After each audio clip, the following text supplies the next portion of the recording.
After traversing the realm of cultivation for 18 years, Long Tao had long accepted his fate and prepared to lie flat, when unexpectedly, a tardy system arrived. However, what awaited him was not the treatment of a protagonist, but rather, binding error. The host is not the destined child of fate. Due to insufficient fortune, the exchange shop cannot be activated. Unbinding is impossible. The host must complete the system tasks on behalf of the destined child, and any rewards obtained must be transferred to the destined child. Failure to complete the task results in death. Faced with this absurd situation, Long Tao had no choice but to comply with the system's demands and undertake tasks that did not belong to him. Yet, those tasks, which were perfectly suited to the protagonist's narrative and seemed easy for the destined child, fell upon him, a mere Qi refining cultivator, with each step feeling like a razor's edge, fraught with peril. Merely devising a plan to safely infiltrate the task site was enough to turn his hair white with worry. More suffocating was the fact that the true destined child was advancing at an astonishing pace. While Long Tao was struggling to break through the bottleneck of Qi refinement, the other was surging ahead to the late stages of foundation establishment, on the verge of forming a dam. The difficulty of the tasks escalated, becoming increasingly outrageous with each passing instance. Thus, an ordinary disciple with only Qi refinement cultivation found himself inexplicably appearing in elite gatherings of formidable figures. What left him speechless was that various characters embodying the traits of protagonists seemed to always surround him. Please, host, proceed immediately to Xianxia Yuan and check in at the core area of the battle between the Demon Lord and True Monarch Luo Hong, while preventing the two from engaging in conflict on behalf of the destined child. I'm supposed to establish my foundation tomorrow. System, I implore you, let me off this time, will you? Chapter 1. Although the system was late, it had also bound the wrong person. Having traversed this world for nearly 18 years and spent 5 years in this sect, Long Tao finally ascended from a miscellaneous disciple to an outer sect disciple just yesterday, which filled him with excitement. Over these years, he had encountered no fortuitous encounters, no golden fingers from system, nor any senior mentors imparting skills. Even the most basic Qi induction technique he practiced was riddled with difficulties, and he was still languishing at the 5th level of Qi refinement. Indeed, not all traversers are destined to be protagonists. He had once fantasized whether he was the reincarnation of some great being or possessed an unparalleled treasure yet to awaken.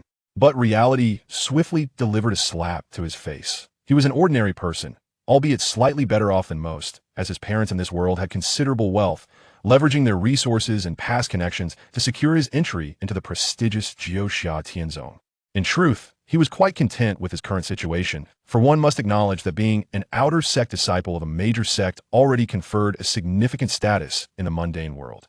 While he might not be treated as an esteemed guest by average families, none would dare treat him with disrespect. He had even prepared a life plan in this world. Once he gradually established his foundation, he would apply for external assignment from the sect, return to his home, and find a small family nearby to become an elder or a guest elder. With sufficient savings, he would seek a beautiful girl in the Qi refinement stage to spend his life with, a perfect plan. Just as he donned the newly received outer sect disciple attire and prepared to visit the library, a voice suddenly resonated in his mind. The fortune of the universe has converged, the destined child has been selected, and the Destiny Fortune Assistance System has been bound upon detecting a suitable host. The voice was grand and solemn, as if descending from the heavens, carrying an undeniable fate-like pressure that abruptly pierced through his consciousness. Long Tao's body froze, his foot poised in midair. Was it an auditory hallucination? No, the voice was too clear and real to be mere imagination. Could it be that after 5 years of arduous cultivation, he had finally birthed a heart demon? That was implausible. A Qi refinement cultivator like him wasn't worthy of such attention from a heart demon. His heart raced, and he instinctively glanced around, confirming that the voice did not originate from the outside but resonated directly within his mind. He pondered, could it truly be a system, or rather, a golden finger, an external aid? The overwhelming absurdity and exhilaration clashed violently within him. His fingertips trembled uncontrollably, and he nearly doubted whether he was still lost in a lengthy dream. It has finally arrived. Am I truly the protagonist? 5 years. A full 5 years.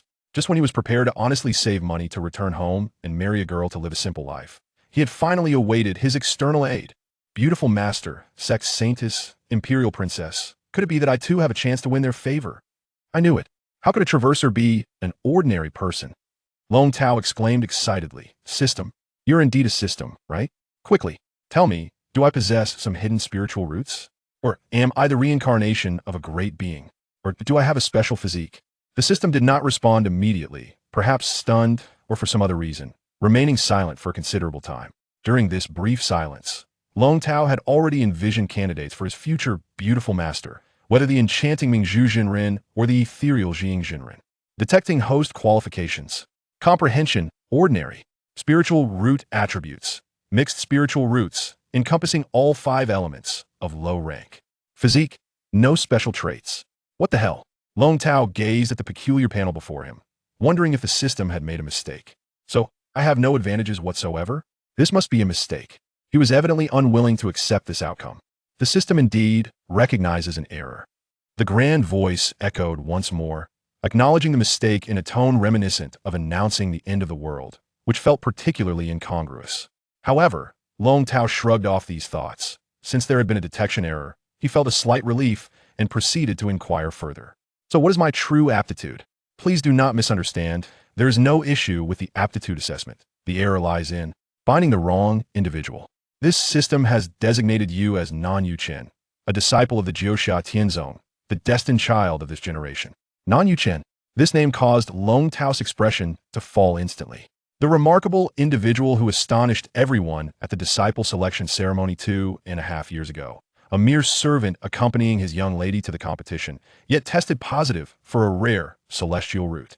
The scene of 3 golden core masters competing to take him as a disciple remains a topic of conversation within the sect to this day. Now he is the sole male disciple personally accepted by the stunning Mingzhu Jinren, basking in countless favors.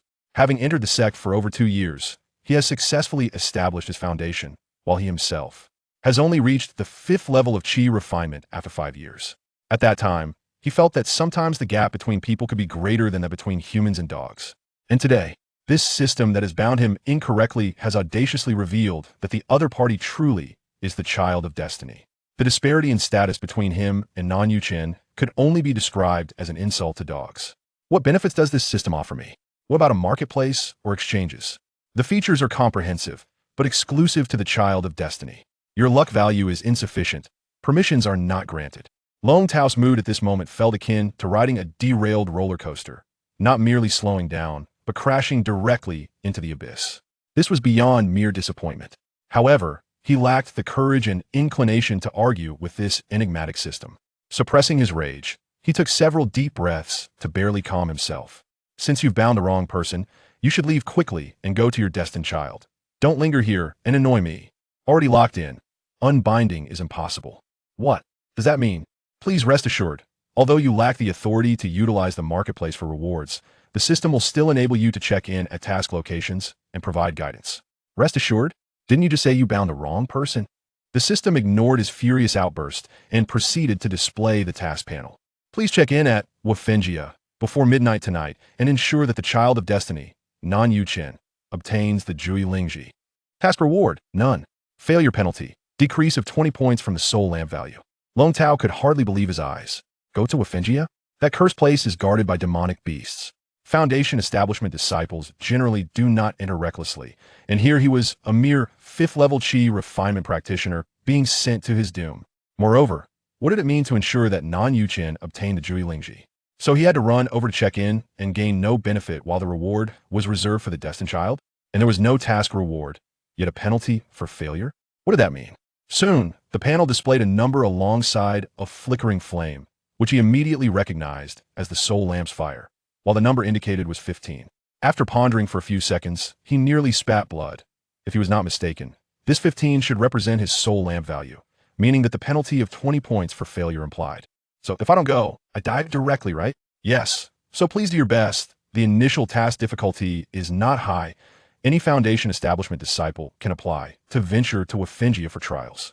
The strongest guardian demonic beast only has a level of Foundation Establishment 3. With the luck and strength of the child of destiny, it can be accomplished effortlessly. Go to hell. You said you bound the wrong person. I'm not a child of destiny. I'm only at the 5th level of Qi Refinement. I'm not even qualified to go to Xianxia. Hey, I told you to leave my body and go to the real child of destiny. With this shout, he suddenly realized that this so-called system had yet to display any powers, nor had it provided him with any benefits. It had not even offered a marketplace. Besides speaking in his mind and providing a panel, it had not demonstrated any strength. Why was he so afraid of it? What if it was a scam? However, just as he thought this, the number representing the soul lamp's attribute began to decrease gradually. When it dropped to 9, Long Tao suddenly felt a chilling sensation enveloping him. His legs turned weak and he knelt down. By the time it reached 6, he began to lose consciousness, his complexion darkening, appearing utterly exhausted. Damn it, who just comes in and plays with annihilation? I understand now. I will go complete that check-in task, please. Don't really kill me. With a rapid capitulation, the soul lamp value returned to 15, and the chilling sensation receded like a tide. Long Tao collapsed to the ground, his back soaked with cold sweat. This truly frightened him.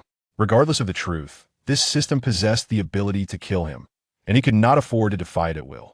Moreover, this world truly possessed means to obliterate one's soul. In his past life on Earth, even if he died, he could still have his soul traverse here. But if he were to be obliterated here, it would be the end. There might not even be a chance for rebirth or reincarnation. After several deep breaths, Long Tao managed to clarify his absurd predicament. Normally, this system should have directly bound the Child of Destiny, Non-Yu Chen, and periodically issued tasks to check in at designated locations, while also bestowing opportunities and treasures.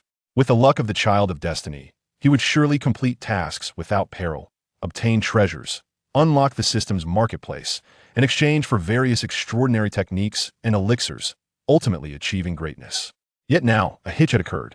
The system was stubbornly stuck to him, like a mule refusing to unbind, and insisted on continuing the process. But all the benefits, including the marketplace, could not be accessed because he was not the Child of Destiny. Thus, the situation became: 1. He had to check in at the plot location for the Child of Destiny. 2.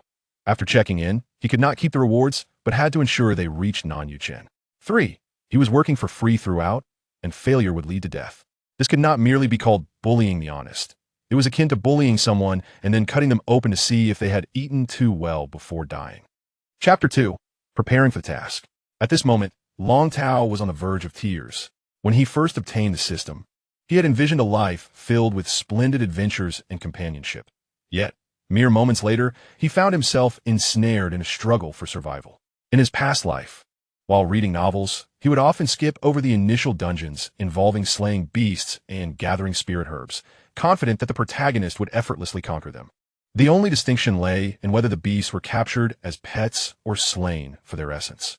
However, now that he had to face these challenges himself, he realized just how perilous these seemingly trivial quests could be. Firstly, he lacked even the qualification to sign in for such tasks. The minimum requirement for accessing Woofing Cliff was to reach the 9th level of Qi training. This was not a deliberate obstacle set by the sect. The system had just informed him that at least one foundational beast at the 3rd level resided there, rendering ordinary Qi training disciples nothing more than mere fodder. In truth, no disciples at the Qi training stage would dare approach that place. It was typically reserved for foundational disciples who undertook trials in teams. Lost in his thoughts, Long Tao found himself on the stone steps outside the sect's task hall, observing the bustling disciples around him. An overwhelming desire to weep surged within him. What was this predicament? Not only did he cross over without a golden finger, but he also intended to lead a peaceful life, only to find that the system he had eagerly awaited had come to ensnare him instead. Long Tao, a familiar call, jolted him from his reverie. He looked up to see a face filled with concern. Senior brother Jia Yuan? Long Tao managed to force a smile.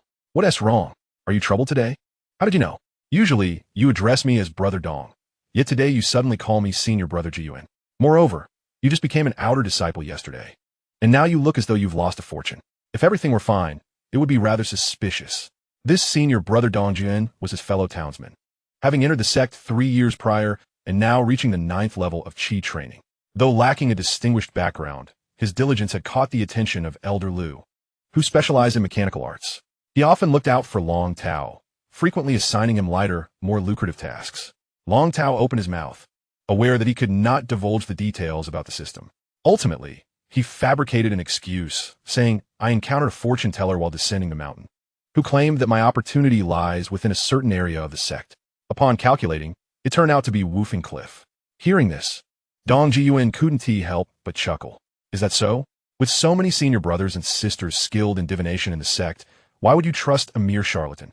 I suppose I'm somewhat superstitious, Long Tao admitted. Really? I never noticed before. However, If it is indeed a matter weighing on your mind, why not simply go? Seeing Long Tao suddenly lift his head, he continued, I urge you to pay more attention to the mundane matters within the sect. If you merely wish to visit Woofing Cliff, you need not participate in the trials. You can take on a cleaning task halfway up the mountain. As long as you're above the 3rd level of Qi training. Long Tao felt as though he had grasped a lifeline, immediately rising to grasp his companion's sleeve. Old Dong, you are truly my brother. Is that so? Even if you're swayed by a charlatan's words, you are still an outer disciple of the 9 Xianxia sect. As for the matter at hand, I wonder why I had never heard of such a cleaning task before. Who among the Qi refining disciples would venture to Windless Cliff? The task hardly offers a substantial reward in spirit stones. Thus, it is typically assigned to Foundation establishment disciples who are undergoing trials. After bidding farewell to Dong Jieyuan, Long Tao hastened to the entrance of the Xianxia administrative pavilion, his steps measured and purposeful, casting his gaze upward at the gilded plaque. The 5 golden characters seemed to him a lifeline, and he could only hope that this lifeline had not yet been snatched away. This place, officially known as the Xianxia administrative pavilion, was merely a colloquial term among the disciples for the task hall. While it served various functions to 99% of the disciples, it was merely a venue to receive assignments. Excuse me, senior sister, are there any slots available for the cleaning task at Windless Cliff? The female disciple, who also served as a steward behind the counter, paused momentarily at his inquiry, glancing at Long Tao. Her decent appearance bore a touch of naivety, yet her eyes sparkled with urgency, suggesting she was not merely indulging in idle chatter. However, she genuinely had no knowledge of any cleaning tasks at the mountainside of Windless Cliff, especially considering that it had never been associated with Qi refining disciples. Brother Wu, do you happen to know if there are any cleaning tasks for Qi refining disciples at Windless Cliff? With the call of the female disciple, a mustachioed intersect disciple soon approached. After assessing Long Tao, he promptly provided an answer. Indeed, there is one. However, he twirled his mustache thoughtfully. This task is traditionally completed by Foundation establishment disciples during their trials, and the remuneration is akin to that of other cleaning assignments. Are you certain you wish to undertake it? Certainly, Long Tao responded eagerly, bowing repeatedly. My cultivation is modest, and I wish to broaden my horizons. It would serve as motivation for my diligent practice. The 2 individuals behind the counter exchanged knowing glances. They had grown accustomed to the peculiar cultivation theories espoused by these outer sect disciples. The female steward noted a few lines in her ledger and handed Long Tao a peachwood waste token, saying, All right, you may report directly to the entrance of Windless Cliff S mountainside. However, a word of caution, do not wander about aimlessly. Judging by your attire, it seems you have only recently ascended to the status of an outer sect disciple. Do take care not to let overzealous joy lead to misfortune.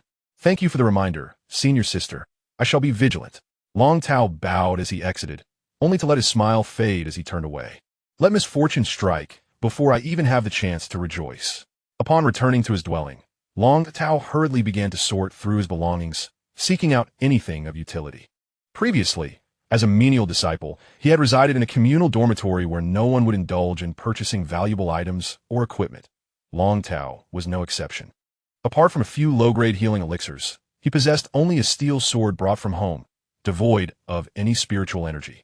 However, this time the system merely required him to check in, meaning he only needed to arrive at the designated location within the specified time, without the necessity of hunting any beasts. In comparison to weapons, various life-preserving items were of paramount importance. However, he was not a child of destiny, unable to acquire the magical artifacts such as teleportation or invisibility typically found in novels. He could only devise a means to procure the most formidable items presently available to him. Half an hour later, Long Tao stood before the counter of the treasure pavilion, clutching all his possessions accumulated over 5 years, 2 medium-quality spirit stones and 10 inferior spirit stones, like a gambler on the brink of losing everything, ready to take a significant risk. Senior brother, I wish to purchase something that might ensure my survival. The attendant behind the counter glanced at him briefly before lowering his head again, dismissively stating, Turn right around the corner, the inexpensive items are over there. This attitude did not provoke any displeasure in Long Tao. On the contrary, he was precisely in search of such modestly priced goods, and not just any ordinary ones. Senior brother, may I inquire if the defective items crafted by inner disciples are available here as well? The attendant finally lifted his gaze, observing him more closely. The stall in the southwest corner has those. After a pause, he added, I haven't seen you before. Are you new? Let me make it clear. All transactions there are final, no returns. I understand. Thank you, senior brother. The treasure pavilion was known to sell the failed products of inner disciples' alchemical or forging attempts, information that Dong Jiuan had shared with him. However, he had never ventured there before, as flawed elixirs could indeed be life-threatening. Yet, he had heard that many outer and servant disciples frequented this place in search of treasures, hoping to find something barely usable that could be sold at the outside markets for a decent profit. Upon arriving at the corner stall, he found an inner disciple languidly seated in the center, surrounded by various items ranging from elixirs to talismans, blades, and swords. A fresh face. The inner disciple looked up at Long Tao. You must have just ascended from the outer sect, right? Not much of a budget, I assume. Indeed. I won't waste your time, senior brother. This is all I possess. Please assist me in finding something that might ensure my survival, preferably effective against beasts. Excellent. I appreciate your straightforwardness. Let us see what I can find for you. The stall disciple immediately began rummaging through the items, soon presenting a collection before Long Tao. First, here is a beast suppression talisman, which should immobilize foundation-establishing beasts for 3 breaths. Unfortunately, my senior brother's hand trembled while drawing it, so its efficacy has diminished to less than 1 breath. Nevertheless, it should suffice for dealing with Qi refining beasts. How about 40 inferior spirit stones for it? Upon hearing the talisman's effectiveness and price, Long Tao felt a twinge of indecision. Yet, he recognized that a talisman of this caliber could indeed be a lifesaver in critical moments, and the higher cost was understandable. He then noticed a pouch of beast repellent powder beside it, and inquired further. Oh, this pouch contains a bit too much vermilion, effective against smaller beasts. However, larger ones, especially wolf-like creatures, may be provoked. I cannot guarantee its precise effects, but at the very least, it can serve as a smokescreen. One must recoup costs somehow. After a brief moment of hesitation, Long Tao resolutely stated, I will take both of these for 35 inferior spirit stones. Your bargaining skills are quite fierce. Very well. Since we are of the same clan, I shall accept this price.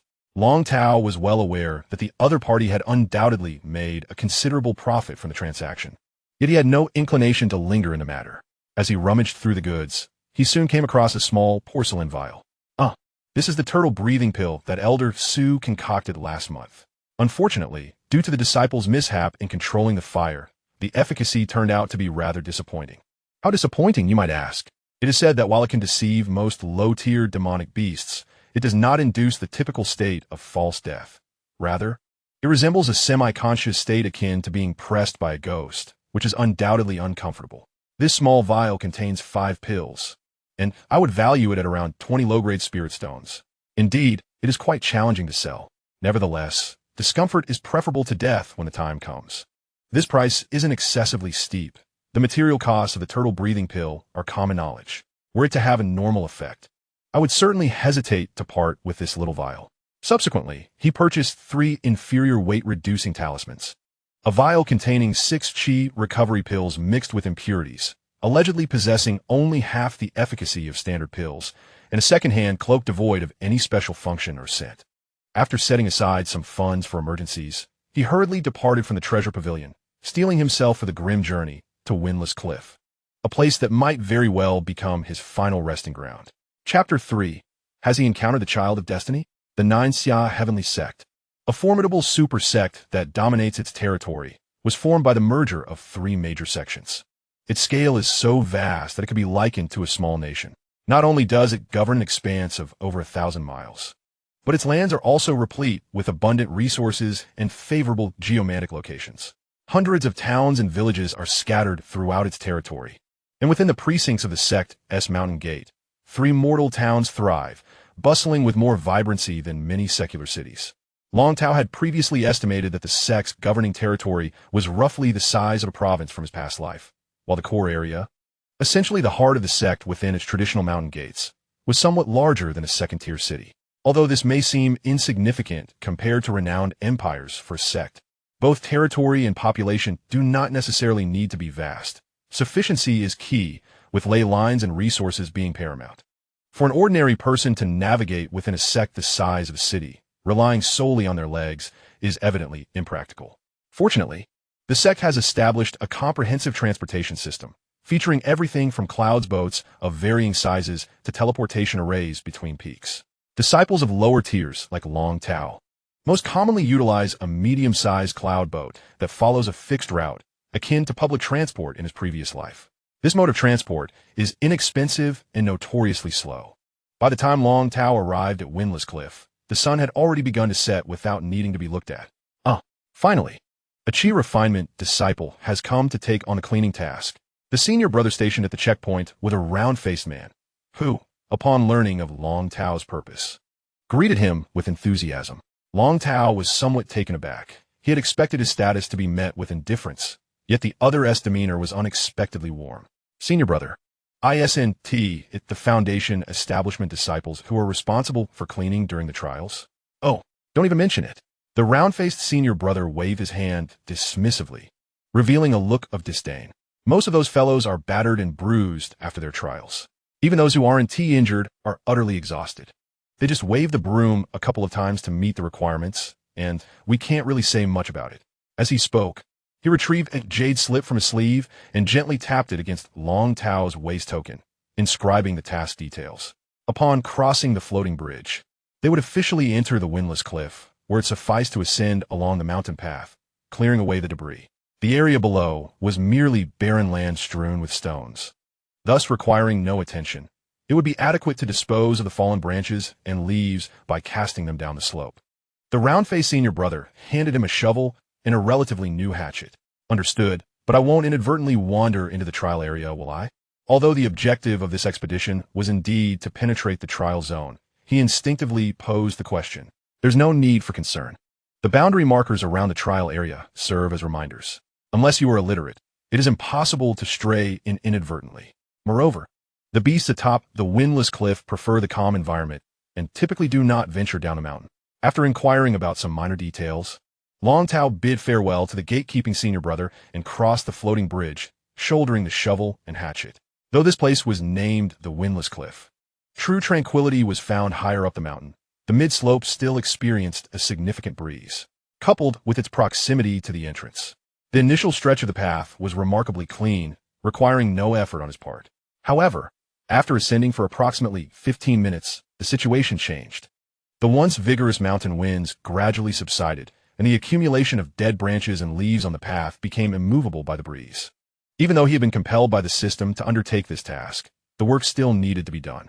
Long Tao grasped the shovel and commenced clearing various twigs and debris to the sides of the road, or simply tossed them off the cliff. Along the way, he stumbled upon several piles of excrement, likely dropped by the beast from the mountaintop. For disciples in the Qi Refinement stage, such droppings could be treasures, as they might contain seeds of spiritual fruits or undigested spiritual herbs, truly a windfall. Fortune smiled upon him this time. After rummaging through the droppings with the hatchet, he discovered several seeds exuding spiritual energy, some of which were quite potent. Carefully storing these seeds in a cloth pouch at his waist, he glanced westward, noting that the sun was nearing the horizon. There was no urgency in completing the cleaning task. He murmured softly to himself while casually stirring the fallen leaves with the shovel. According to the sect's regulations, such menial tasks did not necessarily have to be completed on the same day, as long as the final inspection was satisfactory. A delay of a day or two would be permissible. Recalling the amiable demeanor of the round-faced senior brother at the entrance, Long Tao was confident that he would not mind if he took a bit of leisure. Just as he contemplated how to navigate the daunting system task awaiting him that evening, a figure seated around the bend of the mountain path suddenly came into view. A jolt of alarm surged through Long Tao, and he instinctively executed a series of respectful gestures, bowing, bending slightly, and clasping his hands. His movements fluid as though practiced 1,000 times. After all, he was the sole individual assigned to this cleaning task, and whoever appeared at the Windless Cliff at that moment was, at the very least, a foundational disciple come for trials, or perhaps even a golden core expert seeking to dissect demon cores. Regardless of who it might be, it was prudent to adopt a humble demeanor. There is no need for such formalities. A youthful voice resonated from above, tinged with a hint of apology. Long Tao discreetly raised his eyes and beheld a pair of cloud-treading boots adorned with golden thread.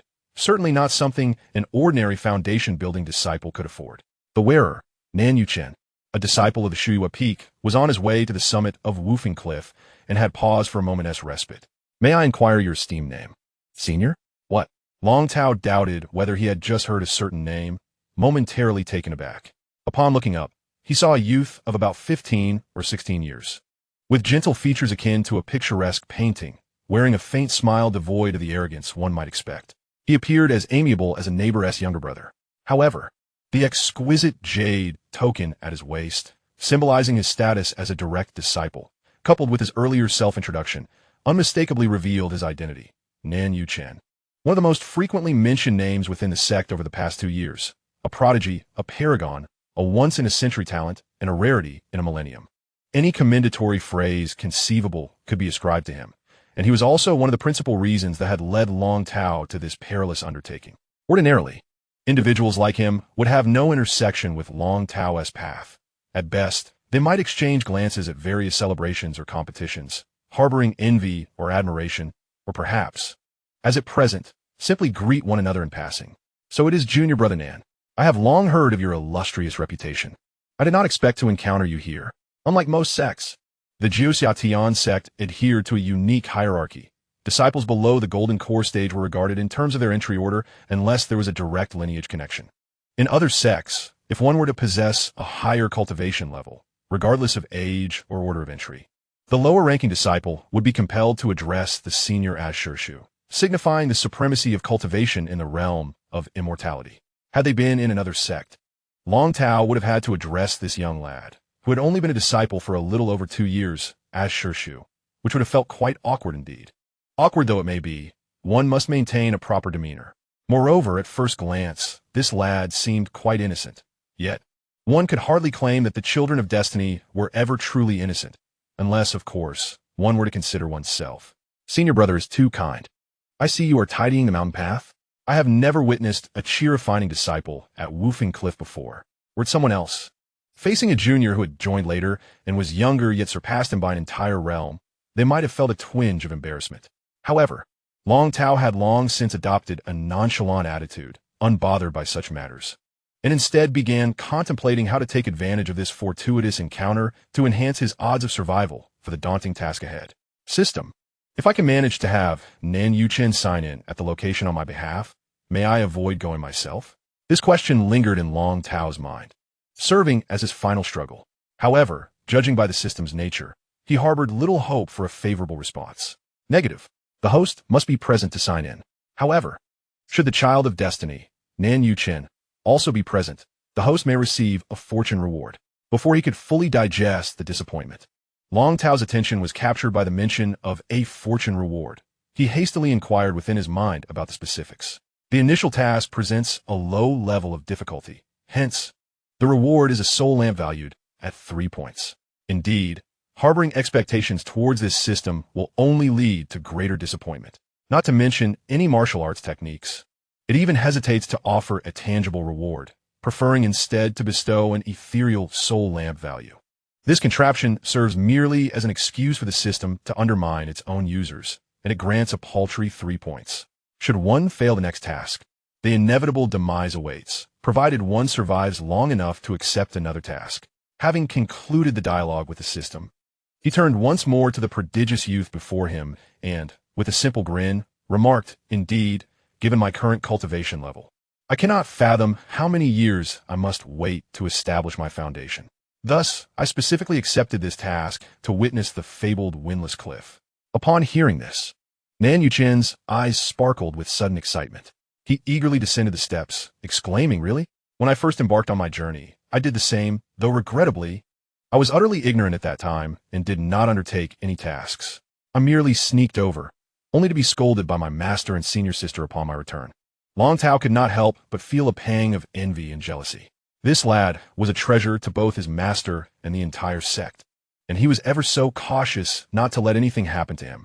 Though not conventionally handsome, he possessed a charm that could evoke maternal instincts in most women. Long Tao could scarcely imagine the heavenly existence the boy must be enjoying in the daughter's country on Shuya Peak. "Are you here for the trials this time?" he inquired, noting the encroaching evening. The youth's eyes brightened, as if he had been waiting for this very question. "I am here to meditate."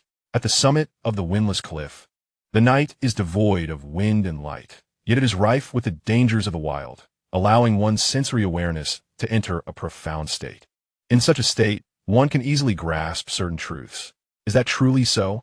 Long Tao questioned, skepticism evident in his gaze. Indeed, I have attempted it several times. Senior brother, you are still at the 5th level of Qi Refinement, are you not? Once you break through to the 9th level, you should try as I suggest. Some areas are devoid of demonic beasts, and quite safe. Long Tao regarded this destined youth with a hint of suspicion, not doubting his words, but rather perplexed by his true identity. He had always believed that the so-called fated ones were often like himself, transmigrators, or perhaps arrogant young masters who had never faced adversity. Yet, looking at the boy before him, who could easily pass for his younger brother, he seemed to embody neither of these archetypes, appearing instead as an innocent fool engrossed in cultivation. He considered testing him with a cryptic phrase like odd changes and even permanence, but quickly dismissed the notion, realizing he knew nothing of the boy's true background and character. It was wiser to remain discreet. Chapter 4. The Windless Cliff. Afterward, the two continued their ascent up the mountain together. Nan Yuchen's demeanor was exceedingly courteous, even going so far as to assist Long Tao in clearing debris from their path. They conversed as they walked, discussing the daily lives of the labor disciples, and eventually delving into tales of the renowned beauties from various peaks. Gradually growing more familiar with each other, rarely encountering a fellow disciple like Long Tao, Nan Yuchen sighed softly, feeling as though he had not engaged in meaningful conversation with anyone in quite some time. Huh? Long Tao raised an eyebrow in surprise. Do you not have several beautiful senior sisters? It is precisely because I am surrounded by senior sisters that my youthful visage, reminiscent of a child's, often leads others to perceive me as merely a boy. Yet I am 16, a young man in my own right, and there are indeed certain topics that I find utterly impossible to discuss with them. I understand. Those ethereal senior sisters are not the sort with whom one might casually exchange risque jokes or engage in discussions about the rankings of beauties within our sect. I suspect you, too, refrain from uttering even the slightest profanity, leaving only the topic of cultivation to converse about, which ultimately results in mounting discomfort, rendering even casual dialogue a challenge. Upon hearing these words, Nan Yuching's expression instantly transformed to one of camaraderie as he turned to Long Tao, his demeanor betraying a hint of grievance. Brother, you see clearly, he exclaimed. However, you should also be able to interact with the inner disciples of similar cultivation levels. Should they not acknowledge you? Not quite, Long Tao replied. It seems the inner brothers do not hold me in high regard. Most merely exchange polite greetings before departing. Observing this prodigy, adored by all, Long Tao could surmise the multitude of challenges he faced from his peers. It was no wonder, considering his exceptional talent and the attention he garnered from the entire sect, that he would be viewed as a thorn in the side by many. Jealousy is a natural human emotion. I am aware of this, Nan Yuching admitted, but never mind. Today marks my first acquaintance with you. Yet here I am, lamenting incessantly. By the way, ahead lies a large stone. If you do not return tonight, you may rest there. It is a safe distance from the trial area. I have already rambled on for too long, so I shall take my leave. Before Long Tao could respond, Nan Yuching swiftly employed his lightness technique to hasten away, his retreating figure exhibiting a trace of fluster. It was clear that the boy felt somewhat embarrassed, seeking an excuse to depart. This isolation had evidently stunted his fundamental social skills. However, as Nan Yuching's silhouette faded from view, Long Tao could not help but ponder what would transpire if the system bound to him had not erred and had successfully connected with the other. Would that humble and bashful youth transform, as depicted in various novels, into a foolish, lascivious, and tyrannical rogue, soaring to power through sheer luck and the protagonist's aura, slaying foes and amassing treasures as he built a harem? He shook his head, realizing that he would find no answers. As dusk fell, he too needed to prepare for the final steps before entering the trial area. The windless cliff, devoid of gusts, deterred any avian visitors, resulting in a mountain teeming with insects and various insectoid beasts. Typically, one would bring along insect-repelling potions or powders when venturing here. Yet the elusive, nine-leaf spirit herb resided deep within the mountain. From what he had heard, that area harbored other types of beasts, particularly wolf-like creatures. So he refrained from carrying any overly pungent substances, opting instead for a newly purchased cloak to ward off insects. Just as the light began to wane and he could discern the boundary stone of the trial area atop the mountain, the system, which had remained silent until now, suddenly sprang to life once more. Upon detecting that the host has arrived at the windless cliff, the guidance for locating the 9-leaf spirit mushroom will now commence. The host is advised to reach the designated location by the hour of the rat, ensuring that the destined child, Nan Yuchen, acquires the 9-leaf spirit mushroom. As the panel reappeared, an unambiguous arrow was added, and Long Tao instantly comprehended its significance. The direction indicated the whereabouts of the coveted mushroom. Finally, this wretched system has, at long last, exhibited a modicum of positive utility. At the very least, he now possesses a sense of direction and purpose amidst the encroaching darkness and the lurking beasts, alleviating the aimless wandering upon the treacherous cliff. Moreover, with the arrow to guide him, the necessity for illumination was rendered obsolete, significantly augmenting his chances of survival. However, one aspect he had yet to grasp was the insistence on reaching the location precisely at the hour of the rat. What consequence would arise from arriving slightly earlier or later? Yet, in the face of this neurotic system, he harbored no expectation of receiving an answer. After all, with the system's guidance, venturing out at night might prove advantageous. Wrapping his cloak tightly around him, Long Tao boldly stepped past the boundary stone, fully aware that from this moment forth, his life was effectively relinquished. After traversing several paces beyond the stone, he gradually entered the wooded area. He had wrapped strips of cloth around the soles of his boots in a makeshift manner, a technique learned during his tenure in the servant quarters, aimed at minimizing the sound of his footsteps. In a realm dedicated to cultivation, he found himself engaging in a survival narrative akin to those found in wilderness novels, and he couldn't help but feel somewhat pathetic. Nevertheless, the environment of the windless cliff proved to be far more favorable than he had initially anticipated, particularly after meticulously contemplating his surroundings. He discerned that this task was not entirely devoid of hope. Firstly, the absence of birds resulted in an extraordinary abundance of insects, their nocturnal chorus effectively masking the sound of his movements. Coupled with the stillness of the night, his scent would not travel far, thus diminishing the likelihood that the wolf-like beast would detect him from a distance and consume him whole, as he had previously feared. Even so, he remained exceptionally cautious, perpetually crouched and advancing slowly. Although his cultivation base at the 5th level of Qi Refinement was insignificant within the sect, he had acquired commendable night vision, enhanced by the moonlight, rendering his sight relatively unobstructed, an inkling of the benefits derived from his training. After approximately half an hour navigating through the outer woods, he ventured deeper into the thicket, following the arrow's guidance to a slope, where pairs of crimson glimmers suddenly emerged below. 5 giant rats, each the size of wild dogs, were gnawing at the roots of trees, their sleek fur concealing robust musculature. Long Tao halted, his right hand instinctively resting upon the handle of his axe. These creatures were not classified as demon beasts, but merely mutated rodents that had evolved in areas rich in spiritual or malevolent energy. He mused that, given his strength, confronting them head-on was not out of the question.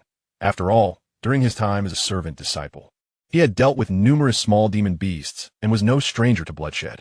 However, tonight was a matter of life and death. Any significant noise could attract other entities. With prudence in mind, he refrained from charging forward and, as both parties locked eyes, he contemplated whether to utilize the unreliable beast-repelling powder tucked within his pouch. As he reached into his bag, his fingers brushed against a few hard objects in a smaller pouch at his waist. It reminded him of the spiritual fruit seeds he had collected while clearing the mountain path from the feces of demonic beasts. Suddenly, he realized that whatever consumed these spiritual fruits must be at the top of the local food chain. He extracted one of the still, foul-smelling seeds and tossed it towards a group of giant rats. Indeed, upon catching a whiff of the odor, the rats immediately scattered in a frenzied escape without a hint of hesitation. This sight relieved Long Tao, yet simultaneously instilled a sense of unease. The owner of that excrement must be a formidable demonic beast to instill such terror in the rats.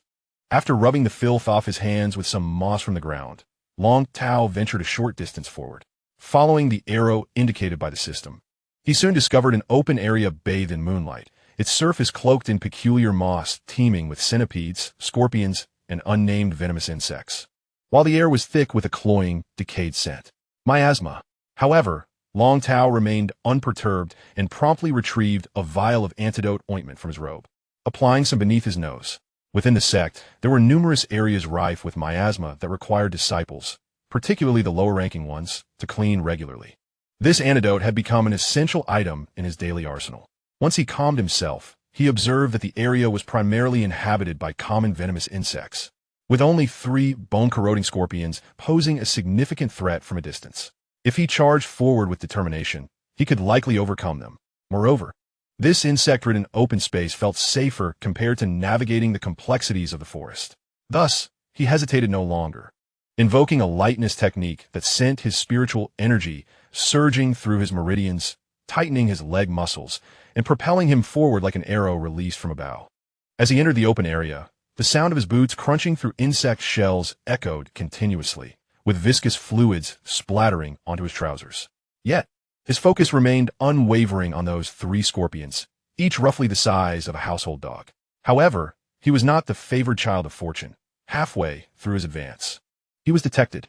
The 3 bone-corroding scorpions raised their sickle-like tails and began to crawl towards him. The venom of these scorpions was as treacherous as their name suggested. Once struck, the pain was akin to having one's bones corroded, unbearable even for foundation-building cultivators. While those in the Qi refining stage and ordinary mortals would likely faint from the agony. Without companions to assist, survival was a grim certainty. Fortunately, the good news was that the combat prowess of these scorpions was limited. Apart from their extraordinary toxicity, they were merely low-level demonic beasts, easily hunted by even ordinary teams with proper preparation. However, facing 3 alone was a risk he could not afford to take. This was not a video game from his past life, where one could recklessly experiment to find the optimal solution. In reality, survival was the only optimal outcome. Chapter 5. Arriving at the sign-in point. Long Tao retrieved the beast-repelling powder he had prepared earlier. According to the senior disciple who sold it to him, despite its flaws, the powder was more than sufficient for dealing with small demonic beasts. However, he refrained from using it immediately in the open space, as the dense miasma would significantly diminish its effectiveness, possibly even allowing the scorpions to quickly adapt, essentially developing resistance far too soon, to use a term from his previous life. After desperately traversing the expanse, Long Tao entered a dense forest on the other side, where the miasma was noticeably thicker than in the previous woods. While a brief stay was manageable, lingering here overnight would spell significant trouble. Of course, the trio of scorpions followed closely behind, and this time, Long Tao did not hesitate. He seized a handful of beast-repelling powder and tossed it behind him. A crimson mist erupted in the stillness of the forest, the pungent odor of the powder swiftly overpowering the stench of decay. The 3 scorpions, as if struck by lightning, scraped their appendages against the moss, pushing against one another as they retreated from the forest's edge, anxiously prowling in a moonlit clearing. Leaning against a tree trunk, Long Tao gasped for breath, his sweat-soaked robe clinging to his back. The energy of the lightness technique ebbed away like a receding tide, and suddenly his legs felt weak, his knees crashing heavily against the roots of the tree. He once again felt acutely aware of his own frailty. What in the novels of his past life would be deemed a mere basic skill in the realms of martial arts had utterly drained his strength. Glancing up at the moon, he confirmed that there was still ample time before dawn, so he decided to pause and seek refuge in the branches of a tree. After dislodging the 2 fist-sized spiders from his cloak for the 5th time, his legs began to regain their strength. While executing the lightness technique a 2nd time proved challenging, he found that he could manage normal running and jumping. Just as he prepared to follow the system's guidance to move forward, a tremendous roar reverberated across the mountain cliff. The sonic assault was astonishingly effective. The previously raucous swarm of insects fell silent for 3 seconds, only to scatter chaotically like firecrackers on New Year's Eve. The forest floor became a cacophony of activity as wild boars, hedgehogs, and even toads emerged from their hiding places. There was no need for further contemplation. That roar was most likely the beast of Foundation establishment at the 3rd level, as indicated by the system, and judging by the sound, it was likely a wolf. Coincidentally, the direction of the roar aligned perfectly with the arrow pointed out by the system, revealing that this task had not intended for him to return alive. Moreover, not just in the distance, but around him now appeared over a dozen beasts of varying sizes, large cats, dogs, rats, and boars, all amidst a multitude of insects on ground, igniting an impulse to unleash an area of effect skill to eliminate them all. Regrettably, at the 5th level of Qi cultivation, he possessed no potent area damage skills. Using what he had would merely serve as a form of gentle scraping. However, the situation at hand had spiraled entirely out of control. If he rashly proceeded, as an unexpected anomaly, would likely be regarded as an enemy and besieged by the horde. He recalled the earlier wolf howl. While terrifying, it was merely a small boss at the third level of Foundation establishment, and the source could not be too far. With another surge of determination, Long Tao resolved to charge forward once more. He retrieved a healing pill he had purchased earlier that day and consumed one. Long Tao, relying on his past experiences, swallowed the pills and began to circulate his energy, only to find little effect. After consuming another, he still felt nothing significant, yet there was a slight sensation. In a moment of frustration, he decided to gulp down all 6 pills from the bottle in one go. Finally, sensing the flow of spiritual energy and meridians beginning to restore. Damn, indeed, there is no such thing as a bargain. They deceived me by claiming it contained only a hint of impurities, with effects akin to half of a normal pill. Consuming 6 of these felt no more effective than a single standard one, and I feel utterly cheated. Long Tao vowed to himself that if he returned alive this time, he would never again purchase inferior alchemical product from inner sect disciples. Instead of rejuvenating his energy, he felt as though he had merely filled his stomach. However, he had no choice now. He pulled out the 3 lightweight talismans he had purchased earlier that day. The remaining spiritual energy needed to be conserved for a more crucial moment. He resolved to use these unstable inferior products first. Extracting one of the low-quality lightweight talismans, he noticed the crooked runes on the yellow paper, with the vermilion powder at the critical points clumped together. It was likely the work of a wastrel from some wealthy family, practicing with genuine materials. Ordinary people would typically master their strokes before inscribing on precious talisman paper. The audacity of the affluent. Well, it was time to take a gamble. He infused his spiritual energy into the talisman and pressed it against his abdomen. In an instant, the talisman turned to ashes, and a wave of scorching energy surged from his dantian, flooding into the meridians of his legs. Long Tao felt as though his legs were filled with molten lava, simultaneously being tickled by countless feathers, with his muscles uncontrollably twitching. The effect was remarkable. It was even more potent than his own lightweight technique, so he wasted no time. With a powerful thrust from both legs, he propelled himself forward. The branch beneath him snapped in response as he leaped to another tree 10 zhang away, using his momentum to glide to the ground. Looking back, he noticed the pack of beasts and venomous creatures had been left far behind. Seizing the moment while his legs were still charged with energy, he dashed towards his target. The horde of beasts trailed closely behind him. Even with the enhancement of the lightweight talisman, humans could never outrun 4-legged creatures in the forest. And the distance between them continued to narrow. As he sprinted, he zeroed in on a gnarled tree ahead, with the talisman's power still surging through him. He leaped high, planting the tips of his feet firmly on the trunk, using the leverage to flip backward in midair. While airborne, he retrieved the remaining beast-repelling powder from his pocket, summoning all his strength to hurl it towards the approaching beast pack below. A cloud of crimson mist enveloped the majority of the pursuing creatures like a blood-colored veil. The dust lingered in the windless forest, proving extraordinarily effective. The foremost wolves and dog-like fiends bore the brunt of the assault, the potent powder invading their nostrils, triggering an immediate and violent reaction. It was as if their throats had been constricted. They emitted shrill coughs and sneezes, their eyes tearing up as they stumbled, disoriented and tormented, clawing desperately at their mouths and noses. The other beasts were not spared from the effects either. The wild boar violently scraped its tusks against the tree trunk, while the lynx emitted a sharp, piercing screech. The ground was a frenzy of venomous insects, and in an instant, the entire pursuit formation collapsed. Most astonishingly, several smaller canine demons, seemingly particularly sensitive to the commotion, appear to have gone completely mad.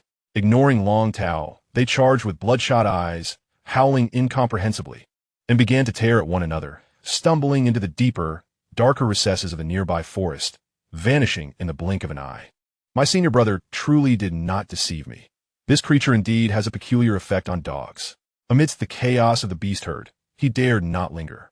Dragging his weary legs, exhausted from the overuse of a lightness talisman, and gritted his teeth as he continued towards the direction indicated by the system. Finally, having persevered this far, he prayed to the heavens. Oh no, the way of the heavens.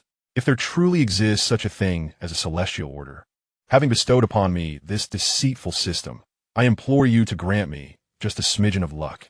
Whether his prayers bore fruit, or if the recent wolf howl carried a clearing buff, the subsequent path unfolded surprisingly smoothly.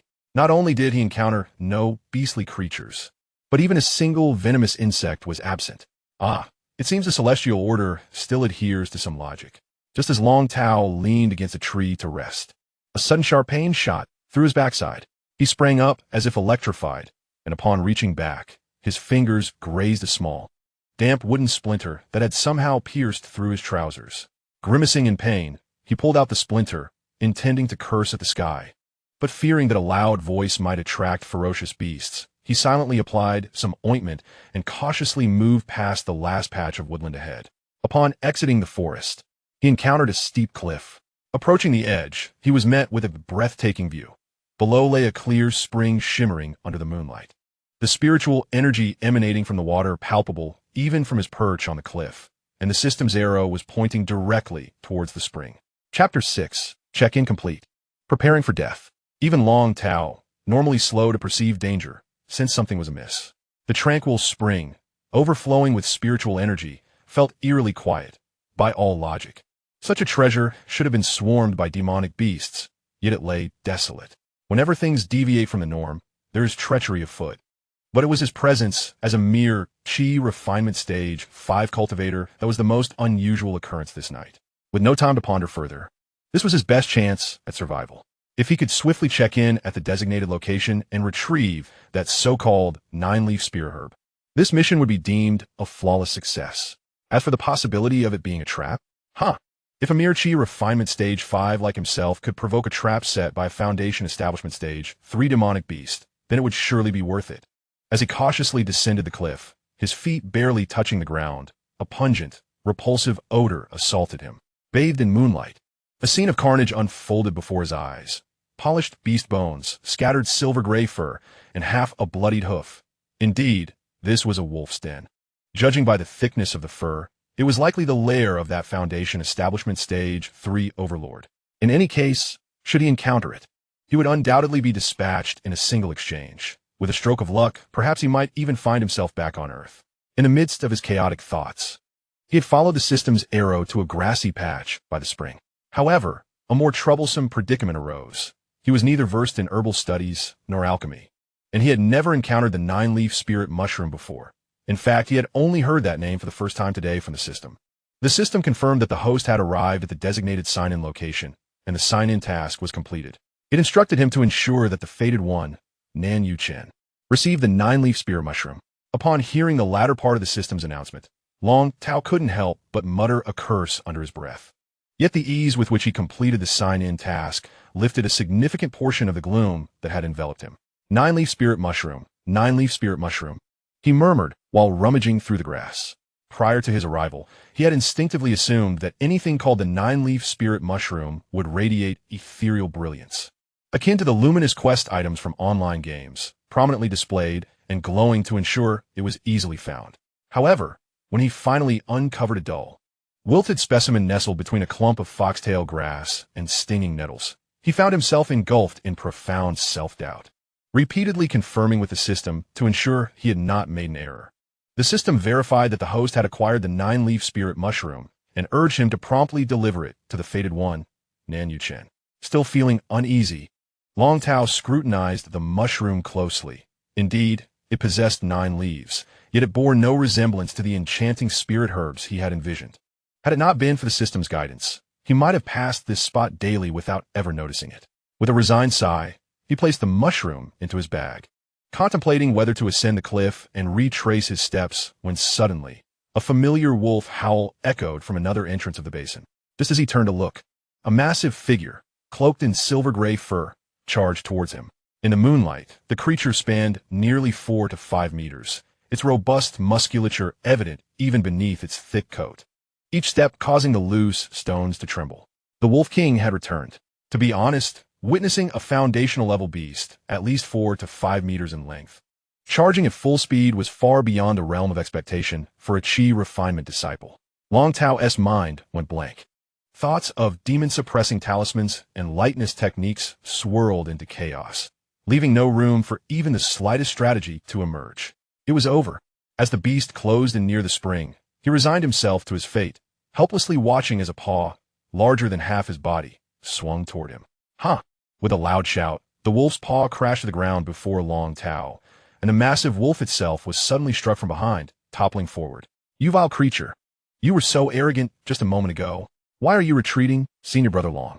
The unexpected savior was none other than Nan Yuchen, a presence that was both surprising and yet entirely foreseeable, considering he was supposed to be on the mountain tonight. The intriguing question remained: how'd he ended up in a confrontation with the Wolf King? The two individuals scrutinized each other's skills while the Wolf King had already risen from the ground. Despite Long Tao's apparent inadequacies, he had finally grasped the situation at hand. He retrieved the powerful demon suppression talisman from his reserves and called out to Nan Yuchen, "Junior Brother Nan, I can likely immobilize it for a moment. You must strike it forcefully and then flee post-haste." Nan Yuchen, being a prodigy of the sect, immediately comprehended the gravity of their predicament. Without a moment's hesitation, he nodded and assumed a stance to gather strength for a punch. Meanwhile, the Wolf King paid no heed to him and lunged towards Long Tao. It was evident that this beast was motivated by the coveted nine-leaf spear herb. Long Tao trembled in fear, yet he continued to channel his spiritual energy into the talisman.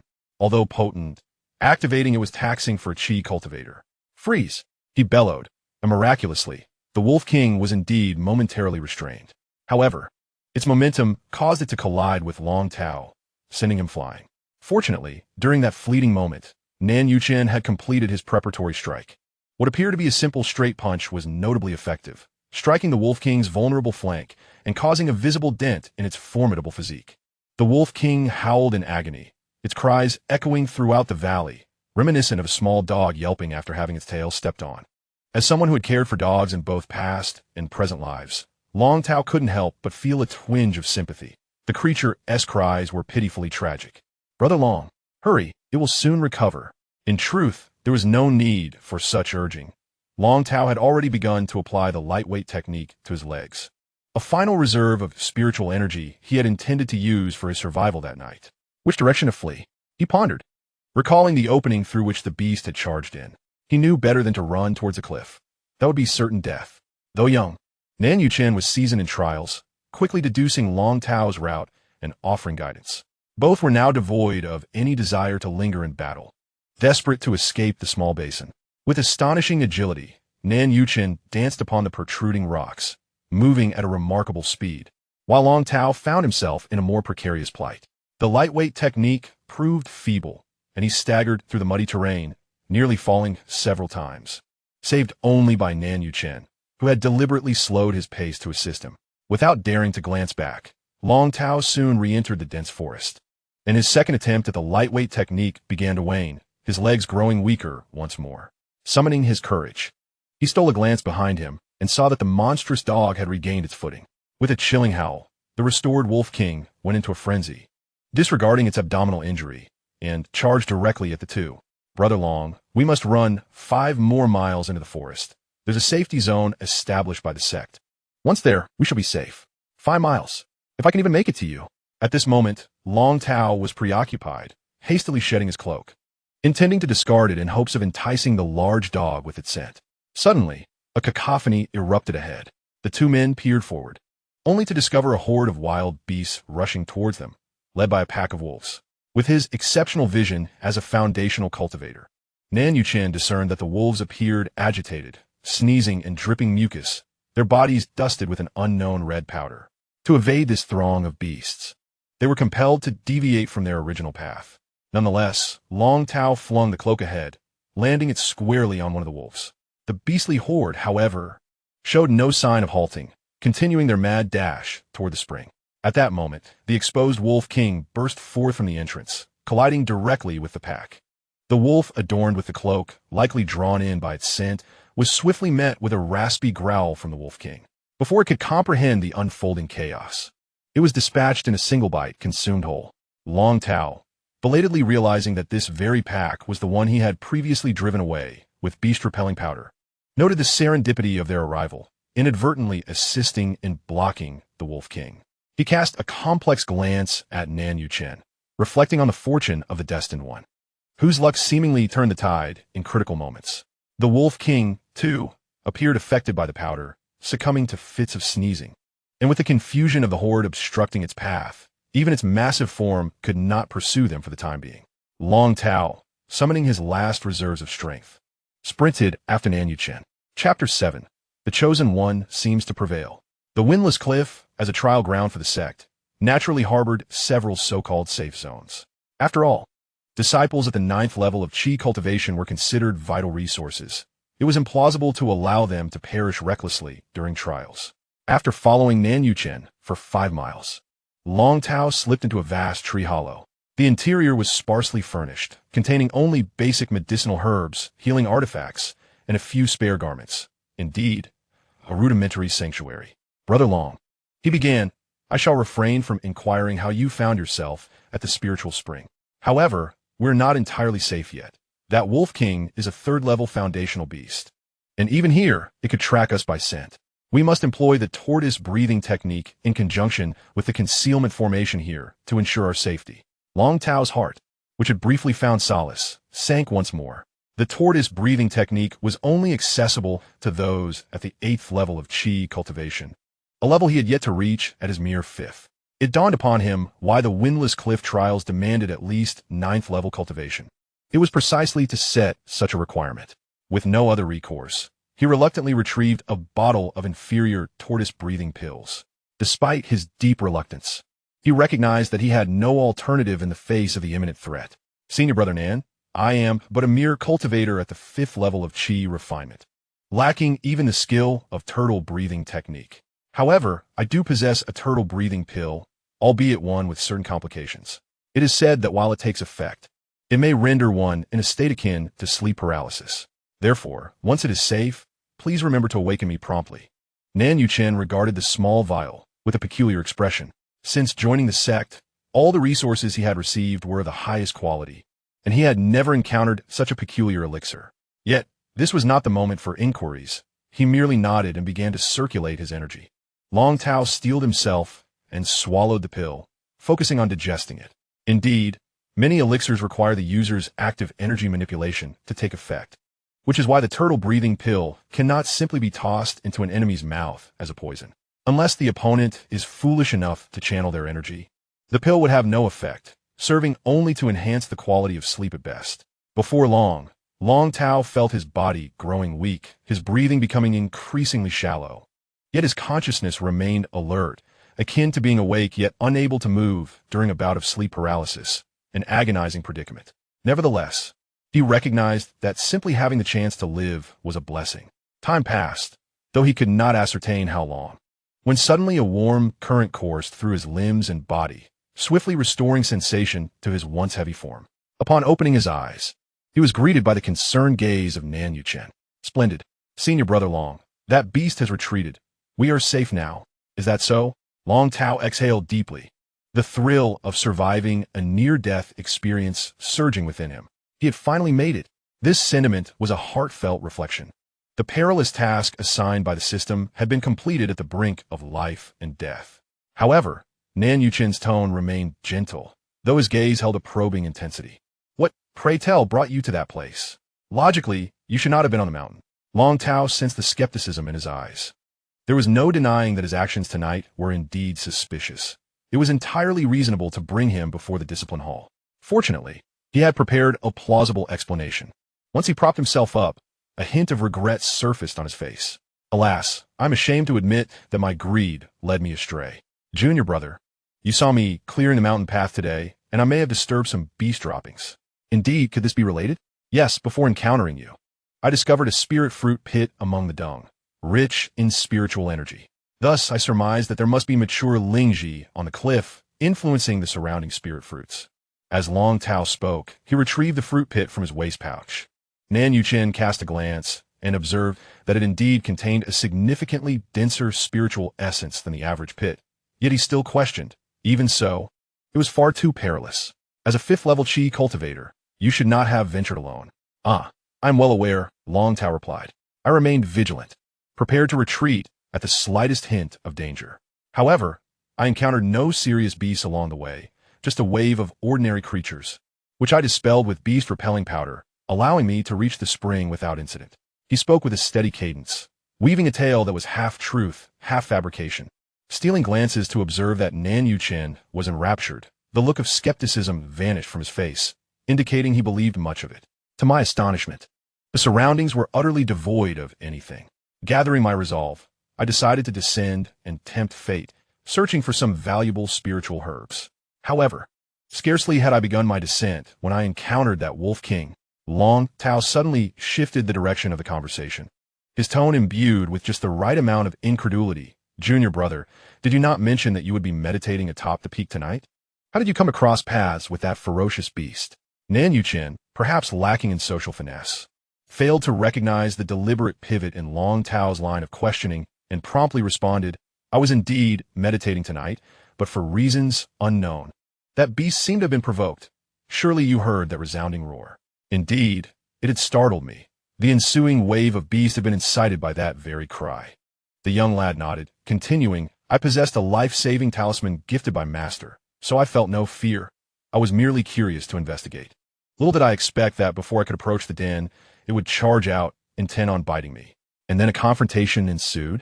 Well, naturally, I was no match for that creature, given its foundation of 3 tiers. But this place is meant for trials, so I thought to engage in a few exchanges, testing my mettle. Just as I was relishing the challenge, it unexpectedly retreated, and I followed, only to find you, senior brother. At this juncture, an awkward silence enveloped the two, as Long Tao sensed that the other wished to inquire whether he had discovered anything of value, yet, bound by his customary decorum, he found it difficult to broach the subject. However, this prompted a shift in Long Tao's perspective, initially indifferent towards Nan Yuchen. Merely aiming to fulfill his task and part ways, he now perceived the boy as quite affable, possessing an admirable simplicity. Given that the system would likely continue to assign perilous tasks, fostering a good rapport with this young man, who was at the heart of the mission, seemed a prudent investment. Moreover, the 9-leaf spirit mushroom he sought was intended for him. Presenting it willingly would undoubtedly garner a significant favor, albeit the notion of earning a man's goodwill felt somewhat trivial. I am unfamiliar with those precious herbs. I merely plucked a few at random. Perhaps you could identify them. Long Tao broke the silence, simultaneously rummaging through his satchel. He deliberately extracted several mundane weeds first, culminating in the unassuming 9-leaf spirit mushroom as the grand reveal. This is the 9-leaf spirit mushroom. Long Tao mused, impressed that this young man, being a direct disciple, could recognize such an ordinary-looking herb at first glance. Nevertheless, he feigned ignorance and asked, What mushroom? I just plucked a few. Have I truly stumbled upon a treasure? Nan Yuchen displayed a rare spark of excitement, prompting Long Tao to realize that this seemingly insignificant herb might be worth more than he had originally presumed. What he had initially regarded merely as a task item now piqued his genuine curiosity. Nan Yuchen hesitated for a moment, and after obtaining consent, he carefully examined the item in his hand. Finally, he affirmed, Indeed, it is the 9-leaf Ganoderma. I never expected it to grow on the windless cliff. I must inform my master upon my return. Is this treasure truly valuable? You seem quite exhilarated. The little fellow, perhaps fearing that Long Tao might misunderstand and attempt to seize it, quickly handed the item back, saying, Indeed, it is exceedingly precious. However, since it was discovered by you, senior brother, I harbor no ulterior motives. Upon hearing this, Long Tao recognized that the moment had arrived. A hint of regret subtly appeared on his face, which soon transformed into resolute determination as he declared, Since it is so precious, I shall gift it to you, junior brother, as a token of gratitude for saving my life. How can this be? Long senior brother, you are unaware of how rare the 9-leaf Ganoderma is. Even my master currently lacks one. Moreover, my efforts tonight were merely a trifling task, with no significant loss on my part. Such a valuable item that even Golden Core realms do not possess. Long Tao genuinely felt a pang of regret. But recognizing that this treasure was not destined for him, he feigned magnanimity and continued, As Qi practitioners, we are well versed in the herbs we require. Yet I have never heard of the 9-leaf Ganoderma, which suggests it holds no utility at our cultivation stage. Rather than waste such a treasure on me, it will be better suited for you. After all, were it not for your diversion of the Wolf King, I would never have acquired it. Ultimately, the credit belongs to you. Indeed, the 9-leaf Ganoderma is most beneficial for the foundation establishment stage, capable of refining the body and eliminating deep-seated impurities. If utilized properly, it could potentially shorten the bottleneck of the 3rd to 5th layers of foundation establishment by 1/3 or even half the time. For such a precious item, I truly cannot accept it. All right, Long Tao interjected, playfully patting the young man on the shoulder. A grown man should not be so hesitant. If you truly feel you're taking advantage of me, then compensate me with some elixirs or artifacts suitable for the Qi gathering stage, and we shall be even. After all, possessing this Ganoderma is of little use to me, and such a valuable herb could attract unwanted attention if sold. Since senior brother has stated it so plainly, I shall shamelessly accept it, but rest assured, I will provide a fair reward, Nan Yuchen thought, resembling a child receiving red envelopes during the new year, feigning refusal with polite words while his expression revealed his true desires. At the moment he grasped the Ganoderma, the system interface reappeared, accompanied by the voice in his mind. The destined child, Nan Yuchen, has acquired the 9-leaf Ganoderma. Task complete, and it is confirmed that Nan Yuchen is at the task location. You have earned a heavenly reward. Soul lamp value 3 points. Chapter 8. One must leave traces in their work, junior brother. The following morning, the two set off down the mountain together.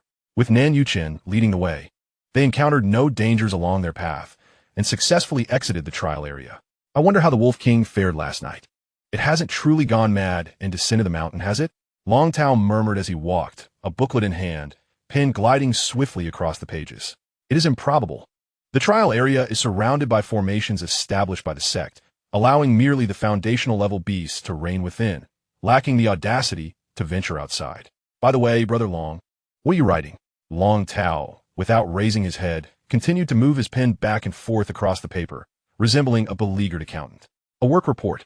Since I am here for a cleaning task and have not returned for an entire night, it is essential to elucidate the process.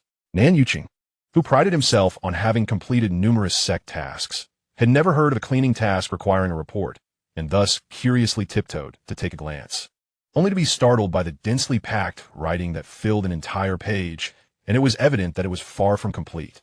Must there truly be so much to write for a mere cleaning task?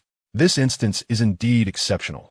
Hence, a more detailed account is necessary, documenting the condition of each mountain path, the time taken for my cleaning, the specific methods employed, and even the state of fruit pits found within the beast's excrement.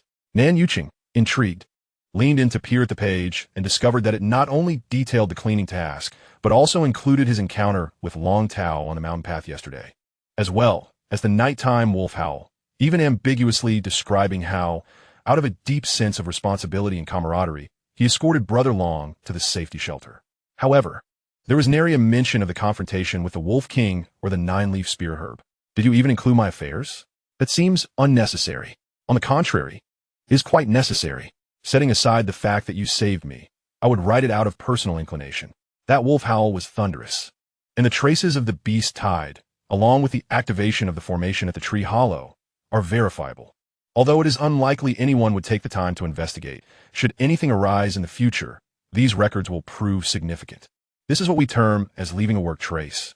Nan Yuchen opened his mouth, momentarily at a loss for words, before finally managing to utter, leaving a work trace? To document such trivial matters feels akin to gilding one's self with glory, as if showcasing one's merits. He scratched his head, his youthful face etched with conflict. Someone once told me that I am a key talent nurtured by the sect, a treasure of elixirs and techniques, receiving more than others in every regard. If even this small credit were meticulously recorded on paper, it would surely invite disdain. Thus, he concluded, it would be best not to document one's own accomplishments and to remain modest. Upon hearing this, Long Tao couldn't help but furrow his brow. His previous professional experiences made him immediately aware of the underlying issue. He paused his writing and looked up, asking, the person who told you this surely cannot be your master or those few senior sisters, can they? Indeed not. How did you guess, Brother Long? That hardly requires guessing. Long Tao scoffed, a smile that bore a mix of mockery and weariness crossing his face. Anyone who would say such things to you is either foolish or malicious. Let me take a wild guess. That person must usually treat you exceptionally well, inquiring about your well-being with a warm smile, perhaps a few years older than us, but likely of the same generation or at most one generation older, and I would wager they frequently accompany you on tasks. Nan Yuchen was utterly bewildered, merely nodding in a daze, feeling as exposed before this senior brother, who was at the 5th level of Qi cultivation, as he would be before their master. Upon returning from the mission, the senior would undoubtedly reassure him, telling him that he need not concern himself with the trivialities of task records, as he would take full responsibility, allowing Nan Yuchen to focus on his cultivation. Indeed, he had never cared to write or even glance at those records, had he? Brother Long, how could you?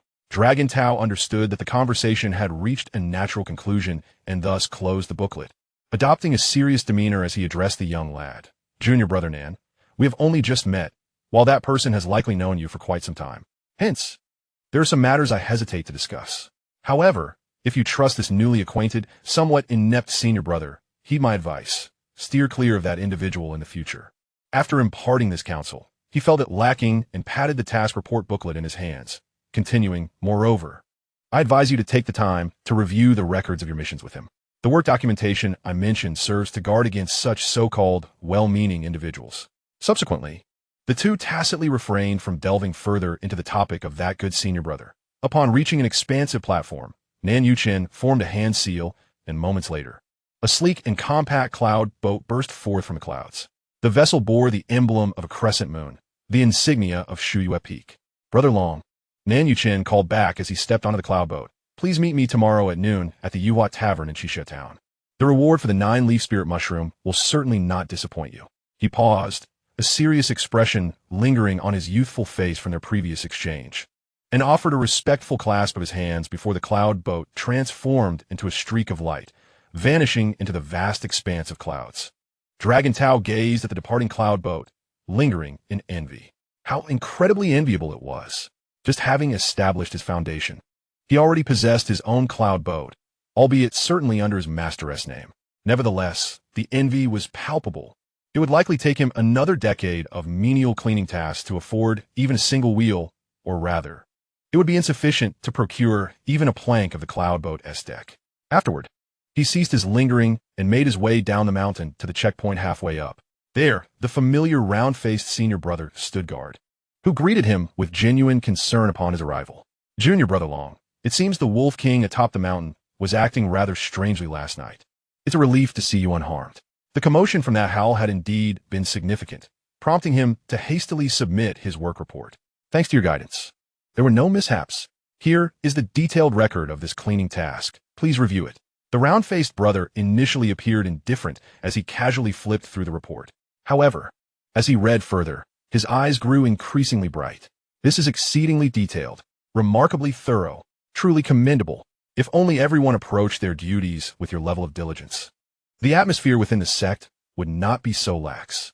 As he praised, he continued to skim through the report. Ah, I see. You encountered junior brother Nan Yuchen along the way. He led you to that safe house in the tree hollow, and the spirit fruit seeds found within the beast droppings. It seems the environment atop Woofing Cliff has indeed changed. This information is of great significance.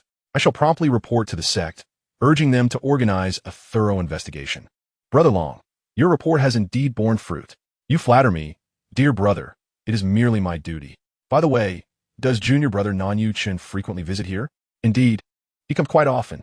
Initially, he traversed this checkpoint, but later on, Master Mingzhu, being fond of his disciple, generously bestowed upon him a cloud boat, allowing him to soar directly to the peak without the need to greet us gatekeepers.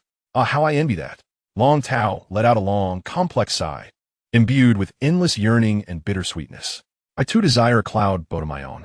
The excitement on the round-faced brother's countenance was swiftly replaced by a shared sense of lament, and he sighed deeply. Who wouldn't he? Yet for disciples like us, even if someone were to gift us a cloud boat, we could hardly maintain it.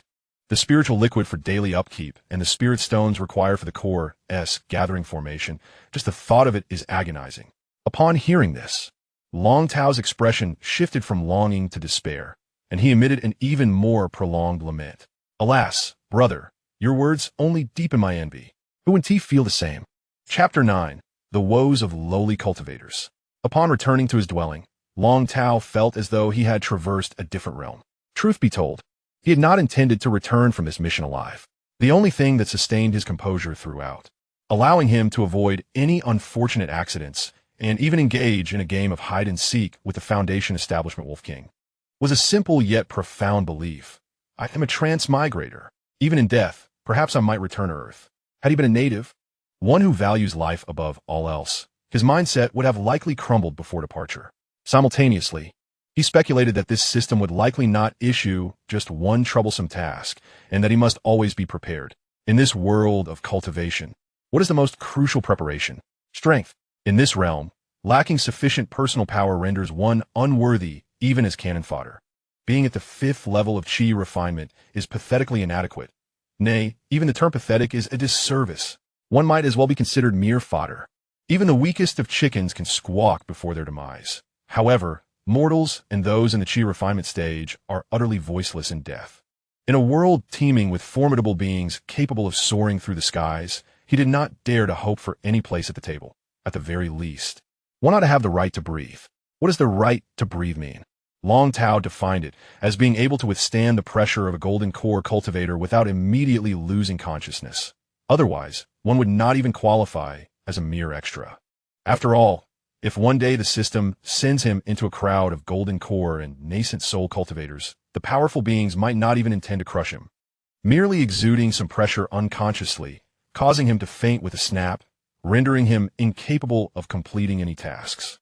Hence, the first step is to establish a foundation. Even if it means relying on copious amounts of medicinal pills to achieve a superficial foundation, it still serves a vital purpose. It prevents fainting. In the face of a golden core master's pressure, even the weakest foundation can allow one to cry out for mercy, even if internally one is already gravely injured, bleeding profusely and kneeling in agony. Yet, even achieving the foundation stage, which is often seen as a cannon fodder level in many novels from his past life, remains an unattainable aspiration for Long Tao. Such is the harshness of reality. Before his journey through the realms, he was but one of many misled by the allure of various exhilarating tales, convinced that if a world of cultivation truly existed, then the stage of Qi refinement would correspond to elementary school, foundation establishment to high school, and golden core to university, progressing accordingly thereafter. However, upon arriving in this bizarre locale, he came to realize that the educational merit within the cultivation realm was alarmingly high. Inflation? Non-existent. What prevailed instead was a severe deflation. Achieving foundation establishment was tantamount to entering university, and the path of cultivation was not akin to merely solving problems or cramming for exams. It consumed genuine resources, real spirit stones, rare talents that emerge once in a millennium, and the accumulated virtues of one's ancestors through generations.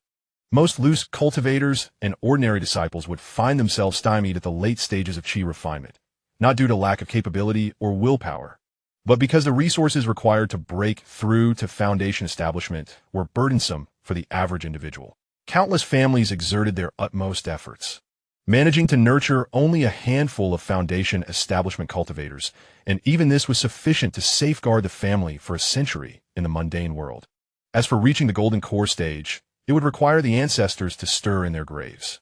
He recalled many novels where any family in a city had a dozen or so golden core cultivators standing guard, while the venerable elders of the nascent soul sipped tea and played chess, and the transcendents secluded themselves in the mountains. How amusing it all seemed in retrospect.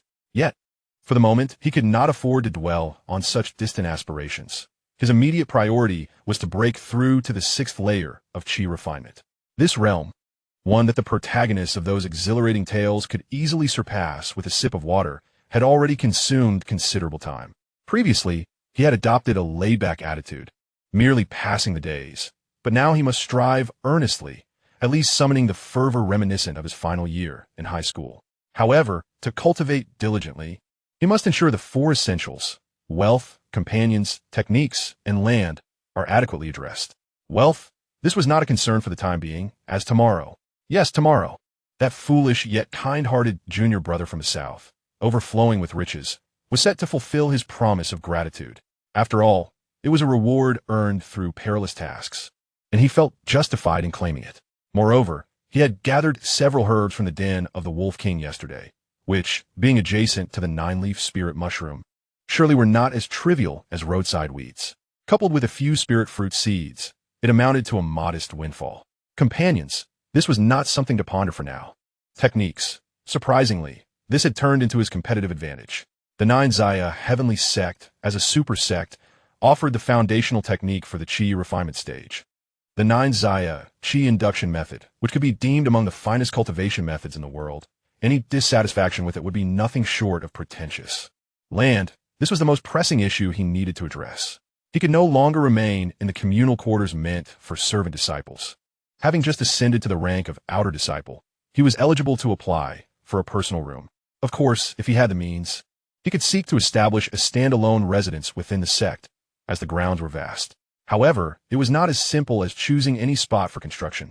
Locations with spirit veins had long been claimed by powerful figures and sects, while areas with abundant spiritual energy would certainly not be allocated to ordinary outer disciples.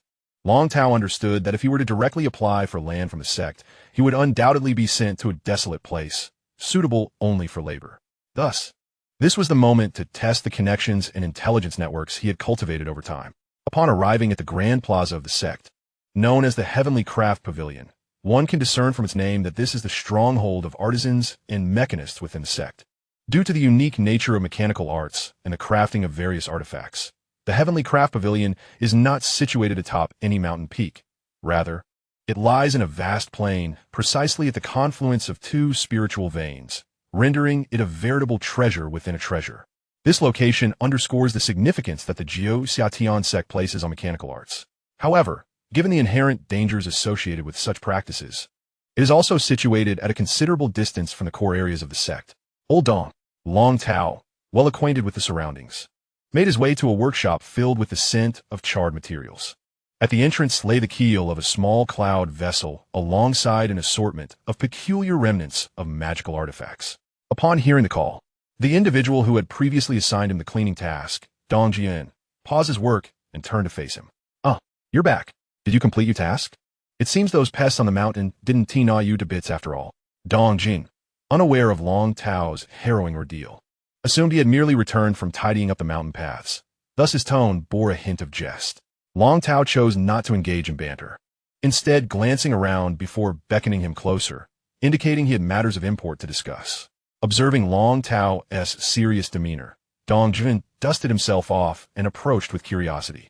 What is up? Acting all mysterious. Did you stumble upon some ancient relics in the mountain crevices? With a smug expression, Long Tao presented several ethereal grasses and spirit fruit seeds, signaling that his journey had indeed yielded fruit. Dong Jin picked up a piece of grass and weighed the seed in his hand, a glimmer of surprise crossing his eyes. Not bad. You really found something worthwhile. So, where do I get my money back? You're so eager. These are merely trifles. The real treasures were beyond my reach. So I enlisted the help of another sect member who will bring me the goods tomorrow.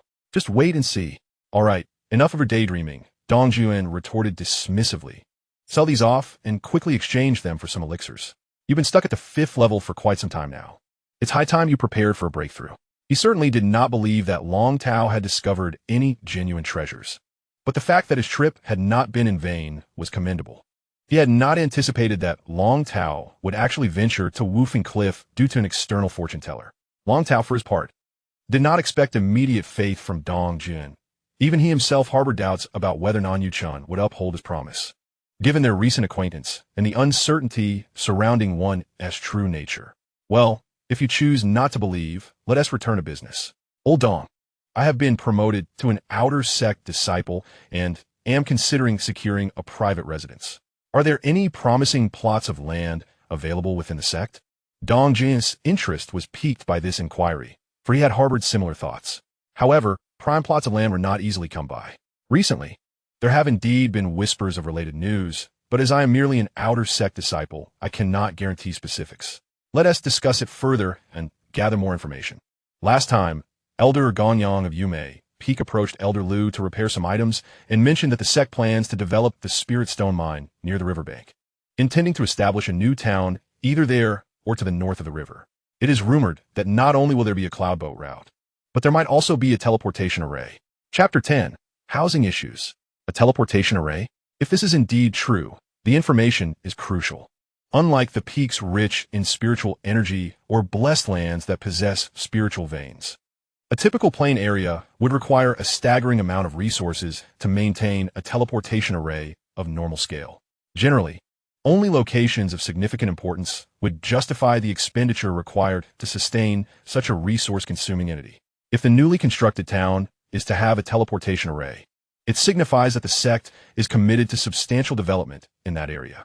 Thus, Purchasing land in advance would likely yield considerable appreciation in both land and housing prices. Such explosive news is even known to us outer disciples. Long Tao felt that, given his luck, he would likely miss out on such a fortunate opportunity. So he remained relatively unexcited. I shared the same sentiment and had refrained from acting, as similar news circulates daily in the markets, and who can discern the truth? Dong Jian sighed as well, though his expression revealed an inner conflict. Just then, the workshop door swung open, and a voice, aged yet robust, resonated from within. This news should be genuine. If you two truly wish to acquire a plot of land, consider taking a chance. Elder Lu. The two turned simultaneously and bowed, though their demeanor was relaxed, indicating their familiarity with one another. Elder Lu, dressed in a practical coarse cloth shirt, with gray hair and a ruddy complexion, might at first glance appear to be an elderly man. However, upon closer inspection, one would notice his skin was firm and smooth, albeit somewhat dusty. Elder, if this news is true, the higher-ups and inner disciples would have already snatched up the prime land. After all, the riverside is quite distant from the main peak, and most are reluctant to venture there. As for the teleportation array, no decisions have been made yet, so there aren't as many land grabbers as you might suppose. The two young men fell into contemplation once more, while Elder Lu curiously observed Long Tao for a moment before speaking again. Long Tao, have you considered studying mechanical arts? You possess considerable talent in that area. Long Tao felt a tinge of embarrassment. The talent the elder referred to stemmed from his previous life's memories, offering him some ideas. However, he had no intention of outright rejection, as mechanical arts would indeed be a valuable skill for him at this juncture. I have considered it, of course, but for now, I must first achieve the 6th layer of Qi training. Otherwise, I wouldn't even qualify to wield a basic magical tool, let alone assist anyone. I will come to seek your guidance once I break through to the 6th layer. It's good to have that mindset. Just be sure not to end up under someone else's tutelage. Your words resonate deeply. Over these years, your care for both me and Elder Dong has been substantial. We have come to regard you as a mentor. Loyalty to the sect begins with fidelity to one's superiors, a principle I grasp well. The young lad is quite the smooth talker. Though he speaks casually, a smile of delight nearly reaches Elder Lu's ears. Very well. Let us proceed with this for now. Jia Yuan and I need to inspect the dragon bone further. Long Tao nodded, preparing to depart. But Dong Jia Yuan called out to him, saying, by the way, if you wish to avoid the cramped quarters with others, you might consider finding a room at the foot of the main peak. While the rent is rather steep, it is certainly more economical than purchasing land and constructing a house. With a sigh, Long Tao conceded, I suppose that will have to suffice for now. I'll go take a look shortly. Once Long Tao had distanced himself, Elder Lu's smile faded, his eyes narrowing as if scrutinizing something. He inquired of Dong Jia Yuan beside him. Jia Yuan, has that young lad encountered any recent happenings? Dong Jia Yuan, preoccupied with measuring distances, paused at the question. After a moment's contemplation, he replied candidly, recent events? He merely passed the outer sect disciple examination a few days ago, overjoyed as if he were a fool. As for yesterday, I am unsure what possessed him, but he ventured to Windless Cliff for reconnaissance, claiming it was for future trials. He did return with a few decent spiritual herbs, but nothing else of note. Why do you ask? I observed earlier that his spirit seemed more solid than before. Dong Jia Yuan nearly choked on his own words, his expression akin to one who has just heard a jest. You jest. Techniques to strengthen the spirit are typically reserved for those in the later stages of foundation establishment, often accessible only to direct disciples. Indeed, hence my curiosity. Yet, it is likely I was mistaken. With the recent influx of goods, I have been burning the midnight oil, and my eyes may have deceived me. Surely a golden core cultivator would not suffer from such illusions. Lower-grade golden core, old as I am, fatigue sets in quickly. Now, let us return to our tasks. Long Tao boarded the cloud vessel once more, setting his sights on the heart of the sect, the majestic Xianxia peak.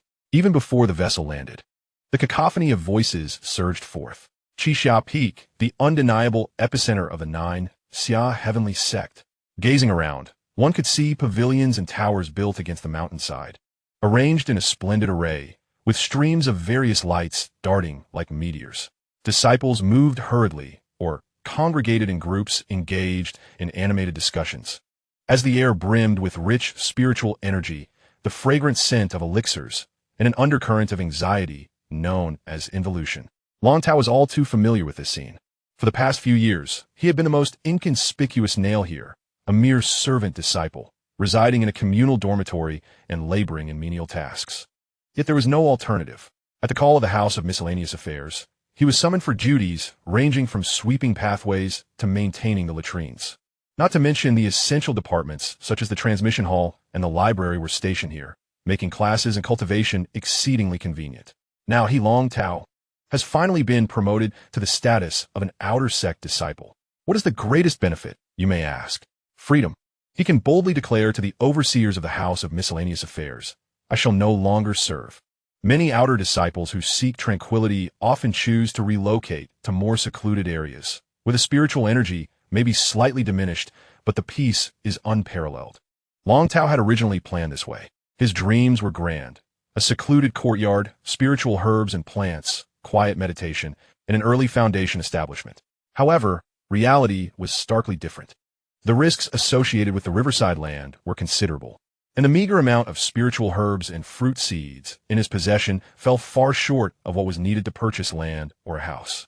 After careful consideration, he concluded that residing temporarily at the main peak was the most prudent choice. Thus, he made his way to the familiar errand office halfway up the mountain, intending to rent a room as per Dong Jiyuan's suggestion. Upon crossing the threshold of the errand office, several familiar faces turned towards him in unison. Well, if at ISNT our esteemed outer sect disciple Long, what brings you back to our humble abode after your promotion? Spoke a stout middle-aged man, Brother Chiu. He was once Long Tao's direct superior, and now held a position of authority within the errand office. Brother Chiu was generally decent, albeit with a sharp tongue at times. However, he was not overly harsh with the errand workers, maintaining a facade of amiability. Of course, as a person in charge, it was impossible for him to be universally liked, but a foundation cultivator with no hope of reaching the golden core stage, who could secure such a stable position within the sect's core, certainly possessed his own skills. Let's drop the pretense, Brother Chiu. I plan to move out, so I would appreciate your assistance in finding a more affordable room, Long Tao stated directly. Of course, Brother Chiu replied, a smile spreading across his face as he turned to the nearby errand disciples who were eavesdropping. Did you all hear that? Disciple Long has made it out. From now on, he won't have to endure the scent of our communal dormitory. He then urged the others, you lot, pull yourselves together and step up your efforts. Do you truly wish to grow old amidst this rabble? The errand disciples, upon hearing his words, forced smiles that were either genuine or feigned, converging to congratulate him. Yet beneath their congratulatory remarks lay unmasked bitterness, dissatisfaction, and a raw sense of envy. Just as some harbored jealousy towards the exceptional Nan Yuchen. Many errand disciples envied Long Tao for ascending to the outer sect at such a young age. Advancement within the Jiuxia heavenly sect was not merely a matter of time. Errand disciples had two primary pathways to promotion. One was to reach the 5th level of Qi Refinement before the age of 20 and pass a rigorous examination, which included both written and practical assessments, as well as contributions to the sect. Failure to overcome the 20-year threshold would result in the disciple being labeled as lazy and complacent. To advance thereafter, they would need to reach the 9th level of Qi Refinement. The challenge lay in the fact that errand disciples had to juggle work and cultivation. While reaching the 5th level was achievable, attaining the 9th was an arduous task. Consequently, one could often find errand workers in their 40s or 50s, some even with graying hair, their eyes clouded and spirits dimmed, having long since severed their paths to progression, merely struggling to survive at the sect's bottom rung. Long Tao, having ascended to the outer sect before turning 18, was already among the more successful of his peers, at least part of the group that earnestly pursued cultivation. Although he felt his Qi induction technique was somewhat clumsy, the number of more degenerate and lethargic disciples within the sect was overwhelming. Chapter 11. My Spider Spirit Neighbor. What is your budget for renting a house? Chiu, the senior brother, skillfully flipped to the last few pages of the housing ledger, where the listings were naturally suited for someone of Long Tao's modest means. Senior brother, you are well aware of how little I have left after all the spirit stones you've given me over the years. Just find me a few inexpensive houses at the foot of the main peak, he replied. I recall your family is quite well off. They should be able to assist you in this matter. While flipping through the ledger, Chiu did not raise his head as he inquired. They have already spent a considerable sum to get me into the sect. I feel embarrassed to ask for help with housing. My sister would surely make fun of me. Think long term. Chiu finally looked up, his expression serious.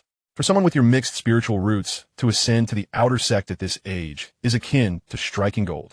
If you persevere for a few more years and establish yourself, you'll be able to support your family. He pointed at a listing in the ledger. How about this one? Located at the foot of the Northwest Mountain, it's reasonably priced, though it is a bit far from Xianxia town, requiring a detour to reach the mountain. The detour the agent mentioned was certainly not a minor one. Long Tao immediately declined, considering that the Northwest Mountain was known for its strong winds and inconvenient transportation, making it an undesirable place to reside. Xiao seemed to have anticipated his rejection, knowing full well that location could be troublesome. He scrolled through the ledger some more, stopping at another listing, a playful smile gracing his face. How about this one? It's in the southwest, near Fengying Pavilion, not far from Xianxia town, and the price is quite low. Only 2 spirit stones a month. Such a low price. There must be a catch. Long Tao felt a sense of unease. The area around Fengying Pavilion was a prime location, providing easy access to both the main peak and Xianxia town. Typically, the monthly rent would be at least 4 low-grade spirit stones. How would he deceive you, brother? There's a reason it's cheap. The neighbors are from southern Wanyao Mountain and belong to the Demon Clan, which can be problematic. Demon Clan? Long Tao's breath hitched slightly, his mind involuntarily conjuring images of enchanting 9-tailed fox spirits and serpentine beauties. Stop! Stop! Qiu, noticing the dreamy look in his eyes, interjected. Don't get your hopes up.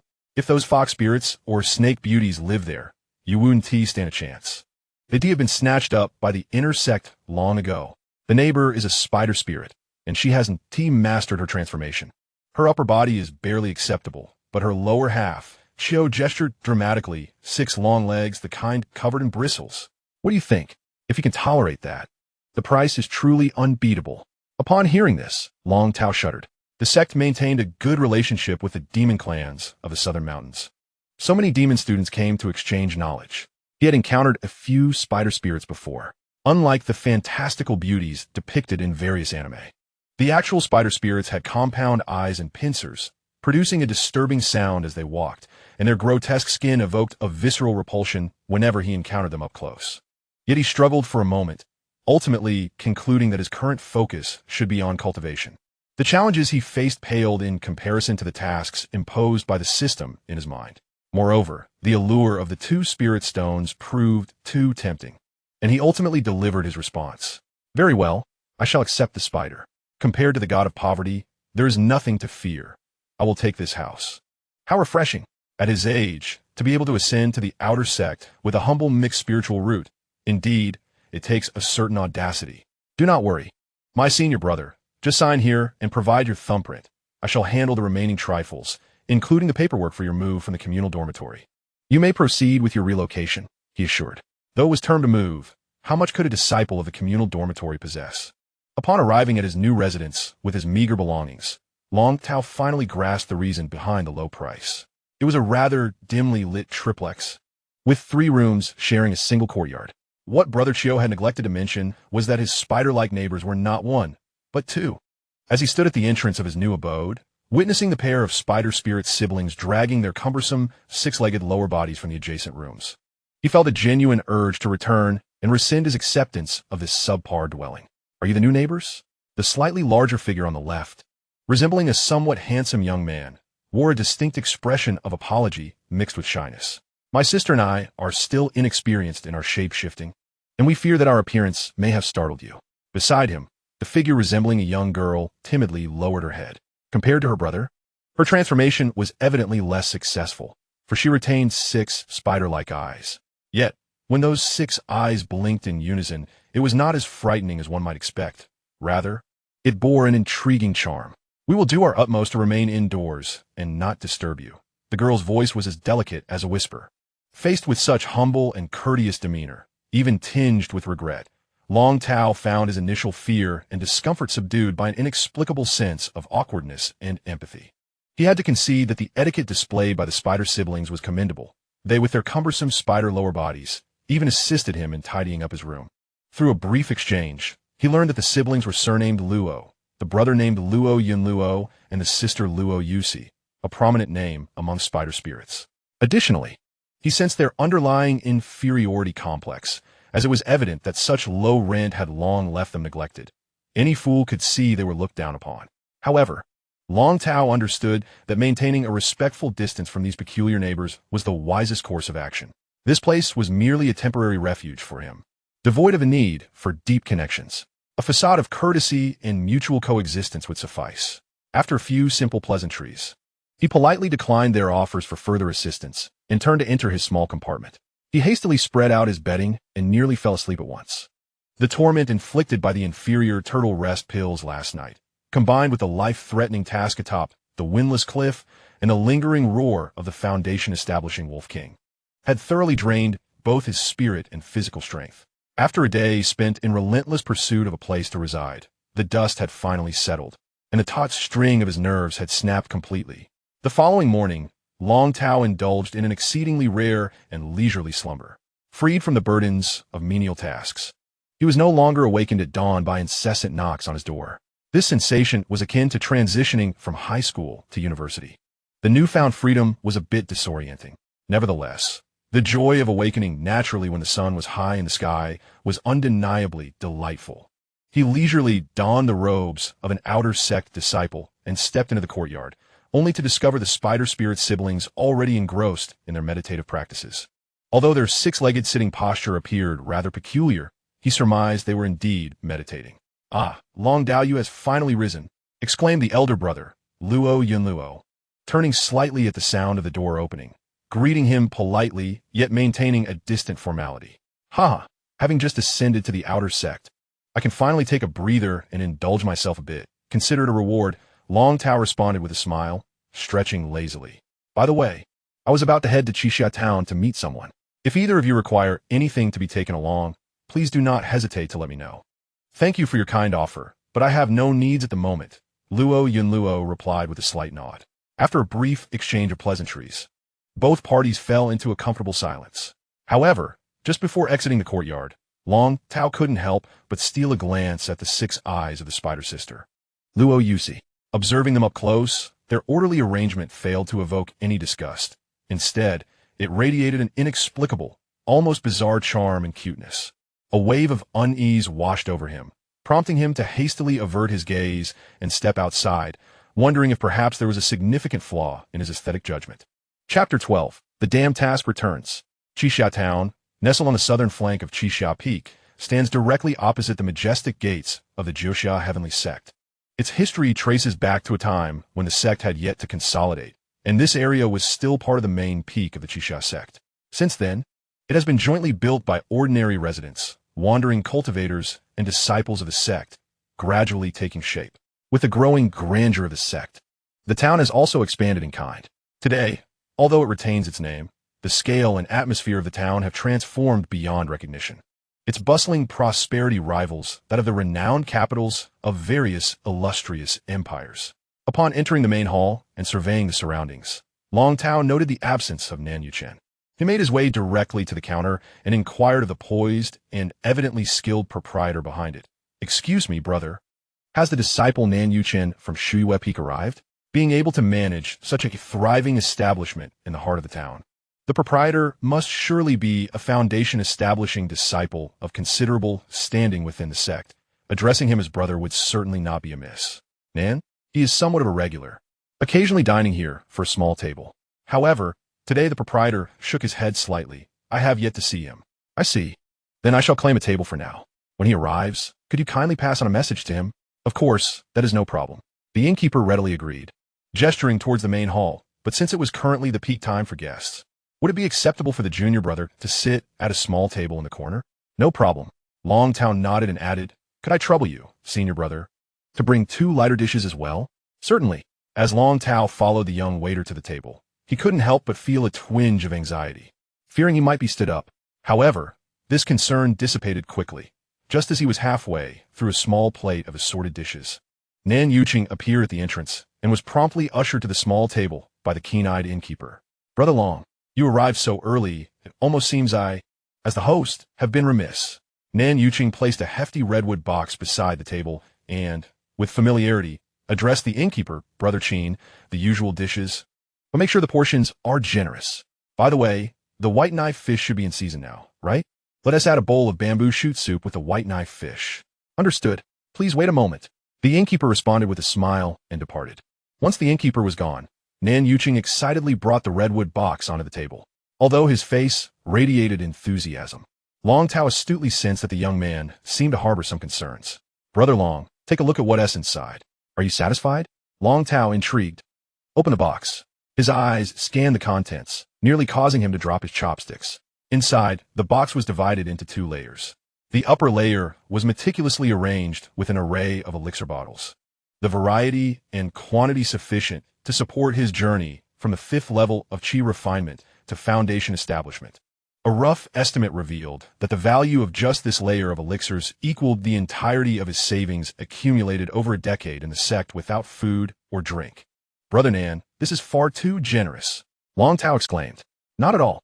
The total value of everything here, including this redwood box, doesn't even amount to 1/10 of that 9-leaf spirit mushroom," he replied, his tone tinged with evident frustration. "If I hadn't given away many elixirs from the Qi Refinement stage after reaching Foundation Establishment, there would surely be even more inside today." Long Tao found himself at a loss for words, realizing that for an ordinary person, this box of elixirs could very well be a casual gift from his master or even a senior sister in a good mood. Subsequently, Nan Yuqing showcased the items in the lower layer, which consisted of various natural treasures useful in the later stages of Qi Refinement. While not particularly rare, gathering such items could be quite time-consuming and labor-intensive. Thus, this gesture had been immensely helpful. Of course, in such a setting, the two would not make a spectacle of examining each item. Long Tao expressed his trust in Nan Yuqing, assuring him that there was no need for a thorough inspection. Just then, the fragrant dishes began to arrive at the table, and the conversation shifted accordingly. "Our master is exceptionally pleased this time," Nan Yuqing said, picking up a piece of fish, genuine joy finally gracing his features. "My 5th senior sister has been stuck at the 4th level of Foundation Establishment for quite some time. This 9-leaf spirit mushroom could alleviate her urgent predicament." "You've given it to your senior sister? What will you do then?" "This is of no concern, generally. A single individual requires merely 3 to 4 leaves.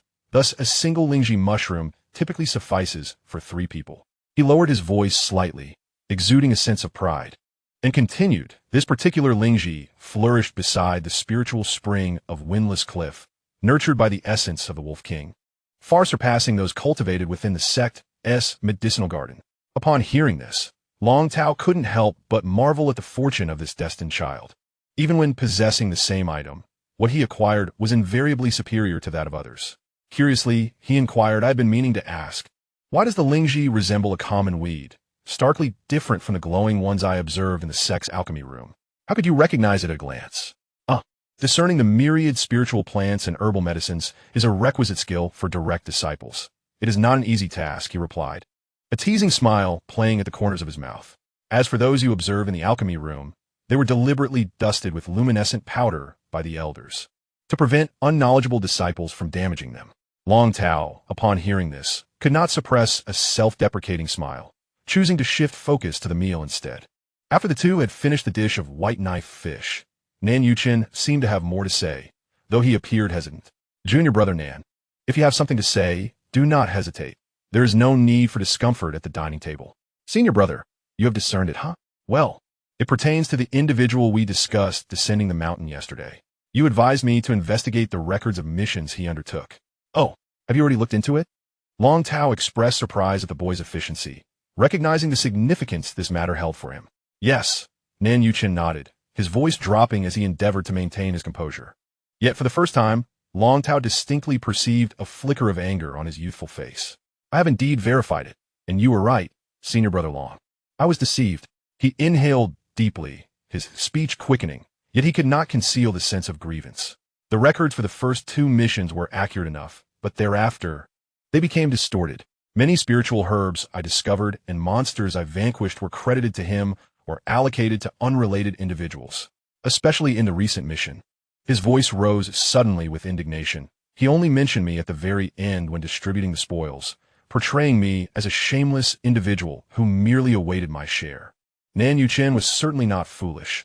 He could be modest and refrain from boasting, but that did not equate to tolerating others usurping his accomplishments. Long Tao sighed in response. "You previously mentioned that the inner sect disciples were rather distant from you. Now you understand the reason. As a prodigy of the sect, Your every move garners attention. Those mission records will undoubtedly be scrutinized and disseminated. We, the outer sect's miscellaneous workers, are somewhat insulated due to our lack of interaction. But I suspect your reputation among the inner disciples has been significantly tarnished by that individual. Senior brother, do you have any suggestions? A rare look of panic crossed Nan Yuchen's face. Being anxious is futile. Long Tao poured him a cup of tea, his demeanor calm as he inquired. Surely those mission records bear your signature or fingerprint. Nan Yuchen nodded with a pained expression. In his earlier desire for ease, he had pressed his handprint before that individual recorded the details, having trusted him implicitly at the time. Now, he was filled with regret, lamenting his own foolishness. Do not be overly self-reproachful. In the grand scheme, these are mere trifles. Do not let them disturb your peace of mind. Trifles? Nan Yuchen exclaimed incredulously, his eyes wide. Brother, is this truly a trivial matter? I fear I shall never hold my head high in the inner sect again. No one will wish to associate with me. Huh. You are overthinking, he replied with a chuckle. Firstly, you are but a child. Even if you have erred, most will not dwell on it. Moreover, his gaze sharpened as he lowered his voice.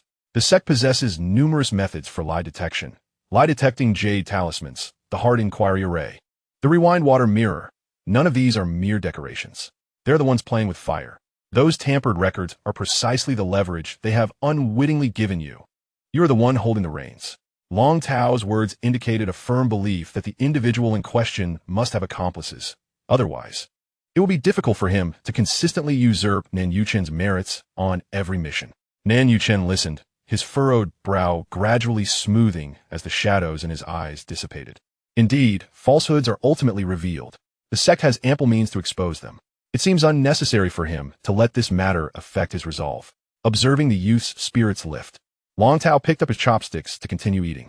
Unexpectedly, the long-absent system task panel reappeared before him, announcing a new assignment. Task: peep at the beautiful master taking a bath. Please sign in outside the bathing area of Master Mingzhu within 5 days, ensuring that the destined child, Nan Yuchen, witnesses his master bathing and acquires either a pair of undergarments or a belly wrap from Master Mingzhu. Task reward: none. Failure penalty: decrease of 20 soul lamp points. Current soul lamp points: 18. Chapter 13. System: just grant me a quick end.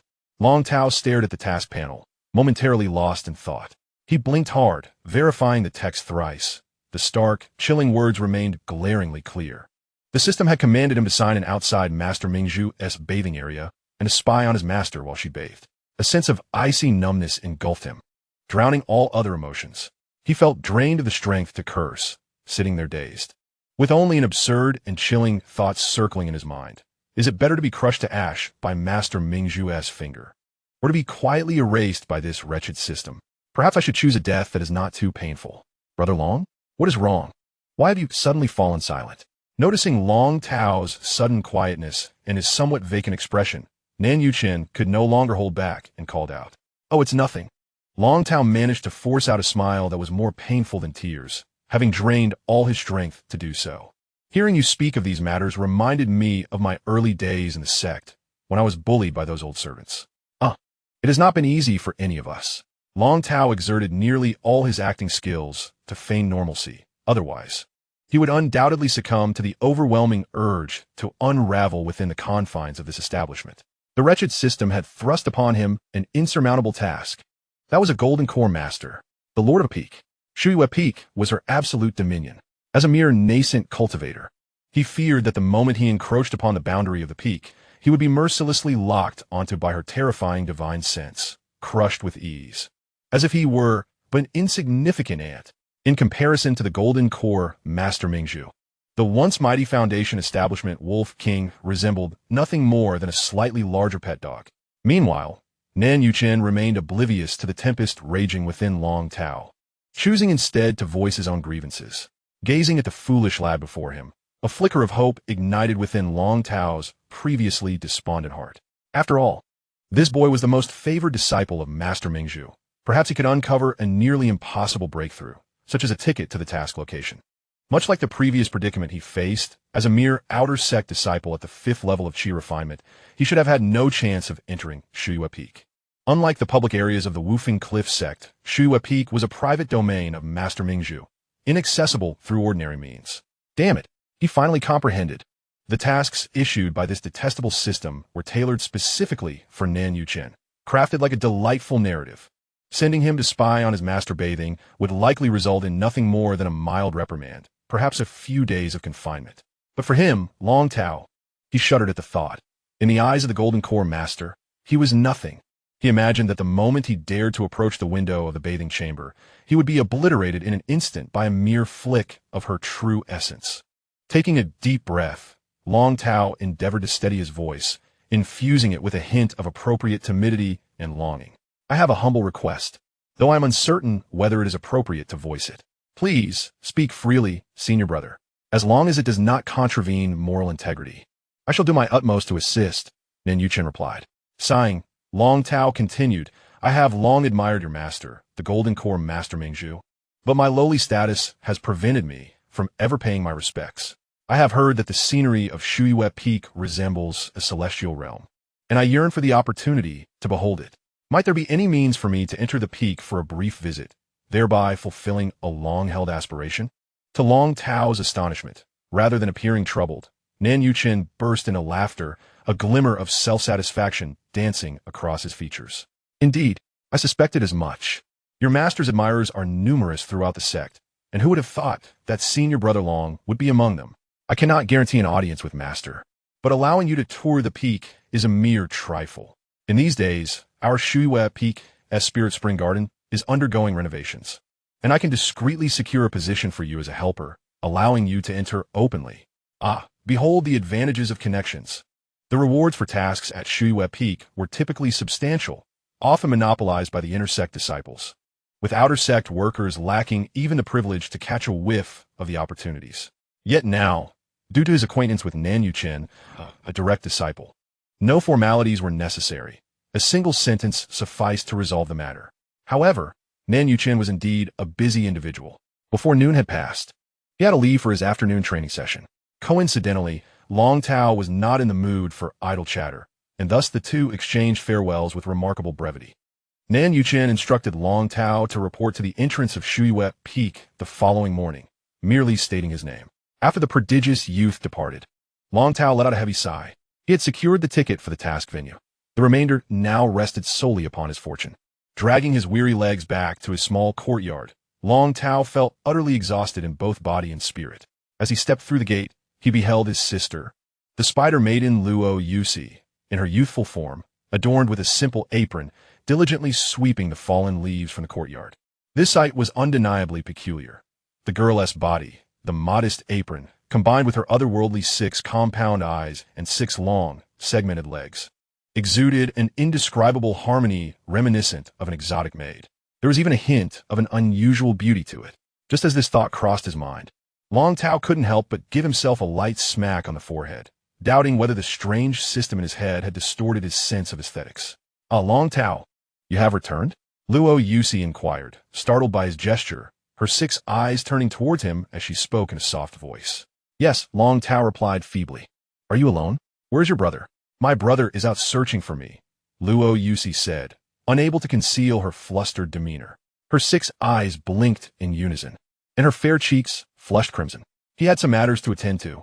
Observing the girl's awkwardness, Long Tao understood. Since it was a personal matter, he chose not to pry further. He then walked straight toward his small abode. It was not that he wished to avoid conversation. Rather, his heart was heavy with despair. Most likely, the day after tomorrow would mark his last in this world. Who could find solace in conversing with an exotic maiden when faced with impending doom? Upon entering his room, he first took out paper and ink, not for any other purpose but to compose his will. Although he had approached his last task with a sense of resignation, he had been destitute at that time, with nothing of value to bequeath. However, the situation was markedly different now. The small wooden box that Nan Yuchen had gifted him at noon represented a considerable fortune for mortals and Qi Refining disciples alike, necessitating careful planning. He dipped his brush into the ink, his thoughts crystal clear.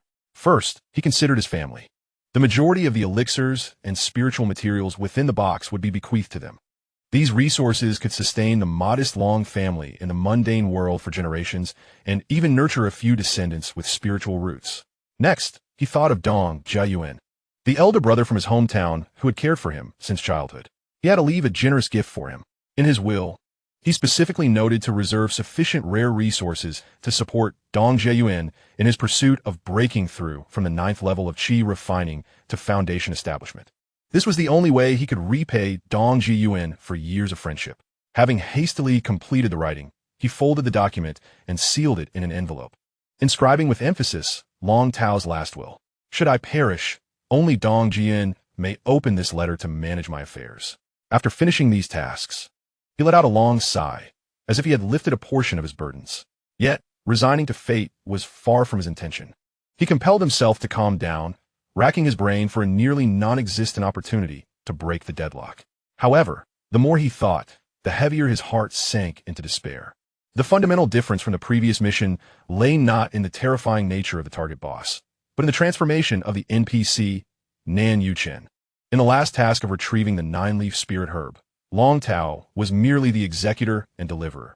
As long as he found the item and handed it over to Nan Yuchen, the task would be deemed complete. The interaction with Nan Yuchen posed little challenge. Yet, this task demanded that Nan Yuchen spy on the esteemed Ming Zhu while bathing, a role that he could not substitute. The System's panel made it abundantly clear. Long Tao was merely an accomplice in this misdeed. This was indeed a deadlock. If the system had not mistakenly bound him, but instead directly bound Nan Yuchen, this step would be a trivial matter. The system could easily coerce or entice that lad into compliance.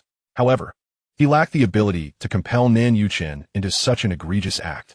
To voice a demand, he feared that before he could finish his sentence, that boy would either turn his back on him or draw his sword in anger.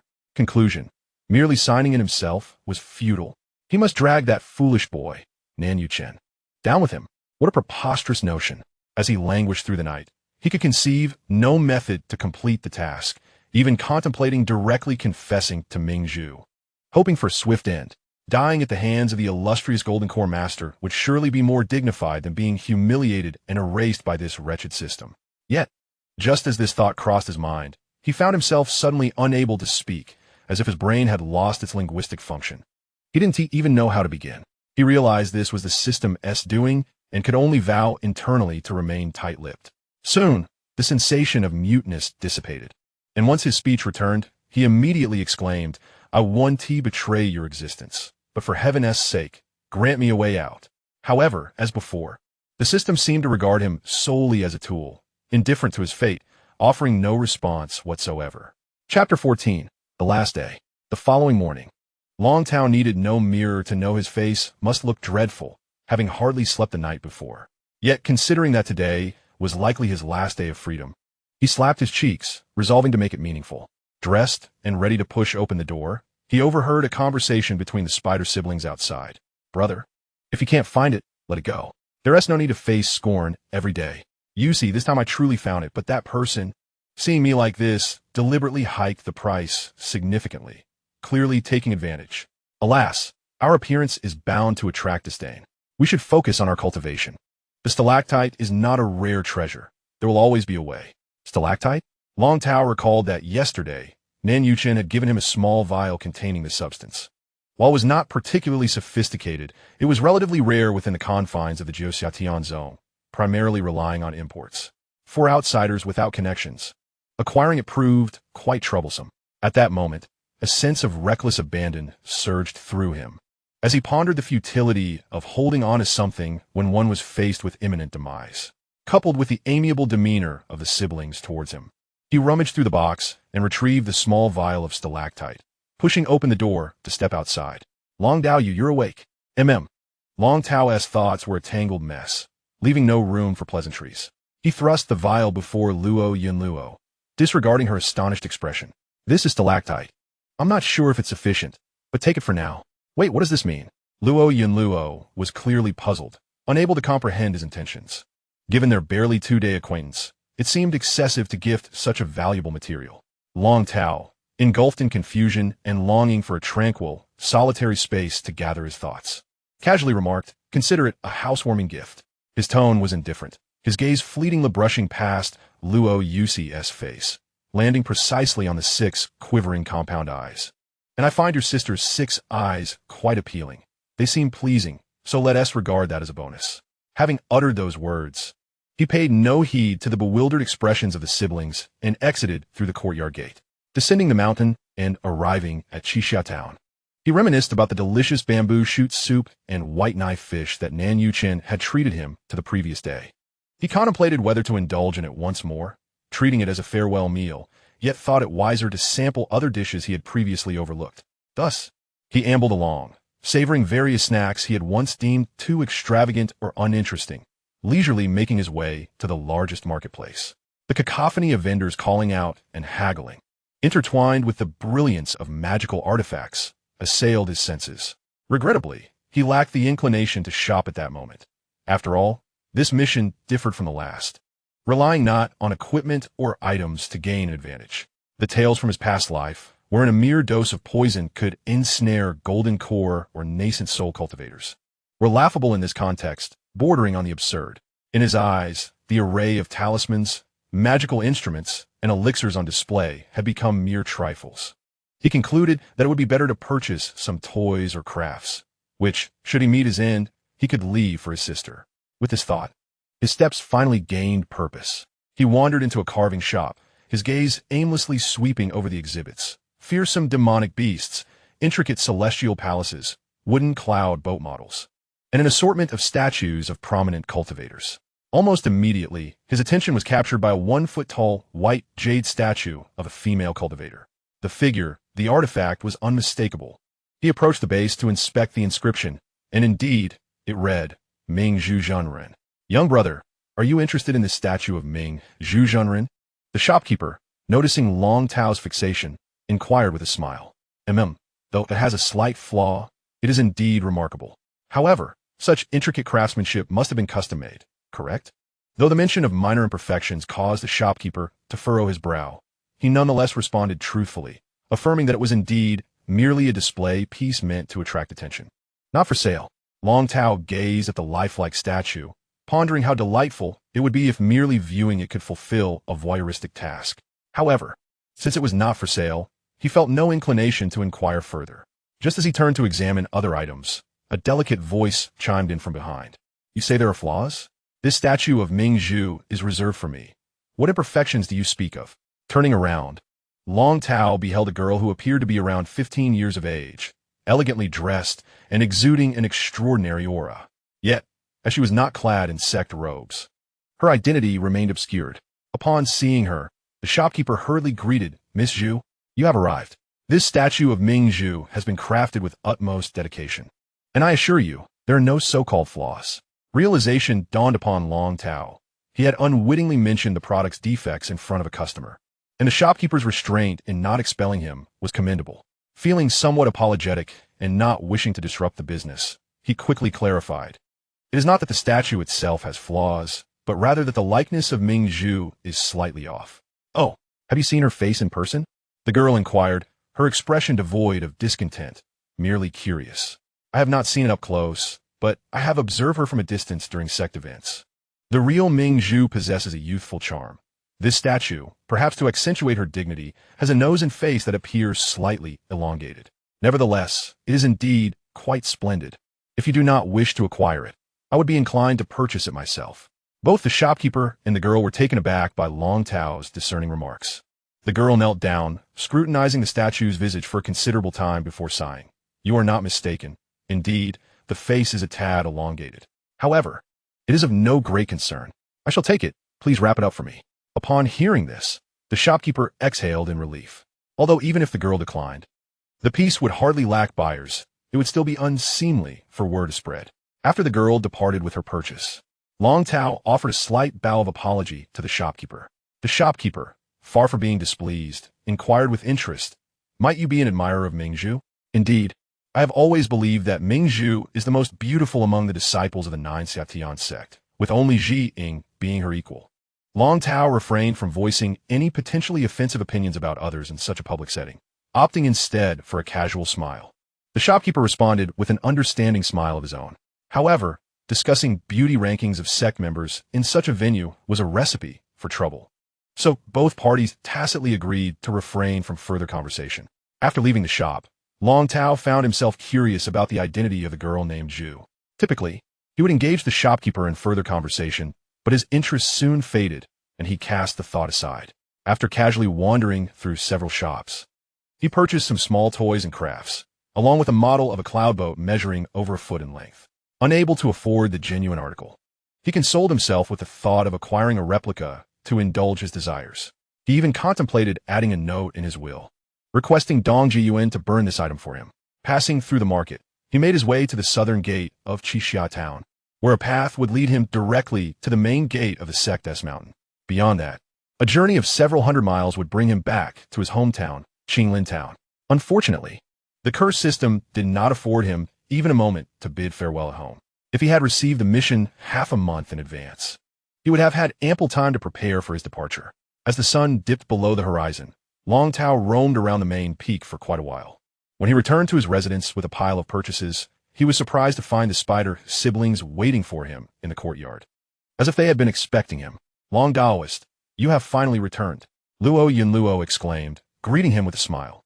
Although the sight of her 6 spider legs was somewhat unsettling, Long Tao approached politely. "Yes, I'm back. Tomorrow presents a rather troublesome task, so I may not return. I just wanted to take a longer stroll today." His voice carried a hint of fatigue, and his gaze inadvertently flickered towards Luo Yusi, who blushed deeply at his glance, her 6 eyes darting nervously elsewhere while her long spider legs fidgeted. "I see," Luo Yunluo said with a serious tone.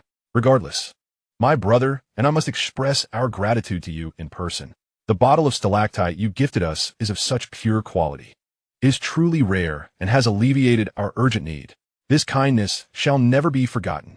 "That is good to hear," Long Tao replied, waving his hand dismissively. "It is better for these items to be of use than to gather dust in a box."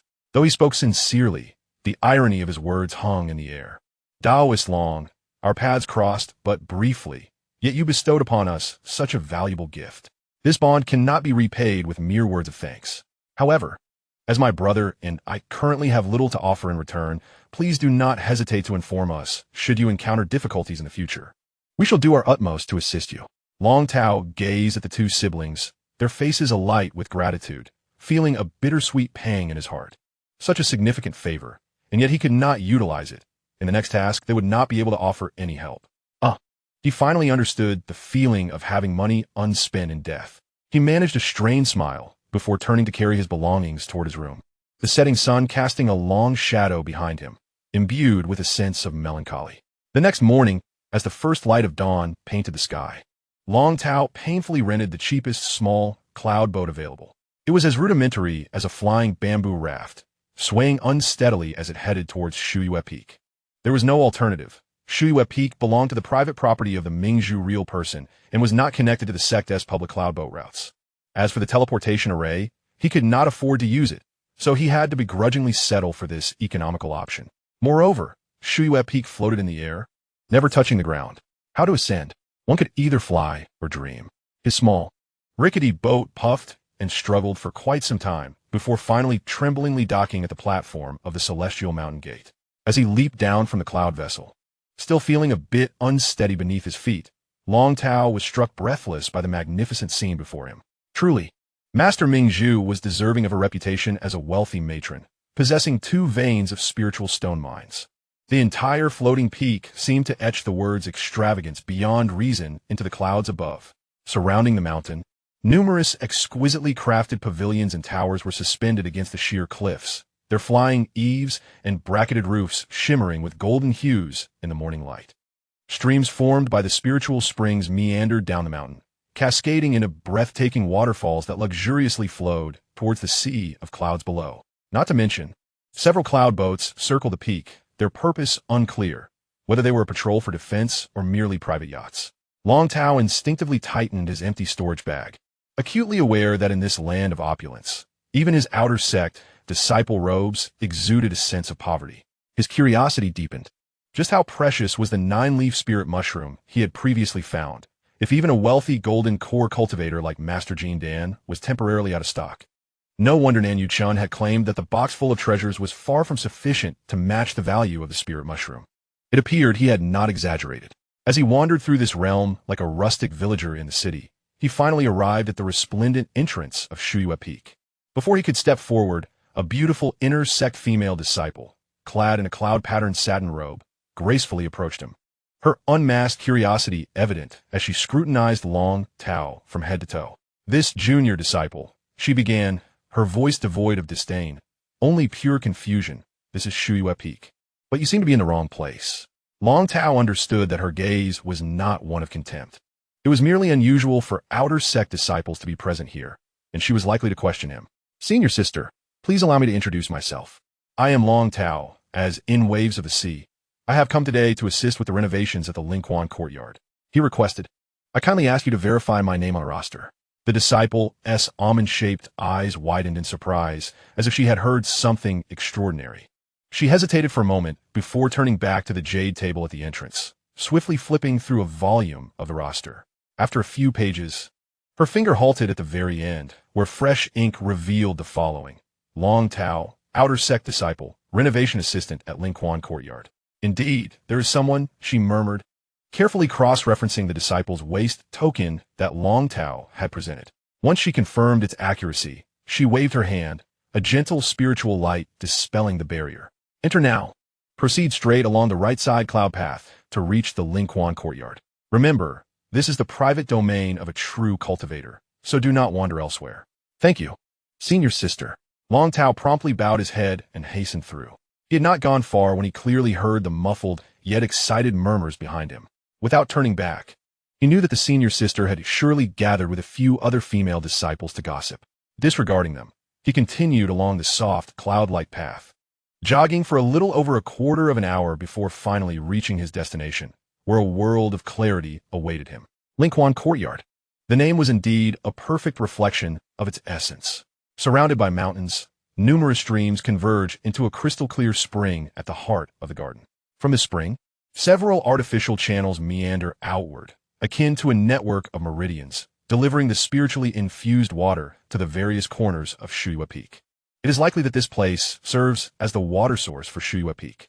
At this moment, at least a dozen inner disciples are diligently engaged in their tasks.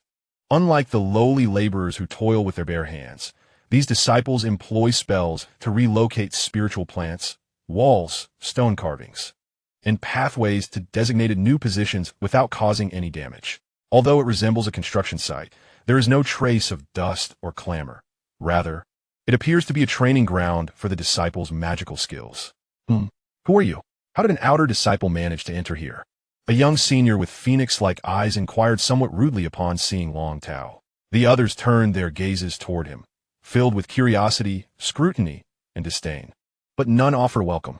"Greeting, esteemed senior. I am Long Tao, a new helper today. Please feel free to assign me any tasks. I shall do my utmost." He replied with a forced smile. "TCH, quite an audacious name, yet you're only at the 5th layer of Qi Refinement. What can you possibly accomplish here?" The senior casually kicked a piece of jade-like stone glimmering with spiritual light at his feet. "Do you see this? Even a mere stone here is a treasure painstakingly collected by Master Mingzhu at great expense. Do you think it's like the rubble from your backyard, where you can wield a hoe carelessly? Don't break anything you can't afford to replace." Long Tao refrained from retorting, acutely aware that the senior's words held truth. However, he could not bring himself to leave. He needed to stay and complete his task, no matter the embarrassment. As the atmosphere grew increasingly tense and the gazes of the disciples turned more hostile, a gentle and clear voice broke through the silence, akin to a spring breeze refreshing the air. "Enough, Junior Su. Why are you being so aggressive toward an outer disciple? You must have accepted a task to come here." A refined senior emerged from behind, exuding an aura of grace with a soothing tone. His demeanor, voice, and appearance were reminiscent of a perfect elder brother from a novel. Almost too flawless. "Brother Zhou, I am not bullying him. It's just that we all exerted considerable effort to secure this task. And this fellow surely leveraged connections to gain entry," Junior Su retorted. The surrounding inner disciples appeared stirred, their looks toward Long Tao growing increasingly unfriendly. Yet they refrained from voicing their dissent, likely intimidated by the connections he might possess. Where in the sect is there no favoritism? Besides, Junior Long is merely here to assist.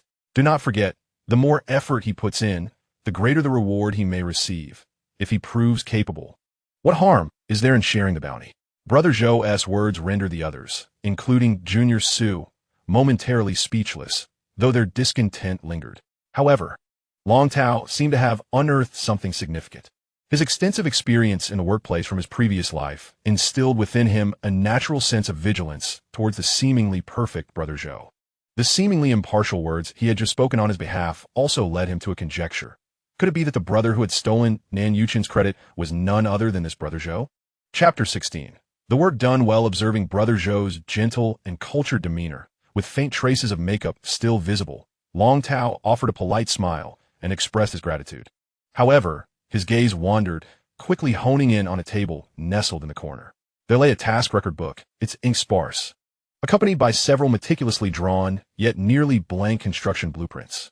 While the renovation project was in full swing, this paperwork seemed to be a forgotten corner. Grateful for Brother Zhou's regard, I shall certainly do my utmost. Yet, as Brother Su mentioned, my magical prowess is rather limited. I fear I may not be able to handle the heavy tasks. As Long Tao spoke, he approached a desk, picking up a booklet and some blueprints. However, upon examining this task record, which was almost entirely blank, I find myself quite confident in this area. If my esteemed brothers do not mind, I will be pleased to take on this troublesome task, for it appears that all of you are skilled in practical matters and would likely find this paperwork rather taxing. His words resonated with most of those present. Work records were tedious and bothersome, and since it was purely clerical work, the remuneration was pitifully small, leaving no one willing to undertake it. Previously, it had always fallen to the well-meaning Brother Zhou, and everyone felt a sense of reluctance. Now, a naive newcomer from the outer sect was volunteering. This is excellent. Brother Zhou is burdened with countless responsibilities, managing the grand scheme, while also distracted by record-keeping. It is truly exhausting. Such trivial matters should rightly be entrusted to a meticulous individual like Brother Long. A previously quiet disciple now spoke up, and with one leading the charge, others naturally followed suit. I too. Brother Long appears to be a person of great attention to detail. This role is rightfully yours. I have no objections. Amidst the chorus of voices, Long Tao successfully took on this task that everyone else shunned. The atmosphere lightened, and the gazes of the crowd towards Long Tao carried a hint of approval. Brother Zhou approached Long Tao with a benevolent smile, affectionately patting him on the shoulder with just the right amount of pressure. I truly appreciate Brother Long's help. These past couple of days dealing with this paperwork has drained my spirit, even hindering my meditation and recuperation. With a junior brother to take over, I can finally breathe a sigh of relief. Then he shifted his tone, still smiling, and continued, however, the records contained herein pertain to how much spirit stone each of our fellow disciples will ultimately receive, so we must be meticulous. Each of us has labored tirelessly to earn this opportunity to serve under the esteemed Master Mingzhu. It is no small feat if, in the end, due to unclear records, misunderstandings arise over any discrepancies, it could harm the camaraderie among our sect. Thus, I implore you, junior brother, to exercise utmost caution. Long Tao maintained his smile, even becoming a touch more humble. Rest assured, brother, in the interest of fairness, I shall enumerate each detail meticulously. However, prior to today, I must trouble you, esteemed seniors, to provide a brief report on your tasks, treating it as a moment of respite. The assembly nodded in agreement, for after a morning spent laboring diligently, the specifics of each individual's contributions had become somewhat muddled. Trusting Brother Zhou in the past had led to a certain laxity, but with the introduction of a new member, it seemed prudent to reassess the situation. Furthermore, after a morning of intense incantations and the transportation of construction materials and spiritual flora, even the elite disciples of the inner sect, as this young Brother Long rightly noted, deserved a moment of rest. The subsequent proceedings unfolded with remarkable smoothness. The disciples approached in turn, articulating either clearly or somewhat vaguely the tasks they had completed that morning. How many clusters of Yaoling herbs had been relocated? How many inscribed stones had been moved, and which segments of the waterway had been reconstructed? Brother Long Tao sat at the table, his pen gliding swiftly across the page, meticulously recording each entry. After noting each individual's contributions, he would turn the ledger towards them for verification.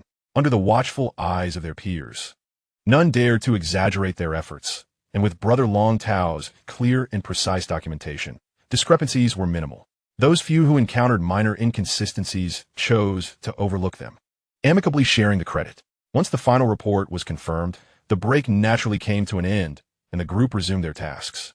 However, differing from before this time, Brother Long Tao would approach each individual prior to commencing their new assignments, jotting down their tasks, and encircling them upon completion. He He moved about like an indefatigable shadow, cradling that ledger, patrolling the spiritual spring garden. At noon and 15 minutes, Wang Su Ran reported the relocation of the listening wavestone to the east side of the Fifth Waterway. At noon and 15 minutes, Jianshang Rong planted 7 moon-watching grasses on the south side of the 7th Waterway. At noon and 30 minutes, Xi and Dong Xian excavated the second segment of the new 19th Waterway, ensuring it met the required width and depth with a length of 22 feet. Initially, the disciples paid little mind to him, assuming it was merely for show. However, as 1.5 hours elapsed, Brother Long Tao continued his methodical rounds, accurately documenting each person's work and progress. The ledger was filled with dense black script, clearly delineating every alteration, far surpassing the vague and scant phrases of Brother Zhou. Gradually, the disciples' perceptions of him transformed. This dedication and clarity earned him a silent respect. Even Brother Su, who had initially regarded him with disdain, appeared markedly friendlier. As the workday drew to a close, the laborers were visibly fatigued, yet perhaps due to Brother Long Tao's diligent recording and supervision. Today's tasks had been executed with both speed and excellence, leaving them astonished at their own efficiency. At that moment, a slightly impatient, melodic voice resonated from the garden entrance, announcing, "The workday is over. You have been dawdling for the past few days. If you continue to procrastinate, do not blame me for bringing in additional help. Should the spiritual stones in your share diminish as a result, do not lament your fate." Hearing the voice, Long Tao hastily approached with the booklet in hand before even lifting his gaze. "Senior sister, the progress on the project today is quite commendable. Here are the detailed work record from our senior brothers for your review and approval." The female disciple, noticing that the records were not from Brother Zhou, as usual, displayed a hint of skepticism. However, when Long Tao finally met her gaze, both widened their eyes in surprise. The female disciple who had come for inspection was none other than the girl named Zhu, who had commissioned the statue of the enlightened candlemaster at the market yesterday. It turned out she was a disciple of the enlightened candlemaster, although it was unclear whether she was a direct disciple. Her involvement in such duties indicated her considerable status. "Is it truly you? What a coincidence! But how did you, an outer disciple, gain entrance? Who facilitated your introduction?" After her initial astonishment, the Zhu girl seemed unperturbed, flipping through the booklet as she inquired. Long Tao replied candidly, "I share a certain affinity with junior brother Nan Yuchen and have long admired the celestial beauty of Shuyue Peak, so he kindly lent me a hand." This explanation elicited a slight surprise from the girl. Her naive and shy junior brother had befriended an outer disciple, and their relationship was close enough for him to secure her entry to Shuyue Peak. However, what astonished her more was the meticulousness of the booklet in her hands. It was exceedingly detailed, to the point of causing a shiver down her spine. Every stone that had been moved and every herb that had been planted was meticulously recorded.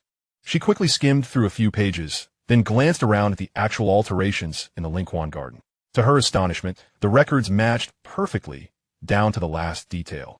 More importantly, the progress was visibly much faster than in previous days. Closing the booklet, Zhu's gaze towards Long Tao shifted from suspicion to intrigue and scrutiny. "Did you record all of this?" Long Tao offered a self-deprecating smile in response, saying, "Alas, we lowly attendants must rely on diligent effort in these matters just to make a living. Indeed, it is 100 times better than the muddled account from the last few days." Her eyes scanned the group, landing finally on Brother Zhou, before returning to Long Tao. "From now on, this record-keeping task will be yours. Return tomorrow." With that, she turned and departed swiftly, leaving behind a decisive silhouette. Unbeknownst to him, a small, inconspicuous object had attached itself to his waist. Meanwhile, he remained indifferent to this unexpected responsibility, for the true task had yet to commence. Chapter 17. The Celestial Realm. After bidding farewell to the inner disciples, Long Tao did not rush to leave. He certainly could not depart, otherwise he would not only fail to fulfill his spying mission, but also be unable to report on the attendant's task outside the bathing area.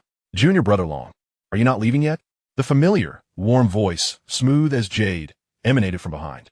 Turning around, Long Tao found himself face to face with the refined and gentle figure of his perfect senior, Brother Zhou. Having formed a general impression of this person, Long Tao had no intention of forging a deeper connection. He merely responded casually, reluctant to leave this enchanting paradise of Shuyue Peak, eager to linger a little longer. After all, it was only natural. He too had felt similarly during his early days in the inner sect.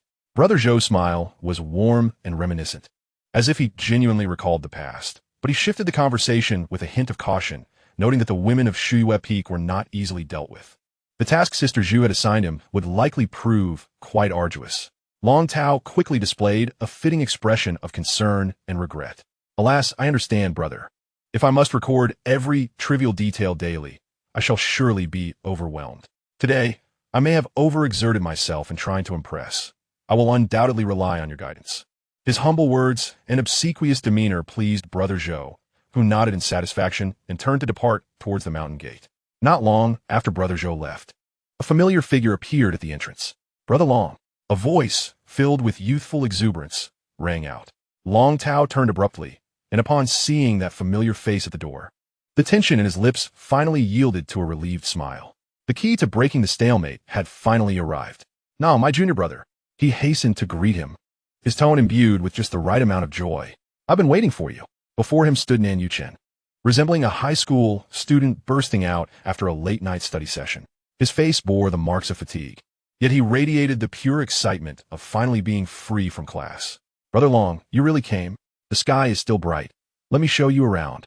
Observing the boy's exuberance, Long Tao felt a surge of determination. This lad represented his greatest and only hope for success in the current mission.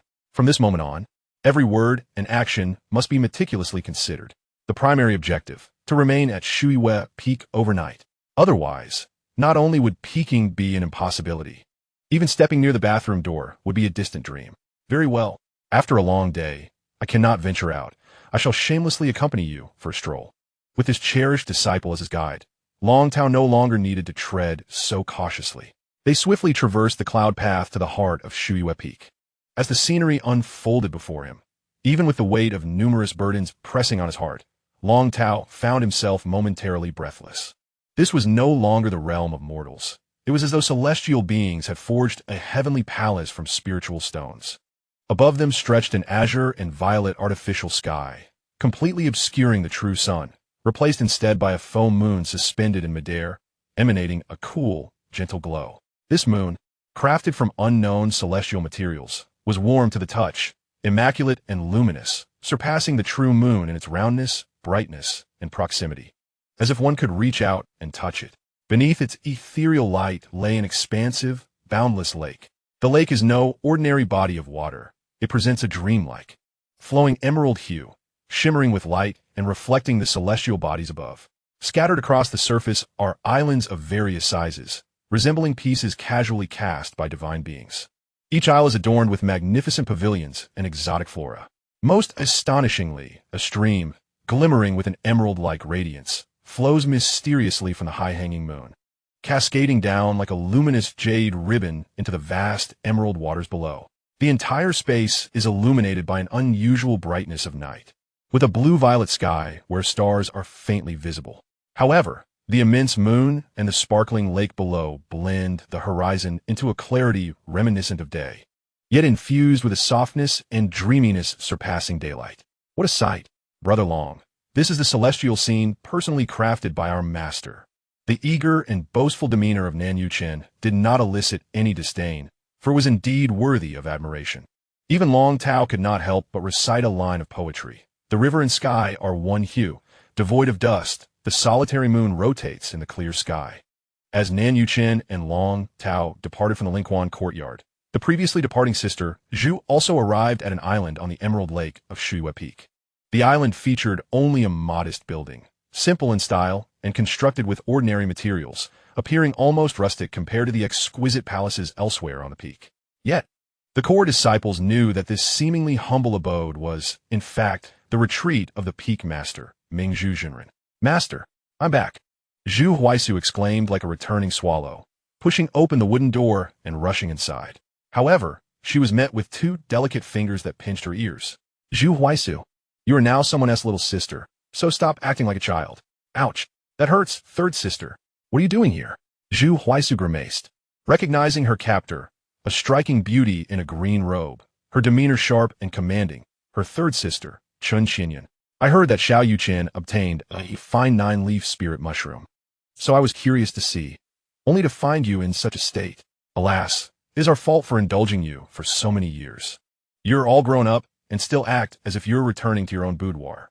Zhu Huaisu rubbed her slightly reddened ear and chuckled, playfully leaning into Chen Xianyun's embrace, like a spoiled cat seeking affection, instantly softening her sister's temper. At that moment, the inner door opened and a tall, serene woman stepped out, her long, lustrous braid cascading to her waist, clad in a simple apricot-colored garment, yet exuding a calm and steady grace. Wasn't it you? The third sister, who doted on her the most back then? You have the audacity to say that. Senior sister. The two quickly separated, bowing respectfully. It is said that an elder sister is like a mother. Compared to their master, this eldest sister, Su Muji, instilled a greater sense of trepidation among her younger sisters. She nodded slightly and led the two into the inner chamber. The interior decor is equally unpretentious, with only a water blue cloud-patterned curtain hanging centrally, emanating a gentle and tranquil radiance. Behind the curtain resides the master of Shuiyue Peak, the venerable Mingzhu Jinren. Master. The three young women called in unison, their tones affectionate. Huaisu seems particularly cheerful today. A voice emerged from behind the curtain, its silvery clarity reminiscent of a young maiden, imbued with an innate charm, yet delivered with a composed elegance that hinted at the wisdom shaped by years of experience. In this moment, before her disciples, she appeared as casual as a neighborly elder sister. Just yesterday, had she not lamented about the sluggish progress of the Lingquan Gardens expansion, vexed enough to consider recruiting more help? It is hard to imagine that this playful voice belonged to a golden elixir master who has lived for over 7 centuries. There is something significant, master. Our junior brother has made a friend outside. What could be significant about that? Although Xiao Yuking is a bit foolish, he is certainly capable of making friends. Chen Qianyun, the third sister, retorted casually, while the eldest sister merely smiled gently, awaiting further details. This time is different. That person is merely a 5th-level Qi practitioner from the outer sect, and he only wished to visit Shuiyue Peak. Xiao Yuking opened the back door for him, letting him work at the Lingquan Garden, and he has been performing quite well. Oh, the voice from behind the curtain carried a hint of surprise and intrigue. The relaxed expressions of Chen Qianyun and Su Muji instantly faded, replaced by contemplation. This was indeed peculiar. Xiao Yuking's usual companions were from the inner sect or his personal disciples. How could he have become so close to an outer sect practitioner? The eldest sister, Su Muji, wore a grave expression. To her, Nanyu Chun was not merely a junior brother, but akin to a child she had cared for over 2 years. Naturally, she would worry when he did something beyond her control and expectations. I find it strange as well, which is why I placed a listening bug on that individual. Our junior brother should have just finished his class. I suspect he is looking for that person now. Let us eavesdrop on their conversation to better understand his background. Upon hearing this, the other 3 momentarily hesitated. Setting aside Mingzhu Jinren's authority, Su Muji, as the eldest sister and a golden elixir master herself, felt a sense of embarrassment at the thought of 2 golden elixir practitioners and 2 personal disciples secretly listening in on the conversation of 2 male disciples. Zhu Huaisu quickly interjected, "It's a minor matter, but for the greater good. Our junior brother is innocent. We must help him keep an eye out, right? What if that person harbors ulterior motives? Regardless, I want to see what he is like. If you don't want to listen, you can simply cover your ears." Without waiting for the reactions of the others, she produced another listening bug, muttering incantations as the small creature flew into the midst of them. A familiar youthful voice soon emerged from the bug. "How is it, Brother Long?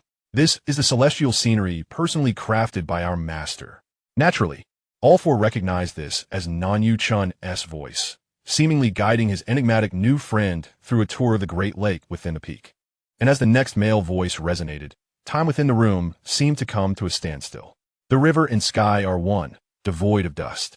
The solitary moon shines brightly in the vast expanse. Chapter 18. You are indeed a personal disciple.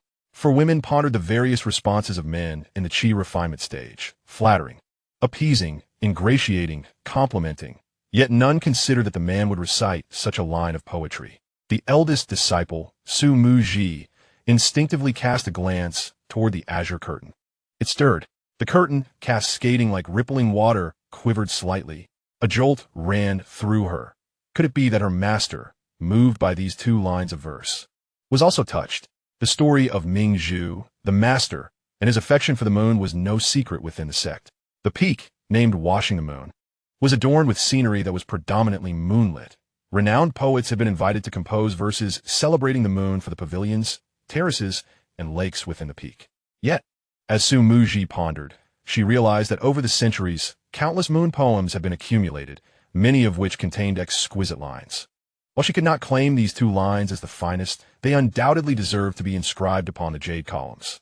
From them, she conjured vivid imagery in her mind, of a shimmering emerald lake merging seamlessly with the celestial expanse, vast and unblemished, while the full moon hung suspended in the air, casting silvery light upon the water surface. This lake and the celestial foam moon had been painstakingly crafted by her and her master. And these lines of poetry were not merely commendations. They serve as the most fitting annotations to their heartfelt creations. Even as a golden core cultivator, a hint of pride swelled within her. Su Muji steadied her thoughts and glanced at her two junior sisters, although not particularly versed in poetry. The simplicity and accessibility of these lines rendered them exemplary, easily appreciated by all. No wonder they were equally captivated. Behind the curtain, Mingzhu could no longer contain himself and remarked, "Excellent." Muji inscribed these lines upon the jade columns flanking the moon-embracing platform. They deserve their rightful place. The three disciples were taken aback. The moon-embracing platform, located beneath the full moon, was marked by two colossal jade pillars that had remained unadorned for centuries, as no poem had ever met the master's criteria until now. Just as the four women contemplated further discourse, the sound of Nan Yu Chun echoed from the listening insect. "Wow, Brother Long, even I can appreciate the beauty of these lines. Did you compose them?" In the room, their hearts leaped. If indeed he was the originator. How could that be? If I possessed such literary talent, I would have long since ingratiated myself with the fairies of the sex poetry clubs, rather than toil as a servant for so many years. This was penned by a predecessor named Zhang Ruo Su. I merely drew inspiration from scenery. Upon hearing this, the four women collectively exhaled in relief. As it turned out, it was the work of another, making it far easier to engage with an outer sect disciple fortunate enough to stumble upon a fine poem than with a prodigious talent capable of crafting verses effortlessly. "Zhangzu Osu, I've never heard of this predecessor," inquired the junior disciple, articulating the very question that lingered in the minds of the women, prompting them to listen intently once more. Ah, that predecessor was but a mortal, achieving little in life, remaining obscure in the literary world, leaving behind only this poem. After his passing, I alone have known of it. I see. It is truly unfortunate. Had he been alive, he would undoubtedly have become a dear friend to our esteemed master. A profound sense of regret enveloped the room. The blue and purple drapes before Master Mingzhu quivered once more, their movement more pronounced than before. The three disciples fell silent simultaneously.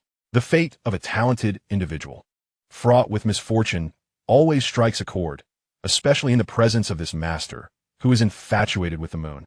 "Huaizu, you have encountered this person, have you not?"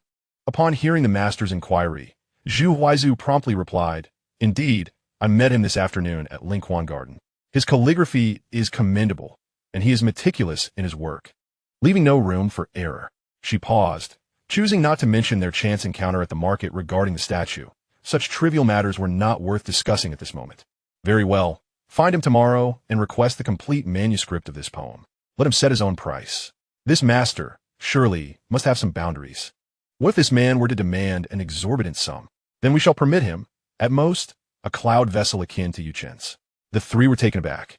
Exchanging a poem for a cloud vessel was a notion that, if made public, would surely prompt destitute poets from the Jiuxia heavenly sect and the entire realm of cultivation to rush to Shuyue Peak overnight with their manuscripts in hand. However, Master Mingzhu did not let excitement cloud his judgment. He insisted on reviewing the entire piece before reaching a conclusion. If the earlier two lines were indeed exceptional while the remainder fell flat, then there was no need to indulge him excessively. Understood.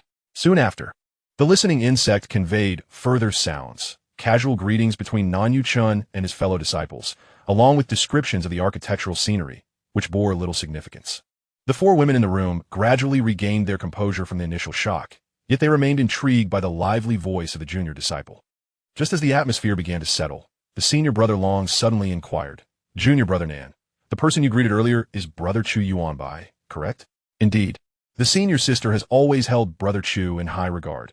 allowing him to enter the peak as an inner disciple for cultivation. I have heard she intends to take him on as her personal disciple. Haha, soon I may have to refer to him as my nephew. Nan Yu-chun jested about his own lineage before curiously asking, "Why do you ask about Brother Chu?" At this moment, Su Muji, who had been eavesdropping, became quite interested in the topic. Brother Chu Yuanbai was a disciple she held in high esteem, and there were indeed intentions of taking him as a personal disciple. However, the sudden mention raised questions. Was there an issue? The two junior sisters straightened in their seats, their curiosity ignited. Brother Chu is quite a commendable person. He is always willing to assist us lower-ranked disciples. When I made my breakthrough to the 4th layer of Qi Refinement, he selflessly offered his help. Upon hearing this, Su Muji felt a slight relief, a trace of satisfaction gracing her features. However, Long Tao then shifted the conversation, but during your greeting just now, it seemed he held some aversion towards you, exhibiting a degree of distance. Junior Brother Nan, you have often claimed that you are not well-liked among the inner disciples. I previously thought you might be exaggerating, but now I can see what you mean. These words struck like thunder, reverberating in the minds of the 4 women. Poor social standing. This word shattered the illusion of their somewhat foolish, yet universally adored junior disciple. Just as the senior sister intended to speak, the sound of Nan Yuchen's resigned chuckle permeated the listening insect. Heh, I have long grown accustomed to this. Initially, I thought it was merely the jealousy of the male disciples, but later I discovered that those senior sisters were rather distant as well. Alas, as Brother Long had previously cautioned me, the one who plotted against me has tarnished my reputation almost beyond repair. Plotted against? Tarnished reputation? With a sharp crack, the teacup in third sister Chun Qinyun's hand shattered, her face etched with astonishment and fury. How could their junior disciple have suffered in silence? While it is not uncommon to face grievances on the path of cultivation, enduring covert schemes is utterly intolerable. Su Muji, a golden core cultivator, also displayed her displeasure. Her junior brother, the treasure gem of Shuyue Peak, the direct disciple of their master, and the future prodigy of Jiu Xia Tianzong, being marginalized and schemed against on their own territory, it was simply absurd. All 4 women focused intently, fearful of missing any details, as Long Tao's voice echoed with exasperation. Are you still unwilling to reveal the name of that person? Sigh. Even if you consider me an outsider and hesitate to speak, you must confide in your master and senior sisters. As we discussed during our last meal, a mere lie detection technique would suffice. They can handle it. However, upon reflection, I realized that the predicament stemmed from my own shortcomings, allowing that individual to exploit my vulnerabilities. If I were to report this matter, my master and the others would surely be disappointed in me. At that moment, the younger sisters, Zhu Huasu and Chen Xinyan, could hardly contain their urge to storm out and confront their junior brother, determined to pry open his stubborn mind. Long Tao seemed to sense their thoughts and immediately chimed in. Oh, you foolish lad, it's no wonder you've reached foundation establishment. Your master hasn't allowed you to venture out alone for trials. With your disposition, you'd probably help others count their money after being sold out. Behind the curtain, Master Mingzhu couldn't help but nod in agreement. This was her greatest concern. She was eager to hear what this outer sect lad would articulate. Nan junior brother. Long Tao's tone grew suddenly grave. You are a direct disciple. Do you comprehend what that entails? It signifies direct guidance from the real masters and elders. Nan Yuchen felt as though he were facing a mentor. In a weak, rhetorical tone, he replied, Yes, but why must we do this? It is to ensure protection. To speak plainly, a talent like you is a vital asset to the sect. Designating you as a direct disciple aims to shield you from the distractions of petty schemers, enabling you to devote yourself wholeheartedly to cultivation. If anything arises, simply report it, allowing your master and elders to manage the situation. Indeed, precisely. The 3 senior sisters nearly exclaimed in unison. Shouldn't the senior brothers and sisters protect their juniors and clear away such filth? Even Master Mingzhu felt the weight lift significantly from her chest. This young man truly understood her protective instincts. In the realm of eavesdropping, Long Tao's teachings persisted. Yet you, instead of capitalizing on your greatest advantage, allowed others to trample upon you. What distinguishes you from an ordinary inner sect disciple? Issues that can be resolved by your elders should not be borne by you alone. A disciple who cannot lodge a complaint is akin to a golden core that cannot soar. Utterly absurd. Seek out your master or senior sister to voice your grievances, to indulge in a little charm. Remember, the only way you could disappoint them is through moral degradation or negligence in your cultivation. At that moment, within the confines of the room, the four women unanimously agreed with these words, fervently wishing that this disciple of the Long family would speak more. He articulated all that they wished to convey to their junior brother, yet feared might bruise his pride or seem overly protective. Chapter 19.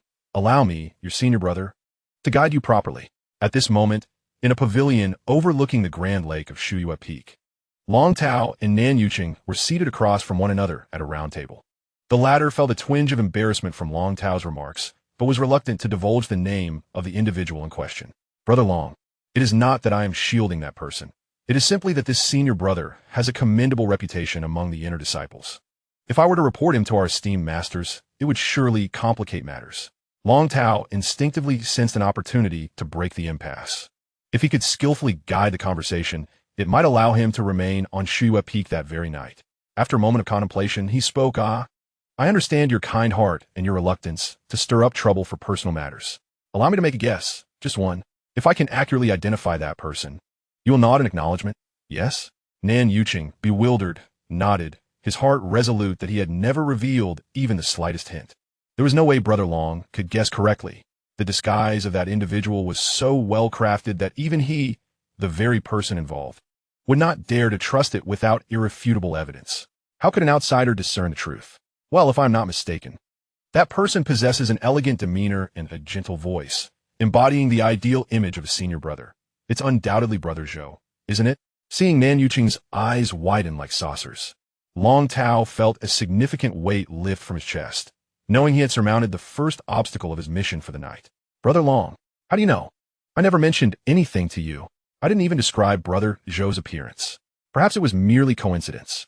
Today, while assisting in the Spirit Spring Garden, I encountered Brother Zhou, and we exchanged a few glances. His tone bore a hint of sarcasm. Let's just say, he is the type who can easily deceive children like you. Yet, those with even a modicum of experience can discern that he is a false gentleman. Nan Yuqing found himself at a loss for words, his feelings tumultuous. Before him was a senior brother who, despite being merely at the 5th level of Qi Refinement, radiated an aura of unfathomable depth, shielding him. But Brother Zhou's demeanor is truly flawless. Honestly, had I not reviewed those task records, I would still be unable to believe he is a villain. He genuinely embodies the perfect senior brother. Therein lies your naivete. However, discussing this matter in detail cannot be accomplished in just a few words. It is getting late, and as an outsider, I should not overstay my welcome on Shuyue Peak. We shall find a time tomorrow or thereafter to delve deeper into this. Afterwards, this left Nan Yuqing in a state of great anxiety. The truth he cared for most was right before him, yet the sudden departure was unbearable, akin to a captivating story abruptly ending at its climax. Brother Long, don't leave. You may stay here. As your junior disciple, I can invite you as a guest. I have a clean guest room next door. You can stay the night. Success. On the surface, Long Tao appeared unperturbed, but internally, he let out a triumphant shout.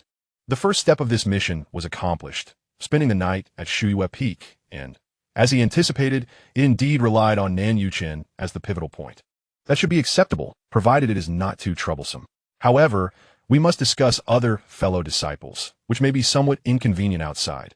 Let us return to your residence directly. Naturally, Nan Yuqing promptly agreed, leading Long Tao away from the small island in the lake. After departing from the vast lake of Yinlu, Long Tao found himself back outside the celestial dome. At that moment, he realized the sun had yet to set. Glancing back, he noted not only had the celestial dome and the false moon vanished, but the lake also appeared to have shrunk to the size of an ordinary pond, reflecting the authentic sunset. What is this? Oh, the Lanhua lake we were just at is actually a small cave paradise, Nan Yuqing casually explained. A cave paradise? Long Tao was once again taken aback. Such a phenomenon in the realm of cultivation could serve as a foundational treasure for small to medium sections. Countless nascent soul masters sought it in vain. The esteemed Mingzhu, a golden core cultivator, had even utilized it as a private scenic lake. However, upon exiting the cave paradise, Shuyue Peak returned to its usual majestic size, and Nan Yuqing's residence was situated on a picturesque cliffside, surrounded by streams, spiritual plants, ponds, medicinal gardens, and charming pavilions. Everything one could desire, truly the ideal dwelling Long Tao envisioned. Upon entering the small building, Long Tao discovered numerous treasures he had long coveted. From garments and accessories to weapons and talismans, all casually displayed. Yet, his mind was far from these delights. He was still preoccupied with the perilous task of spying that awaited him that night. By the way, may I be so bold as to ask if your master is so concerned about you that he might have installed some eavesdropping device in your room, such as a listening insect? Impossible. Nan Yuchen immediately shook his head, his tone resolute. My master has explicitly stated that one's dwelling is the final sanctuary for a cultivator, and privacy is paramount. There shall be no acts of intrusion. Brother Long, rest assured, what we discuss tonight is known only to heaven and earth, you and me. Upon hearing this, another heavy stone lifted from Long Tao's heart. He was willing to trust Nan Yuchen, and even more so, he believed in the fundamental integrity of a golden core master. If the esteemed Mingzhu truly intruded upon his disciple's abode with reckless abandon, then the hope for his mission that night would be utterly extinguished. At that very moment, as Nan Yuchen finished speaking, within the cave paradise, in the room of the esteemed Mingzhu, the four eavesdroppers lowered their heads in unison. The atmosphere so quiet that a pin drop could be heard. Should we continue to eavesdrop? Third senior sister Chun Qianyun turned to glance at the curtain. Her question implicitly directed at her master. Silence lingered behind the curtain for a moment. Suddenly, the ethereal voice of the esteemed Master Ming Zhu resonated, imbued with a hint of anticipation and intrigue that even the three female disciples could discern. In urgent circumstances, it is only natural to prioritize practicality over trivialities. With the Master's liberating words, the three disciples, their cheeks flushed, lifted their heads anew, the atmosphere transforming from its previous stiffness. Before long, the listening insect conveyed the voice of a certain outer sect disciple surnamed Long. Well, I shall not dawdle. Let me first recount my exchange with Brother Zhou today, striving to reconstruct each utterance as accurately as possible. Brother Nan, pay close attention. The flaws lie within the dialogue. With Brother Nan's eager affirmation, Long Tao commenced his narration of the day's events in the Spirit Spring Garden. His pace was measured, yet he balanced detail and brevity with the finesse of a storyteller, rendering even mundane matters engaging. Upon concluding his tale, the reactions of the four women within the room diverged. Junior sisters Chun Qianyun and Zhu Huaizu wore expressions of confusion. They had failed to detect any signs of Brother Zhou's duplicity in the preceding account. However, the eldest sister, Su Muji, furrowed her brow, evidently sensing something amiss, while the master behind the curtain remained inscrutable. Naturally, Nan Yuchen's response aligned with the expectations of the others. Brother Long, for what I gathered, Brother Zhou was merely defending you. He did not utter anything that could be construed as a trap. Herein lies the crux of the matter, Long Tao interjected. When that Brother Su put me in a tight spot and insinuated that I had relied on connections to enter, how did Brother Zhou come to my aid? As a prodigy, Nan Yuchen's memory was exceptional. He promptly responded. According to your narration, he remarked that there is no lack of human sentiment within the sect. Is there anything wrong with that? Let us consider this from another angle. If you were in his position, how would you have defended me? Nan Yuchen paused, contemplating, and then offered a straightforward reply. I would have said something along the lines of there is no evidence to support such claims. One must not speak recklessly. Precisely. A reasonable person would respond thusly. Yet, observe Brother Zhou. He commenced with a remark about human sentiment within the sect. While ostensibly defending me, he subtly insinuated that I had indeed taken a backdoor. It appeared fair, yet he was fanning the flames of suspicion, leaving me no opportunity for rebuttal. I see now. I truly did not consider this aspect. At that moment, Nan Yuchen experienced an epiphany akin to the first time he drew energy into his body under the Master's guidance, a sense of clarity washing over him. Seizing the moment, Long Tao continued. He then proclaimed that his abilities were inadequate, resulting in no gains. If he could exert some effort, what harm would it be to receive a share of the rewards? Once again, it appeared yet he was essentially placing me upon the pyre, first suggesting my inadequacy, and then implying that a mere token effort would yield abundant rewards.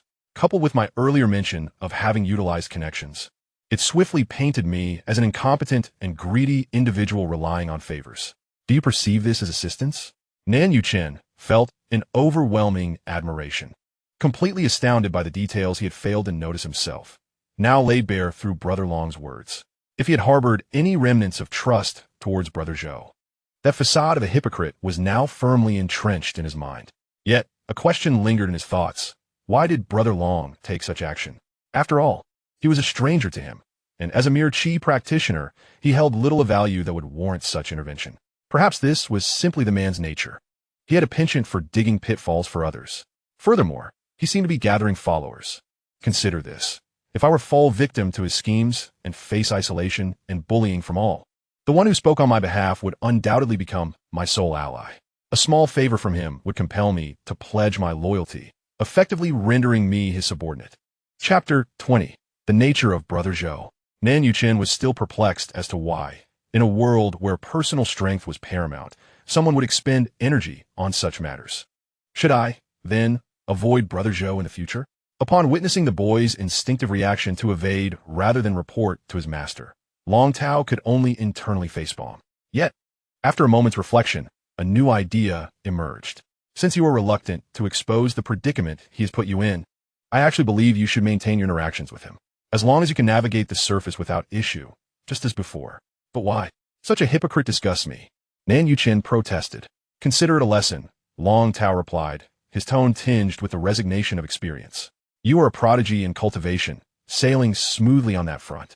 But when it comes to discerning character, you fall woefully short. This Zhou, as a hypocrite, is not particularly sophisticated. I discerned his true nature on the very first day. True masters of deceit are so cunning that even I would need years to fully comprehend them. So, Brother Long, you mean to suggest I use him as a sharpening stone for my discernment skills? At last, a flicker of intelligence. Long Tao nodded.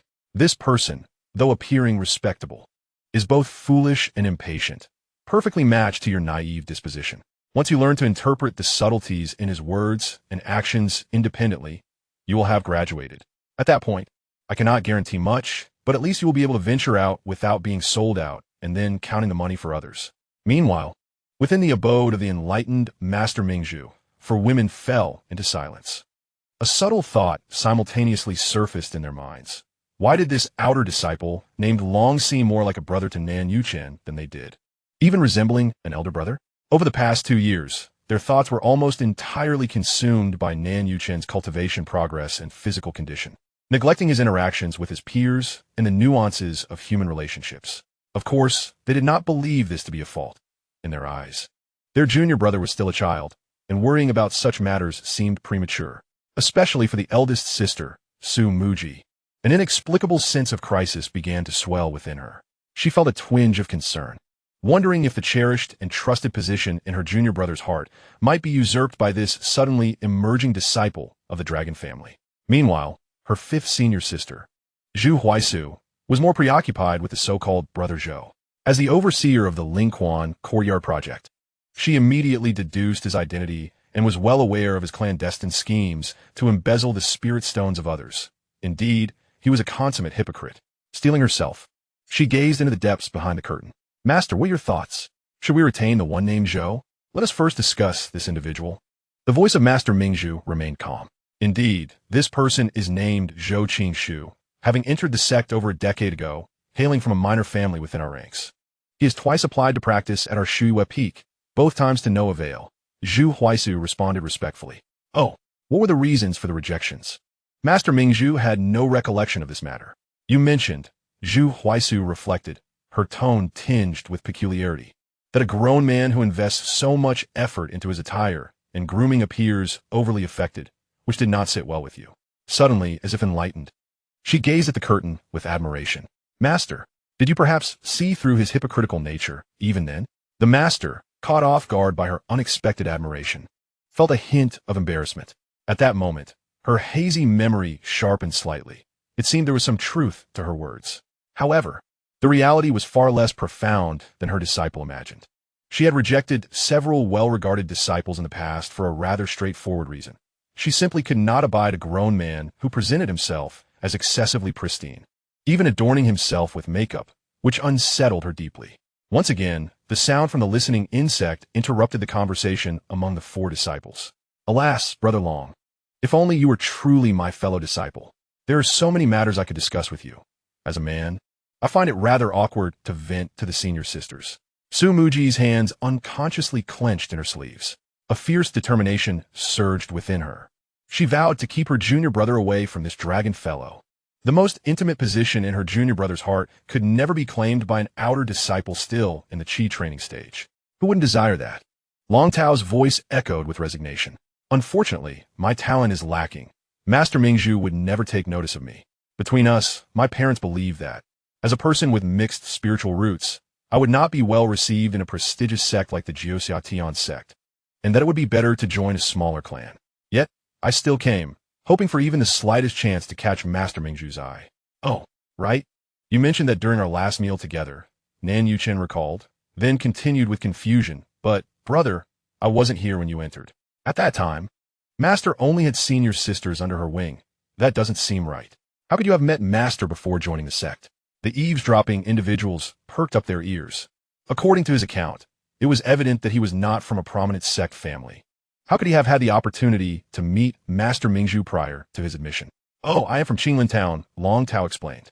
The lord of our town is a friend of your master. She often visits the town, and I was fortunate enough to encounter her twice during my childhood. He paused, his voice tinged with youthful yearning, reflecting on how astonishingly beautiful she was. The real person Mingzhu, hidden behind the curtains, was somewhat taken aback. It turned out she was a child from Qinglin Town. She and the city lord were indeed old friends and frequently socialized. It was hardly surprising that a young lad from a small town would be overwhelmed upon meeting a female cultivator in the Golden Core stage for the first time. However, Long Tao's words were not yet finished, as the listening worm transmitted his subsequent exclamations clearly. I pondered over it later, considering that perhaps at such a tender age, having seen little of the world, I had regarded her as a fairy from my dreams. I thought that once I entered a grand sect and encountered more golden core and nascent soul female cultivators, my infatuation would likely fade.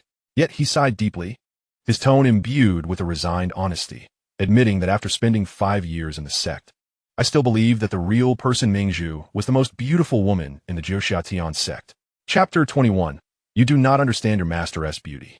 As soon as Long Tao's words concluded, the atmosphere in the real person Mingzhu's chamber became palpably delicate. The 3 female disciples exchanged various expressions, momentarily at a loss for how to respond. The man's straightforwardness was rather blunt, while the term most beautiful woman was not entirely misplaced. It felt rather vulgar and frivolous to hear. Behind the curtain, the real person Mingzhu experienced a whirlwind of emotions. There was surprise, but more so, a sense of absurdity. To have her appearance appraised in such an unembellished manner by an outer sect disciple in the Qi Refinement stage was a profoundly unfamiliar experience for her. It felt akin to a stray cat casually pawing at her. No pain, yet an undeniable oddity lingered. Naturally, there was a lingering sense of embarrassment, particularly with the 3 disciples present. She could only mask her discomfort with a light cough, remarking that it was merely the thoughtless words of a child from the outer sect. Just as they contemplated how to dissolve the awkwardness, Nan Yuchen's voice came through the listening worm once more. Oh, Long Xixiang, is that truly how you feel? Unfortunately, most of the male disciples in the sect believe that real person Liuxia and true monarch Qingyu are the top 2. Ha! Long Tao's voice dripped with evident disdain. In my opinion, the greatest issue within the sect is that these male disciples possess such poor taste. I have not seen much of true monarch Qingyu, so I cannot comment extensively. But real person Liuxia, he seemed to hesitate, swallowing back an unrefined word. How could she possibly be ranked above your master? It's utterly ludicrous. In my view, among all the golden core female cultivators within the sect, the only one who can be compared to your master is perhaps real person Jiying. Thank you for your kind words about my master, Xixiang, Nan Yuchen replied, a hint of bashfulness in his voice. However, the golden core seniors in our sect are not lacking, are they? I find them all quite attractive. Long Tao, now truly exasperated, slapped Nan Yuchen on the shoulder, speaking earnestly, alas. It seems that compared to your ability to discern character, what you urgently need to enhance is your taste in women. You are indeed correct. The appearance of the Golden Elixir Master is quite remarkable, especially since those in the later stages of foundation building can refine their physique, who would willingly make themselves less attractive. As Nan Yuchen listened, he nodded in agreement, a hint of curiosity flickering across his face. Such topics were seldom discussed in his daily life, limited to overhearing conversations in taverns. Yet, do you truly believe that your master's beauty is confined to superficial attributes such as physique and appearance? Long Tao's tone carried a sense of heartfelt disappointment. As the closest male disciple to the Radiant Candle Master, it is astonishing that you have yet to uncover the true essence of your master's allure. Such a gem remains obscured by dust.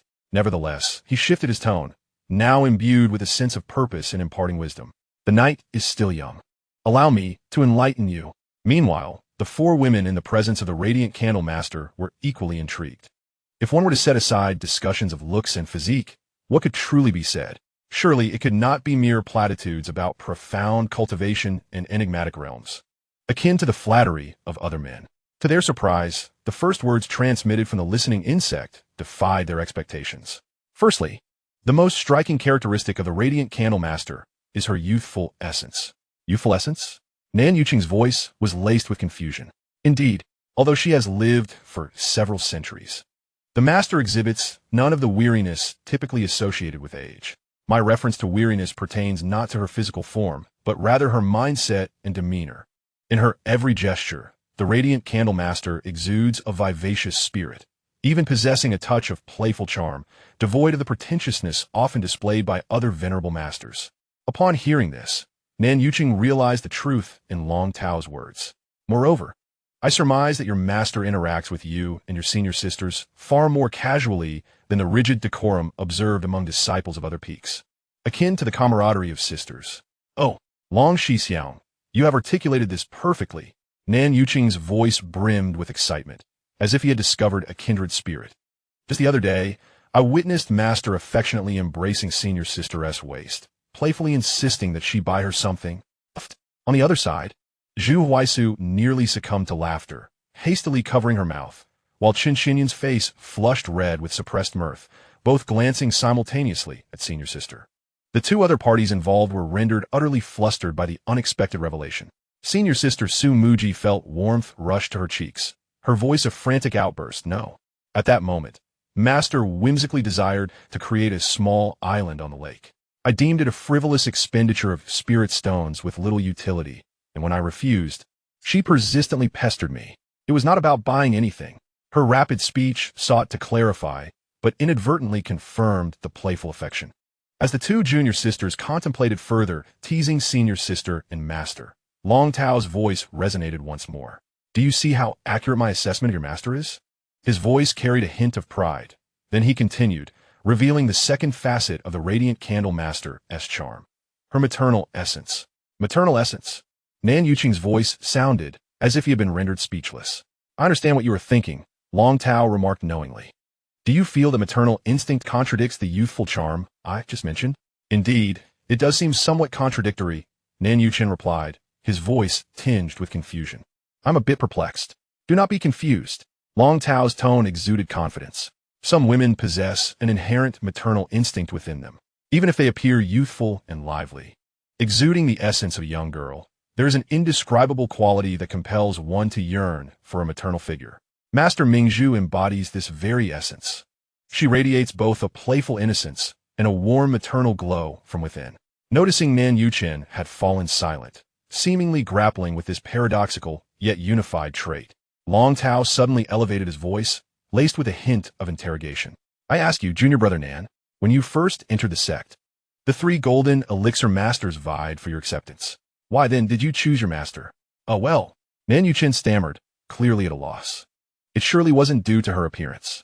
The other two masters were beauties as well. Admit it, Long Tao pressed on. Is it not because in Master Mingzhu, you sense a maternal presence? The entire sect knows you grew up without a mother, which must have ignited your subconscious desire for maternal love, leading you to choose Master Mingzhu, correct? Nan Yuqing's voice grew frantic, stumbling over his words for a while before finally whispering, all right. Senior brother Long, you guessed correctly. I too did not know why. Although Master looked the youngest, I felt she would undoubtedly be the most indulgent towards me. He abruptly halted, exclaiming, Senior brother, you must not let this slip out. I implore you, rest assured, if our conversation were to be revealed, you would merely lose some face, but I would be in dire straits. Meanwhile, in the distance, within Master Mingzhu's quarters, the senior sister Su Muji rose, gritting her teeth as she declared, there is no need to wait for it to spread. I will confront him immediately to demonstrate the consequences. Calm down, senior sister. He did not speak ill of Master. While he may have said some inappropriate things, they were ultimately compliments, not deserving of such a reaction. Zhu Huaishu interjected, hastily standing to offer her counsel. She cannot afford for him to perish. Thanks to him, she has indulged in a feast of gossip today, especially the various secrets of our junior brother, which he unwittingly divulged. Compliments. Do you hear the nonsense he speaks? Su Muji's expression softened slightly. Wishing to calm Master Mother? Is that something an outer disciple should utter? Although Master does indeed possess an extraordinary aura, her voice trailed off, tinged with a subtle discomfort. That is not something he should aspire to. Exactly. Chun Qianyun, who had been sitting quietly, suddenly chimed in. Master's maternal love is meant for us, her direct disciples. Mother, she exclaimed sweetly, her usually sharp and mature demeanor softening. A soft cough escaped from behind the curtain, revealing that Master Mingzhu, who had been feigning composure, could no longer suppress her amusement, followed by a hurried cough to mask her laughter. All right. She paused for a moment, her voice imbued with a trace of curiosity that even she had not fully recognized. However, she inquired of her disciples, do I truly possess the maternal qualities he spoke of? This question immediately drew the attention of all three disciples. Indeed, Master, you certainly do. That young fellow was quite astute in his observation. You embody the vivacity of a young girl, while also exuding the grace and gentleness of a mother. Such a demeanor is unparalleled, unlike that of the esteemed Master Lucia. Master Mingzhu fell silent for a brief moment, seemingly digesting this unfamiliar assessment. I had never contemplated this before, nor did I consider that the child Yuchen chose me for such a reason. Alas, my self-awareness is woefully inadequate. It appears that my breakthrough to the nascent soul stage will have to be postponed. Hearing this, Su Muji hastily interjected, Master, your clarity of purpose assures that your advancement to the nascent soul is merely a matter of time. How can you let the frivolous words of an outer disciple sway you? Master Mingzhu merely smiled at this, reflecting that the greater the discrepancy in self-perception, the stronger the inner demons would be when the time came for her to break through. Sometimes, listening to the opinions of outsiders about oneself is a valuable exercise. It seems that Huaisu has inadvertently struck a chord. Chapter 22, Discovering the Breakthrough Point. Upon hearing the Master's words, the three, including Su Muji, ceased their discussion. Their gazes once again directed toward the listening insect, eagerly anticipating any unexpected revelations. Indeed, the familiar voice of the junior disciple resounded again, but Brother Long, your words have made me realize how superficial my understanding of Master truly is. I may as well be an outsider. Now I finally grasp the allure of our Master. The harmonious blend of these two seemingly contradictory qualities within her is indeed unmatched by any other Golden Core elder. Ah, you are still too naive. If Master Mingzhu's charm were merely this, how could I have cherished it for so many years? Is there more? At this, both Nan Yuchen and his three senior sisters leaned in slightly, even Master Mingzhu herself unconsciously inclining forward. What other allure did she possess that she herself was unaware of? Of course, Long Tao asserted emphatically. Brother Nan, do you recall our last dining experience when we ordered that bamboo shoot soup with knife fish?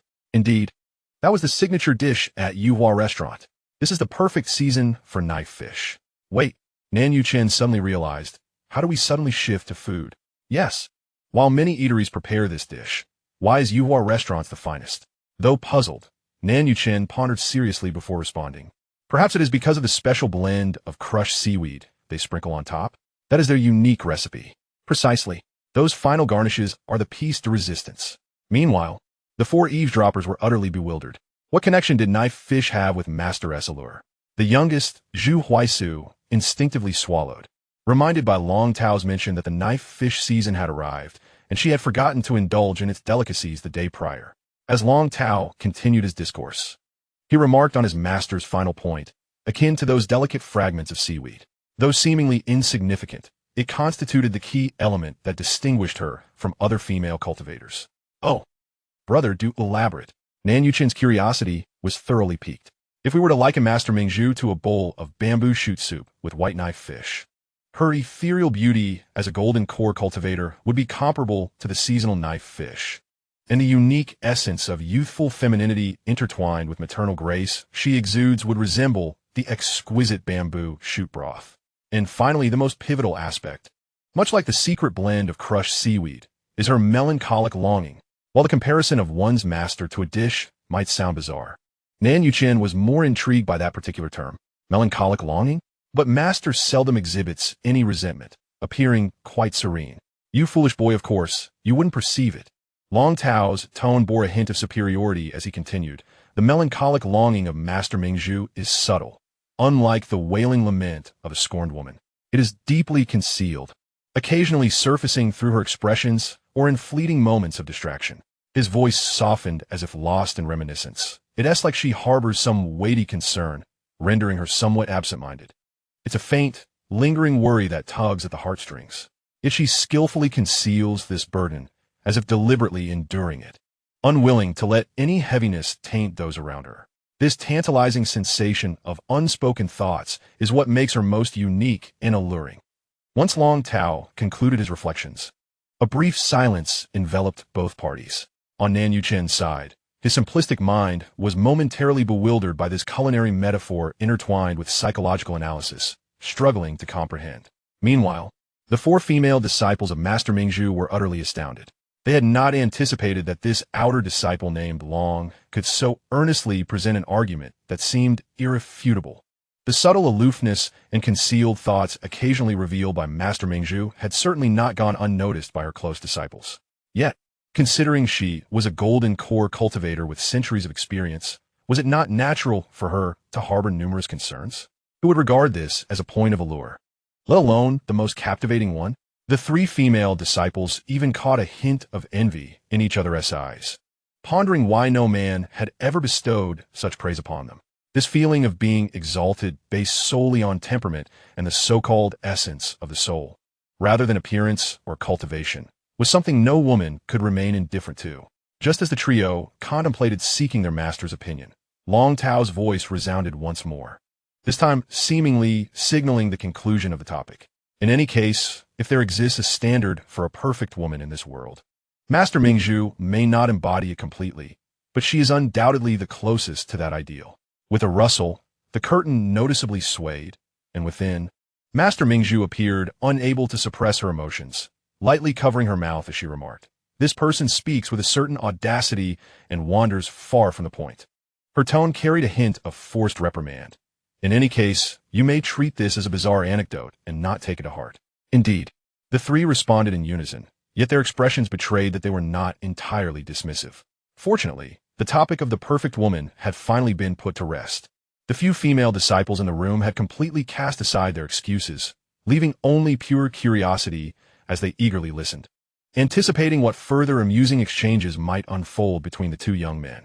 "By the way, senior brother, you've been in the room for quite some time, and I haven't even poured you tea yet. Please, make yourself comfortable. There's no need for formalities. Just a bit of simple tea will suffice." On the men's side, Long Tao sat down, his spirit taut once again. The lengthy discourse about the esteemed Ming Zhuzhenren was not only a cathartic expression of his pent-up feelings, but also a strategic move to bridge the gap with Nan Yuchen. Lowering his defenses, he had not forgotten the ultimate goal of the evening. However, he could not directly say to the naive lad, "Hey, your master is stunning. Let us sneak a peek at her bathing." Strategy was essential. The earlier conversation was merely an appetizer, laying a tantalizing foundation in the other's mind regarding his master's undisclosed allure. Yet the true breakthrough had yet to materialize. Without a naturally flowing topic to seize upon, he could never propose such a request in front of Nan Yuchen. This opportunity required both keen observation and a stroke of luck. "Senior Brother Long, this is our specialty from Shuyue Peak, the Moonshadow tea, freshly picked a few days ago. Do give it a try." "Oh, I have long heard of this tea's renown, but alas, I have never had the pleasure of tasting it."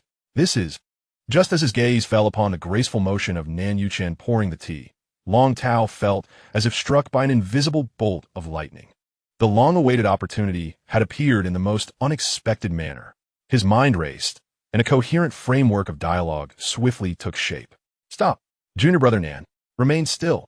Long Tao's voice suddenly rose, imbued with an undeniable authority. "Huh, what is it?" came the startled response.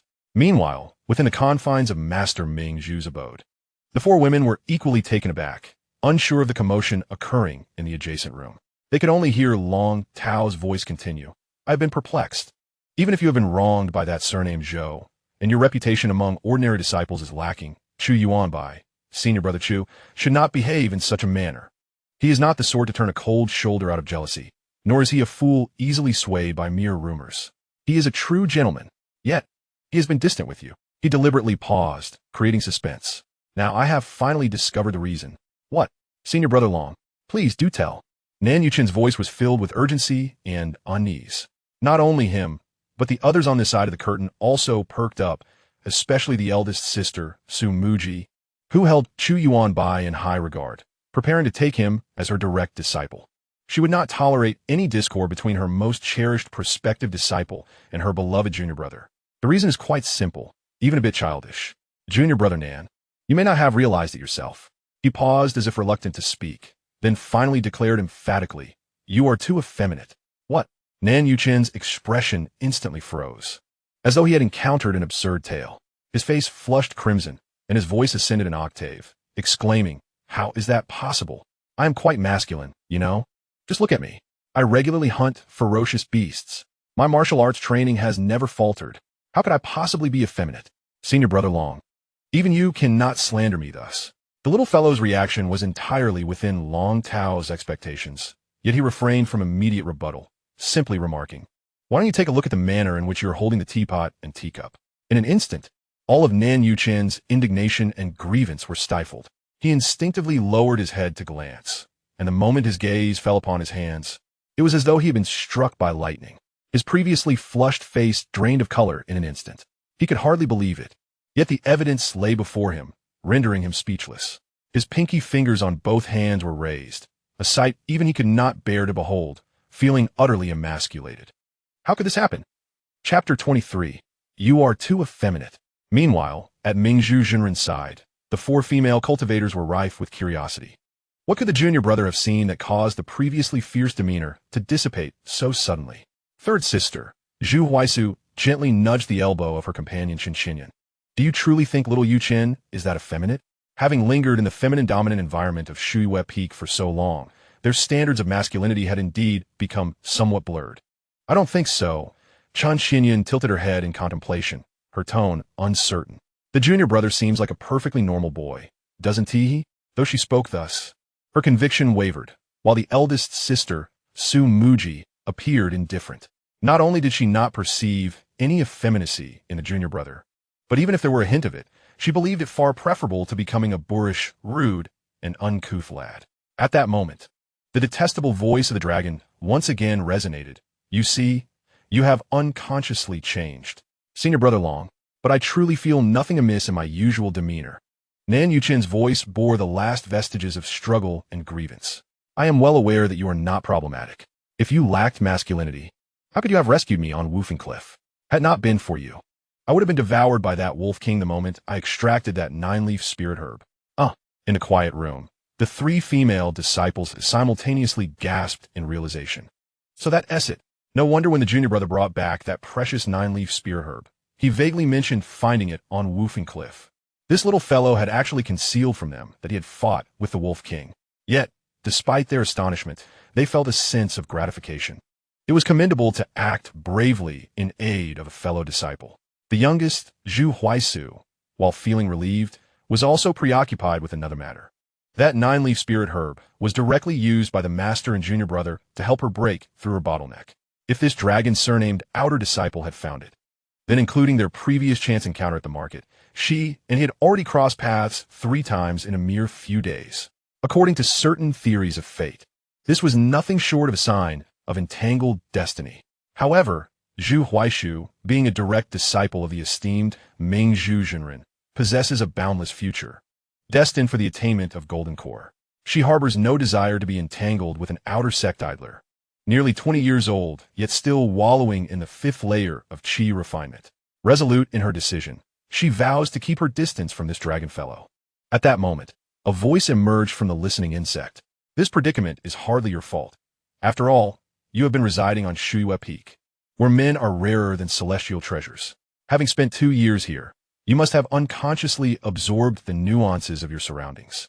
And those minor gestures and habits have subtly infused you with a feminine essence, albeit one that is not too unflattering. Is it truly so? Nan Yuchen's voice was tinged with self-doubt, his previous confidence waning. I believed I had been particularly mindful. Yet, the attitudes of the male disciples cannot be dismissed. Can they? Nan Shidi, coming from the lower echelons of the mundane world, should be aware that in the circles of boys, a delicate demeanor often leads to isolation. Nan Yuchen's voice trailed off, laced with a resigned melancholy. This is indeed an instinctual response for most men. For instance, Brother Chu Yuanbai, a true gentleman, would never harbor disdain for you out of jealousy or rumor, but your inherently feminine demeanor and actions inadvertently compel him to maintain a certain distance. Of course, this assertion is merely a fabrication of Long Tao's imagination. Though he regards Chu Yuanbai favorably, their interactions have been minimal, and he is in no position to judge the latter's character. However, if it serves to undermine Nan Yuchen's morale, any rationale must be employed. Moreover, have you not noticed something rather peculiar? What? There's more? Please, do not frighten me further. Yuchen's voice betrayed a hint of anxiety. I do not intend to alarm you. Consider this. You have indeed succeeded in establishing your foundation. Logically speaking, completing the 100-day foundation should lead to a vigorous transformation of your physique, enhancing your strength and vitality. By all accounts, you should be half a head taller than I am. Yet your height, he deliberately paused, allowing the implication to linger. This struck a sensitive chord with Nan Yuchen. I previously consulted senior sister about this matter. She suggested that my rapid cultivation progress has led to an unstable foundation, ultimately affecting my growth. I suspect she was merely offering you comfort. The sect is not devoid of prodigies who have established their foundations in just 2 to 3 years. Take, for instance, Brother Qin Honyuan from 5 years ago. He experienced a significant growth spurt immediately upon his breakthrough. What is your perspective on this, Brother Long? Your issue likely lies in the word harmony. Long Tao ventured into his improvised theory, though you reside on Shuyue Peak. Your primary focus is on a martial arts methodology that is inherently assertive and vigorous, correct? Yes, I have been fascinated by martial arts since childhood, which led me to pursue the path of martial prowess. The crux of the matter likely stems from this. Long Tao continued, feeling a twinge of insecurity himself. Your technique is fundamentally masculine. However, having spent the past 2 years immersed in the gentle atmosphere of Shuyue Peak, your spirit and physical vitality are completely out of sync, resulting in an incomplete foundation and subsequent developmental deficiencies. No sooner had he finished speaking than senior sister Su Muji, who had been eavesdropping, could no longer contain herself and stood up, ready to confront the situation. Senior sister, what is the matter? Zhu Huaisu and Chun Xinyan were taken aback. This scoundrel was merely spouting nonsense. The reason for Xiao Yuchen's sluggish development following his foundation establishment was my concern that his rapid advancement would lead to an unstable foundation. Therefore, I deliberately utilized the moon sprout pill to help him regulate his meridians and suppress his excessive growth. There was absolutely no connection to any effeminate qualities. Of course, there was another reason I kept to myself. Xiao Shidi had only been with us for 2 years, and I wished for that adorable little fellow to remain in his charmingly youthful form a while longer. However, I could never voice such sentiments aloud. At just the right moment, the voice of Master Mingzhu echoed through the air. While the claims made by this dragon disciple were somewhat skewed, they were not entirely unfounded. She paused, seemingly weighing her words. If Yuchen's situation did not improve by the mid to late stages of his foundation establishment, the chaotic yin energy within him could indeed disrupt the yang energy that had yet to flourish, potentially affecting his primary cultivation method and path. It would take considerable time to harmonize, and might even impact the quality of future elixirs. The 3 disciples exchanged astonished glances towards the curtain. This was a perspective they had never heard from their master before. Of course, you will not face such issues, as you're all practicing my Moon Candle Heart Sutra, which is inherently a yin-based technique. However, Yuchen is my first male disciple, and I had not previously considered this nuance, unaware that it would serve as a warning for this outer sect disciple. With the master's words, Su Muji could only fall silent, albeit reluctantly, as her resolve solidified. She would never allow her little shitty to associate with this person, at least not to the extent of entering Suyu Peak. Brother Long, do you have any solutions? Nan Yuchen felt somewhat desperate, realizing that it was futile to seek advice from someone at the 5th level of Qi training regarding foundation issues. Well, I do have one method, although it is somewhat unorthodox and not very respectable. Just share it. We can discuss its feasibility later. To put simply, it involves engaging in dubious activities. Brother Long, please don't jest at such a moment. Observing Nan Yuchen's expression, Long Tao found himself engulfed in extreme turmoil and tension. For this naive lad, it might seem like a jest, but for him, every subsequent word could determine his fate. And the completion of the task assigned by the system hinged on this critical juncture. Life and death rested on this very moment. First, sit down and listen to me. Long Tao's tone took on a note of seriousness, intended to steady Nan Yuchen, but also to bolster his own courage. The dubious activities I refer to are not about committing murder or arson. They pertain to actions you might believe to be inappropriate. Things that would draw reprimands from your elders and might even evoke a sense of shame. Why is that? Quite simply, your predicament boils down to your temperament. Spending prolonged periods in the company of women has led to a certain feminization, an internal transformation that is not surprising. Even among mortals, many only children raised with numerous sisters often exhibit similar traits. At this moment, Long Tao was engulfed in an overwhelming anxiety, fervently contemplating how to steer the conversation forward. Unconsciously, he began to utter a series of nonsensical remarks interspersed with phrases from his past life. Yet, mustering his courage, he continued to ramble on, asserting, "What you need to do now is awaken the dormant masculine essence within your very core. Break free from the shackles of morality in the most primal and direct manner. Engage in audacious deeds that will set your blood racing and help you reclaim that invigorating sense of manhood." In essence, it was about awakening the hero within you. Chapter 24. The Hero Within. The Hero Within. Nan Yuchen repeated the phrase, which, although seemingly ordinary, emanated a profound sense of purpose when articulated by Brother Long. Indeed, compared to other boys of his age, Nan Yuchen was excessively well-behaved. He pondered who had been his mentor over the past 2 years, concluding that it was most likely his senior sister, Su Muji, who had taken it upon herself to guide him. "Yes, I have been primarily under senior sister's tutelage these past 2 years. When mentioning his senior sister, his tone lacked the warmth he had displayed when speaking of his master, revealing instead a hint of awkwardness. That makes perfect sense.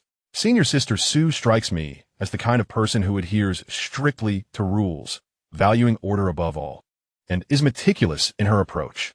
I suspect that she is also the one overseeing matters at your Shuya peak. Just as you mentioned, your master must charm her to procure items, and those from your peak likely need to curry her favor to receive extra allowances." Upon discussing his senior sister in this light, Nan Yuchen dared not utter a word, simply nodding vigorously, his eyes reflecting a deep resonance. Meanwhile, Long Tao was reminded of the stern principle from his high school in his previous life.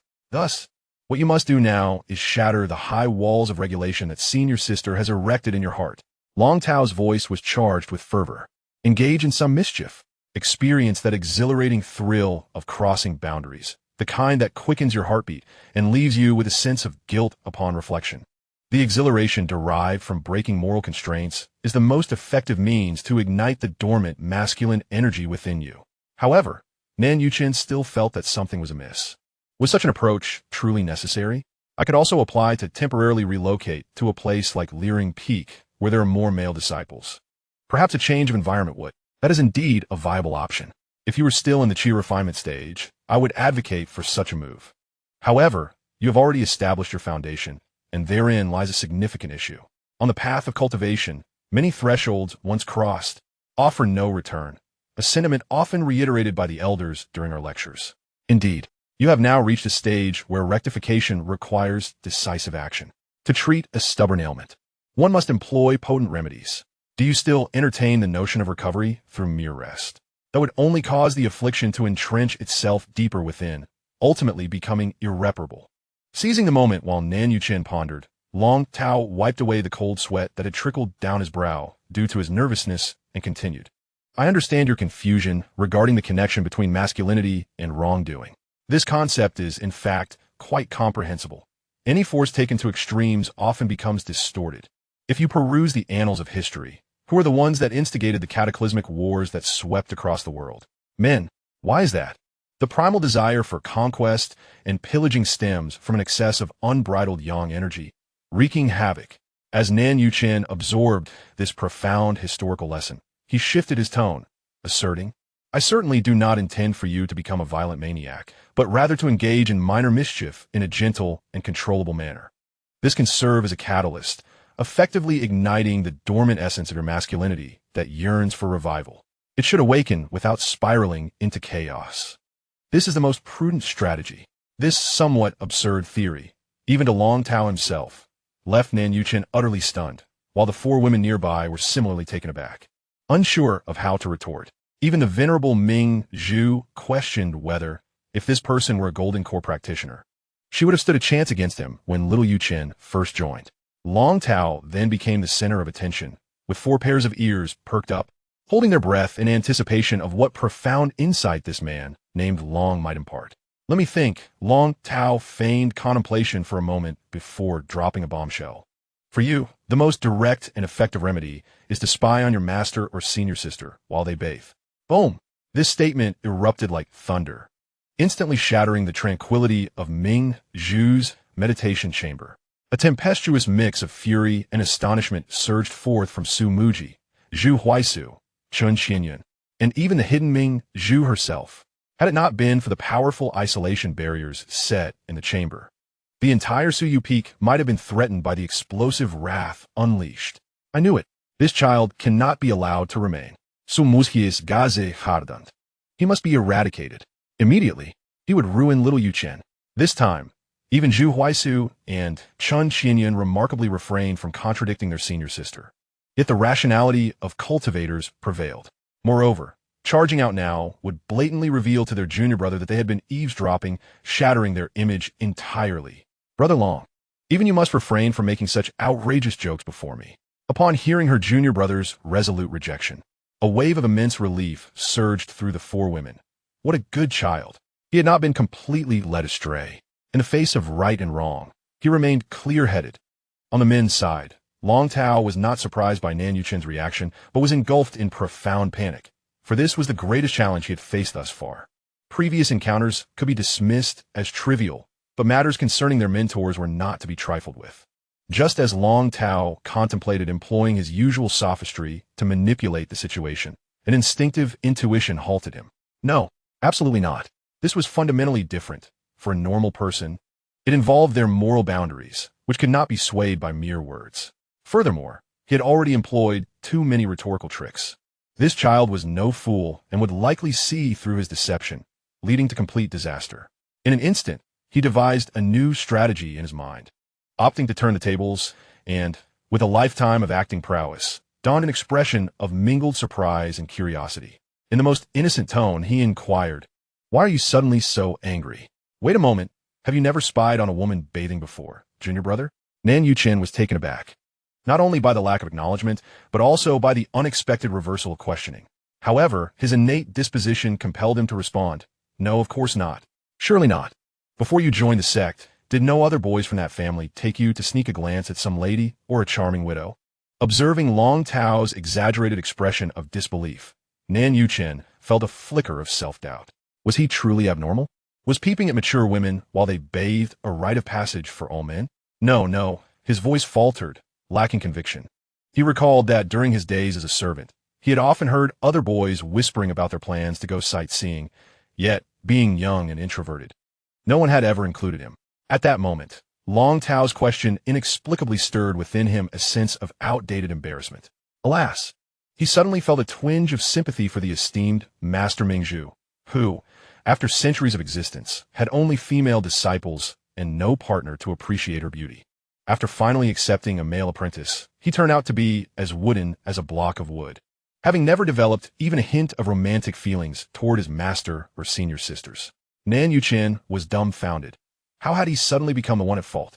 This seemed unjust, yet there was a semblance of truth in his senior brother's words. "Senior brother, are you implying that I, as a grown man, have never regarded my master and senior sisters as women, which constitutes a form of disrespect toward them?" I did not expect this lad to respond so quickly. Long Tao thought, sensing an opportunity. It cannot be termed disrespect, for which of your master and sisters is not an extraordinary beauty, particularly Master Mingzhu and Sister Su, both venerable golden core cultivators, whose admirers could line up from Shuyue Peak to the main gate. But, let me say something that may seem a bit undiplomatic. The admiration from those outside pales in comparison to the affection of a disciple who spends every day in close proximity. Nan Yuchen's ears flushed crimson. I am not. Do not be hasty. I am not suggesting you engage in a romantic entanglement with your master. However, it is only natural for her to recognize that even her male disciple is drawn to her charm, is it not? Indeed, Nan Yuchen's voice bore a hint of guilt. His master and senior sisters were such radiant beauties, and yet he had been wholly absorbed in his cultivation, akin to a blind man, never having truly appreciated them. Though they may not voice it, they must feel a sense of disappointment in their hearts. Success. Long Tao rejoiced internally, knowing his rhetoric had made significant progress. Just a final push was needed. Do not take it too much to heart. They likely view you as merely a naive, unromantic blockhead, hardly capable of causing true sorrow. The crux of the matter lies with you. He shifted his tone. Now, I see it clearly. Your most significant issue fundamentally stems from a lack of the primal desire for women. Desire? Precisely. What is the essence of foundational cultivation? Do not speak of us. Those who narrate tales in the tea house are well aware that it is the stirring of primal desires that tempers the physique. Consider, why is it that in this age, unlike in ancient times, prodigies are not hastily establishing their foundations at the tender age of 11 or 12. In those days, children were blissfully ignorant of carnal pleasures. The flicker of desire within them was insufficient to refine their bodies. Forcefully establishing a foundation transformed those youthful geniuses into mere shadows of their potential. Nan Yuchen felt a jolt in his heart. He certainly understood the fundamental principles of foundation establishment, yet he had been too complacent to delve deeply into the matter. Reflecting upon his own experience, it seemed that the desires he ignited during his 100 days of foundation establishment were indeed far more subdued than what the text described. While your age is appropriate, the issue lies within your environment. He gestured to their surroundings. Shuiyue Peak is a place of utmost softness and ease, surrounded by exquisite beauties daily. One would expect it to ignite fierce passions. Yet, therein lies the flaw. Such beauty is far too easily attained. The allure of readily available splendor renders it almost invisible. Furthermore, this gentle atmosphere has dulled your masculine desires to a significant extent. This is the true culprit behind your incomplete foundation establishment. Long Tao casually pointed in a direction, remarking, "Look at those from the Martial Arts Academy, and then at us, the miscellaneous workers. Take Sister Wu and Aunt Liang sweeping at the foot of the mountain. When we pass by, we all yearn to steal a glance. Why is there such a lack of women?" In that moment, Nan Yuchen felt the weight of his transgressions. He realized he had been oblivious to the blessings surrounding him, and even perceived the jealousy and estrangement from his male peers as entirely justified. Chapter 25. A Successful Deception. Preparing to depart. Senior brother, you are indeed correct, but asking me to spy on our master while she bathes is simply unable to summon the resolve. Long Tao said with a tone of approval. If you were to agree outright, I would have to distance myself from you. The crux of the matter lies in having the courage and inclination to take that initial step. Besides, do you truly believe you would see anything? The bathing chamber is shrouded in mist. Being able to discern even a shadow would be a feat. The essential point is that as long as you dare to entertain that thought and take that step, the long-suppressed vigor within you will naturally be ignited by the thrill of transgressing taboos. At that point, your objective will be achieved. Long Tao's emphasis on participation dispelled Nan Yuchen's inner turmoil, and his gaze gradually solidified with determination. Long senior brother, I understand. You are right. I have grown too comfortable at Shuiyue Peak, overly protected by my senior sisters. This cannot continue. I must occasionally embrace my inner rogue. The moment Nan Yuchen's words fell, the entire room subtly yet distinctly trembled. Though the tremor was slight, Long Tao still found it curious enough to inquire, does this floating island also experience earthquakes? Impossible. It is likely the result of someone cultivating their techniques or refining artifacts or elixirs. Such occurrences are not uncommon. However, at that moment, the source of the tremor lay with Su Muji, whose spiritual energy surged as she desperately sought to leave the room. The two foundational disciples could not contain her, and it was only due to the quiet yet formidable pressure exerted by the concealed figure of Master Mingzhu behind the curtain that she was firmly held in place. "Master, please do not restrain me. Yuchen will be ruined by that scoundrel. He is inciting Yuchen." Muji, the voice of the esteemed Master Mingzhu, remained soft and gentle, yet it carried an undeniable authority. "You are already a golden core practitioner. How could you lose your composure over the nonsensical ramblings of a mere Qi refining child? What would others think if this were spread? And if Yuchen were to learn that we have been eavesdropping, How do you think he would perceive you? Upon hearing her master's admonition, Su Muji regained her composure. Just as she was about to say something further, the voice of the junior disciple resonated once more. Brother Long, why have you gone to such lengths to assist me? Isn't it risky for you to spy on our master? If we were discovered, I might face severe punishment. But you could. Long Tao's expression flickered with a complicated array of emotions at these words. After a moment of silence, when he spoke again, his tone was stripped of the previous insincerity and agitation, replaced instead by an ineffable sincerity. Ah, I suppose this is a form of my own solace. A self-deprecating smile tugged at his lips as he continued. In my youth, I was also naive, believing myself to be a hidden genius, dreaming of one day being recognized by Master Mingzhu as a disciple. Yet what became of that? I am but an ordinary talent, unworthy of even a glance from her, while you, my friend, have achieved what I dared not even hope for in this lifetime.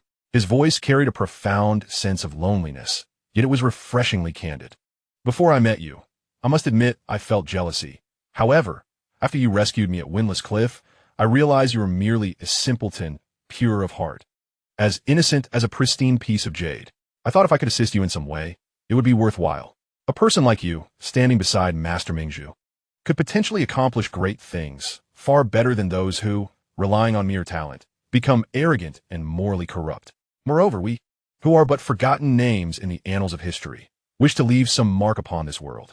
Long Tao's monologue, half true and laced with personal desires and aspirations, concluded just as the listening insect exhausted its spiritual energy and fell to the ground, fulfilling its mission. The room fell into silence. The four female cultivators felt a complex mix of emotions. Their animosity toward the one named Long seemed to have lessened, yet a deeper sense of vigilance arose. This person must not be allowed to draw closer to the junior disciple, not for any other reason but the persuasive power of his words.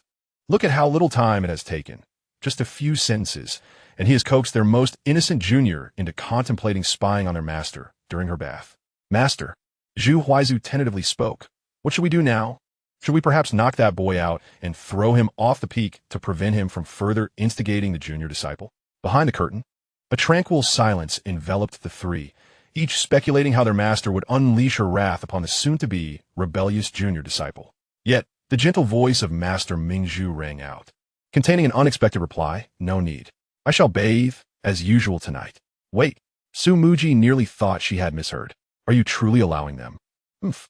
A subtle, ambiguous sound of anticipation emanated from behind the curtain. I, too, wish to see if Yu Chun and that individual possess the audacity to come forth. Secondly, her voice carried a hint of mockery. Did you think I would permit them to see anything? The three disciples fell silent in an instant. Indeed, with the master's profound cultivation, they naturally had no cause for concern. Yet, her reaction, coupled with an almost indulgent demeanor, suggested that she had developed a certain curiosity regarding that audacious and illogical disciple of the dragon's surname from the outer sect. Meanwhile, the two men were also prepared. Brother Long, are you going as well? After all, I am a disciple of the master, and I cannot allow you to come. Where do you think I'm headed? I haven't lost my sanity to spy on my master in front of you. I intend to keep an eye on you. Your resolve is weak. You might very well falter along the way. Besides, I am curious about what a true master-esque bathing chamber is like. It must be quite luxurious. Long Tao's reason for wanting to accompany them was, of course, to complete his task of signing in, and it was indeed prudent to keep an eye on the young lad. However, he had not forgotten that the system had assigned him another task, to steal the real person's belly band or undergarments, which posed a significant challenge ahead. Initially resigned to perish that very night, he had somehow progressed the task to this stage, and his desire for survival surged with unprecedented intensity. In his heart, he inquired of the system, "Hey, system, what if I merely complete the spying without stealing anything?" As before, as long as it pertained to the task. The system's grand voice responded promptly, "Spying is the primary task, and must be completed. Stealing garments is a subsidiary task. Failure to accomplish it will result in the forfeiture of the heavenly fortune reward." Excellent. This was indeed a rare piece of good news from the accursed system. Without that so-called heavenly fortune reward, he merely wished for a fleeting glance at Nan Yuchen before making a hasty retreat. He fervently hoped not to complicate matters. The master's bathing place was, of course, a paradise, nestled within that celestial realm. Oh, if we approach, Won't her divine consciousness lock onto us instantly and apprehend us? Long Tao voiced his most pressing concern. Well, that depends on luck. Most of the time, when the master bathes, she will retract her divine sense and refrain from probing. After all, Shuyu Peak is as secure as a fortress. She desires to relax thoroughly without unnecessary complications. I see. Your master is even more relaxed than I had imagined. Indeed, Nan Yuchen nodded. However, let us be prepared for the worst tonight. If we are caught, I will surely plead for your life with all my might. I truly appreciate that, but if I were to perish at the hands of the real person Mingzhu, I wouldn't consider my life wasted. Please don't think that way. The Master's bathing time still has a while to go. Let us first pretend to admire the scenery and proceed into the celestial realm. Chapter 26. Awakening from Amnesia. Long Tao suddenly opened his eyes, the blinding sunlight causing him to instinctively squint. Beneath him lay the cold, hard stone slab. Was this the entrance to Shuyu Peak? Struggling to sit up, a dull ache throbbed in his head as if it had been struck by a heavy hammer. Several female disciples guarding the gate were gathered nearby, pointing and whispering about him. One of them, noticing he had awakened, hurriedly spoke into a small transmission bell at her waist. He raised his gaze to the position of the sun, realizing it was already morning. Yet what had transpired? The task had been accomplished. The system's mission indicated that he was still alive. Did this not imply the completion of the task? He hastily summoned the system in his mind, and the familiar, grand voice resonated forth. The host has completed the sign-in task. The destined child, Nan Yuchen, has completed the task of peering at the revered Master Mingzhu during his bath and stealing his intimate garments. The host has received a fortune reward, with a soul lamp value of 6 points. Had he truly succeeded? The tumult of emotions within Long Tao surged, a blend of euphoric relief and deeper dread and confusion. But why could he recall nothing? The only memory that lingered was the moment he stepped out of the room with Nan Yuchen, after which his recollections felt as though they had been forcibly excised. He clutched his head, attempting to extract a thread of insight, but to no avail. The system asserted completion, thus it must have been achieved. Yet, the very fact of his amnesia hinted that last night's events were far from ordinary. At that moment, a familiar figure emerged from the cloud road behind a mountain gate. It was Sister Zhu, whom he had encountered twice before. You finally awakened. I was worried that Master had been too forceful last night, and that you might have slept yourself to death. You are Sister Zhu? Indeed, you still recognize me. It appears you haven't lost your wits. In that case, you should also comprehend why you find yourself here, correct? Long Tao was not foolish enough to feign ignorance. These female cultivators showed little concern for his fate. I can surmise, but having lost my memories from last night, I wish to inquire if junior brother Nan interceded on my behalf. At least you possess a modicum of conscience, recalling the merits of junior brother. I am unaware of how you deceived him into committing such disgraceful acts, but both master and senior sister are quite incensed. Fortunately, junior brother mentioned you possess a poem, Ode to the Moonlit River, that is somewhat commendable. She paused, her tone tinged with a hint of condescension.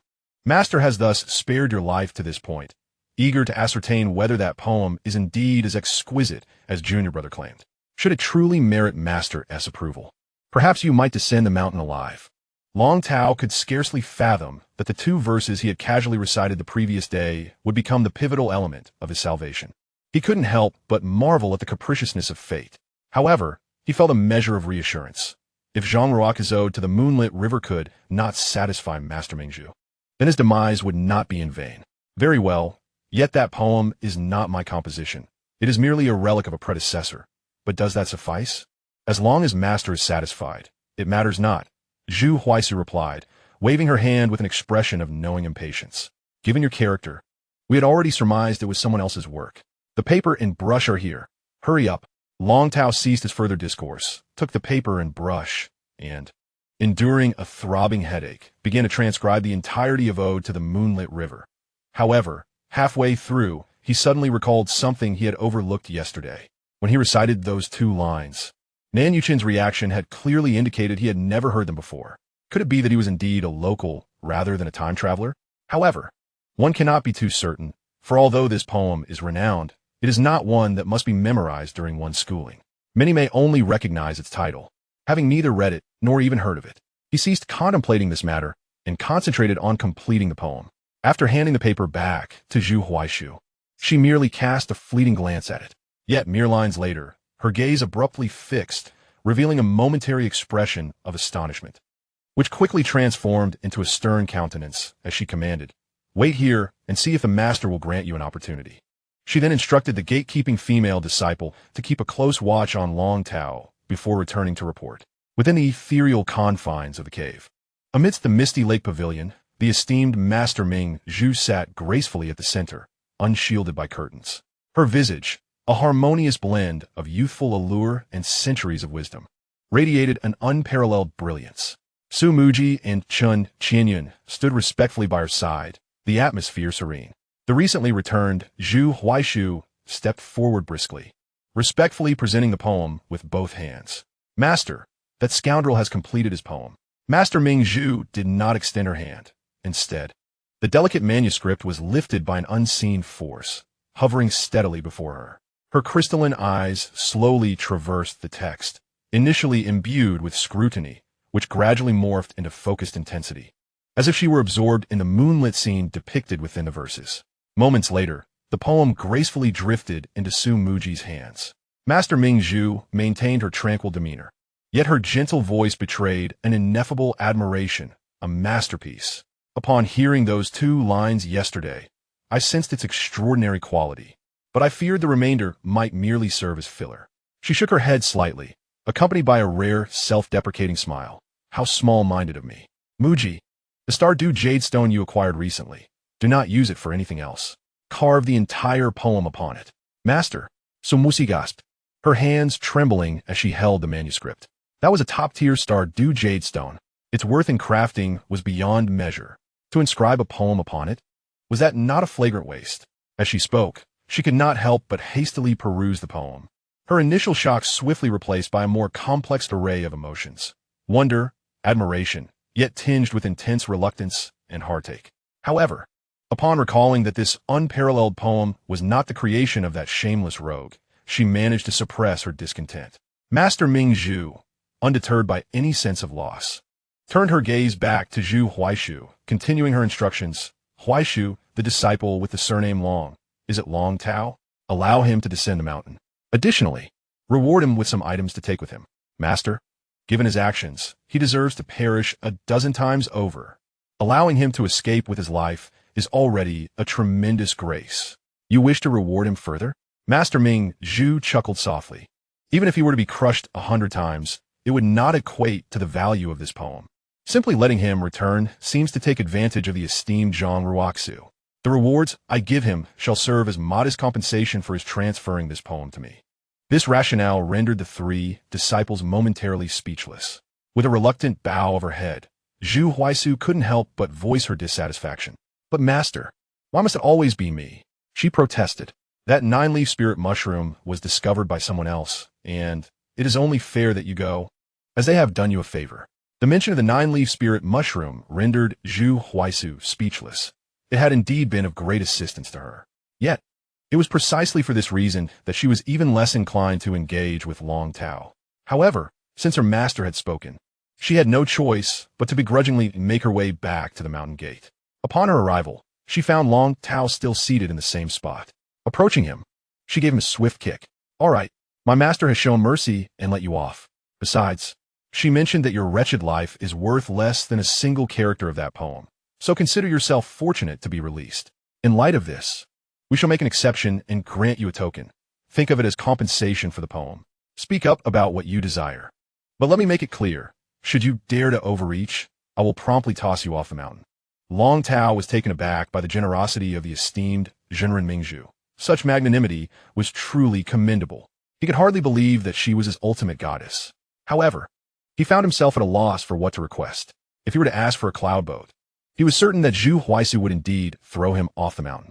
As for other items, weaponry and armor were either too conspicuous or unnecessary for his current situation. The medicinal pills that Nan Yuchan had provided him would suffice for years to come. Naturally, his priorities lay with acquiring life-saving items that would assist him in overcoming system tasks, as well as securing a personal residence. These 2 needs were paramount. Since the esteemed Zhenren has been so gracious, I cannot let her goodwill go unappreciated. I do not seek anything extravagant, just 2 essentials. Speak plainly, but do not be excessive." He continued, "As my cultivation is feeble, I desire something that can protect my life, preferably a defensive or stealth-related item. Oh, you wish for something stealthy, do you? For your sneaky peeks at women, perhaps? Zhu Huaisu teased. Long Tao chuckled, acknowledging that he had indeed been bewitched by the esteemed Junren, and vowed to learn from his past mistakes.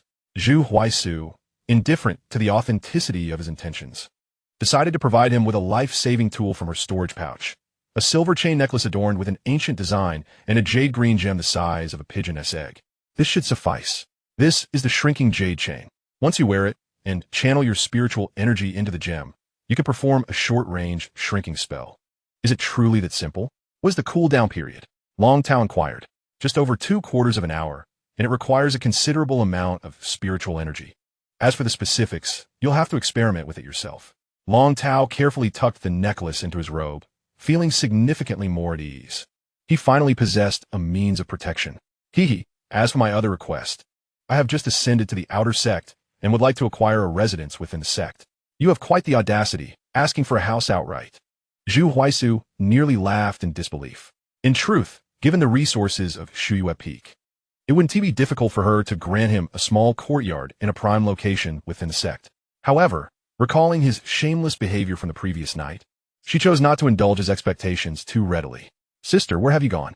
I'm not so audacious. Previously, I heard that the sect plans to establish a new town by the riverside, and I was considering an early investment. However, I have been unable to ascertain the specific location. I wonder if there is any intelligence from the Suyu Peak regarding this matter. This twist took Zhu Huaisu by surprise. Instead of directly demanding ready-made resources, he sought information and investment opportunities. This lad is indeed no fool. After a moment of contemplation, she recalled the favor regarding the 9-leaf spirit mushroom and stated decisively, indeed, there is such information. However, most prime locations have already been earmarked by various peaks. Given your current status, you would find it difficult to acquire any respectable plots. Thus, merely providing you with information would seem rather stingy. Suyu Peak has already secured some land in advance.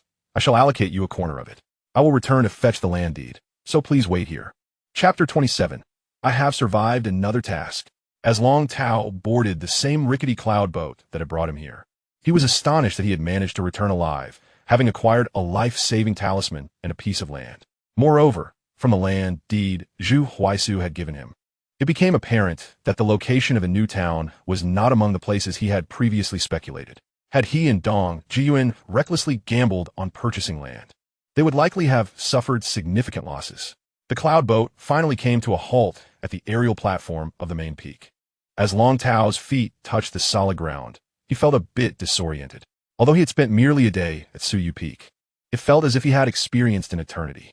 For a moment, he questioned whether he was still at Suyu Peak from the previous night, having just been slain by Master Ming Zhu, trapped in the illusion or fleeting images before death. Let it be an illusion. I have traversed realms. So what do I need to fear? He ruffled his tousled hair, intending to return to his rented cottage, suddenly missing his six-eyed spider sister, and needing to dispose of that ominous letter. Long Tao, just as he was about to take a step, a robust voice called out to him.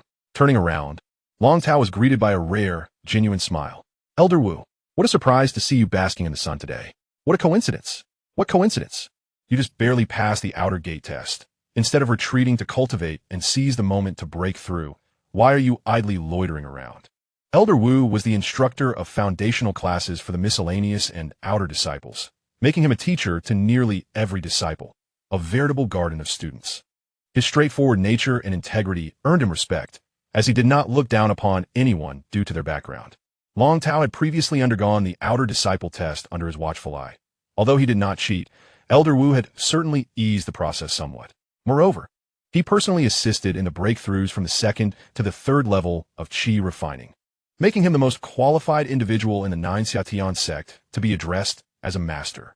Having previously lacked confidence, Long Tao had recently acquired several small opportunities and obtained some elixirs, planning to find time to break through within this month. Is that so? As long as you do not lose heart, despite your mixed spiritual roots, your intellect is commendable.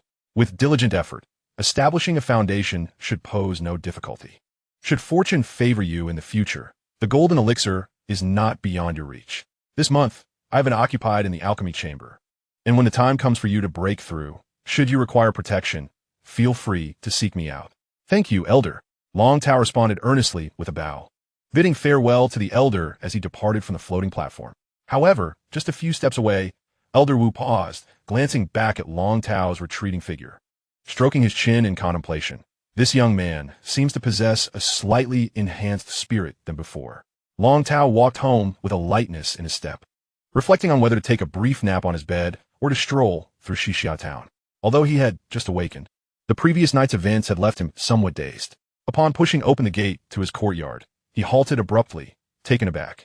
There, sitting on the stone platform, were 3 individuals, 2 large spiders and a man, a familiar face. Old Dong? Long Tao exclaimed, "What brings you here? I never disclosed my address." The trio turned in unison, their expressions filled with concern, as if to say, "You're still alive." "What do you mean, what brings me here?" Dong Jiyuan retorted, "How dare you ask? What is the meaning of the letter on your table? If it weren't for the efforts of the 2 Taoist friends from the Luo family to track me down, I would have remained oblivious to your escapades yesterday." In an instant, Long Tao comprehended the situation.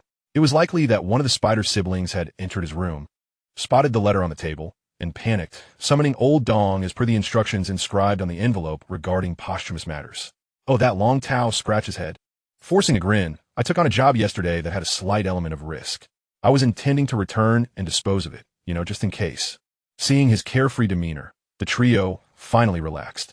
Tasks within the sect may seem trivial, but they could indeed lead to dire consequences. And leaving Wu was not altogether unusual.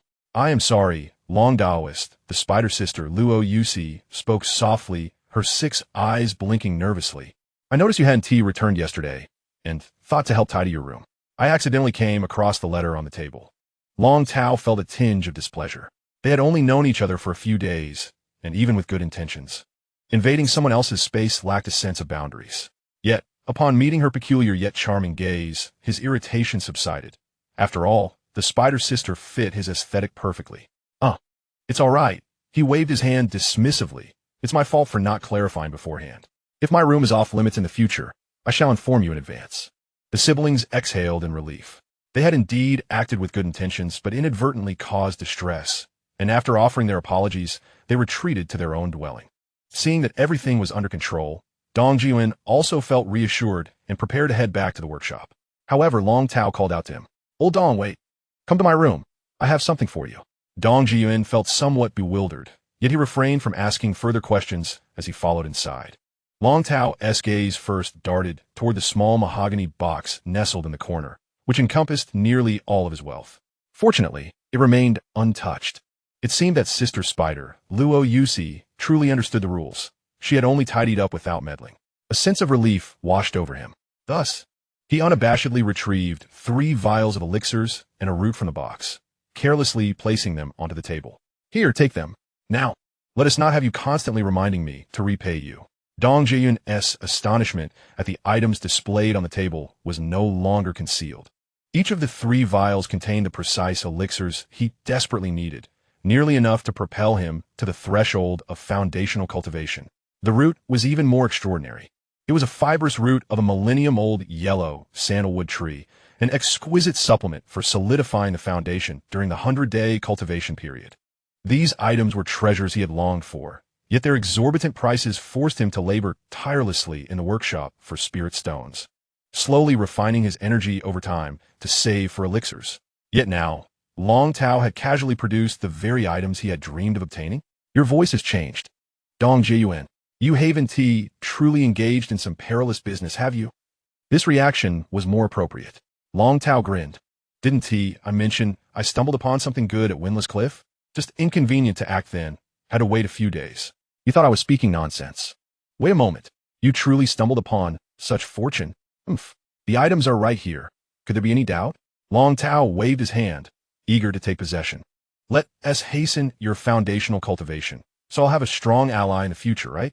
Dong Jiyuan was left speechless. A torrent of gratitude and refusals stifled by Long Tao's declaration of camaraderie.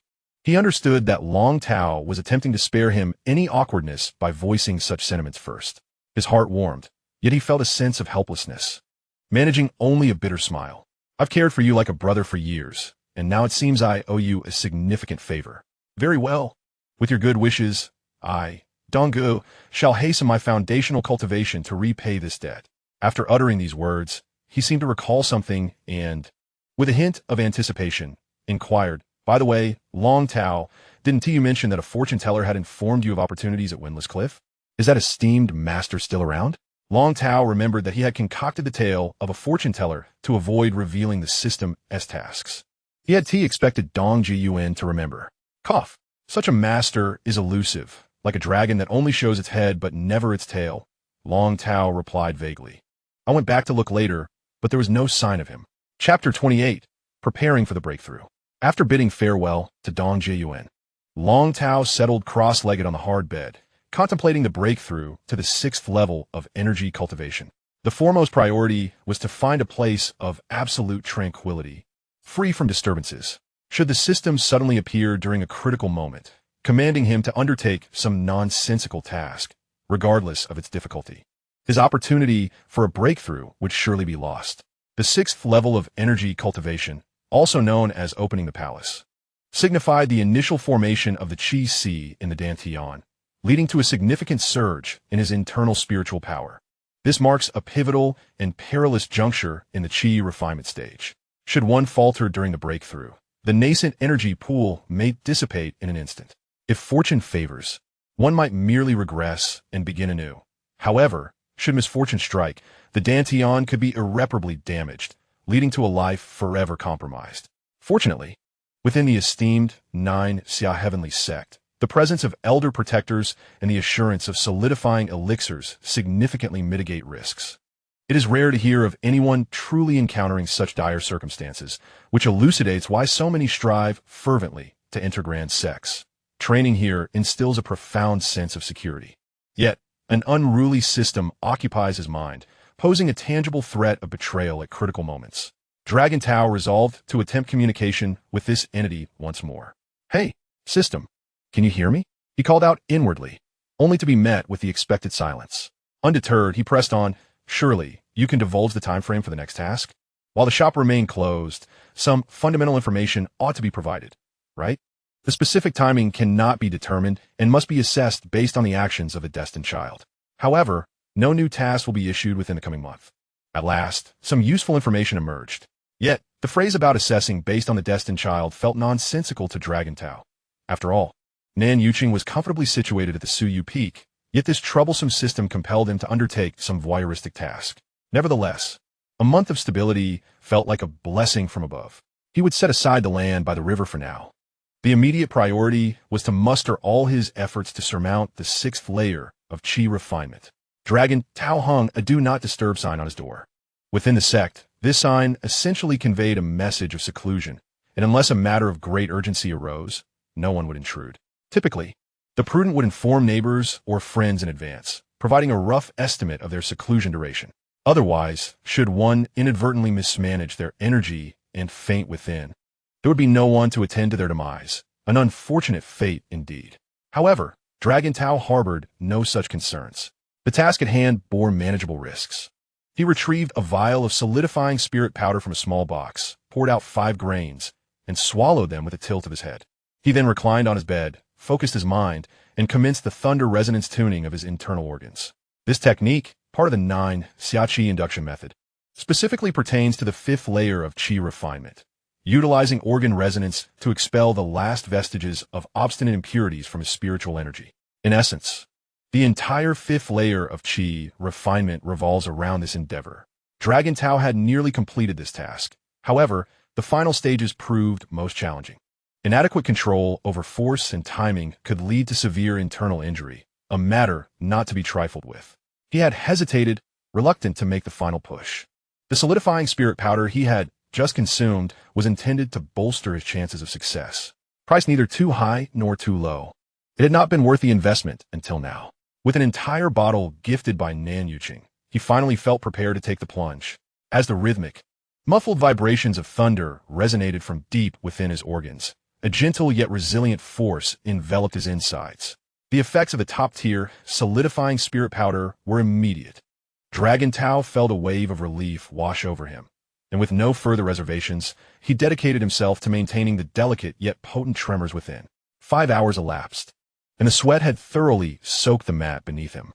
Long Tao finally sensed that the last vestiges of stagnation and impurities deep within his internal organs had been completely shattered and stripped away.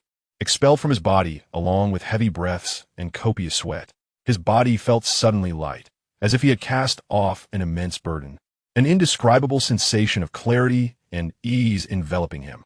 Of course, he was still far from achieving the 6th level of Qi training. This was merely the resolution of preliminary conditions.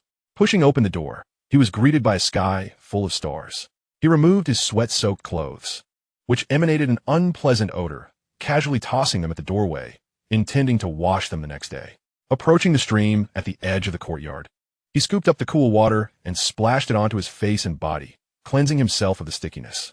In this moment of reverie, he recalled the reckless zeal he had felt when he first embarked on his journey, a singular focus on ascending, as if through sheer diligence.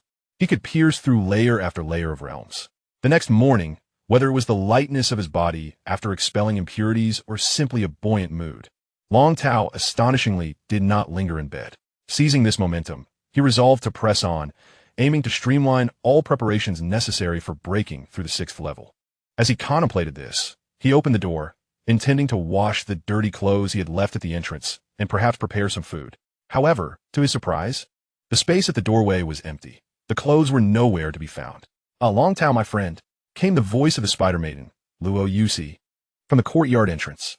She entered, cradling a pile of damp clothing, her otherworldly face still flushed with color. "I saw your clothes left at the door and took the liberty of washing them." Long Tao's heart leapt at her kindness. This treatment felt akin to having a fairy servant from the demon realm. Though her intentions were undoubtedly good, a single man could hardly resist letting his imagination wander at such a scene. "I truly appreciate your help." Long Tao quickly expressed his gratitude. "I've only just moved in, and I've already troubled you so much. My life has become quite unreasonable." The spider maiden, slightly embarrassed by his thanks, turned her head away, her 6 legs deftly moving to the clothesline to hang the freshly laundered garments. "It's no trouble at all," she replied with a delicate voice. "It's just that my brother and I were hoping you'd stay longer since we finally have a new neighbor." Long Tao understood her sentiment. Who would wish to be regarded as a monster? Especially with the peculiar appearance of this brother-sister duo, it was natural for anyone to feel a twinge of apprehension. However, he had no immediate plans to move. The land by the river was a boon, but constructing a house required substantial resources. The dwelling of a cultivator was no simple endeavor. It held many intricacies. "Rest assured, I intend to stay for quite a while," Long Tao smiled. "Especially with such a lovely spider sister living next door. How could I possibly leave?" In the past, Long Tao would not have been one to engage in playful banter with a girl. Yet, after brushing against death on 2 occasions, his former reservations had been eroded by the terror of life and death. Who knew what tomorrow held? "You and I are both creatures of the insect realm." Luo Yusi's voice lowered, tinged with embarrassment. "There's nothing special about my appearance. Please don't tease me." "Ah, but your 6 eyes," Long Tao pointed out, "are truly beautiful. It is unimaginable that one day I would find the eyes of a spider demon beautiful." "Do not underestimate yourself," he spoke with earnestness.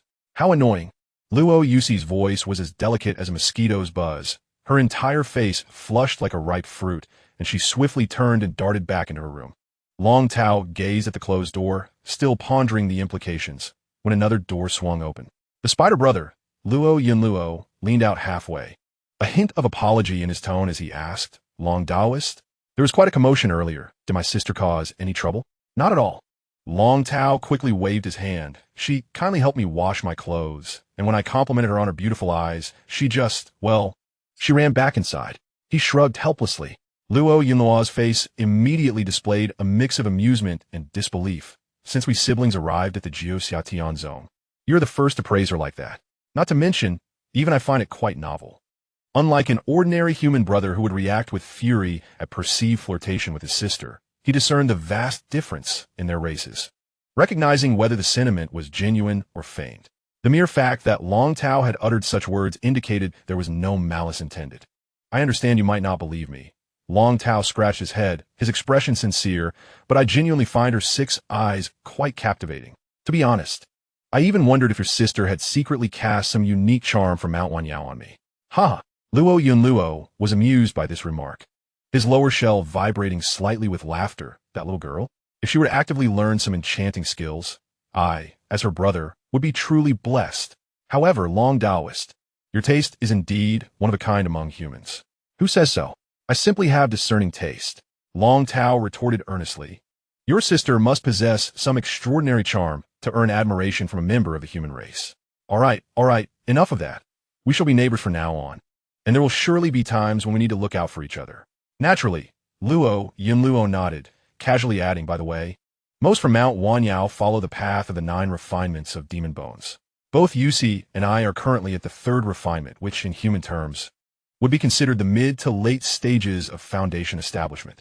So if you ever encounter any trouble, do not hesitate to call out.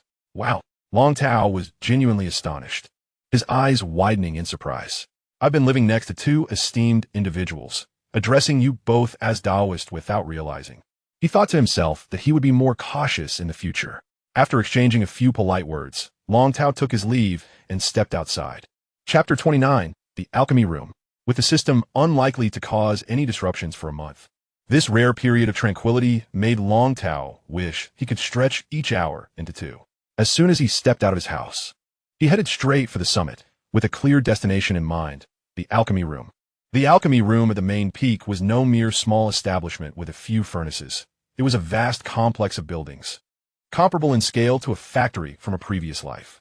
From the innermost sanctum to the outermost layers, a strict hierarchy prevailed. The most central chambers housed the treasured elixirs of the sect, so much so that not only external disciples like him, but even ordinary inner disciples were unlikely to catch even a whiff of the warmth emanating from there. Long Tao skillfully made his way to the lowest tier of the alchemy rooms. Here, rather than a dedicated alchemy chamber, it resembled a vast open shed.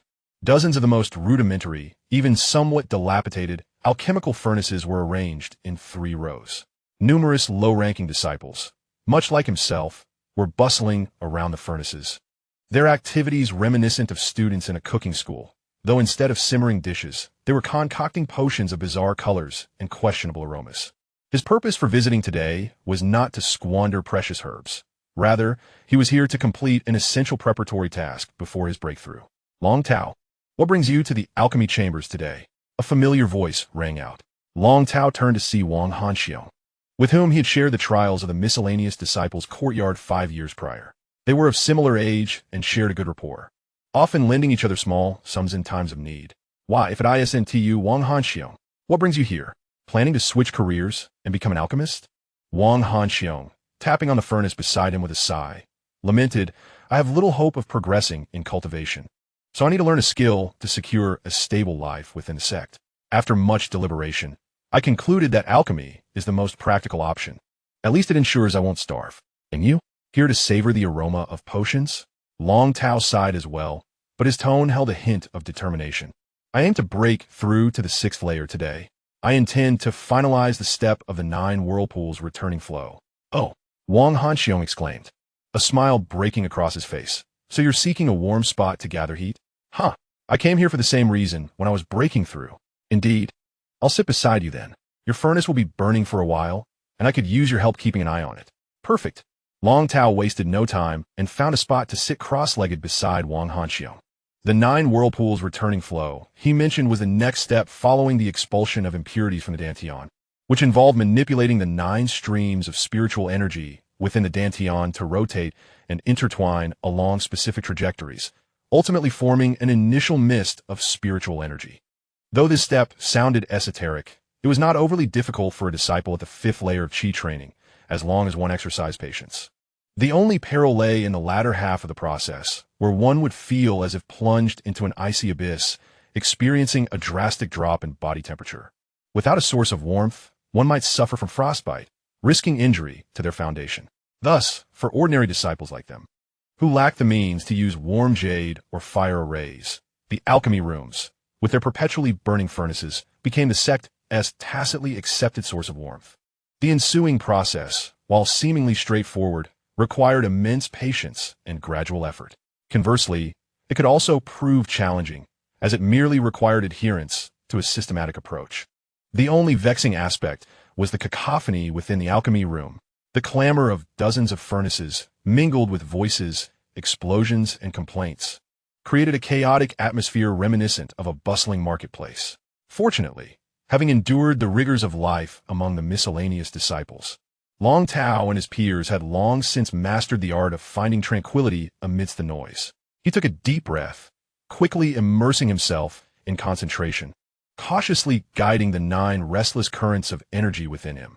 Once each stream of spiritual energy completed its rotation and interweaving according to the prescribed steps, he finally sensed a faint mist of pure spiritual energy forming in his dantian.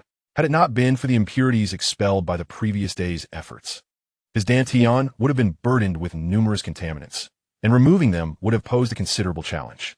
Thus, the initial preparatory work for breaking through to the 6th layer of Qi refining, the condensation of the energy vortex in a mist, was successfully accomplished. Upon opening his eyes, he found Wang Hanxiong smiling at him, seemingly quite satisfied. How long did I take? A little over an hour and a half. Quite commendable this time, without a hitch. After all the time spent practicing, if there had been any mishaps, thoughts of foundation building would have been futile. Haha, the toughest challenges lie ahead. Wang Hanxiong patted him on the back, but quickly advised him to stabilize his energy channels as a priority.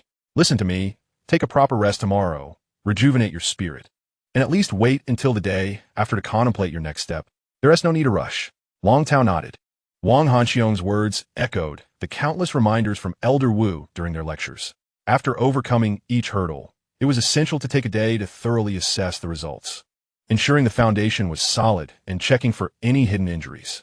Discovering issues at this stage would allow one to seek assistance from senior members of the sect for remedy and adjustment. Charging recklessly ahead could lead to dire consequences, potentially beyond even divine intervention. The future was paramount, and Long Tao dared not treat this lightly.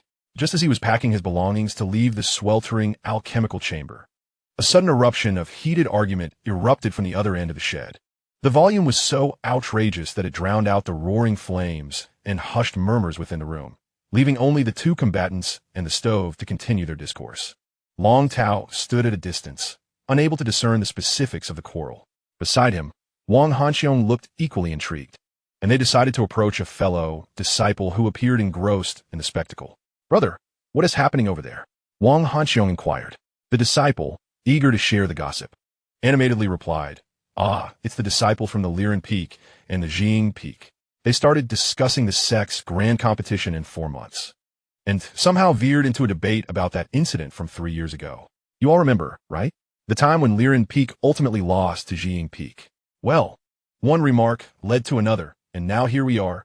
As the 2 continued to argue vehemently, nearly spitting on the stove, the crowd began to chime in, discussing the controversial finals from 3 years prior.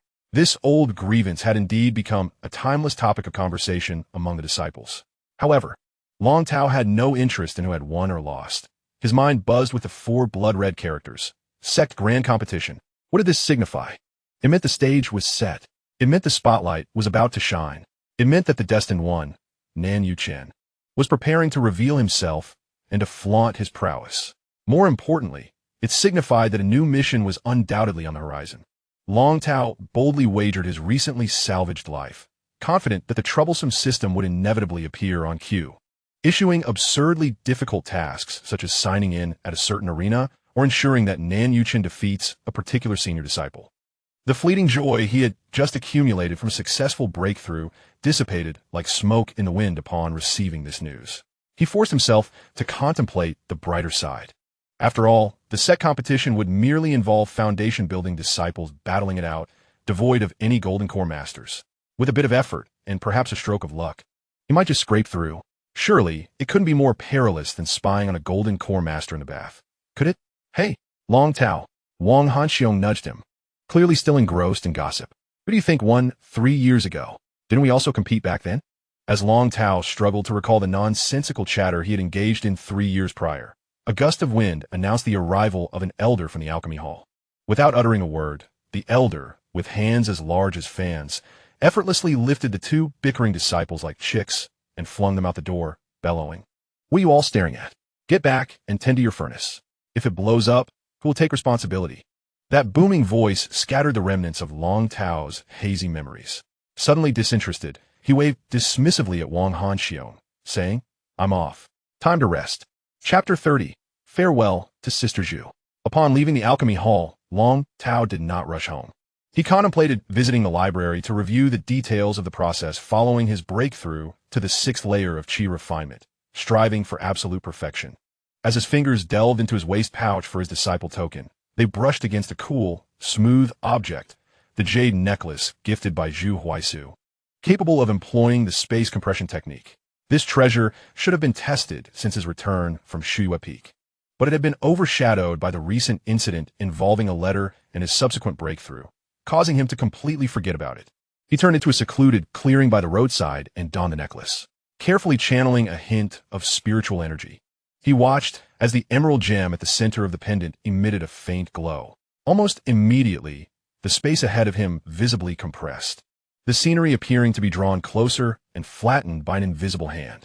Despite having studied the theoretical principles of the space compression technique, witnessing such a spatial spell firsthand sent a jolt of astonishment through Long Tao. He held his breath and tentatively took a small step toward the compressed space.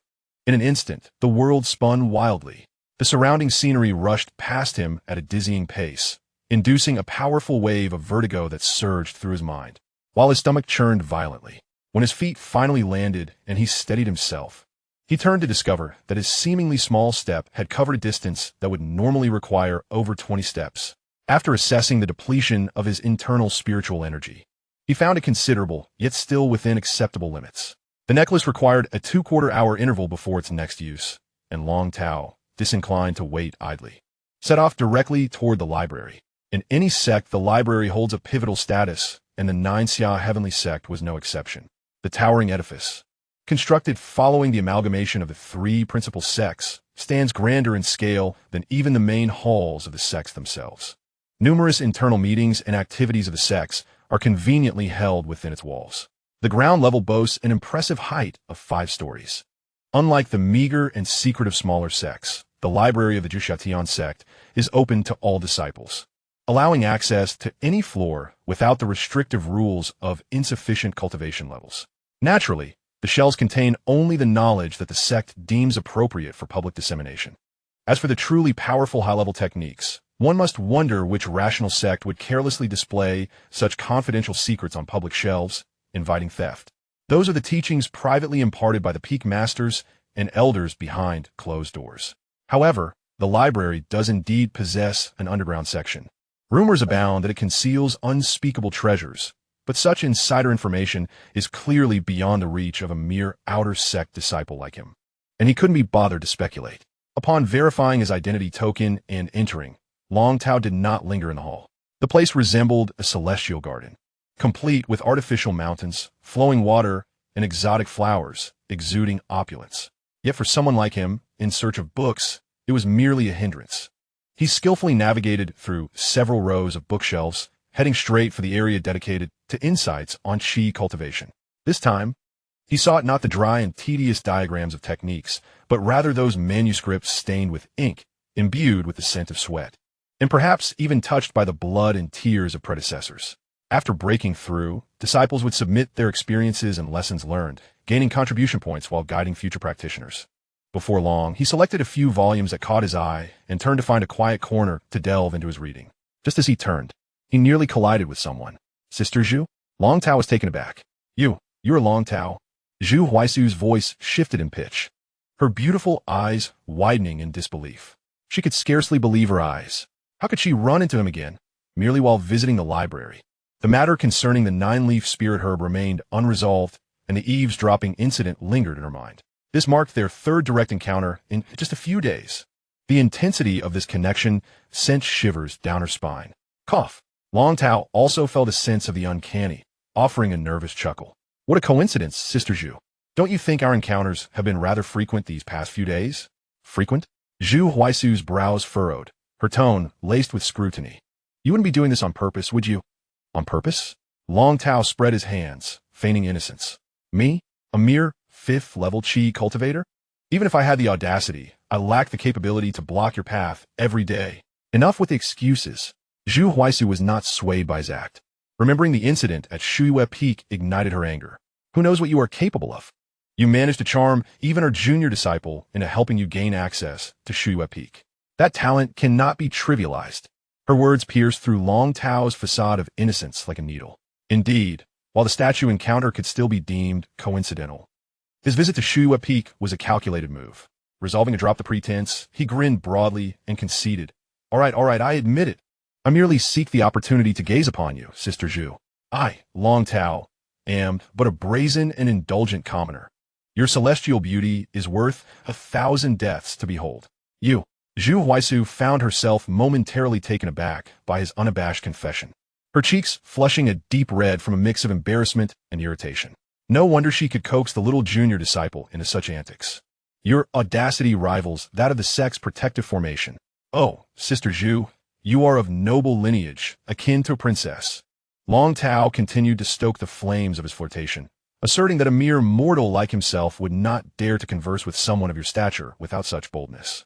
Wait, Zhu Huaisu's eyes narrowed sharply. What did I ever disclose that I am a princess? A sudden pang of alarm struck her. She had never disclosed such a status within the sect. Was it not obvious? Long Tao replied with a look of certainty. Your surname is Zhu, and upon entering the sect with 3 spiritual roots, you were taken under the wing of the esteemed Master Mingzhu. Coupled with your demeanor, it is clear to any discerning eye that you hail from a distinguished family. I surmise you are likely of the imperial lineage of the Mingda dynasty. So it was a mere assumption.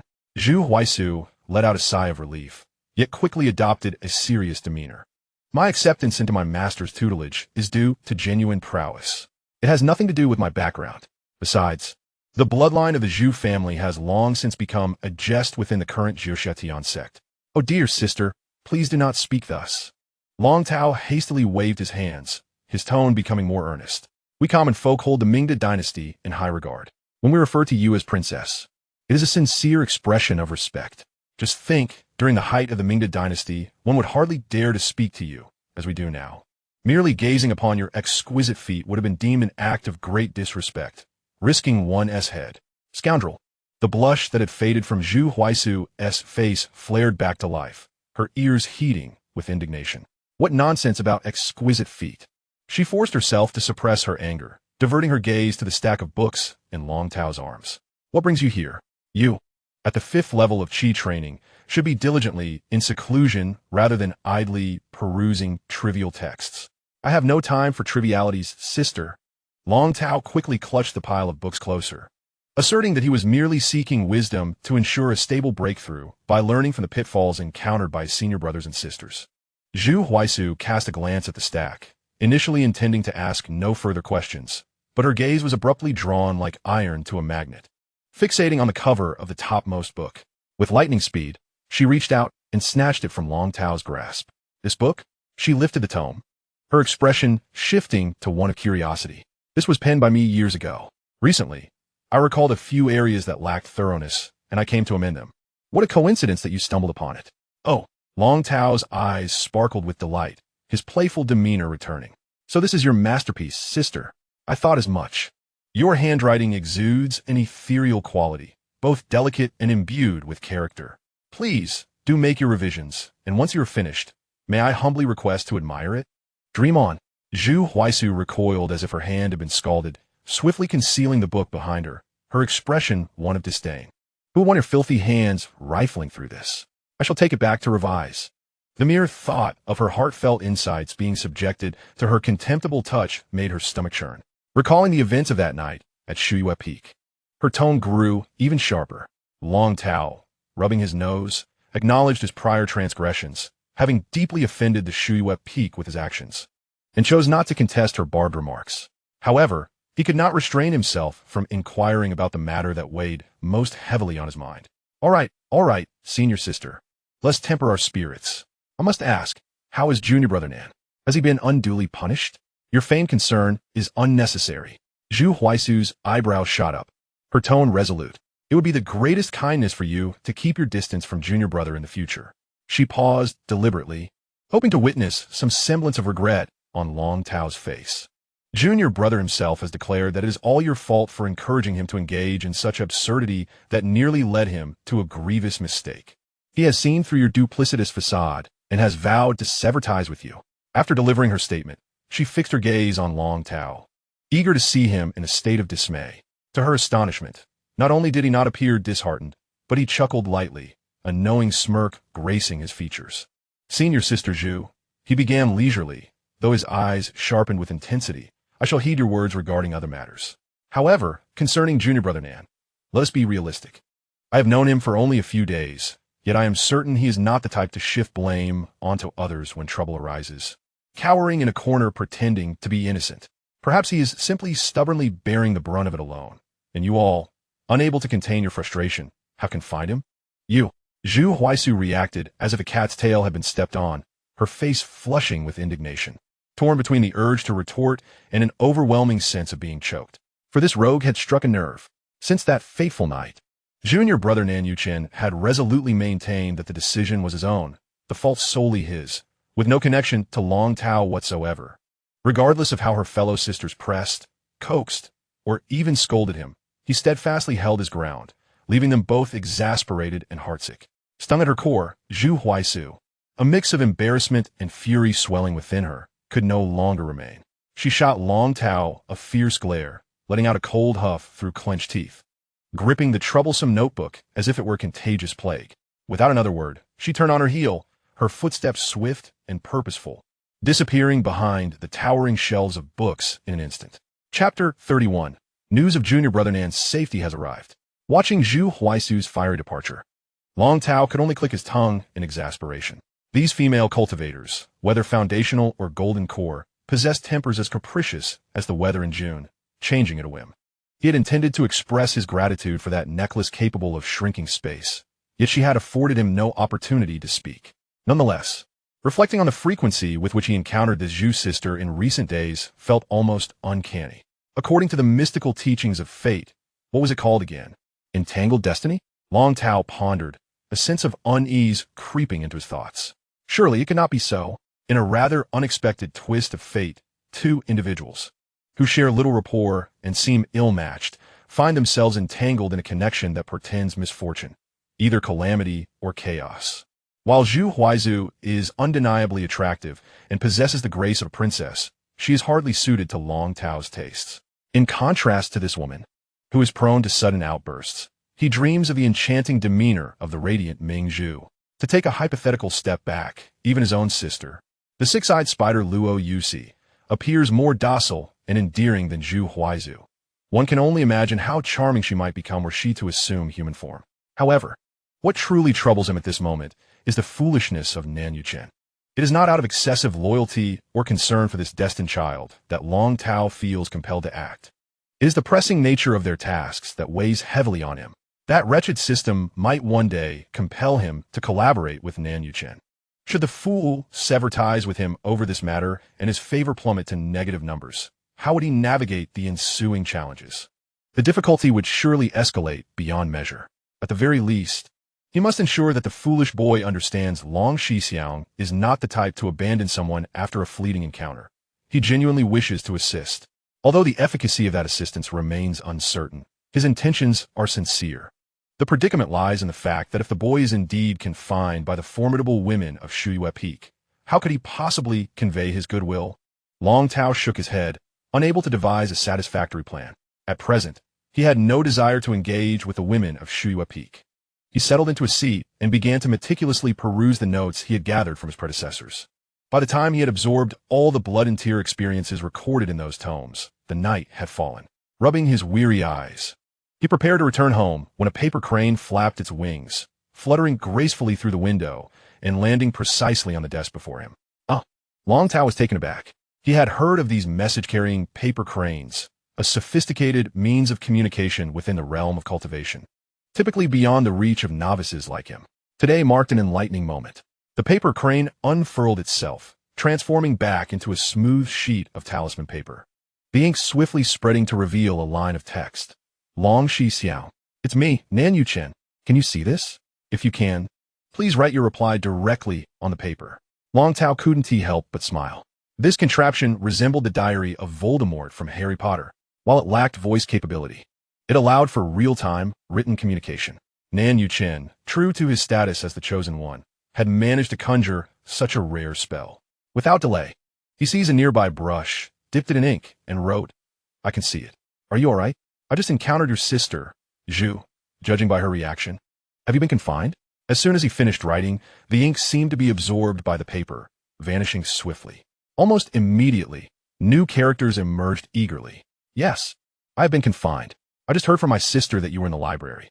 I'm relieved to know you're safe. They even tricked me earlier, claiming they had beaten you half to death and thrown you into the dungeons. Long Tao couldn't help but chuckle. It seemed Zhu Huaizu had indeed let slip the truth upon her return. He shook his head and continued to write, lamenting, alas. It is entirely my fault for suggesting such a foolish idea. I have mentally prepared myself for the possibility that you might sever ties with me. That notion was indeed quite outrageous. Nan Yuchen's handwriting exuded a sense of earnestness. Yet since it was I who had consented, I cannot shift the blame onto you, my senior. Moreover, you indeed upheld your promise that night, merely watching over me without peering at our master. Long Tao paused upon reading this. Did he truly not sneak a glance that evening? Well, that seemed plausible. Although he admired Master Mingzhu, he valued his own life even more and had not yet grown weary of it. Just as he contemplated responding, he realized that Nan Yuchen's message was not yet finished. New words were emerging on the paper, and his tone was evidently more animated. Moreover, my dear senior, your method has proven effective. Ever since that night, my body has experienced a sudden growth spurt. I have shot up several inches. The flow of spiritual energy within me has also become much smoother. Although senior sister insists that it was due to her previous concern for my unstable foundation and that the effects of her medicine have finally worn off, I know she is deceiving me. It must be your method that is working. Long Tao nearly spat out a mouthful of blood onto the paper. The nonsensical theory he had conjured up to complete his task had actually borne fruit. No wonder this foolish lad not only bore no grudge, but also came to share his good fortune, completely disregarding the mischief that had led him to err. He quickly took a couple of deep breaths to quell the tumult within, and with a slightly trembling hand, he wrote, "As long as it works, that's great. However, please follow your senior sister's words, and do not mention me. Also, that method of mine is akin to a double-edged sword. It should only be used in exceptional circumstances. So do not attempt it again. I knew you were not the kind of shallow person who would only indulge in fleeting desires. Unfortunately, the senior sisters do not believe me. I must conclude my message here, as I'm still not quite adept with this spell and cannot sustain it for long. Quickly burn this paper. Should I require assistance again, I will resort to this method to contact you." With that, the writing ceased, and the spiritual light on the paper dimmed. Long Tao's fingertips ignited a small flame, swiftly turning the paper to ashes, feeling a weight lift from his heart. It was quite reassuring to preserve this revolutionary friendship with the destined one, laying a foundation for future endeavors. However, he pondered the strained relations with the ladies of Shuyue Peak. It would not do to remain at odds with them.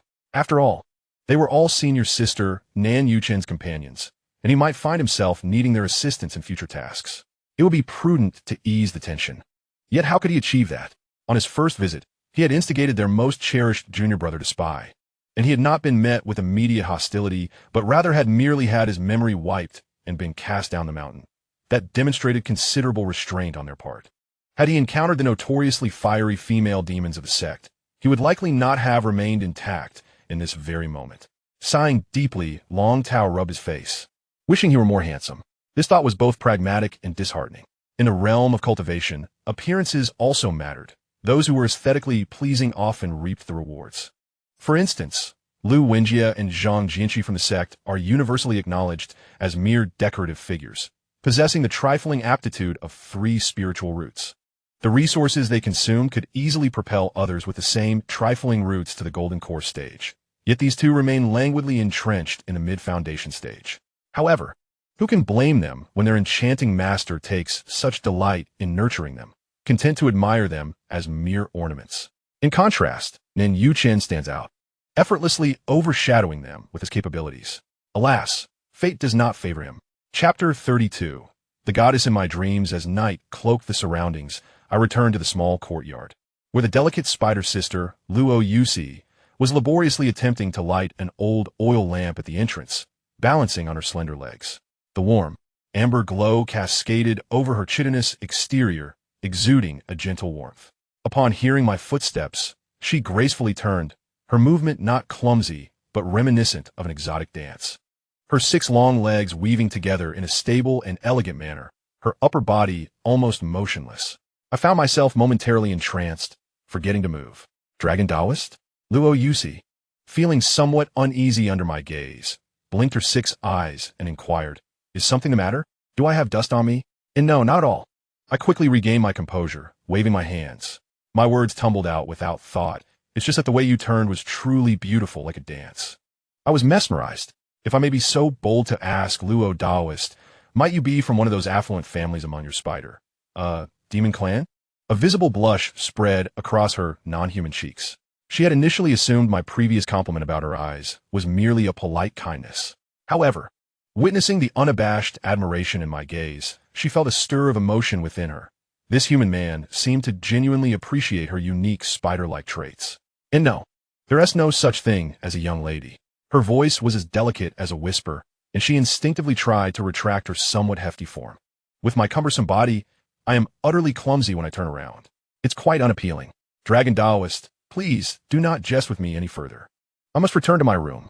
Before her words could fully escape her lips, she hastily retreated with the speed of flight, her 6 legs scuttling back into her dwelling. And she slammed the door shut behind her. I stood there, rubbing my nose, suddenly feeling like a playful rogue teasing a virtuous spider maiden, a twinge of guilt stirring within me. Yet, at the same time, I made an intriguing discovery. As a girl becomes more familiar with you, her unique and alluring qualities can make a man's tongue flow with honeyed praises, spilling forth compliments involuntarily. Reflecting on the uniquely captivating dance of the spider maiden and her bashful demeanor, I chuckled and shook my head, returning to my own room.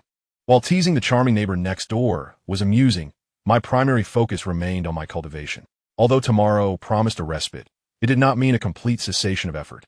The next crucial step was to solidify the nascent spiritual mist within my dantian. The primary task is to first infuse every acupoint in the body with pure spiritual energy, solidifying it as much as possible. This directly correlates to the ultimate scale and depth of the dantian's energy sea after a successful breakthrough. Thus, one must not be careless in the slightest. Within the sect, there are many formidable individuals who, in pursuit of a broader energy sea in the future, are willing to grit their teeth and risk the tearing of meridians or even damage to acupoints, forcibly injecting spiritual energy to the point of overload. However, Long Tao remains unfazed by this. He leisurely retrieves a small jade vial from the precious box given to him by Nan Yuchen. The vial is labeled 9-curve solidifying palace pill. This item is indeed a treasure. It can forcibly suppress the excess and even near-explosive spiritual energy within, protecting the meridians and acupoints from harm. With this layer of insurance, he can boldly inject spiritual energy into the acupoints, striving for a higher capacity without the fear of self-destruction. Indeed, it is advantageous to lean against a sturdy tree for shade. Long Tao weighs the jade vial in his hand, feeling a sense of security that he could hardly have dreamed of during his days as a menial worker. After a night of meditation, Long Tao feels as if his acupoints are filled to the brim, heavy and swollen, estimating that his spiritual energy reserves have reached about 70 to 80% of their potential. His meridians are subtly burning, operating at their limit. Pushing further might lead to unforeseen complications. He opens the door to his room, and the sky outside remains a deep indigo, with only the morning star hanging solitary in the horizon, the sun not yet casting its shadow. Time for a nap. He yawns and decisively throws himself back onto the hard bed. Nothing is more crucial than sleep. He will rise when the sun is high and treat himself well in Xianxia town. However, no sooner had he closed his eyes than he sensed something amiss. The speed at which he fell asleep was unusually rapid. Moreover, the scenes before him were not the usual chaotic and bizarre dreams, but rather strikingly clear. He could even feel himself standing in a void, his consciousness alert. Is this a lucid dream? Just as the thought crossed Long Tao's mind, the formless space before him rippled, coalescing into a figure he had long yearned for, haunting his dreams. The enchanting figure, exuding both chill and allure, was none other than his dream goddess, the real person Mingzhu. With a mixture of excitement and sorrow, Long Tao gazed at the figure, realizing that these past 2 years had truly stifled him. Even his dreams began to conjure up a goddess. After all, it was merely a dream, so he let himself go completely, discarding the respect and pretense he usually maintained, his gaze becoming unabashed as it roamed over her exquisite curves, lingering on a few cherished areas. Yet, the real person Mingzhu in this dream did not follow the script he had hoped for. There were no embraces, no tender warmth. Instead, like a true golden core cultivator, she sat cross-legged, suspended in the air, her profound eyes examining him with a hint of amusement, causing Long Tao to feel a shiver of unease. That night you said, "I'm the most beautiful woman of the Xianxia heavenly sect." She spoke, her voice ethereal, yet imbued with an uncanny sense of reality. Is this statement to be taken as truth? Long Tao was momentarily taken aback. How curious that the enchanting figure in this dream would inquire about such a matter. Moreover, this was a sentiment he had only expressed to that foolish boy, Nan Yuchen. But of course, this is merely a dream. The living embodiment before him is a creation of his subconscious. It is no surprise to come to this realization. It must be true. Without a moment's hesitation, Long Tao pounded his chest, assuring you, esteemed one, are the singular, radiant beauty of the Xianxia heavenly sect, eclipsing all others. Truly, no deceit. Upon hearing this, the corners of Ming Zhu's mouth seemed to curl ever so slightly, as if she found satisfaction or perhaps amusement in his words. How exquisite! Long Tao was entranced, his thoughts spilling forth uncontrollably. In this dream, it appeared that his tongue had liberated itself from the constraints of reason. Impudent! Ming Zhu chided lightly, though lacking genuine ire. Instead, she continued, "Let me pose another query. You claim that I embody both youthful charm and maternal grace. Do you stand by this assertion?" Long Tao felt an intriguing sensation wash over him. As she posed this question, there was an imperceptible hint of shyness in her demeanor, as if the inquiry held a certain intimacy and embarrassment for her. "Indeed, it is absolutely true," Long Tao exclaimed, his words racing ahead of his thoughts. "Your presence possesses a uniqueness unparalleled in the entire realm of cultivation. Pure, yet compassionate. Vibrant, yet embracing.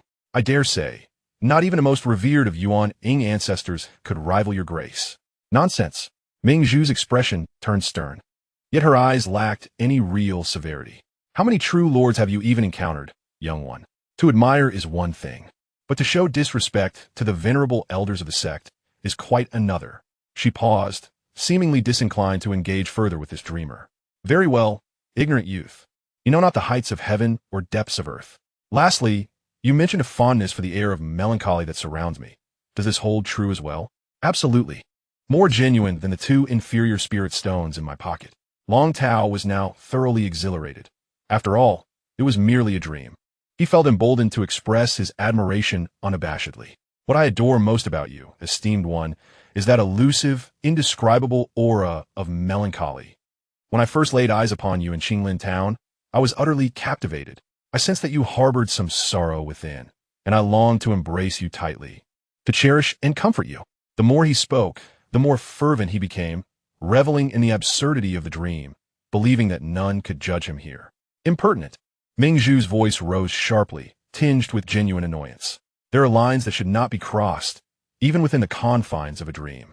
A peculiar sensation stirred within Long Tao once more. Was this dream version of her a touch too real? And was she perhaps too concerned with his words? Even in this dreamscape, might it be that, deep down, he perceived her as someone who would be watchful of others? Enough, enough. Long Tao shook his head, casting aside these doubts. After all, it was merely a dream, and anything could transpire. With a playful grin, he floated towards her ethereal figure. Since this was a dream, and the questions had been asked, surely he could indulge in a moment of intimacy? He spread his arms wide, preparing to leap forward. However, in the next instant, a sharp pain shot through his jaw. He did not even catch a glimpse of how the opponent had struck, only feeling as if the world had spun wildly around him, his body resembling a top flung into the void, tumbling endlessly. By the time he steadied himself, his vision blurred with golden stars. The esteemed Ming Zhu Zhenren remained seated in his original position, gracefully extending a delicate foot poised before him. The jade-like foot was exquisite, with skin as smooth as fine cream and slender ankles, each toe fashioned with the finesse of masterful artwork. However, the indifferent voice soon followed. "Help me massage my foot." Damn it! Long Tao's heart was instantly flooded with tears. How utterly powerless he felt. Even in a dream, the object of his fantasies was a goddess. Yet the ultimate aspiration turned out to be merely massaging someone's foot.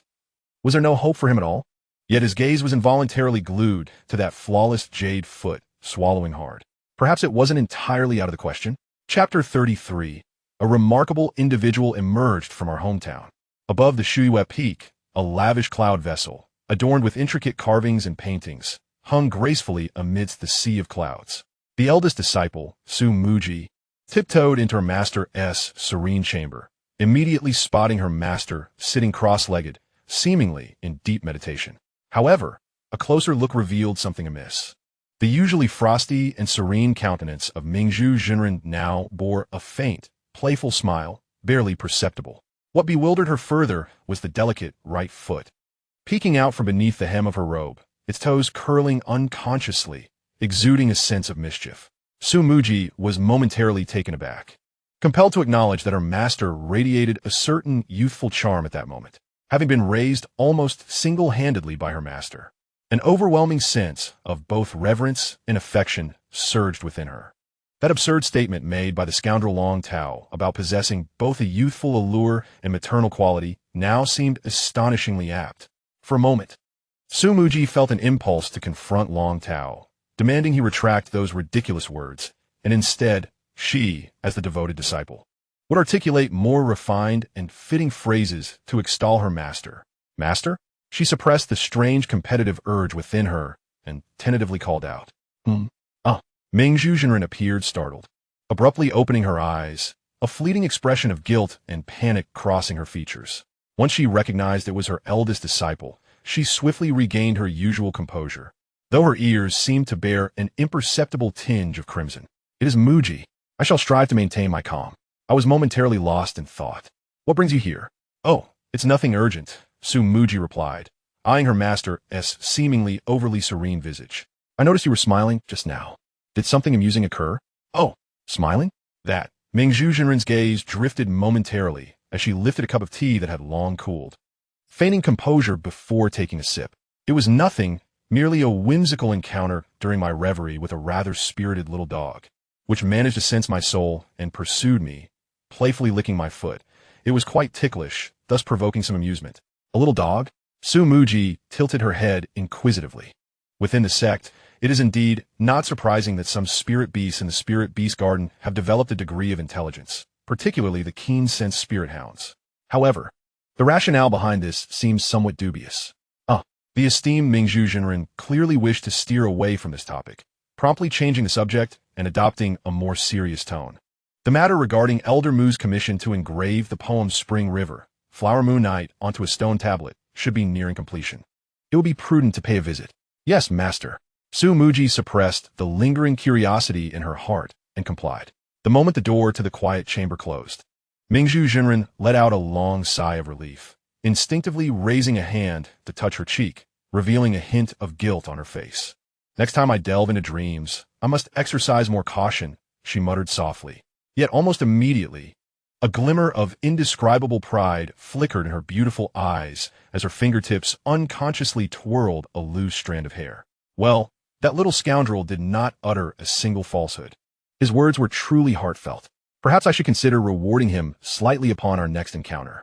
This last whisper faded almost into the ethereal energy of the quiet room, imbued with a subtle sense of expectation and mischief that she herself was barely aware of.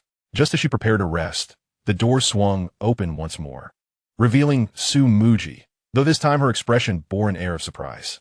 Master, the intelligence just received. It's about Jiying. Having awakened, Long Tao felt refreshed, vaguely recalling a delightful dream, though the specifics slipped through his fingers like sand. Glancing out the window, he noted it was nearly noon, perfectly timed for lunch. He mumbled as he rose, instinctively circulating a small cycle of spiritual energy, feeling the stable and abundant flow within him, nodding in satisfaction. He was in good shape, evidently having made steady progress the previous day. Stepping out of the courtyard, he noticed the surroundings were quiet. It seemed his spider siblings were absent today. Relishing the tranquility, he intended to descend the mountain and savor a good meal in Xianxia town. Long Tao, just as he took a couple of steps, the courtyard door was flung open with a crash, and Dong Jun burst in, radiating excitement. Long Tao knew this fellow all too well, unless there was significant news. Such fervor was unwarranted. Old Dong, what brings you here? Long Tao halted, observing his friend's demeanor. Are you heading out? Seeing Long Tao's intention to leave, Dong Jiyuan reined in his excitement and inquired. Nothing urgent, just going down the mountain for a stroll. Yesterday's breakthrough went smoothly. Today I'll take it easy. preparing for the 100 meridians, infusing tomorrow and the day after. Hearing that Long Tao was systematically advancing toward the 6th level of Qi training, Dong Jiyuan's expression brightened even more. However, he stepped closer, shutting the courtyard door behind him with a mysterious air. I just received news that it seems the sect has discovered another genius, he said in a hushed tone, his eyes gleaming. Long Tao raised an eyebrow, wearing a look of skepticism. In a vast sect like the Nine Xiatian sect, it was commonplace for talents to emerge annually. Even rare prodigies like Nan Yuqing could be found once every few decades. Such occurrences were hardly novel. Is it truly worth the esteemed Dong to make a special trip for such gossip? Upon seeing the expression on his face, Dong Jiyuan immediately understood his thoughts and promptly added, I know you think I'm making a fuss, but this time is different. I've heard that the renowned Xianxia personally brought this back from afar. He deliberately paused, emphasizing, and he hails from our very own Qinglin town. Long Tao was genuinely astonished. Can someone of such caliber truly emerge from our humble locale? Whose progeny is this? Well, I departed 5 years ago. I hadn't heard of any martial arts school or family harboring such a treasure. Wait a moment, did you just mention that Xianxia took a disciple? Dong Jiyuan displayed a look of realization, as if he had finally grasped the crux of the matter. Otherwise, why would I have rushed here in such a frenzy? Xianxia has lived for nearly 3 centuries and has only taken on 3 disciples, all of whom are undeniable geniuses. If this rumor holds any truth, we must leverage our shared hometown to establish a connection. If we manage to ingratiate ourselves, the benefits that await us are beyond imagination. As they discussed the prospect of forging such ties, neither exhibited an ounce of embarrassment. Instead, a shrewd determination glinted in their eyes. For those like them, who had to toil from the ground up, what purpose does modesty serve? Those unwilling to humble themselves, to forge connections, unless blessed by fortune, would have long been cast aside. Indeed, yet, I find myself at a loss to determine which family in the town could produce such talent. Could it be the second young lady of the Zhu family? I've heard she possesses notable gifts and must be in her teenage years by now. The name would undoubtedly be kept under wraps, not easily revealed. However, I suspect it is indeed that young lady from the Zhu family. Dong Jiyuan sighed, alas. My humble Dong family has little in the way of relations with the Zhu clan. Your Long family, however, must have some connections, no? Connections? Hardly, at best. We exchange gifts during festivals and share a few toasts at banquets. If we trace back 5 or 6 generations, we might uncover some distant kinship. Attempting to leverage that for closeness would surely be futile. Then we must rely on the hometown association, Dong Jiyuan said, rubbing his hands together. If the news proves true, we must make ourselves familiar to them. Absolutely. I'll take the lead, handling any embarrassing tasks, while you, esteemed Dong, present yourself as the composed elder brother of our hometown, showing your concern and extending an invitation. The young lady, out of courtesy, would surely find it difficult to decline. Dong Jun immediately understood, flashing a knowing smile. The two of them leaned in closer, squatting in the courtyard, fervently discussing the intricate steps necessary to secure a connection with this new prodigy from their hometown. Chapter 34. Xianxia takes a disciple moments later, in the corner of the most renowned Yuhua restaurant in Xianxia town. Several dishes were already laid out before Long Tao and Dong Jiyuan. This place, under normal circumstances, would compel them to hasten their pace as they passed, fearful of being ensnared by the tantalizing aromas. Yet, having recently come into a windfall, the two brothers reasoned that a positive mindset is crucial on the path of cultivation. And for low-tier practitioners, nothing revitalizes the spirit quite like a splendid meal, an investment with unparalleled returns. Sigh. It has been nearly 2 years since I last savored the bamboo shoot soup with knife fish. Dong Jin scooped up a spoonful of the milky broth and lamented. It is not due to a lack of funds, but rather the season is not right. Do not deprive yourself too much in this regard, Long Tao said, his mouth stuffed to the brim. We have managed to gather sufficient resources before laying our foundation. When it is time to enjoy, we ought to indulge a little. After speaking, he seemed to find mere words inadequate to convey his agreement, promptly pinching a piece of crispy fish skin and popping it into his mouth, demonstrating his support through action. However, the news of Zhi Ying's acceptance of disciples appears to have spread thoroughly. After swallowing his food, Long Tao lowered his voice and pointed with his chopsticks at the nearby tables, where patrons were whispering. How can such a significant matter remain concealed?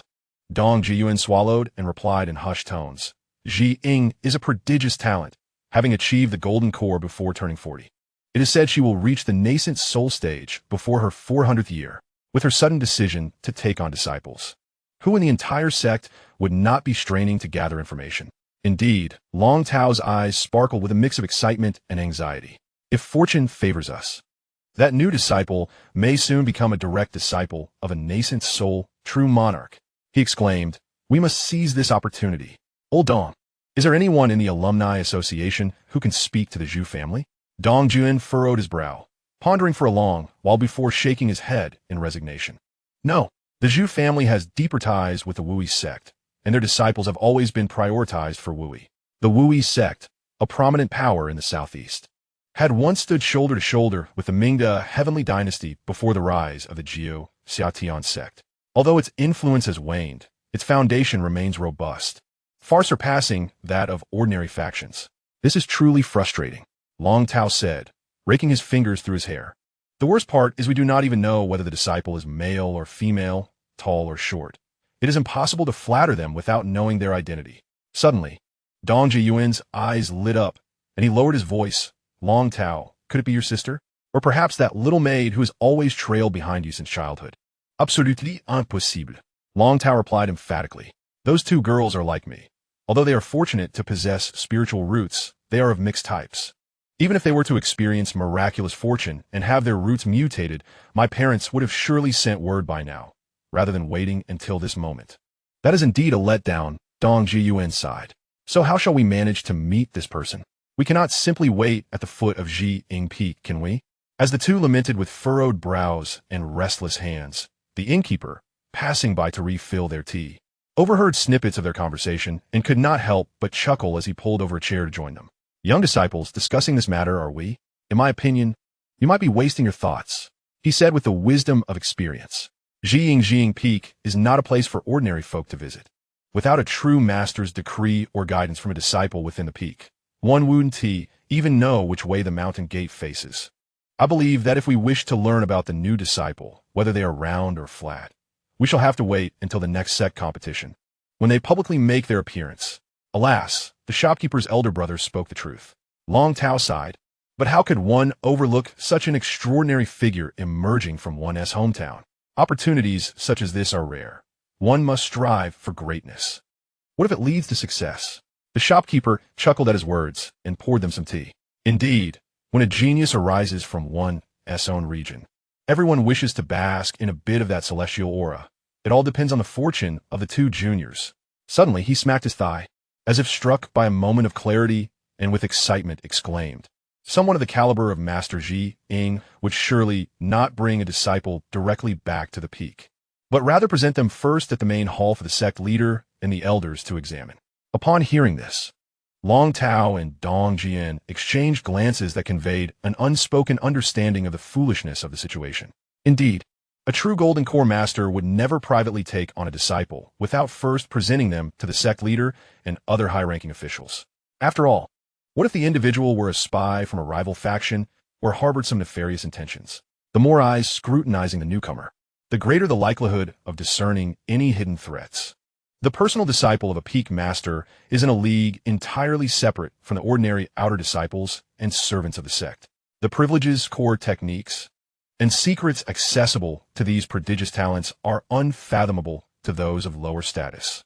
Surely a thorough examination would be conducted, ensuring that every layer of their background is scrutinized. In an instant, their appetite vanished. They hurriedly thanked the shopkeeper, rapidly clearing the table of its contents, leaving behind payment, and dashed towards the main peak. "Long Tao, look!" Upon reaching the mountainside, Dong Juan abruptly seized Long Tao's arm, pointing skyward in astonishment. Long Tao gazed upward to witness a uniquely shaped silver cloud vessel, resembling a sword unsheathed, soaring with an imposing presence, darting directly towards the main hall. It was the Luyun ship of Master Ji Ying. She truly had brought her disciples to the main peak ahead of time. Dong Jiyuan's voice quivered with excitement. "Let us hurry." Long Tao felt a tightening in his chest. Such public scrutiny of a personal disciple would likely occur in the grand plaza before the hall, ensuring fairness. They might even secure a prime position. Before he finished speaking, both had already activated their lightness techniques, their feet swift as the wind, racing up the mountain path. Along the way, they realized they were not alone. From every direction, fellow disciples showcased their skills in their haste to reach the summit. Some, like them, were sprinting with determination. Others rode on various mystical beasts, and overhead, figures soared on flying swords, alongside several small cloud vessels. The news of Master Xianxia's disciple recruitment had stirred the hearts of countless individuals. The two exchanged glances, and in each other's eyes, they saw an uncontrollable mix of urgency and exhilaration. If that soon-to-be ascendant disciple truly hailed from Qinglin Town and shared a connection with them, the potential benefits they could reap were simply unimaginable. It is crucial to understand that while both might be of the Golden Core stage, the disparity in power and resources between an ordinary mid-tier Golden Core elder and a peak master wielding true authority over a spirit peak is akin to a chasm separating the heavens from the earth. Zhu Zhenren, the illustrious figure, possesses 2 veins of spiritual stones, making her a renowned tycoon within the sect, her wealth surpassing that of many nascent soul true monarchs. Long Tao has privately harbored doubts about the uniqueness of the 9-leaf spirit mushroom he discovered, suspecting that Zhu Huaisu refrains from purchasing it merely to avoid being taken advantage of, should a life-and-death situation arise. The esteemed Zhu Zhenren would undoubtedly spare no expense for her disciple. Although Xianxia may not be as extravagantly affluent as Zhu Zhenren, it is said that she oversees numerous enterprises, possessing substantial financial resources. To be her direct disciple is to be forever severed from the grips of poverty. Even a mere trickle of resources from these privileged disciples would suffice for ordinary disciples to thrive for an extended period. For instance, the small box that Nan Yuchen casually gifted him contained enough elixirs and materials to fulfill the entire cultivation needs of both him and Dong Jiyuan throughout their Qi refining stage. The generosity of such a gift still astonishes him. Lost in contemplation, the two finally reached the summit of the main peak, breathless. At this moment, the White Jade Plaza before the Grand Hall, while not yet teeming with a crowd, buzzed with a liveliness several times greater than usual. This was merely the initial wave of those well-informed or nearby, with many more anticipated to arrive in response to the news. In the center of the plaza, the crowd instinctively parted to create a spacious, circular area. The sect leader, alongside over a dozen profound elders, stood solemnly upon the white jade steps of the hall. Their gaze was fixed on the 2 figures at the center of the plaza. One of the women, clad in an elegantly simple azure robe, stood tall and poised like a majestic pine, resembling a concealed, unparalleled sword. With a single wooden hairpin, she secured her long, dark hair into a neat high ponytail, her strikingly beautiful visage exuding an undeniable aura of authority and vigor. She was none other than the celebrated top genius of the sect, Xianxia. At this moment, however, the curiosity of the onlookers was predominantly directed toward the slightly awkward young girl beside her, who kept her head bowed, obscuring her features. Chapter 35. The sect leader is a kind-hearted person. Standing in the most prominent position, the sect leader's eyes remained as tranquil as a deep well. Yet the palpable fatigue and resentment etched upon his brow were impossible to conceal. This was hardly surprising. Leading the massive Jiuxiatian sect, the position of sect leader is not simply bestowed upon the strongest or most experienced, as is common in smaller sects. Rather, it is the result of relentless negotiations and compromises among various factions, ultimately selecting a spokesperson. This individual need not satisfy everyone, but must ensure that no party is entirely discontented, a task that is exceedingly challenging. In simpler terms, the sect leader must be a person of great charm and amiability, capable of conversing with anyone, even without prior acquaintance, and must never have made enemies. Their strength should not be lacking, with the late Golden Core stage as the minimum requirement. Otherwise, it would be a matter of face. Most critically, occupying this position entails dedicating all one's energy to the endless daily affairs of the sect, essentially akin to severing one's path to immortality. Acknowledging the improbability of achieving the nascent soul stage, and willingly serving the sect like a laborer. Thus, those at the nascent soul level and above would never undertake such a burdensome role, for the sect could not bear to divert their focus. The like of Zhi Ying and Ming Zhu, such prodigies of the nascent soul, are cherished and devotedly nurtured to break through, with their ascension to the nascent soul being their utmost contribution to the sect. Therefore, despite the fact that the esteemed Zhuge Jingde, the sect leader, does not possess top-tier strength, and faces an uncertain future in the nascent soul realm. Constantly beleaguered by trivial matters, he commands considerable respect from all. From the venerable nascent soul, true monarchs, to the humble disciples. Everyone understands that this colossal entity, formed by the merger of three major sects, would likely descend into chaos without the guidance of this helmsman. When Long Tao first entered the sect, he encountered the illustrious Zhuge sect leader and felt a tinge of sympathy for this esteemed figure, a genuinely good-natured individual. He had even taken the time to encourage and comfort their batch of new disciples upon their entrance into the sect, displaying no airs of superiority.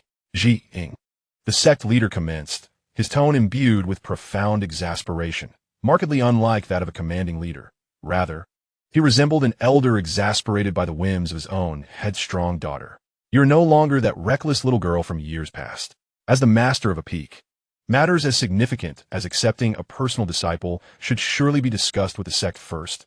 "No, master, please calm your anger," Xianxia responded with a disarming nonchalance, her confidence unabashed. Clearly, there was a remarkable rapport between them.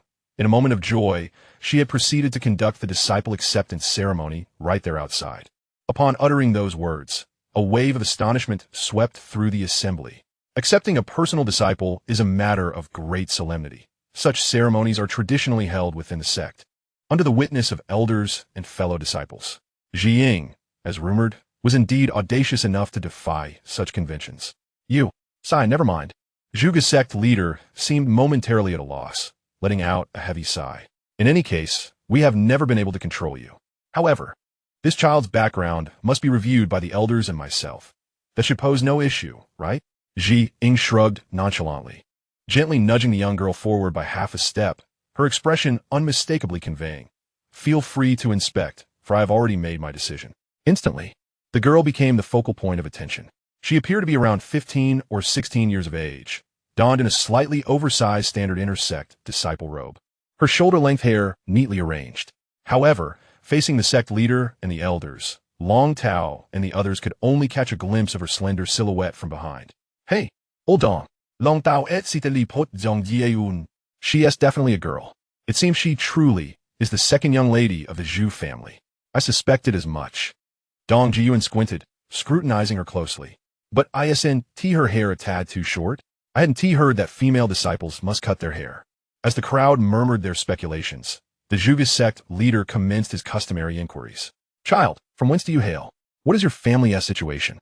His tone softened, aware that the individual before him might very well be a future prodigy of the sect. "Yes, esteemed sect leader," the girl's voice rang clear, tinged with a natural nervousness and a habitual humility. "I hail from Qinglin town, from a humble family, and I am but a servant." "Servant." The word detonated like a droplet in a hot oil pan, instantly igniting a wave of shock among the surrounding disciples. Many were transported back over 2 years, to the day when Nan Yuchen, then a mere servant, was discovered to possess a heavenly spirit root. However, the elders seated before the hall maintained their composure. For to those who have truly embarked on the path of immortality, their mortal identities are as insignificant as dust. Even a princess, if lacking in character and talent, must sit at the same table as a beggar. Once one enters the realm of immortality, only innate talent and disposition are considered. Standing beside the sect leader, Elder Wang from the law enforcement hall silently lifted an ancient-looking small bronze mirror, its surface shimmering faintly as it was directed towards the young girl in the arena.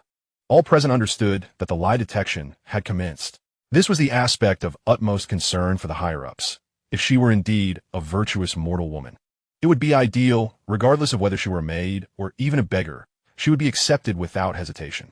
The fear lay in the possibility of a nefarious infiltrator disguised as one of them. Of course, this was merely a preliminary screening.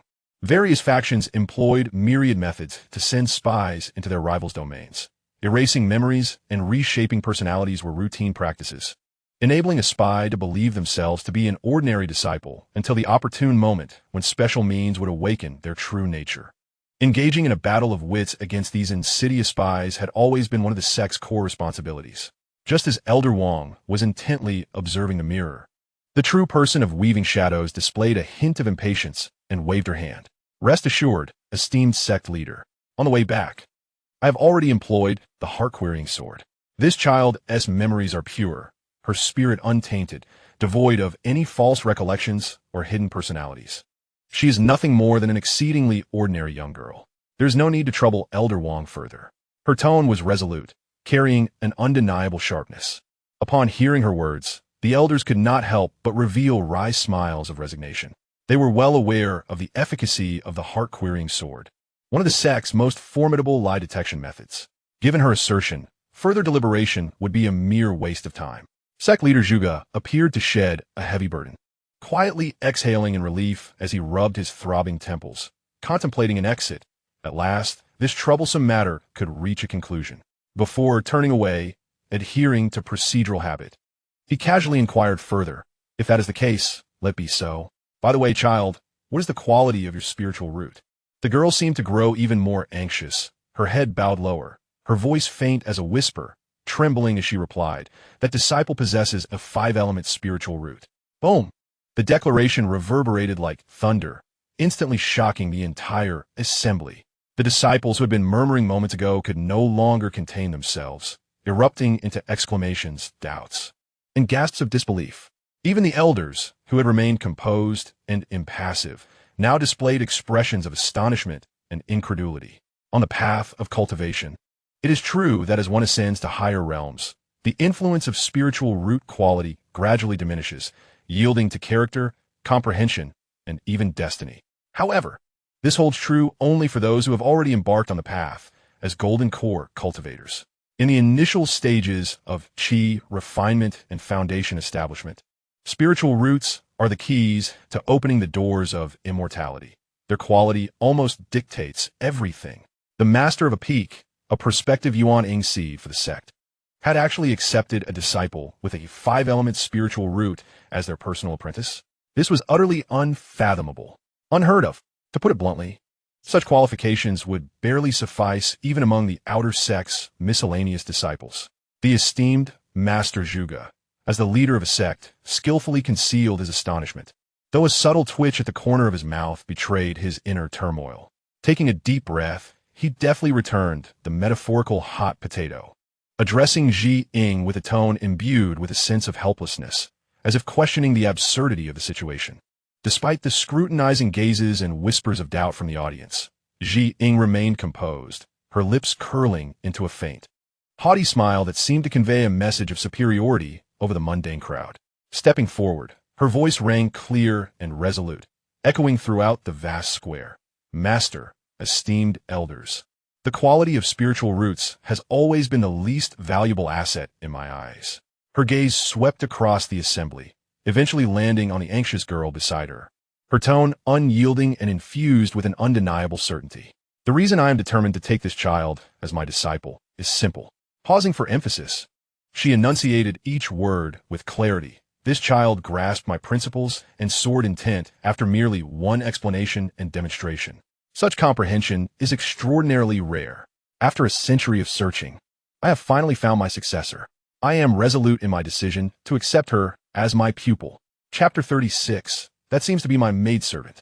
Upon Ji Ying's declaration, it was as if a colossal stone had plunged into a tranquil pond, stirring not mere ripples, but tumultuous waves. Not only did the disciples craning their necks to witness the spectacle erupt in astonishment, but even the dignified Master Zhuge and the elders, who had endeavored to maintain their solemn composure, were unable to contain their reactions. All gazes, as if drawn by an invisible thread, converged once more on the short-haired girl who had claimed to be a maidservant. This time, the skepticism and wonder in their eyes were replaced by a profound inquiry and disbelief. What incited such shock? Throughout the 9-Xia heavenly sect, or indeed the entire realm of cultivation, who was unaware of Ji Ying's illustrious reputation. Since her foundational period, she had traversed the world with unmatched prowess, defeating foes effortlessly. Her formidable strength anchored in the enigmatic and awe-inspiring temporal arts that incited both envy and fear among cultivators. Even more astonishing was her unique ability to integrate the elusive power of time into her swordsmanship, creating a style unparalleled in the world. What does this signify? The arts of time are considered the pinnacle of cultivation, as well as the most despairing existence. Mastery cannot be achieved through diligent practice alone, but relies on the intangible essence of enlightenment. It is often whispered among the sects that a gifted individual capable of vaguely perceiving the flow of time has emerged in some distant land, yet alas, lacking spiritual roots. They remain mere mortals. Indeed, those who can comprehend the nature of time are exceedingly rare. Yet their chances of being born with spiritual roots are no different from the average individual, providing no advantage. The likelihood of someone like Xianxia possessing both the gift of temporal insight and unparalleled talent in swordsmanship is so slim it would render any sect in despair. Yet, the Xianxia heavenly sect, by sheer fortune, has secured such an extraordinary gem. Thus, regardless of her eccentricities and disregard for rules, the sect, from top to bottom, willingly turned a blind eye, indulging her whims for one reason alone. This treasure is exceedingly rare and of paramount importance. Now, this gem of a treasure astonishingly claims to have discovered a successor, one who can perceive the flow of time and even grasp her profound heart technique and sword intent in a single instance.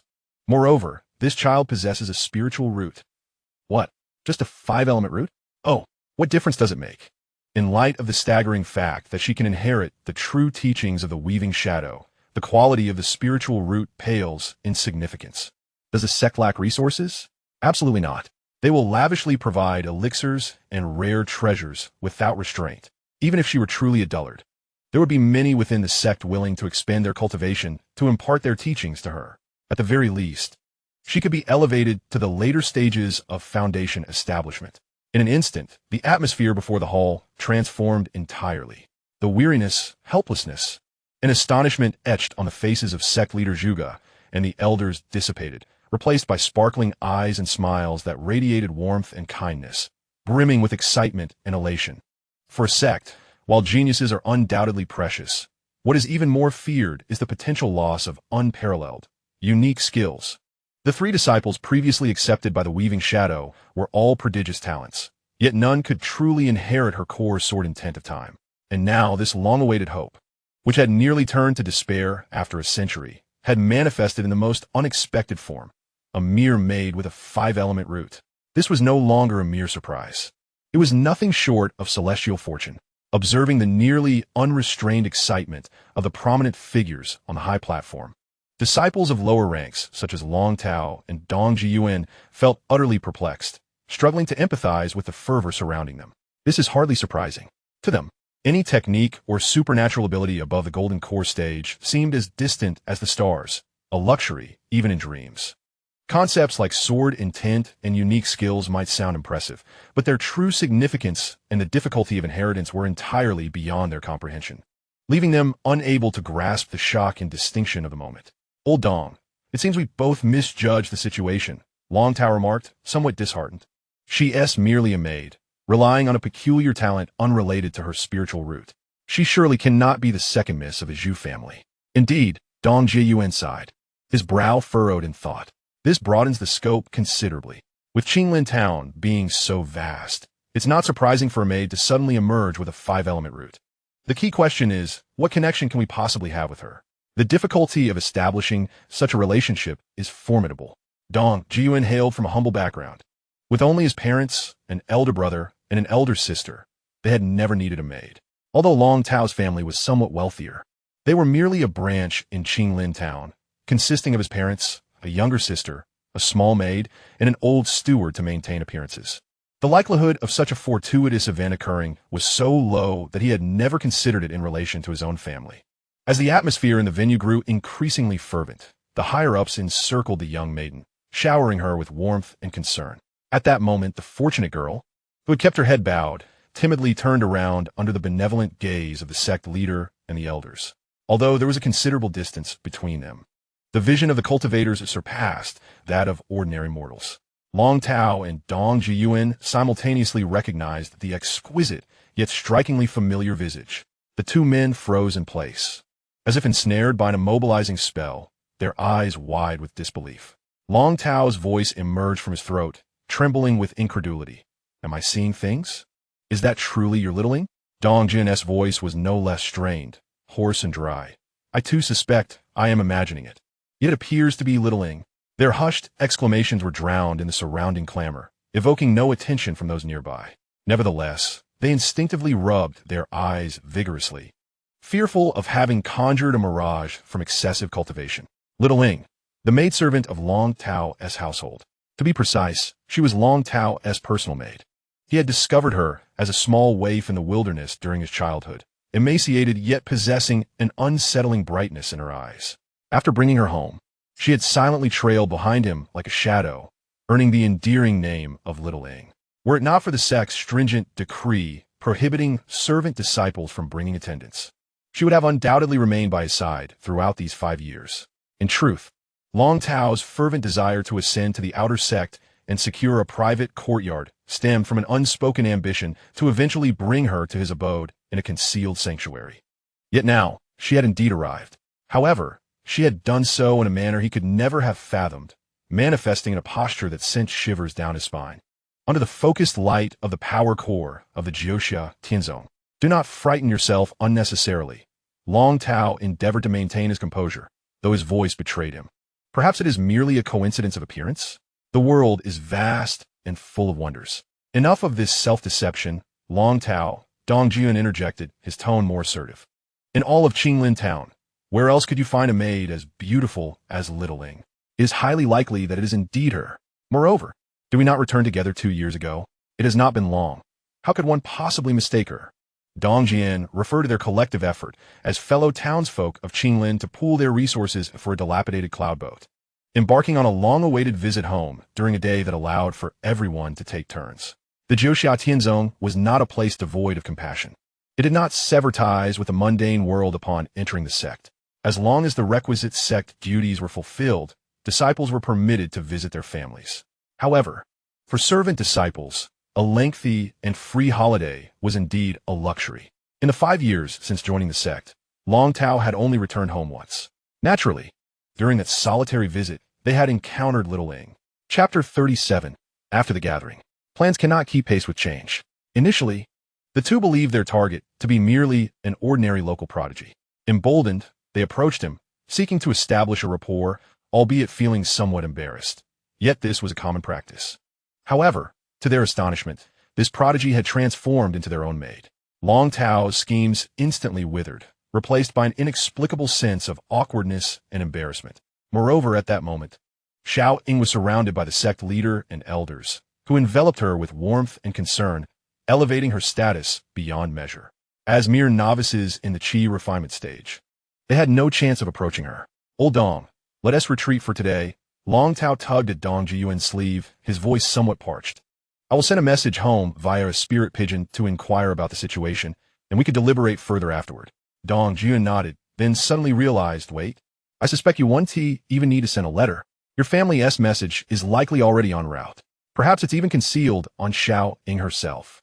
Long Tao, hearing this, smacked his forehead, revealing an expression of realization. He cast a complicated glance towards the familiar figure, now surrounded like a star. And with a heart full of trepidation and a hint of inexplicable panic, he and Dongjin quietly slipped away from the bustling square. Shortly after their departure, Xiao Ying, under the protection of her master, the esteemed Ji Ying, finally extricated herself from the overly enthusiastic elders and returned to the sword-shaped vessel, the Liyun. Once inside, the cabin fell into silence, allowing Xiao Ying to exhale a sigh of relief. After a moment's hesitation, she spoke softly, Master, I think I just saw my young master. Oh, Ji Ying, gazing at her newfound cherished disciple with affectionate eyes, raised an eyebrow at this revelation. Is this the same young master you mentioned before? The one who told you that time and space are interconnected, with time as flow related to speed? Her tone was gentle, yet her heart was skeptical. The world was replete with individuals spouting eccentric theories merely to stand out and attract attention. Even if they happened to be right about 1 or 2 things by sheer luck, what did it signify? It was simply a case of hitting the mark by accident. It should be noted that all disciples of the sect, including the servants, undergo a unique procedure upon entry to perceive a fragment imbued with a hint of her sword intent. Anyone capable of sensing even a trace of the power of time would immediately be designated as a focal point of observation by the sect, ensuring they would not be overlooked. Unfortunately, after decades, not a single individual had succeeded. The young master she spoke of had evidently been filtered out as an ordinary individual by this very mechanism. Hence, what merit was there in paying attention to a mortal incapable of grasping the essence of time? Nonetheless, as he was the former master of her dear disciple. Ji Ying did not wish to appear overly indifferent. She contemplated, perhaps I should subtly remind that fellow named Long Tao, if he is sensible and, for the sake of my disciple, accepts a few spirit stones or medicinal pills as trifling gifts, it would be acceptable. However, should he fail to recognize the opportunity and attempt to exploit their former master-servant bond, even making excessive demands, that would be another matter entirely. The esteemed master Ji Ying's gaze flickered with a barely perceptible glint of coldness. She was unperturbed by the prospect of employing more extreme measures to ensure he comprehended the stark reality, with a plan firmly set in her mind. Her smile grew increasingly benevolent as she gently patted Xiao Ying's shoulder. For now, my dear disciple, let us return to Ji Ying Peak and settle you in. Once you are stable here, it shall not be too late to explain the situation to your young master. She paused, her tone reflecting genuine concern for the other party. You are currently in the limelight, with countless eyes upon you. To seek him out recklessly would only bring him unnecessary trouble and attention. Do you understand? Oh, I see, Xiao Ying replied, nodding in a manner that suggested partial comprehension. She felt her master's words were quite reasonable and obediently declared, disciple understands. I shall follow my master's arrangements. Master Ji Ying smiled with satisfaction. Her words were partly motivated by selfishness. She did not wish for her cherished disciple to become too entangled with her former master upon entering. Yet, there was also truth in her statement. Servants who had risen to prominence due to their exceptional talents often found themselves in awkward positions with their former masters. In most cases, both parties experienced considerable discomfort, and some ambitious servants chose to avoid their old masters entirely, ensuring they never crossed paths again to spare each other as feelings. However, the young girl soon furrowed her brow and remarked, Yet, my young master has shown me great kindness. If I feign ignorance of his presence, I fear I shall never overcome that mental hurdle. After Master Ji Ying and her disciple boarded the cloud vessel, akin to a sword slicing through the air, the crowd in the square gradually dispersed.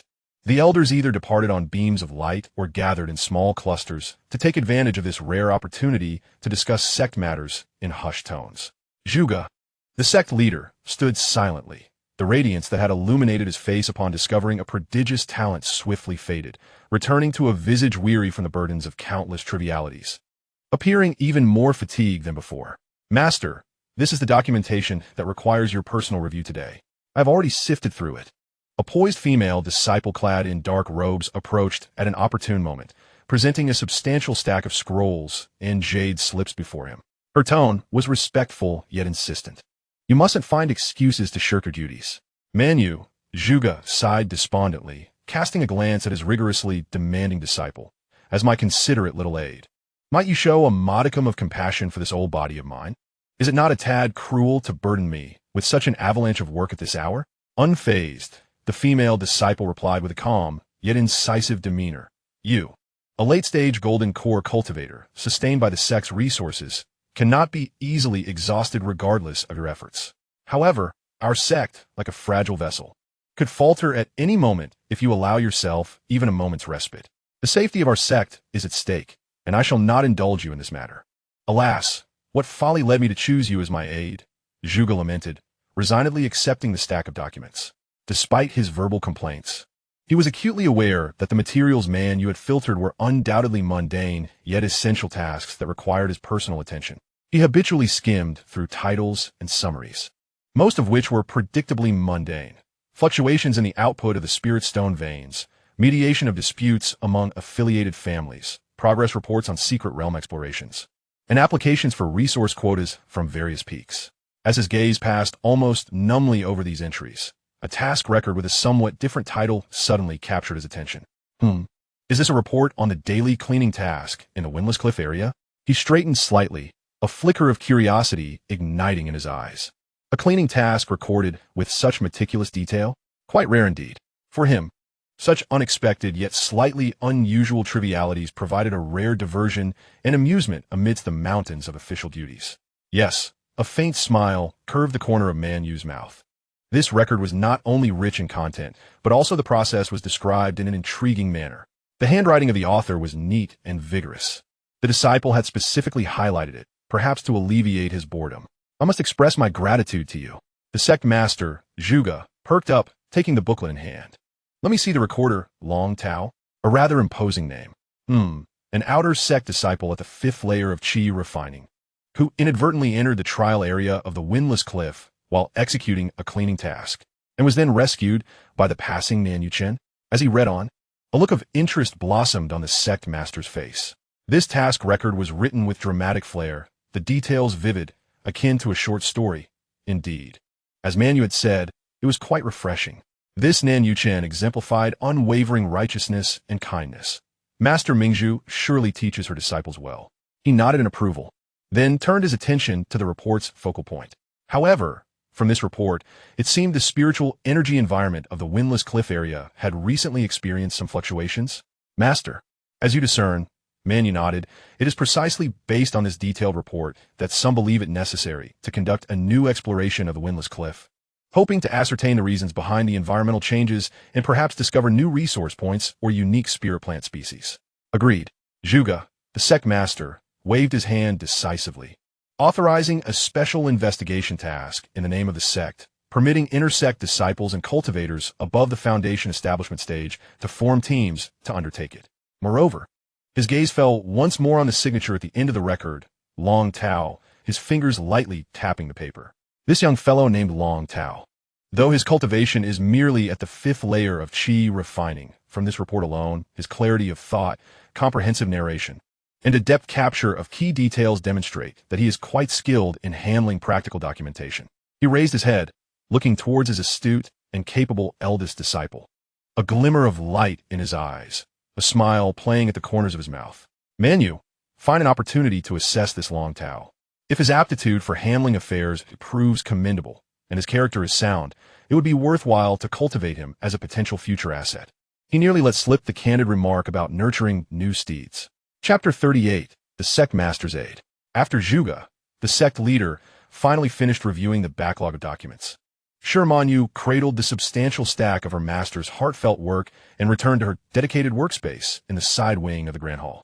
As one of the disciples of the sect leader, she was neither the most trusted senior sister nor the most favored junior sister. Nor did she possess the highest cultivation or the most striking appearance among her peers. Yet, it was she who had been thrust into the role of the sect leader's deputy by her master, who had a penchant for laziness, making her the nominal second-in-command of the sect. It could even be said that should the position of sect leader change hands in the future, Manu would undeniably be one of the top 3 candidates for succession. The rationale behind her selection for this significant role, despite her recent ascension and her status as a lower-grade golden core cultivator, was straightforward. She was the most suitable. This position did not require extraordinary cultivation prowess. Rather, it demanded boundless patience, meticulous attention to detail, the capacity to manage a vast array of tasks, and a modicum of interest and desire for the machinations of power. In truth, if not for the sake of maintaining the prestige of the Xianxia heavenly sect, many believe that the role of deputy should at least be filled by a golden core true personage. Even a Qi Refinement practitioner or an exceptionally capable mortal could handle it without much difference. Manu was undoubtedly talented. Even achieving the most inferior level of golden core was a height that most cultivators would strive for throughout their lives. However, she possessed a clear understanding of her own abilities. Compared to those in the sect who could create their own techniques, enhance divine abilities, or forge unique paths like Sister Zhiying, she felt she still had a considerable distance to cover. Thus, she deemed it wiser to focus her energy on more fitting pursuits, such as managing the day-to-day operations of the sect's vast machinery and addressing the various unexpected challenges that arose. Just as she had organized the documents her master had reviewed into categories and was preparing to proceed with the next steps of archiving and distribution, the door to her workspace was suddenly flung open with a loud bang. Sister Manu, without lifting her head, Manu could tell by the voice and the force of the entrance who had arrived. Huaisu, what brings you to my humble abode? She asked, continuing her swift organization of the jade slips. I thought by this hour you would be savoring delicacies in one of the establishments in Xianxia town. It was none other than Zhu Huaisu, the disciple of the illustrious Mingzhu Zhenren. Given her informal and unceremonious entrance, it was clear that the two shared a close friendship. I heard that Ji Ing Zhenren has taken on a new direct disciple, so I thought I would join the excitement. Alas, despite my haste, I still arrived too late. The cloud boat has already vanished from sight. Zhu Huaisu expressed with a hint of regret. Is that so? What a pity, Manu replied with an even tone. her demeanor as composed as a beautiful young woman endowed with the innate talent to perceive the passage of time. It seems your junior brother, the sect's brightest new star, Nanyuchen, may soon have to share the spotlight. While she spoke, her hands continued to move with precision, each document being accurately placed in its designated frame. Not a chance, Zhu Huaisu retorted, resembling a cat whose tail had been stepped on. Our Yuchen's potential is far from fully realized. The power of time. How trivial it seems. As the words escaped her lips, a sense of unease washed over her. Surely, she understood the significance of such talent. Yet, driven by a protective instinct, she was unwilling to tolerate any disparagement of her junior disciple. After a moment of despondency, she recalled the matter at hand and retrieved a stack of documents from her storage pouch, presenting them with a sense of finality. Let's not dwell on that. There's another matter at hand. The renovation project of our Lingquan garden at Shuiwe Peak has been completed. Here are the complete project records and acceptance reports. Please review them and, if all is satisfactory, assist in filing them accordingly. Typically, such minor projects within the sect do not require formal reporting to the sect master. However, given Shuiwe Peak's long-standing close ties with the sect masteress faction, this serves as a gesture of respect and acknowledgement. Sherman Yu, naturally disinterested in the tedious details of the engineering records, accepted them casually and began to flip through the pages, intending to merely skim through before setting them aside. However, upon reaching a particular entry, her movements abruptly halted. The handwriting was both meticulous and concise, the format clear and well-organized. Instinctively, she extracted that particular booklet, quickly flipping through several pages, her eyes growing brighter with each passing moment. Indeed, this was the style. Comprehensive yet orderly, detailed without being overwhelming, though the word count was substantial. The reading was refreshingly smooth. For someone like her, who suffered daily under the burden of a plethora of ineffectual documents, it felt like a cool spring in the sweltering summer. She lifted her gaze to Zhu Huaishu, shaking the booklet playfully in her hand, her tone laced with curiosity. Huaishu, the style of this record is markedly different from the others. I assent it? It is rather pleasing to the eye. Zhu Huaishu merely cast a fleeting glance at the familiar handwriting, her brow furrowing involuntarily. Alarm bells rang in her mind, but she maintained a semblance of calm on her face. Indeed, the recorder for those days had been changed unexpectedly. Oh, a knowing smile crept onto Sherman Yu's lips. Her keen eyes, adept at navigating intricate matters, swiftly catching the fleeting unease in Zhu Huaishu's demeanor. Leaning slightly forward, she fixed her gaze on Zhu Huaishu's eyes and, with deliberate slowness, probed, could it be that the temporary recorder was named Long Tao? How could you possibly know? The words tumbled out uncontrollably. Zhu Huaishu immediately realized her slip, hastily covering her mouth, yet her wide eyes betrayed her inner turmoil. Observing Zhu Huaishu's flustered attempts to conceal the truth, Sherman Yu's smile deepened with intrigue. She gently placed the project record booklet on the table, her fingertips rhythmically tapping the surface, producing a crisp sound. She was acutely aware that a mere outer disciple, unremarkable and without background, could elicit such a reaction from the esteemed Princess Huaishu, a disciple of the illustrious Master Mingzhu. Clearly, there was a story between them, and judging by the current atmosphere, their connection was anything but simple. It was certainly more than mere acquaintance. Zhu Huaisu felt utterly uncomfortable under Sherman Yu's gaze, which seemed to penetrate the depths of her soul. Realizing she could not hide the truth any longer, she reluctantly mustered her courage and, with a hint of exasperation, confessed, all right. I admit I know that Long Tao.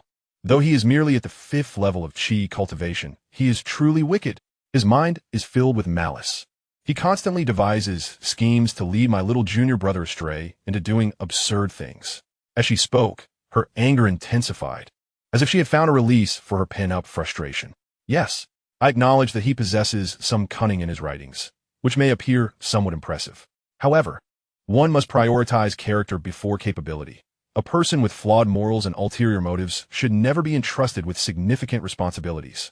Sister Manyu, please do not be deceived by his superficial talents. Sherman Yu listened quietly, her eyes narrowed, yet the playful smile on her face remained unyielding. Her position as the deputy to the sect leader was secured in part due to her discerning judgment. Zhu Huaisu's words were filled with emotion and serious accusations. Yet upon closer examination, they were riddled with inconsistencies. If Long Tao were truly as malevolent as she described, audaciously inciting the precious little junior brother from Shuiyue Peak to commit some heinous act. Given Mingzhu Zhenren's protective nature, how could Long Tao still be alive and well? Prancing about the sect unscathed? The sect rules strictly prohibited internal conflict among disciples, but this applied to ordinary members. With Mingzhu Zhenren's status and strength, if he truly wished for an unestablished Qi disciple to vanish without a trace, he could easily do so without raising a ripple of suspicion. Nor would anyone dare to inquire further. Since Long Tao remained unharmed, it could only imply one thing. The so-called misdeeds he committed were, in Mingzhu Zhenren's eyes, trivial, perhaps merely youthful folly, to be dismissed with a laugh. Watching Shimanyu's expression, which conveyed disbelief, Zhu Huaisu's heart raced with anxiety. The shocking incident of Nan Yuchen being incited to spy on their master during a bath was something she could never voice. This was truly suffocating. Her resentment toward that instigator Long Tao surged to new heights. All right. Shimanyu finally spoke, her tone almost dismissive, as if addressing a child. I have no interest in delving into whatever personal grievances you have with Long Tao. But rest assured, I shall take your warning to heart. Should I ever find myself in contact with him, I will remain vigilant. Her words were impeccably measured, soothing Zhu Huaisu while not entirely accepting her one-sided account. Upon hearing this, Zhu Huaisu finally felt a slight easing of her tension, yet she could not help but reiterate, yes. Sister Manyu, you must be cautious. Long Tao has a particularly sharp tongue and is skilled at manipulating hearts. Do not let him deceive you. Sure Manyu smiled faintly, neither confirming nor denying her concerns, and simply set aside the engineering records written in Long Tao's hand into a conspicuous compartment. Chapter 39, Encountering the Goddess of My Dreams Again. But, meanwhile, on Long Tao's side, after parting ways with Dongjun, he walked back alone, his steps heavy as if weighed down by lead. The tangled emotions within him grew increasingly chaotic. The bond between master and servant entering the immortal realm is hardly a novelty in the world of cultivation. It is not uncommon for a servant, endowed with exceptional talent, to eventually surpass their former master. Typically, as long as the remnants of past affection linger, both parties can maintain a semblance of dignity, often supporting one another and creating a beautiful narrative. Take, for example, the renowned Qingyang Zhenren within the sect, who, much like Nanyu Chun, entered the sect as a family servant. His remarkable aptitude led him to unprecedented heights, ultimately marrying the young lady of the household who had entered the sect alongside him, both achieving the golden core and evoking envy among many. However, such instances are exceedingly rare. More often than not, the relationship merely teeters on the edge of polite acquaintance. Nanyu Chun, once a mere personal attendant to the esteemed young lady of their family, had arrived at the Juxia Tianzong. Who could have anticipated that he possessed an extraordinary spiritual root, rising to become a direct disciple of a true immortal, while the former young lady could only rely on her family's recommendation to barely qualify as an outer disciple. As for their current relationship, it is said they have become almost strangers. If even Nanyu Chun, with his naive and innocent disposition, could drift so far apart, one can only imagine the tribulations he endured while serving the family. Today, the dramatic turn of fate has finally come crashing down upon Long Tao. This marks the second time since acquiring that troublesome system that he has felt himself ensnared in a predetermined narrative. Yet this time, it brings not curiosity, but a profound entanglement and unease. The master-servant dynamic now hangs over him like a sharp sword, its tip wavering ominously, leaving him uncertain of when it might fall and what consequences it might bring. Even if Xiao Ying still harbors old sentiments, the mere thought of her new master, Zhi Yingzhenren, sends shivers down Long Tao's spine. The woman, breathtakingly beautiful, is notorious within the sect for her decisiveness and ruthlessness. Should she deem her precious disciple as former master a nuisance, it would not be surprising if she were to dispatch him with a mere flick of her sword. And the law enforcement hall would likely turn a blind eye. However, perhaps due to the life-and-death trials imposed by that wretched system, Long Tao discovered a marked improvement in his ability to withstand pressure. After the initial agitation and panic subsided, he compelled himself to regain his composure. Let it come. What is meant to be will be. If it is misfortune, I cannot escape it. At worst, he would simply face humiliation. Could it be more embarrassing than being forced by the system to spy on a golden core cultivator in a bath? Consider this. His young master had toiled for 5 years, barely reaching the 5th level of Qi Refining, while that young girl, upon her arrival, was chosen as a direct disciple by a nascent soul candidate, soaring to success in one fell swoop. Such a comparison would surely immortalize his name in the annals of Qinglin Town. No, Long Tao suddenly halted, gritting his teeth. Let the embarrassment come. But it cannot be total humiliation. Regardless, he must break through to the 6th level of Qi refining before meeting Xiaoying. Even if he could salvage just a shred of dignity, he would fight tooth and nail to reclaim it. This inexplicable determination temporarily eclipsed his fear of Xianxia. He quickened his pace, almost dashing back to his little courtyard, with only one thought lingering in his mind: retreat, breakthrough, cultivate to the 6th level of Qi. That evening, as darkness began to envelop the sky, Long Tao climbed into bed early, attempting to conserve every ounce of energy for the crucial breakthrough he anticipated the following day. He had expected that the momentous event of the day would keep him tossing and turning. Yet as soon as his head touched the pillow, an irresistible wave of heavy drowsiness washed over him, instantly engulfing him. When he regained consciousness, he found himself once again suspended in that familiar, nebulous dreamscape. Again, the thought flickered in his mind, momentarily surprising him. It seemed there was a voice in his subconscious reminding him that he had indeed experienced a similar lucid dream before, only to forget its contents entirely upon waking. Now, plunged back into this realm, it felt as though a key had fit perfectly into a lock, triggering fragmented memories to surge forth. What I dreamed of last time. He surveyed the void around him with confusion, and his gaze was quickly captured by an unmistakable silhouette not far away, the illustrious Master Ming Zhu. Yes, it was her in my last dream too. Long Tao, you truly squander the gifts bestowed upon you. A limited edition high-definition spring dream from the heavens, and you dared to forget it. Before he could fully lament his folly, an invisible force tugged at him, gently drawing him before Master Ming Zhu. He barely had time to speak when this enchanting goddess in his dream naturally extended a delicate jade foot toward him. The previous time had been somewhat acceptable. Her tone languid, imbued with an air of rightful superiority, and she continued. "Ah, I remember now." A flash of insight struck Long Tao. The last dream had indeed culminated in him massaging her feet. Was this spring dream taking on a serial format? Fine, since it was his own dream. Why maintain the facade of propriety? Resigned, he reached out his hand, familiar with his task, and began to serve her. Alas, Master Ming Zhu suddenly sighed softly. Her voice intertwined with melancholy and languor, nearly causing Long Tao to crumble on the spot. Instinctively, he looked up and was astonished to find her long, fur visage remarkably vivid. Even the faint sorrow etched between her brows was crystal clear, entirely unlike the usual distortions of a common dream. Did she harbor some concerns? Mustering his courage, he inquired. Master Ming Zhu reclined leisurely, crossing her legs, propping her chin with one hand, and gazed down at him with a blend of youthful innocence and regal disdain. Then, her clear yet slightly soft voice broke the silence. It seems Xianxia has taken on quite an impressive disciple. Huh? Long Tao was momentarily taken aback, struggling to process her words. Suddenly, realization dawned upon him. This was indeed a manifestation of his day as thoughts influencing his dreams. Hadn't he spent the day preoccupied with Xianxia being accepted as a disciple by Master Xianxia?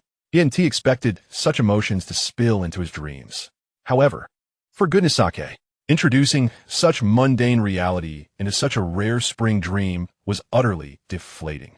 That taking on disciples was a common occurrence. Long Tao responded dryly, striving to redirect the conversation back on track.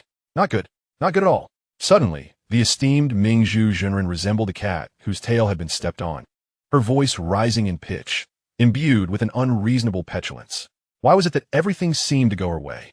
This unexpected complaint, reminiscent of a little girl throwing a tantrum, rendered Long Tao momentarily speechless, his hands halting in astonishment at this scene that seemed utterly implausible in reality. Don't stop. Keep massaging, she insisted, stamping her foot in dissatisfaction. Oh, right away, Long Tao responded, hastily resuming his efforts, as though his massage were some sort of switch. Ming Zhu Zhenren opened up once more, continuing her grievances. That girl, her luck is infuriatingly good. Can you believe it has been nearly 300 years? When my senior brother brought her into the sect, I was already in the mid-stage of Golden Core, while she was merely a little girl who hadn't even touched the threshold of Qi Refinement. And what happened? My senior brother has long since passed, while I have toiled to reach the late Golden Core stage, and she, in less than 300 years, She has caught up to me. We are now equals. With a face full of resentment, Mingzhu Jinren conjured a white jade wine flask from thin air, drinking deeply as though she were a bold hero of the martial world, entirely ignoring Long Tao's look of shattered disbelief beside her. She continued her loud lament. I thought, at least in the matter of taking on disciples, I could outshine her. During the time when Mu Ji and Xianxia formed their golden cores one after another, I basked in the glory. Who would have thought that soon after, her eldest disciple would also achieve golden core? The remaining two don't seem any less promising. As Long Tao listened to the grievances and rivalries of this celestial figure, his gaze inevitably wandered to a stunning sight swaying before him, influenced by her escalating emotions. At that moment, Mingzhu Jinren suddenly lifted one of her jade feet, lightly kicking him down into the void. Then, both feet pressed upon him as if he were a human footstool, and she ground her feet in frustration, as if this were the only way to relieve her pent-up discontent. Eventually, I managed to accept Yu Chen. That child possesses exceptional talent and character. I thought surely this time I could finally surpass her. But what happened? How is she so fortunate? A mere stroll outside, and she finds a successor capable of inheriting her extraordinary skills. Oh, Long Tao lay beneath her feet, his mind in disarray. Was this truly a dream? How could the Mingzhu Jinren of his imagination be reduced to such a state? He even began to seriously doubt whether the overwhelming stimuli of the day had driven him to a state of madness, resulting in such an absurd and bizarre dream. Chapter 40. The Shadow. Just as Long Tao's thoughts were spiraling in disbelief over the ludicrousness of this dream, Mingzhu Jinren appeared to sense something exceedingly terrifying, her expression shifting dramatically as she suddenly leaped from the void. In the next instant, she transformed into a streak of light, fleeing with a speed that Long Tao could scarcely comprehend, vanishing into the depths of the dream's void without leaving even a trace behind. Simultaneously, Long Tao felt the entire dream shatter violently, a powerful sensation of weightlessness suddenly pulling him downward. It was as if he were plummeting from the heavens. With a start, Long Tao bolted upright in bed, his heart racing wildly, beads of cold sweat forming on his forehead. That alluring yet enigmatic dream had abruptly ceased. Young master? A familiar yet slightly unfamiliar feminine voice gently wafted from beside his bed. Young master? The term caused Long Tao to freeze in place. Only two individuals in this world would address him in such a manner. One was the elderly steward from his hometown in Qinglin Town, and the other was. He swiftly turned his head to see his petite maid, Xiao, who ought not to be here, beaming at him with her chin resting on her hand. Her large, glistening eyes sparkled with the joy of reunion and an unfamiliar hint of affectionate teasing. Xiao, Long Tao's voice wavered with shock. What on earth are you doing here? Shouldn't you be at Jiying Peak right now? I knew it. The shadow I spotted in the square this afternoon had to be young master. Xiao laughed like a cunning little fox that had successfully pilfered a treat, a hint of pride in her demeanor. Since you're already aware, I needn't explain further. In stark contrast to the frail, yellow-haired girl who had once trailed behind him as a child, the present Xiao had blossomed into a striking 16-year-old. Her figure was graceful, her features charming, and in the flickering candlelight, she exuded an alluring charm, especially her large, peach blossom-shaped eyes, which seemed capable of ensnaring one's very soul with their enchanting glimmers. Long Tao could almost foresee the commotion she would incite among the male disciples of the sect once she officially commenced her training. By the way, young master, Xiao appeared to recall something of importance, turning to retrieve a package from the table, presenting it to him like a treasure. This is a letter from the master and madam for you, along with one from Miss specifically addressed to you. Oh, and this. It's a fish-flavored meat pie that Uncle Lou specially prepared for you. Just heat it up. As she spoke, she effortlessly placed the items on the table, her gaze habitually scanning the room. Then, as if discovering something novel, she extended her delicate finger to wipe the edge of the windowsill and touched the door frame. She turned back, her tone laced with genuine surprise, even tinged with a hint of disappointment. I thought you lived alone, and surely the place would be a mess. But it's surprisingly tidy. Her tone resembled that of someone whose exclusive responsibility had been usurped. That's because the spider sister next door helped me clean, Long Tao silently replied in his mind, though such words would be utterly inappropriate to voice. Instead, he ambiguously replied, this house has only recently been rented, so of course it's clean. Speaking of which, how did you manage to find me here? Oh, that. Xiao blinked, speaking with ease and nonchalance. I asked Master for help, and she had someone investigate. It didn't take long to locate you. Master is currently outside, but she mentioned the room had an unpleasant odor and preferred not to enter. What? Ji Ying, the esteemed practitioner, stands right outside the door. Long Tao was nearly jolted off his bed, his back instantly drenched in cold sweat. That formidable woman, for the sake of such a trivial matter concerning Xiaoying, would venture into this desolate place in the dead of night. The significance of this little girl in her heart must far exceed his imagination. This is indeed a harbinger of unpredictable fortune and misfortune. Suppressing the tumultuous waves of his heart, Long Tao's voice trembled as he hastily shifted the topic. Speaking of which, I still cannot fathom how you caught the eye of the esteemed practitioner. The moment this was mentioned, Xiaoying lit up like a firework, her face brimming with eagerness. As if to say, ask me, ask me. I've been waiting for you to say this for ages. Oh, young master, you cannot possibly imagine. She began to dance with excitement, recounting, just a few days ago, my master unexpectedly graced our Qinglin town with her presence to visit the city lord. The city lord, fearing to show any disrespect, promptly organized a grand banquet, inviting all the prominent families in town. The young lady and I accompanied my father to witness the spectacle. Oh, Long Tao attempted to infuse his tone with astonishment.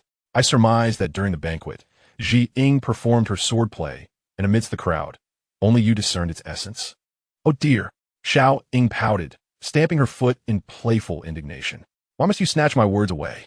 Truly, this was the most glorious moment of her life. And you won't even let me share it. All right, it is my fault for being too hasty. Long Tao chuckled at her adorably puffed cheeks.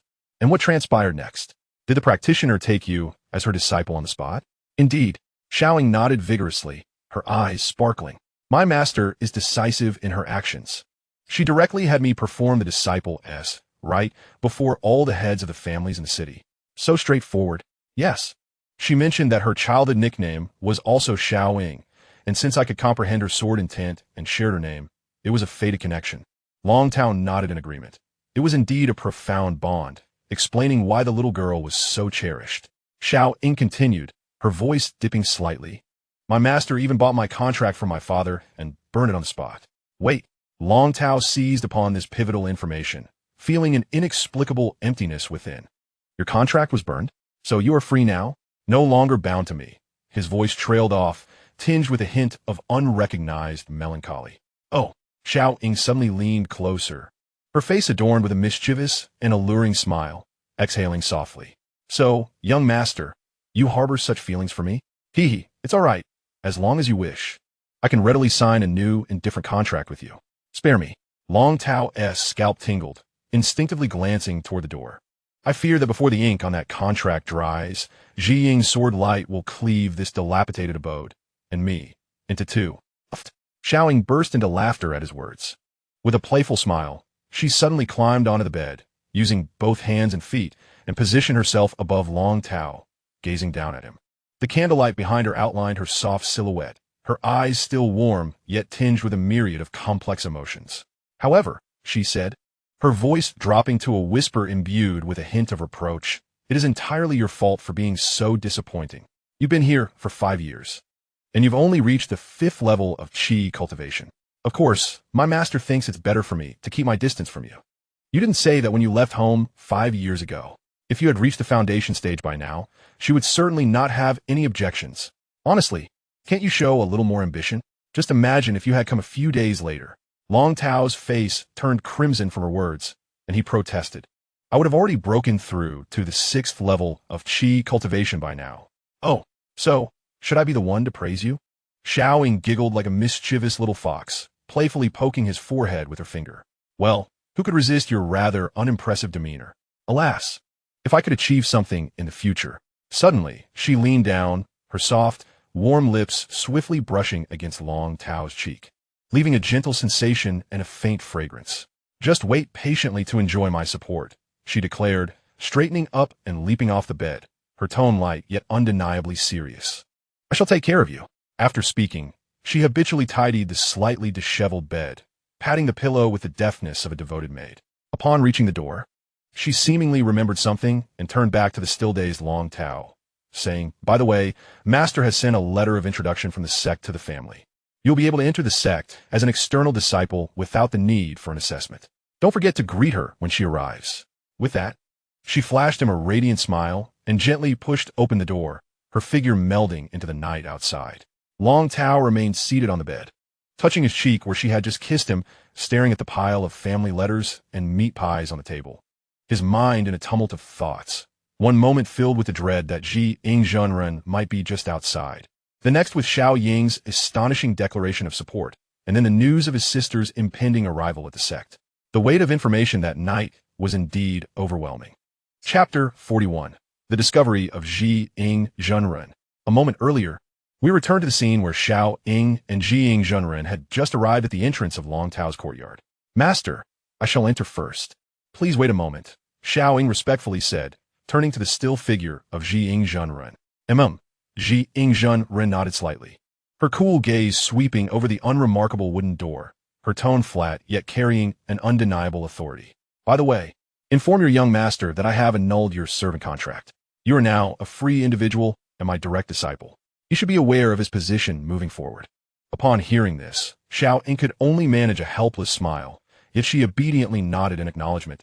"Yes, master." As the young disciple pushed open the courtyard gate, her figure vanished into the humble abode. The esteemed Qi Ying was preparing to close her eyes and enter a state of meditation, passing the time in quiet anticipation. However, just as her mind was on the brink of tranquility, an exceedingly subtle yet undeniably extraordinary wave of energy suddenly brushed against her acute perception. She abruptly opened her eyes, her gaze sharp as a sword, darting toward Long Tao's chamber, a fleeting expression of surprise crossing her exquisite features. Was this a fluctuation of the spirit? Was someone astral projecting in this vicinity? She murmured softly, her delicate brows furrowing in puzzlement. Such an advanced state of soul projection could only belong to a master, at least at the Golden Core stage. Yet, this was clearly a region inhabited by outer disciples, where spiritual energy was thin and furnishings were modest. How could a Golden Core cultivator's spirit wander here?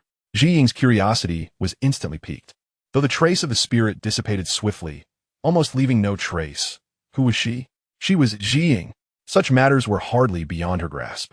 With a seemingly casual gesture, she rested her slender hand upon the hilt of an ancient sword at her waist. In the next moment, a sound so faint it was almost imperceptible resonated like a whisper of a blade, the sword appearing to unsheath for an instant. Or perhaps it had not moved at all, its speed surpassing the limits of mortal vision. In that fleeting moment, an almost imperceptible, esoteric ripple of time and space emanated around Long Tao's chamber.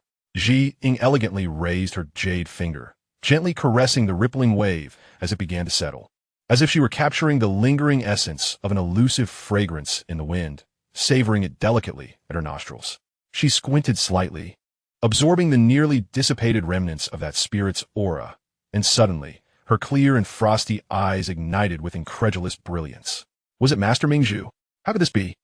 Initially, her face betrayed a fleeting enchantment at the recognition of that powerful and familiar spirit, but it was swiftly replaced by profound bewilderment. How could her charming and delightful master appear in such a state in this location? Moreover, in the room of an ordinary outer male disciple. Though the situation eluded her understanding, the corners of Qi Ying's typically cool demeanor curled into a slight smile, revealing a hint of amusement akin to discovering an intriguing new toy. This matter seemed to be growing increasingly interesting. After approximately the duration of a joss stick's burning, Xiao Ying emerged from the small room, her face adorned with a clear sense of longing and reluctance.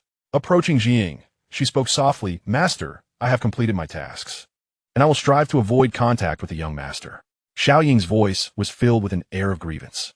Observing her little disciple's tearful expression, Qi Ying recalled the peculiar trace of Master Mingzhu's spirit she had just perceived, and a thought flashed through her mind. The frost on her face suddenly melted away, blossoming into a warm smile, her tone imbued with an unprecedented gentleness. "Xiao Ying, I had not considered your feelings before. You and your former master's family share such a close and harmonious bond. They must treat you exceptionally well. I should not have forced you to distance yourself from them. Let us proceed in such a manner that, as long as it does not interfere with your daily academic pursuits, you may come quietly whenever you wish. Just be cautious and ensure that outsiders remain oblivious." "Is that truly the case?" "Master," Xiao Ying suddenly raised her head, her eyes sparkling with disbelief and joy, eagerly searching her master's exquisite yet perpetually indifferent face for any hint of jest. How could the master deceive you? Ji Ying, the true immortal, smiled enigmatically. Yet her tone shifted, reminding Xiao Ying that this month is crucial for laying a solid foundation, guiding the vital energy into the body, and preparing to awaken the senses. Thus, during this period, you must remain at the peak, focusing intently on your cultivation. Once you have successfully passed the first level of Qi training and stabilize your foundation, it will not be too late to visit. Yes, thank you, Master. The disciple will certainly dedicate herself to her training and will not disappoint your high expectations. Xiaoying was so elated that she nearly leaped with joy, promptly making her loud promise. Observing her young disciple's genuine and unclouded radiant smile, Ji Ying could not help but feel an increased curiosity about the earlier extraordinary soul event. She cast her gaze once more toward the closed door, pondering the nature of the disciple named Long Tao, who could evoke such concern from her young apprentice and attract the attention of Master Mingzhu, who had quietly visited in spirit. It seems that closer attention to this seemingly ordinary outer sect disciple is warranted. Chapter 42, Sister Spider as Guardian. Almost simultaneously, within the cave of Shuiyue Peak, Master Mingzhu, who had been meditating on a jade couch, suddenly opened her eyes. The usually cold, tranquil depths of her gaze now shimmered with lingering ripples. Her cheeks flushed with an unnatural crimson, and a soft, slightly disordered gasp escaped her lips, as if she had just emerged from some ineffable realm. Fortunately, she was alone in the room. She quickly composed herself, her fingertips brushing against her slightly furrowed brow, adjusting her somewhat disheveled robes, and the elusive, enchanting aura surrounding her was swiftly subdued, restoring her appearance as the quintessential cold and composed golden core cultivator. She rose and stepped onto the terrace outside, leaning against the railing. Before her lay the unique tranquility of Shuiyue Cave, where the emerald lake mirrored the heavens. And two moons, one true and one illusory, illuminated the scene, casting a celestial glow that seemed otherworldly. Yet, at this moment, Master Mingzhu's thoughts were far from the picturesque scenery. How could Ji Ying have suddenly ventured there? She mused softly, filled with perplexity. Tonight, she had acted on a whim, infused with a touch of playfulness, allowing a fragment of her spirit to slip out and wander into the dreams of the outer sect disciple named Long Tao. On one hand, she wished to observe what audacious words this bold young one might utter in his unguarded dreams, satisfying a vanity that even a golden core cultivator could not entirely escape. On the other hand, she sought a completely safe space to vent some long-standing grievances against Ji Ying, her niece, who had consistently overshadowed her. After all, it was merely in another's dream, so anything said would bear no consequences. A light forgetting spell would suffice before departing. Little did she anticipate, this seemingly infallible, ethereal excursion was unexpectedly interrupted by Ji Ying. Although he had withdrawn with remarkable speed, that girl, having deeply studied the essence of time as sword, possessed an alarming perceptiveness. She might have sensed something amiss, which could lead to complications. However, in a fleeting moment before his soul completely retreated, he seemed to catch a glimpse of an unremarkable girl devoid of any evident cultivation fluctuations entering Long Tao's chamber. Who could that be? Wait! A sudden inspiration struck Mingzhu, connecting several dots. Could that girl be the newly accepted disciple of Ji Ying, rumored today? Indeed, this explanation is the most plausible. But what business did she have visiting Long Tao in the dead of night? Mingzhu recalled fragmented bits of information gleaned from her disciples earlier in the day. Ji Ying's new disciple hailed from Qinglin Town and was originally a servant girl from a household there. Qinglin Town. Wasn't Long Tao also from Qinglin Town? Now it all made sense. That new disciple was likely Long Tao's former maid. Thus, her clandestine meeting with her former master could be motivated by two potential reasons. The first might stem from lingering affections, merely to express concern or offer support, which would indeed reflect a deep sense of loyalty. The second, however, might not be so innocent. An old master, aware of her past yet possessing little power, could pose a significant dilemma for a rising prodigy poised to enter the core circles of the sect. Under the guise of night, she might resort to employing secret techniques to obscure or alter critical memories, rendering their relationship akin to that of strangers, thereby bringing closure, a not uncommon occurrence in the realm of cultivation. As for which motive it truly was, The exquisite curve of Ming Zhu's lips subtly lifted into a faint yet profoundly intriguing smile. Even as a golden core true person, the innate gossiping heart of a woman was thoroughly piqued at this moment. Her feelings towards Long Tao were complex. She felt both irked by his indiscretion and somewhat entertained by his concealed infatuation. Now, his former mate had unexpectedly become the cherished treasure of her adversary's nephew, complicating their relationships significantly. This development was rather fascinating. Gazing at the reflection of the twin moons upon the lake, she whispered softly, her eyes shimmering with inquisitive light. Meanwhile, Long Tao was unable to sleep due to thoughts of Xiaoying. Instead, he embraced his fervor and continued preparing for his impending breakthrough. Settling into a meditative posture and utilizing the Juku Guguang pill to fill his meridians with spiritual energy. By the following morning, his mind felt as if it were stuffed with a thick paste, heavy and foggy, yet his spirit remained inexplicably exuberant, a surge of vitality coursing through his limbs. The bizarre spring dream from last night, coupled with Xiaoying's unexpected nocturnal visit, instilled in him an urgent sense that he must take action. The most pressing task at hand was to seize the momentum and achieve his breakthrough to the 6th layer of Qi Refinement. This next phase, commonly referred to as the formation of the Misty Sea, clearly indicated the necessity to stabilize the nascent, ethereal mist within his dantian, solidifying it into a true embryonic form of the gas, sea, to facilitate the flow and accumulation of spiritual power. In truth, the steps involved in this phase do not present any profound technical challenges. They merely require a painstaking approach, guiding the spiritual energy through repeated cleansing, compression, and shaping.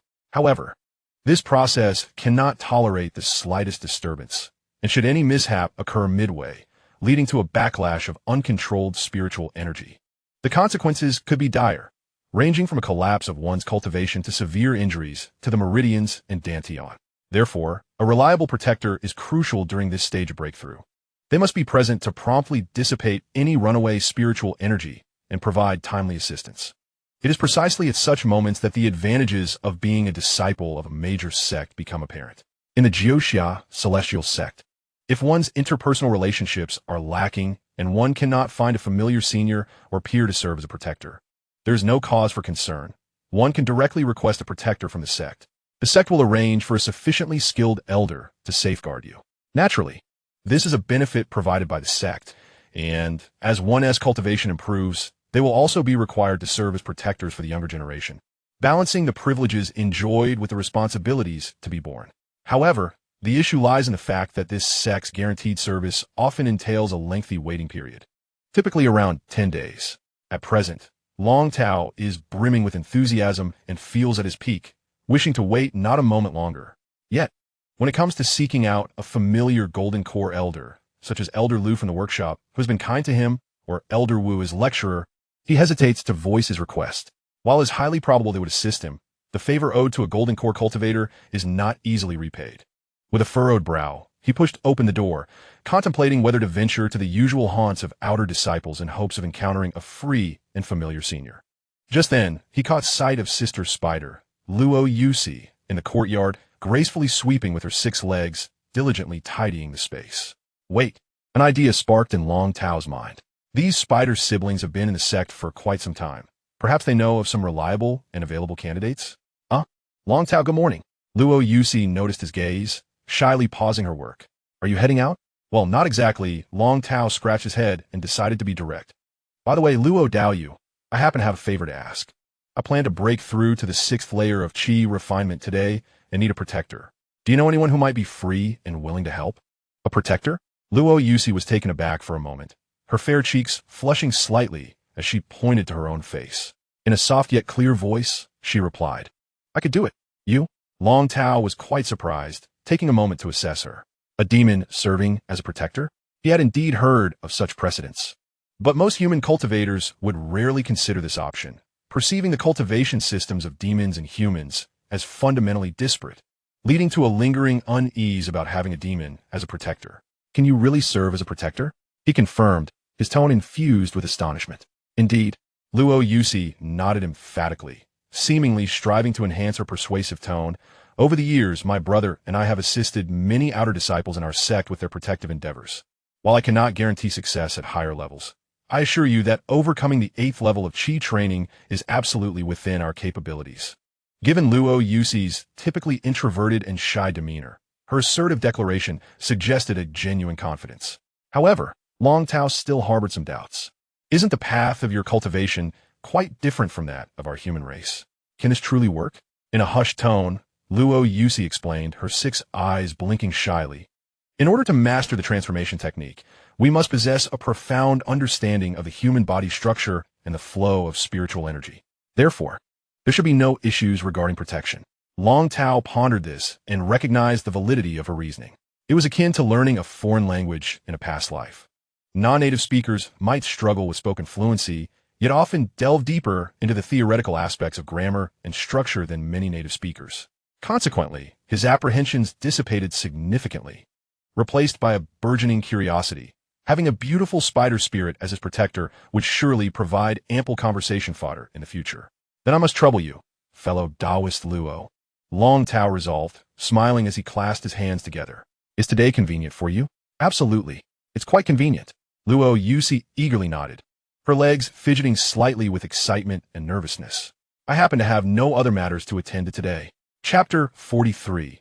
The Inescapable Fate of the Wage Slave Before Long. A simple yet effective barrier array was established within the room, given that this was a breakthrough in the Qi training stage. The primary function of the array was to shield against excessive external noise and the inadvertent leakage of spiritual energy or consciousness from lower-tier cultivators, providing a tranquil environment to avoid unexpected disturbances. Taking a deep breath, Long Tao settled into a cross-legged position at the center of the array. He lifted his gaze to see Luo Yuxi's enormous spider form gracefully moving toward him, her 6 slender yet powerful legs bending elegantly as she lowered herself. With a slight parting of her mandibles, she began to emit nearly transparent, flexible threads.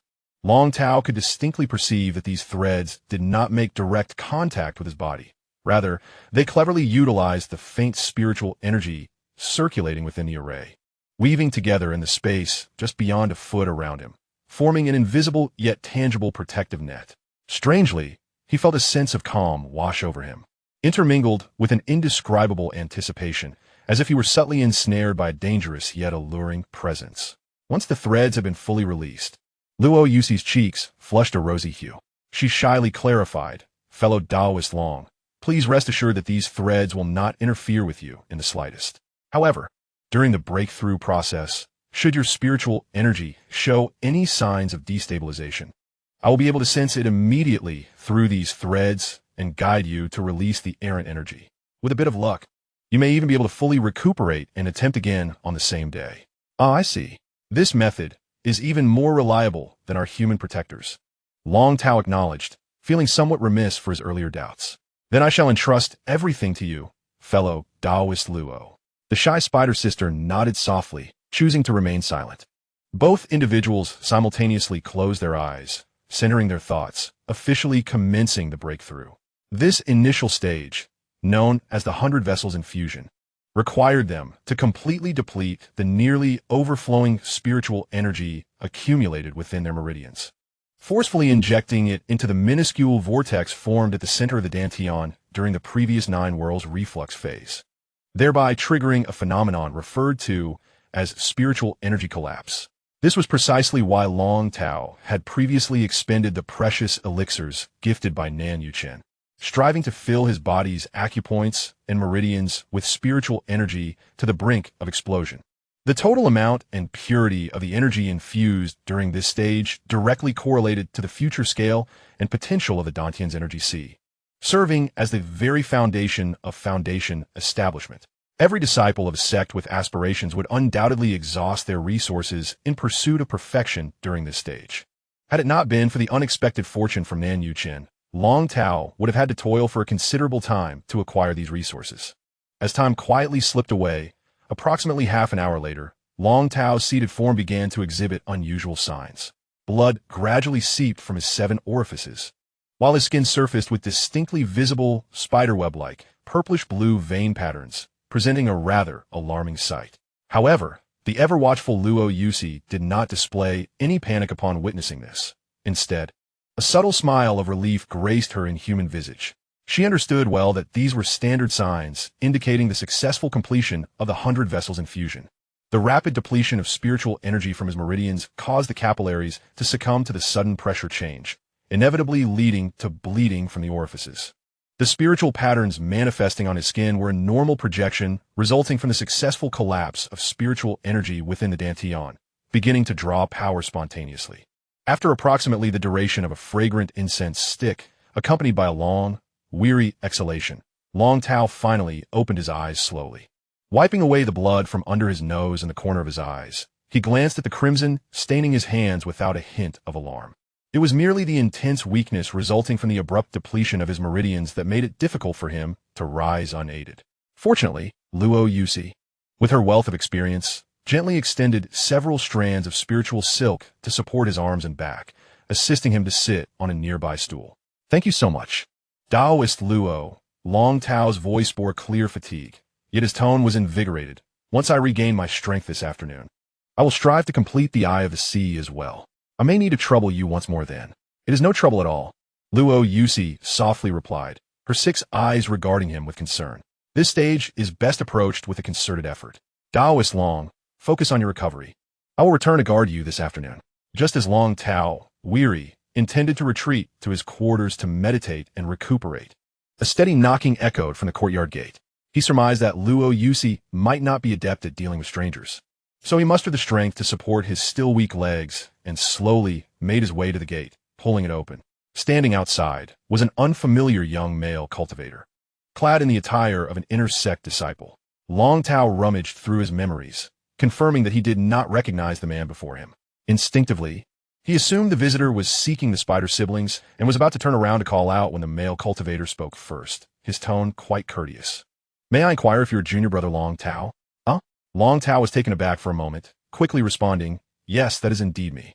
"May I ask what business this senior brother has?" He wondered to himself why a distinguished inner sect cultivator would come looking for a nameless outer disciple like him. A slight, formal smile graced the man's face as he revealed his purpose. "Oh, I am a disciple of the Heavenly Pivot Pavilion, under the esteemed Master Shi. On the orders of my master, I have a small matter to discuss with junior brother Long. I hope it is a convenient time." "Heavenly Pivot Pavilion? Master Shi?" These words struck Long Tao's mind like a hammer, leaving him somewhat dazed. The Heavenly Pivot Pavilion served as the organizational hub of the sect, directly accountable to the sect leader. Although such bureaucratic entities wield limited power within the vast 9-Xia heavenly sect, they remained an unattainable presence for someone like him, a mere Qi refining stage disciple. As for the Master Shi mentioned by the visitor, it could only refer to the confidant of the sect leader, the formidable female golden core cultivator known for her decisive nature, Shi Manyu. In his past life, she would have been akin to a powerful CEO, a figure of significant authority. Short-term matters are indeed manageable, but may I trouble you, senior brother, to clarify why someone at the 5th level of Qi refining like myself has caught Master Shi's attention? In truth, Long Tao was not overly concerned. The courteous demeanor of this senior suggested that it was likely not a negative affair. However, the lack of introduction made him suspect it was not of monumental importance, probably something that could be resolved in just a few words. The disciple seemed to have anticipated such a question, maintaining his smile as he replied, "Ah, that is correct. Did not junior brother Long recently complete a cleansing task in the Windless Cliff area? The report you submitted afterwards happened to catch the eye of my master. She holds your report in high regard, and thus has specifically instructed me to inform you that any future sect missions you undertake may have their reports submitted directly to the Heavenly Pivot Pavilion." Long Tao was left speechless, his mouth agape, unable to close it for quite some time. He had never anticipated such a turn of events. Was this not an inspiring narrative?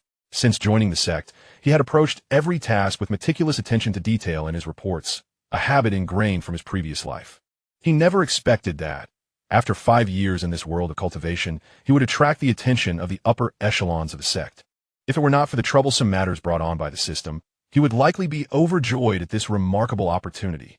However, upon reflection, he realized it might not be such a significant deal after all. It merely entailed submitting reports at a different location, with a slightly more cumbersome process.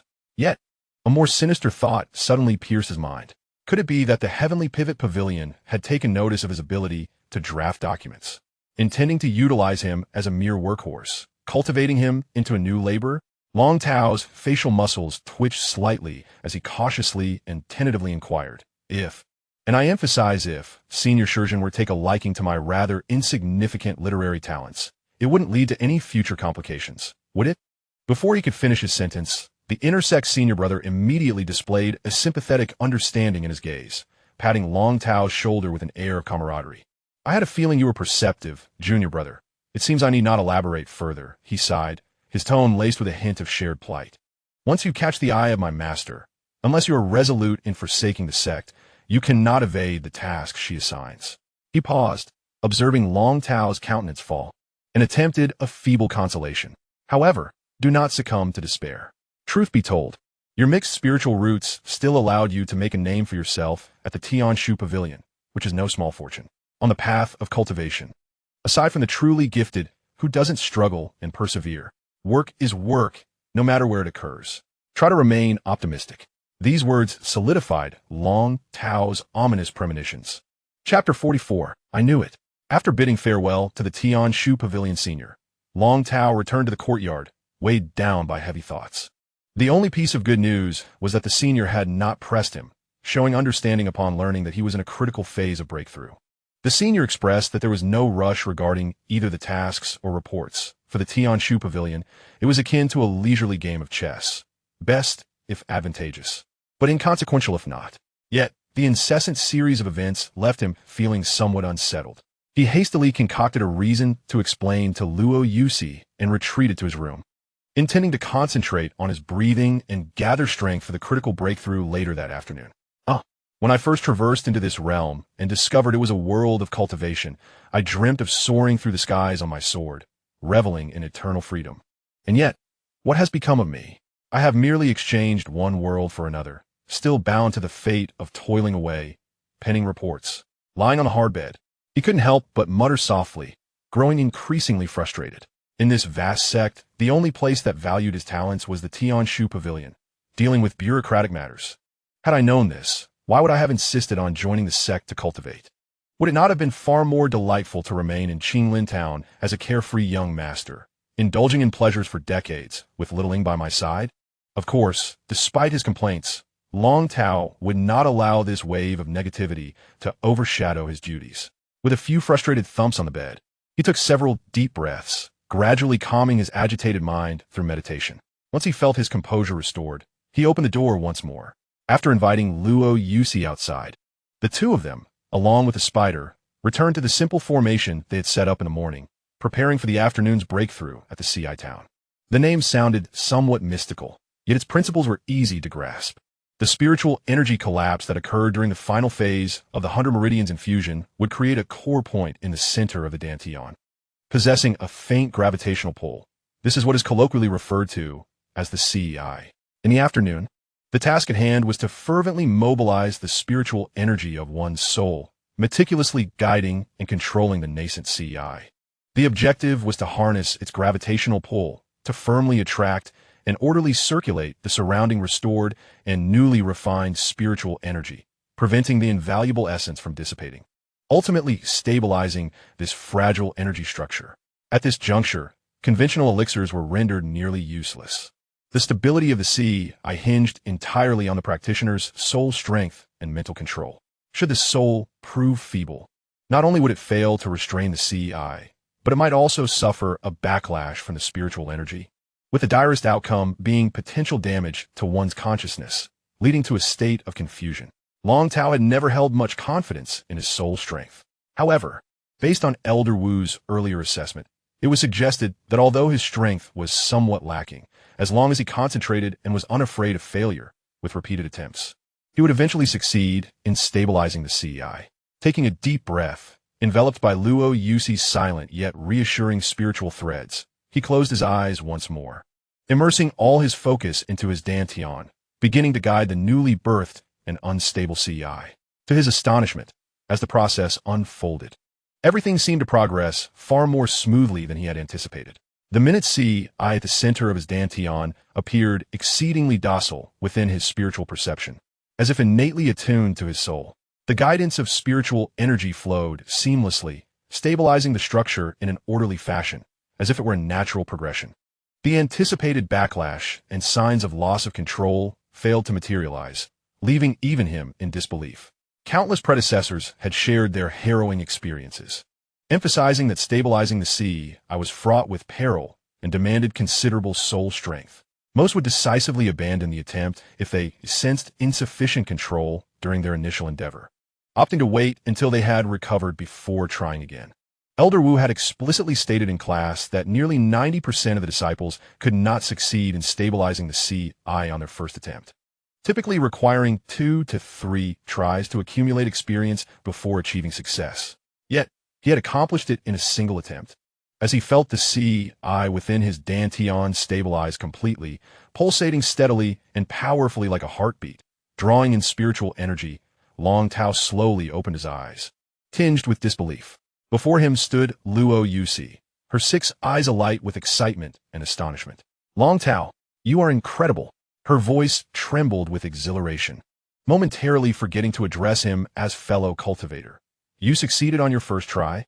I had prepared to accompany you through 2 or 3 attempts. Is that so? Long Tao replied, somewhat dazed, scratching his head, perhaps attributing it to mere luck. It seemed Luo Yusi was genuinely happy for him, so thrilled that she even overlooked the formalities of address.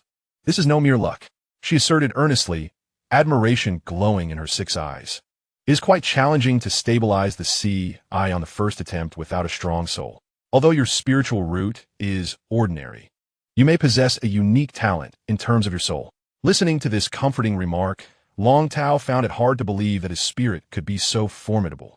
He preferred to attribute his success to the serendipitous stability of the sea formed earlier that morning, deeming it merely a stroke of luck. As for other innate talents, the mere thought of them conjured images in his mind of long nights spent at the Tianshu Pavilion, drowning in the trivialities of various sect affairs, his fleeting pride from a recent breakthrough plummeting into despair. I shall take your kind words to heart, he replied somewhat dispassionately, before recalling the matter at hand. About the remuneration for the 2 protective assignments were you talking about? Luo Yusi interjected immediately, her tone laced with playful reproach. The last gift you bestowed upon us, that exquisite stalactite, was of such great value that we have yet to figure out how to repay you. How could we possibly accept remuneration for just 2 protective assignments? After a brief pause, her tone softened yet remained resolute. Regardless, from now on, whenever you require protection, simply seek me out. As Long Tao basked in the warmth of Luo Yusi's sincere smile, relishing the rare camaraderie among peers, an unwelcome voice intruded upon his thoughts. Emergency task. Compete for the spirit pet in the secret realm.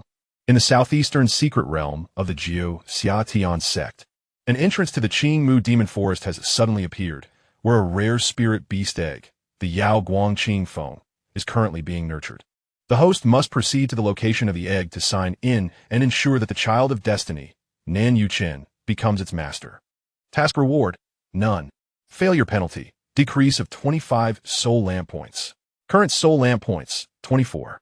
Chapter 45. A new task has emerged. To be candid, when that cold yet familiar system notification echoed unexpectedly in his mind, accompanied by the unwelcome task panel forcibly appearing, Long Tao's heart did not experience much turmoil. He had never fully trusted the dogged system that seemed intent on his demise, especially not the promise that no new tasks would arise within a month. This wretched contraption had even thoughtfully adjusted the penalty from 20 to 25, as if fearing that his soul lamp points might rise to 24, enabling him to survive even after rejecting the task. Yet, despite being mentally prepared, he could not refrain from cursing. You damned system, Long Tao internally berated. Couldn't you at least wait until I've thoroughly completed my breakthrough? It seemed to take pleasure in preventing him from enjoying even a brief moment of peace. Furthermore, the difficulty of this new task appeared to surpass all previous expectations. The Yao Guangqing phone. Damn, this creature is renowned throughout the realm of cultivation.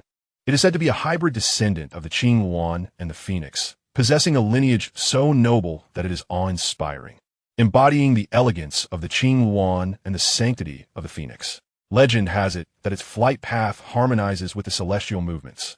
It has always been the coveted spirit beast that top-tier factions vie for, and whispers suggest that it has already brushed against the threshold of becoming a sacred beast.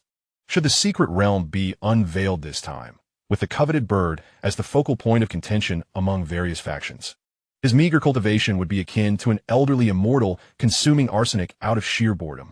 The previous 2 missions, though perilous, were confined within the sect. Master Mingzhu, in consideration of his own disciple and that poetic tribute, ultimately refrained from delivering a fatal blow. After all, among fellow disciples, no matter how tumultuous the disputes, there exists a fundamental boundary. However, beyond the sect, it transforms into an unbridled battlefield.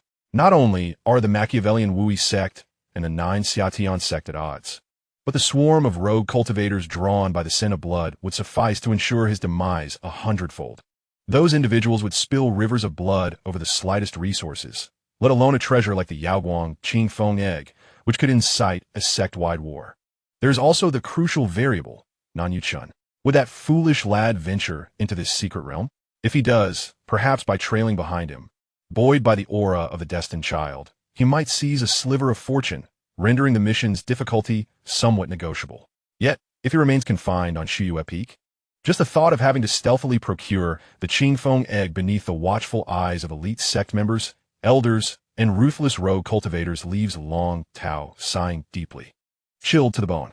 Alas, it seems imperative to devise a way to coax that boy into joining him. However, a more vexing dilemma arises. The system has not provided a specific timeline for the mission. It only vaguely hints at the sudden appearance of the secret realm's entrance. When should he embark? And how? Where's the entrance to the secret realm? All these critical pieces of information are conspicuously absent. The uncertainty weighs heavily on Long Tao, inducing a headache. For now, he can only take each step as it comes, hastily gathering relevant intelligence. He hopes to attain the 6th layer of Qi Refinement before the damned entrance to the secret realm manifests, thus securing a greater chance of survival. Long Tao, my friend, what troubles you? Luo Yuxi's concerned voice pulled him back to reality from his tumultuous thoughts. She evidently could not fathom the tempest brewing within him. Merely observing his sudden silence and fluctuating complexion, mistakenly assuming he was experiencing discomfort post-breakthrough. Oh, it's nothing, Long Tao responded, abruptly snapping back to the moment. Forcing a smile as he deflected, I was just pondering the final step, and it has made me a bit anxious. Then I shall return to my quarters to recuperate. I will need your assistance for the next stage of my breakthrough. Rest assured, take good care of yourself, Luo Yuxi affirmed with a gentle nod, her 6 eyes radiating sincere encouragement. As Long Tao turned to retreat to his chamber, shutting the door behind him, he leaned against it and exhaled a long, silent breath of pent-up frustration. The sunlight outside seemed tinged with a sanguine hue. Once his emotions settled somewhat, he attempted to reassemble his chaotic thoughts. The manifestation of any secret realm's entrance is a momentous event for the surrounding sects, yet he had yet to hear even a whisper of it. This implies that the rather troublesome system possesses an enigmatic quality. It can detect the fluctuations of the entrance to the secret realm before anyone else and promptly bestow this intelligence upon its fortunate recipient. Of course, this so-called prophetic advantage is of limited utility to oneself. Long Tao is acutely aware that it is utterly impossible for him to stealthily infiltrate the secret realm ahead of everyone else, securing treasures for himself before sneaking out. The reason is quite simple. Well-known regions like the Qingmu Demon Forest, which are likely to harbor secret realms, have long been placed under the vigilant scrutiny of various powerful factions, with disciples patrolling and guarding them year-round, and even instances of minor skirmishes are not uncommon. The imposing Juxia Tianzong and Wui sect keep an especially watchful eye, while a host of smaller factions lurk like hyenas, eager to partake in the spoils. According to Long Tao's estimation, it would take no more than a day or 2 for the newly emerged entrance to the secret realm to be discovered by patrolling disciples, and the news would spread like wildfire among the higher echelons. Following this, the familiar process of various factions urgently reallocating personnel to form exploration teams would ensue. Upon pondering this, Long Tao suddenly felt a jolt of realization. He comprehended that the true value of the system's early warning lay not in granting him a head start within the secret realm, but rather in presenting the same core dilemma he faced in his previous 2 missions: how to acquire the ticket for entry. The system's task template has always been designed following the narrative arc of a fated protagonist like Nan Yuchen. Hence, it never considers how Long Tao might enter. For him, each attempt to gain stable entry has been a significant challenge. During the first task at Woofing Cliff, he had exploited a loophole in the cleaning task, a clever maneuver. In the second task of voyeurism, He relied on Nan Yuchen's naive kindness to gain access, a stroke of fortunate luck. This time, however, it is evident that conventional means of entry are utterly impossible. Could Long Tao realistically aspire to join the official exploration team through sex selection? It is nothing short of a delusion. Such mid-level secret realm explorations at the intersection of competing factions have always been the battleground for Foundation establishment cultivators. Occasionally, a few Qi Refinement practitioners manage to squeeze in, yet they are invariably those who have reached the 12th level of Qi Refinement, standing at the precipice of Foundation establishment, endowed with profound backgrounds and an arsenal of magical treasures. Their primary motivation for entering is often to seek special opportunities for Foundation establishment or to assist their seniors. As for high-level cultivators at the Golden Core stage and above, according to the unspoken rules of the cultivation world, unless the secret realm undergoes a cataclysmic change or involves core sect interests that necessitate confrontation, these formidable figures typically refrain from personally vying for spoils. The reasons are twofold. They genuinely wish to avoid irreparable conflict, and such realms are essentially minor paradises, if the structure of the paradise is not solid enough. The full-force attacks of Golden Core cultivators could very well damage the spatial integrity, resulting in mutual detriment. Thus, after traversing this circuitous path, the primary dilemma remains that elusive ticket for entry. Long Tao rubbed his throbbing temples, engulfed by a profound sense of powerlessness. Chapter 46, An Unexpected Encounter at the Library. Realizing the urgency of time and the need to act swiftly, Long Tao immediately set off once more towards the sect's library. This time, his aim was clear, to gather every possible piece of information regarding the Qingmu Demon Forest secret realm. Such information on mid to low-level secret realms was not considered highly confidential within the sect. Before long, he located the officially compiled overview of the secret realm, Qingmu Demon Forest volume, along with several exploration records and insights left by senior cultivators. Given that the opening of such realms occurred at random intervals, they were seldom referenced, resulting in the texts being in remarkably pristine condition. This made Long Tao acutely aware of the preciousness of the intelligence he had acquired ahead of others. After swift perusal, he gained a general understanding of the secret realm. True to its name, the core dangers and opportunities within this realm stem from its flora. The forest was long steeped in a unique spirit energy from the demon wood, endowing its trees, vines, and even flowers with sentience and fierce aggression. The vegetation was extraordinarily tall and dense, casting shadows that rendered the light perpetually dim. Its internal ecosystem was self-contained and bizarre, with formidable plants preying on demon beasts, while certain demon beasts chose to coexist symbiotically with specific demon plants. The air was perpetually suffused with a faint scent of decaying vegetation and a cloying floral aroma, the combination of which induced potent hallucinatory effects. Meanwhile, the wood element's spirit energy was so rich that it approached a viscous consistency, an exquisite training ground for wood element cultivators, yet wholly inhospitable to humans, resulting in a scarcity of cultivators daring to train there. Moreover, the complex terrain within the realm, with its intertwining massive roots and marshy pits obscured by thick layers of decaying leaves, naturally formed lethal mazes in many areas. Long Tao spent half an hour studying the primary volumes and concluded with a shiver of apprehension. Even in the absence of the Wui sect's predatory gaze or rogue cultivators intent on plunder, entering the realm alone would mean going in upright, with little hope of exiting in a prone position, let alone lying down to emerge. With a sigh, he resigned himself to the task at hand, pulling out paper and pen to diligently document the key details, the types of demon plants to be particularly wary of, potential rare resource points, survival tips summarized by predecessors, and the suggested restraining talismans and artifacts to carry. Just as he was engrossed in his writing, a particular note caught his eye as he turned the page. Special attention is required regarding the unique spirit energy of the Qingmu Demon Forest, which possesses a strong diffusivity and activity. This energy does not remain confined to the secret realm. During the opening of its entrance, a significant amount will overflow, causing various degrees of anomalous effects on all wooden items in the surrounding area. Long Tao's spirits lifted as he read on. According to the record, while the overflow would not transform external wood into the bloodthirsty demon plants found within the realm, it would cause them to exhibit unsettling characteristics of living organisms. For instance, a nearby parked carriage might, at times, emit strange, pain-like groans due to the friction of its axles. The wooden spokes of the wheels would subtly undulate like slowly retracting tentacles, significantly increasing the resistance encountered while traversing. The grain of the wooden planks in the carriage would become increasingly distorted, resembling faces frozen in expressions of anguish. On damp nights, these planks might even exude a faint, viscous sap, imbued with the scent of decaying vegetation. Should the draft animals inadvertently be scratched by the inexplicably protruding wooden splinters from the carriage, their wounds would prove exceedingly difficult to heal, potentially manifesting horrifying signs of wood-like petrification on their skin. Even the cloud vessels soaring through the skies, as well as the wooden artifacts carried by the practitioners, would be subject to similar effects, such as impaired control or structural damage. The records particularly noted that over 2 decades ago, during the last opening of the secret realm, the Xianxia zone, out of prudent consideration of such influences, refrained from utilizing high-speed cloud vessels, resulting in a sluggish response that allowed their adversaries, the Wu Yi sect, to seize a portion of the initiative. Wait. Long Tao's gaze fixated intently on this passage, his heart racing. He keenly discerned a potential opportunity within this seemingly troublesome account that he could possibly exploit.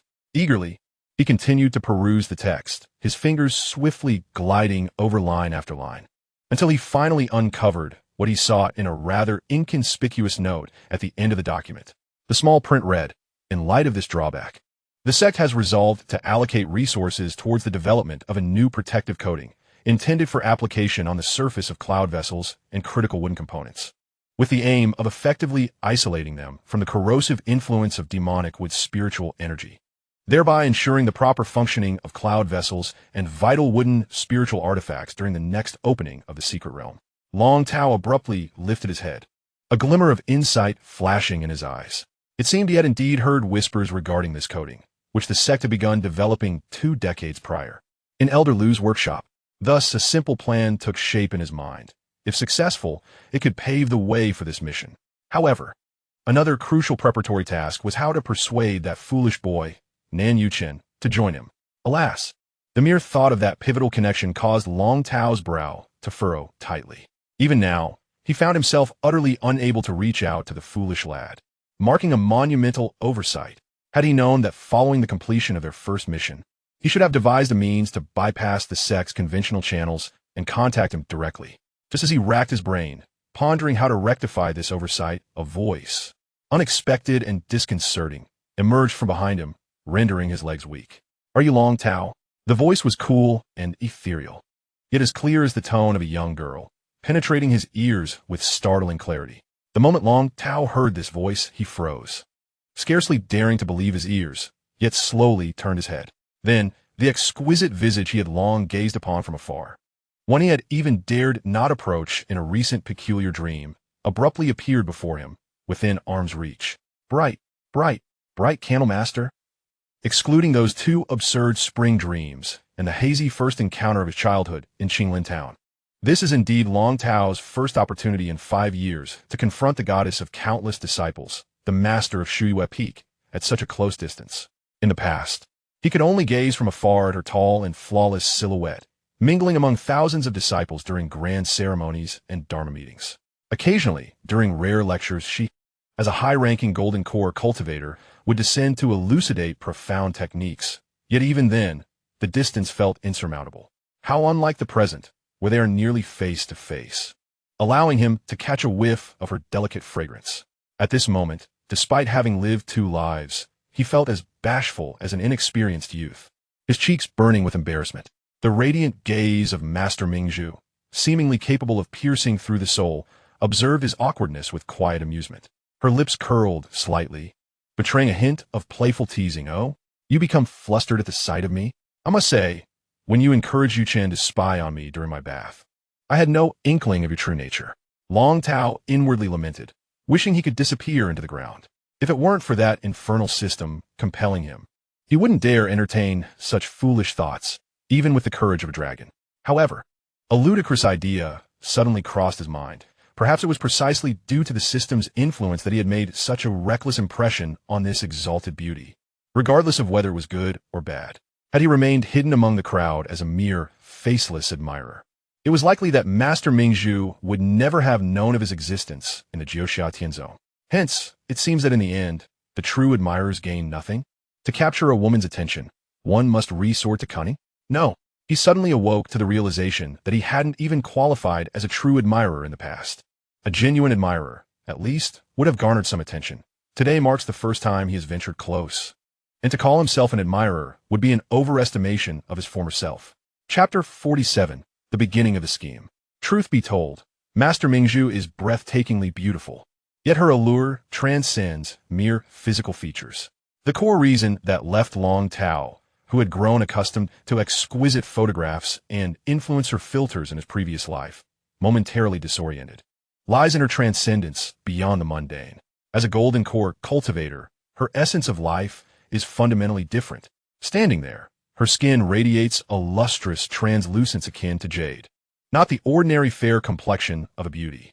Even under the dim candlelight of the library, one could perceive a gentle, living aura enveloping her, as if she were softly shrouded in a delicate mist of celestial splendor. Her figure embodies the pinnacle of natural grace. With each curve perfectly balanced, too much would be overly ostentatious, too little would lack elegance, rendering her beauty utterly breathtaking. A mere mortal may find it challenging to discern the difference between Qi cultivation and foundation establishment, yet they can unmistakably recognize a golden core cultivator. This is a manifestation of an elevated life essence, radiating an otherworldly perfection and transcendence from within. Gazing at the exquisite figure before him, seemingly embodying the essence of heaven and earth, Long Tao pinched himself sharply, forcefully suppressing the desires stirring within. He humbly bowed and replied, regarding the previous incident, "It was indeed my folly, clouded by ignorance. However, I implore you to understand, esteemed one, I merely sought a fleeting thrill, never daring to commit any act of blasphemy." He paused, striving to make his voice sound more natural, and deftly shifted the topic. "But may I inquire, what brings you to the library today?" He deliberately referred to himself as a disciple, as many golden core cultivators had imparted wisdom to lower-tier disciples, making this address neither inappropriate nor overly distant. "If you had truly committed any wrongdoing, you would not be standing here conversing with me now." The esteemed Ming Zhu spoke in a calm tone, devoid of discernible emotion, her gaze casually sweeping over the surrounding shelves. "I occasionally wish to alter my surroundings and take a stroll here. It is not an uncommon desire. Yet I must admit, it is quite commendable that you remain diligent, even as night falls, engrossed in study of such serious texts. Is that the summary of the secrets of the Qingmu forest?" Her gaze returned to Long Tao's face, infused with a hint of subtle inquiry. "Given your cultivation level, is it not somewhat premature to delve into this?" A peculiar sensation stirred within Long Tao. It appeared that the attitude of Ming Zhu towards him was not as frigid and distant as he had anticipated, but rather imbued with an inexplicable nuance. This unexpected tranquility left him somewhat astonished. Could this perhaps be an opportunity? His mind raced as he weighed the situation and quickly concluded. If he were to directly plead for Nan Yuchen's release from confinement, it would seem overly contrived and deliberate. With Ming Zhu's astute perception, she would undoubtedly perceive him as merely feigning concern, causing him to lose favor. After all, to lie in the presence of a golden core cultivator as a mere Qi practitioner ranks among the most foolish acts in existence. It would be wiser to adopt another approach, perhaps revealing the matter of the secret realm in a half-truthful manner, which might yield unexpected results. He allowed a trace of helplessness and sincerity to show on his face, sighed, and said, "Ah, esteemed one, I dare not conceal the truth before you. In fact, a familiar itinerant merchant from my hometown recently passed near the Qingmu forest and experienced an unusual occurrence with his peachwood sword, used for warding off evil.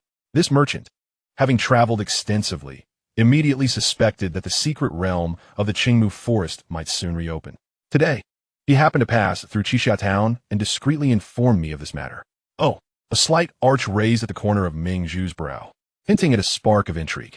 "This is indeed an interesting piece of news. The perception of a mere merchant surpasses that of the disciples stationed by the sect in that vicinity. If true, it would certainly make for an intriguing tale."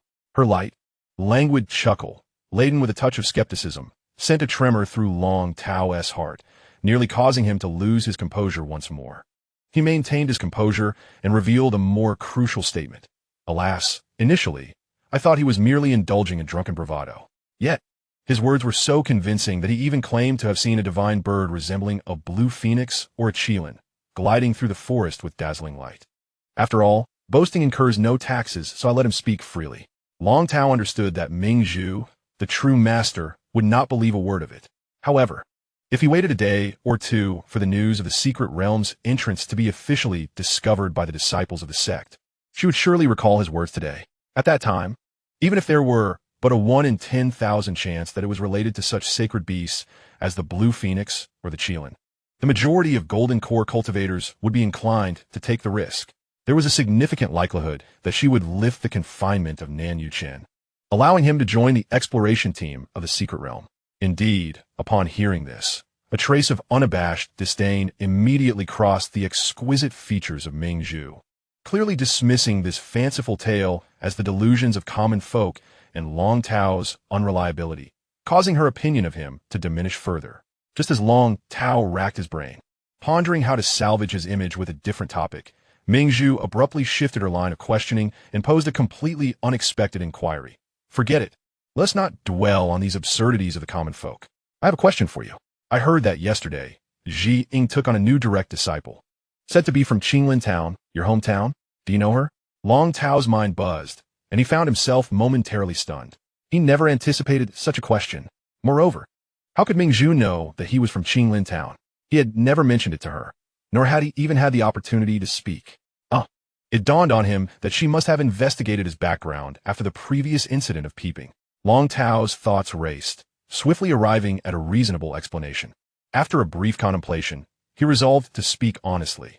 Before a golden core master, whether truth or fiction, she possessed the means to discern the reality, making it futile to conceal. It would be better to be forthright, perhaps leaving a respectable impression. In response, he stated, "Indeed, I do know her." He managed to feign an appropriate blend of embarrassment and awkwardness, adding, "The girl's name is Xiaoying. She was my maid when I was young, and we grew up together. Alas, it is quite embarrassing. Now she has risen to prominence as a prized disciple of Ji Ying, and I feel utterly ashamed when I see her." Ming Zhu listened to his reply with an expression that remained serene, as if she were merely hearing an inconsequential matter. However, the corner of her flawless lips subtly curved upward, forming an almost imperceptible yet meaningful arc, as if she had indeed received a response that satisfied her inquiry. "Is that so? That is good to know. After all, Ji Ying is my niece, and with her suddenly taking on a direct disciple, I will be somewhat concerned about the background of the other party. Since you raised her, it does offer some reassurance." Hearing the response from the other party, Long Tao inexplicably recalled the spring dream from the previous night. Although many details had become hazy, he vaguely remembered that the esteemed Ming Zhu had seemed to express a great deal of grievances towards the revered Ji Ying. However, being merely a dream, he dismissed it as a figment of his overstrained mind. After all, how could such a perfect and nurturing female cultivator hold such an attitude toward her own disciple? It was undoubtedly a manifestation of his own mental fatigue. Chapter 48. Profiting handsomely through the system. Without allowing Long Tao a moment to gather his thoughts, Ming Zhu dissipated like a wisp of smoke, vanishing without a trace, as if uttering a single word would be a waste of breath. Long Tao stared at the spot where she had disappeared, momentarily entranced, before shaking his head with a bitter smile. Taking a deep breath, he forcibly suppressed the tumultuous thoughts swirling in his mind, returned to his desk, and spread out his paper and pen. He meticulously recorded various herbs, special artifacts, antidotes, and talismans that might be required for exploring the mysterious realm of the Qingmu Yao forest. Once he had transcribed all the essential points, he promptly rose and hurried back to his rented courtyard. Upon entering, without a moment's hesitation, he hefted the heavy redwood box that Nan Yuqing had gifted him, pushed open the courtyard door, and employed his lightness technique to swiftly make his way towards Xianxia town below.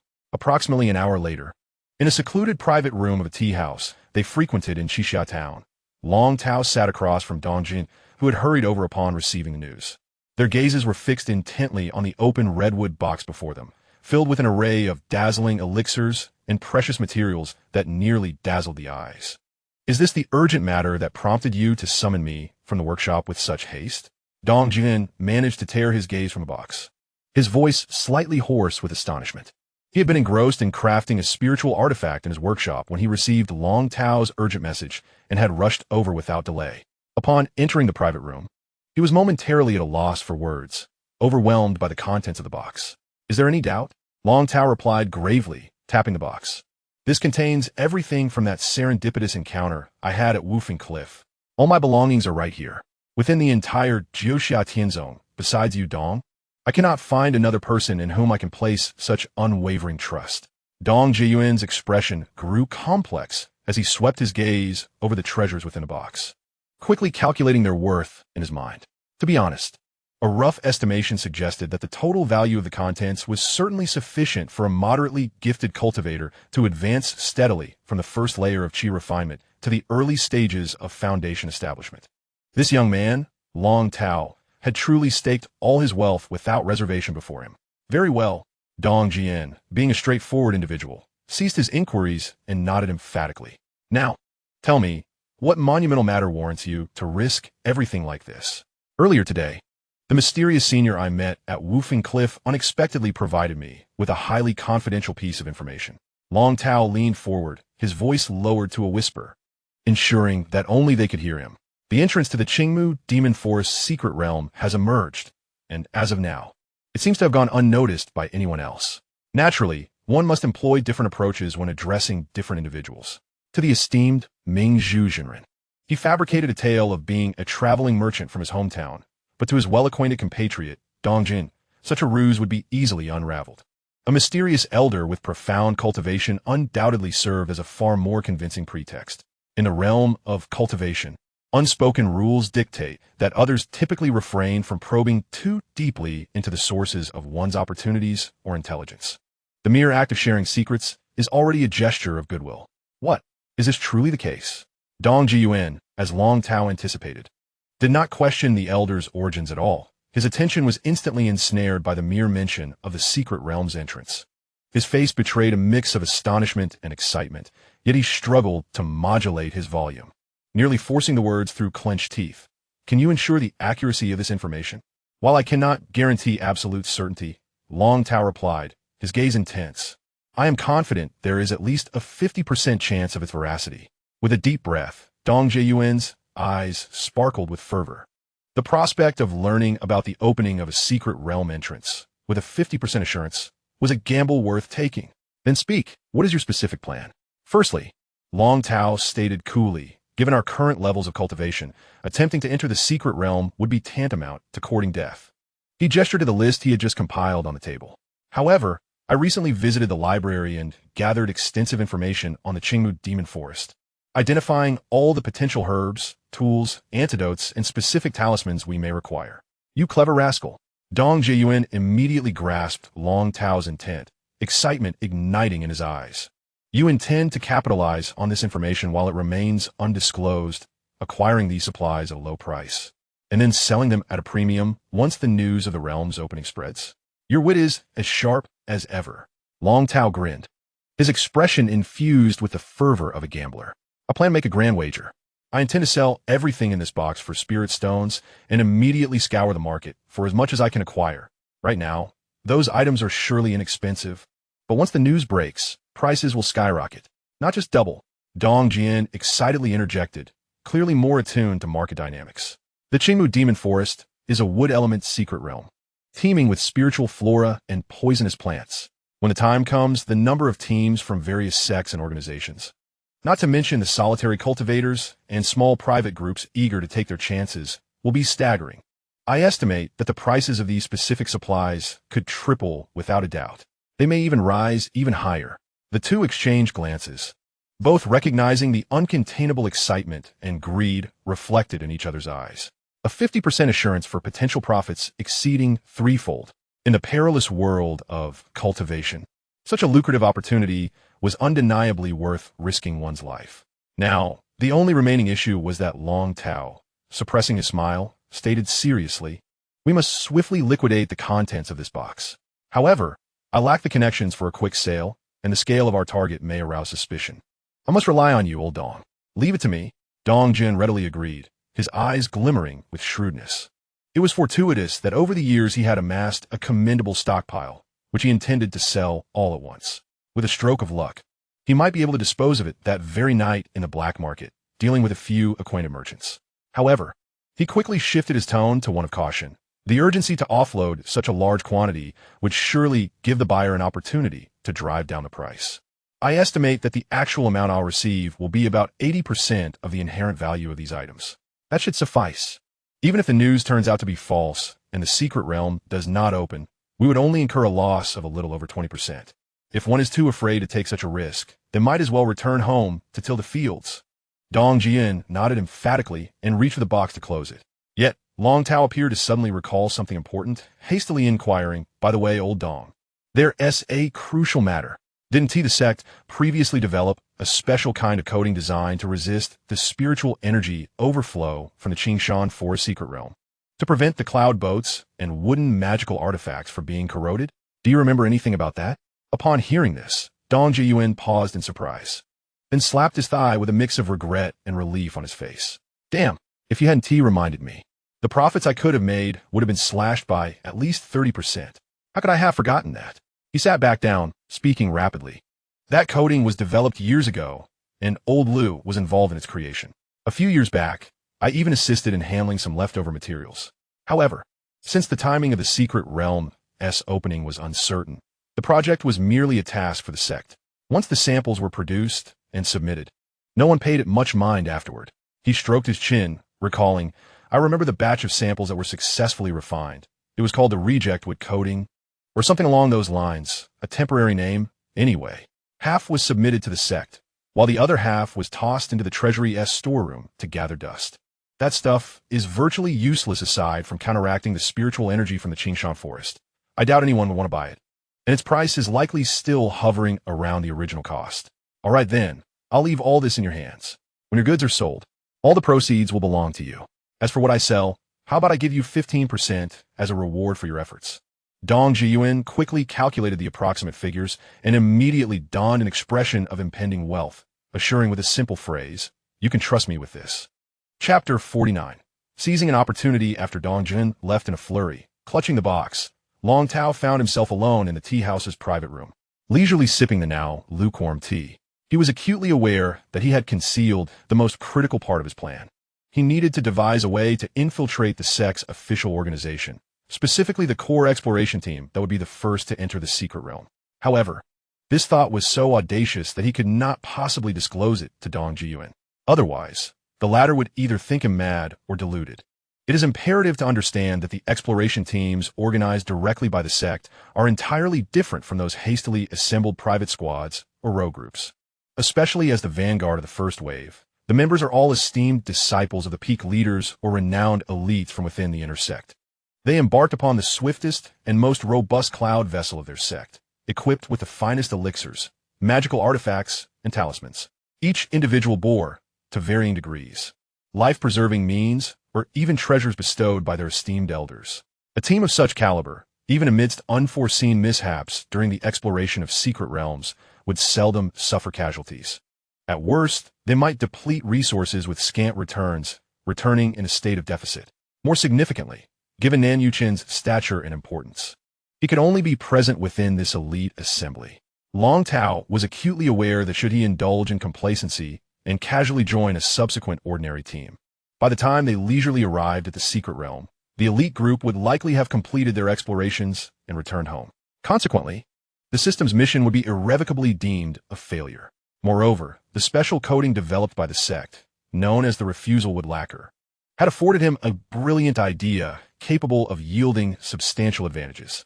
After finishing his tea and settling his accounts, Long Tao rose once more, hastening back up the mountain to the Xianxia administrative pavilion, where daily affairs and tasks were managed. Although it was night within the realm of cultivation, essential departments never distinguished between day and night, always maintaining a presence. Long Tao proceeded directly to a records inquiry window manned by a male disciple. "Excuse me, senior brother." Long Tao greeted with a courteous bow. "I wish to inquire about the records of a particular coding developed by our sect a few years ago, known as refusal would lacquer. Might you assist me in this matter?" The disciple, who had been idly leaning on the desk, raised his head lazily upon noticing a visitor. Perhaps due to the lack of nighttime duties, he did not display impatience, but rather followed the customary protocol to inquire. Refusal would lacquer?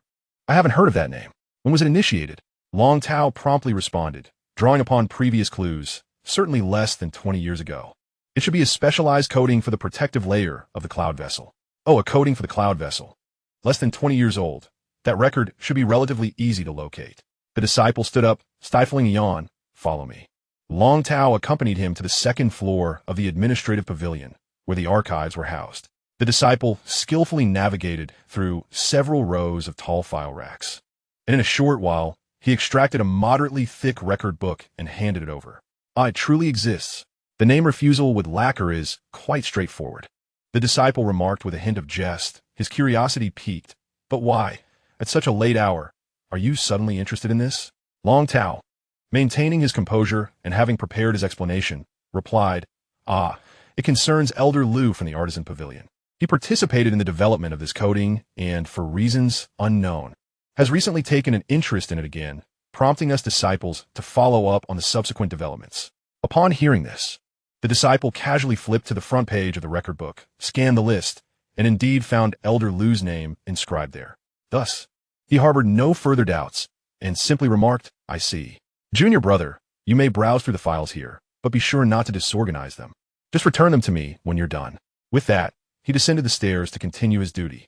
Long Tao hurriedly opened the file book, his singular core objective clear, to ascertain how many cloud vessels had been coated with this protective wood lacquer. If the number was excessive, his plans could very well be thwarted. However, as he swiftly turned the pages, the expression on his face transformed from anxiety to astonishment, eventually giving way to an uncontrollable smile. Indeed, the sect had not regarded this specialized lacquer for certain secret realms with much seriousness. According to the detailed records, once the lacquer was successfully developed, it had only been experimentally applied on 2 cloud vessels. One of these vessels, named Mountain Patrol Dragon, had been sold to a minor sect in the West 2 years prior. This meant that within the entire Xianxia zone, there was only a single cloud vessel coated with the protective lacquer. Long Tao noted the name of that vessel, the Xianxia. When the higher-ups of the sect received news of the secret realm's entrance opening and decided to organize an exploration team, they would undoubtedly prioritize this lacquer-protected vessel as the transport for the expedition team to counter the bizarre spiritual energy emanating from the Qingmu Yao forest. The heavens do not forsake those who seek opportunities. This chance has indeed been seized by me, Long Tao. His heart swelled with joy. Although he could never hope to join the first batch of explorers through conventional means, as long as he could board this particular vessel, he too could venture into the secret realm alongside Nan Yuchen and the others. Perhaps he could find a way to become a temporary maintenance worker aboard this cloud vessel. As for how to enter the secret realm later, that could be contemplated when the time came. For now, he needed to overcome the immediate obstacles.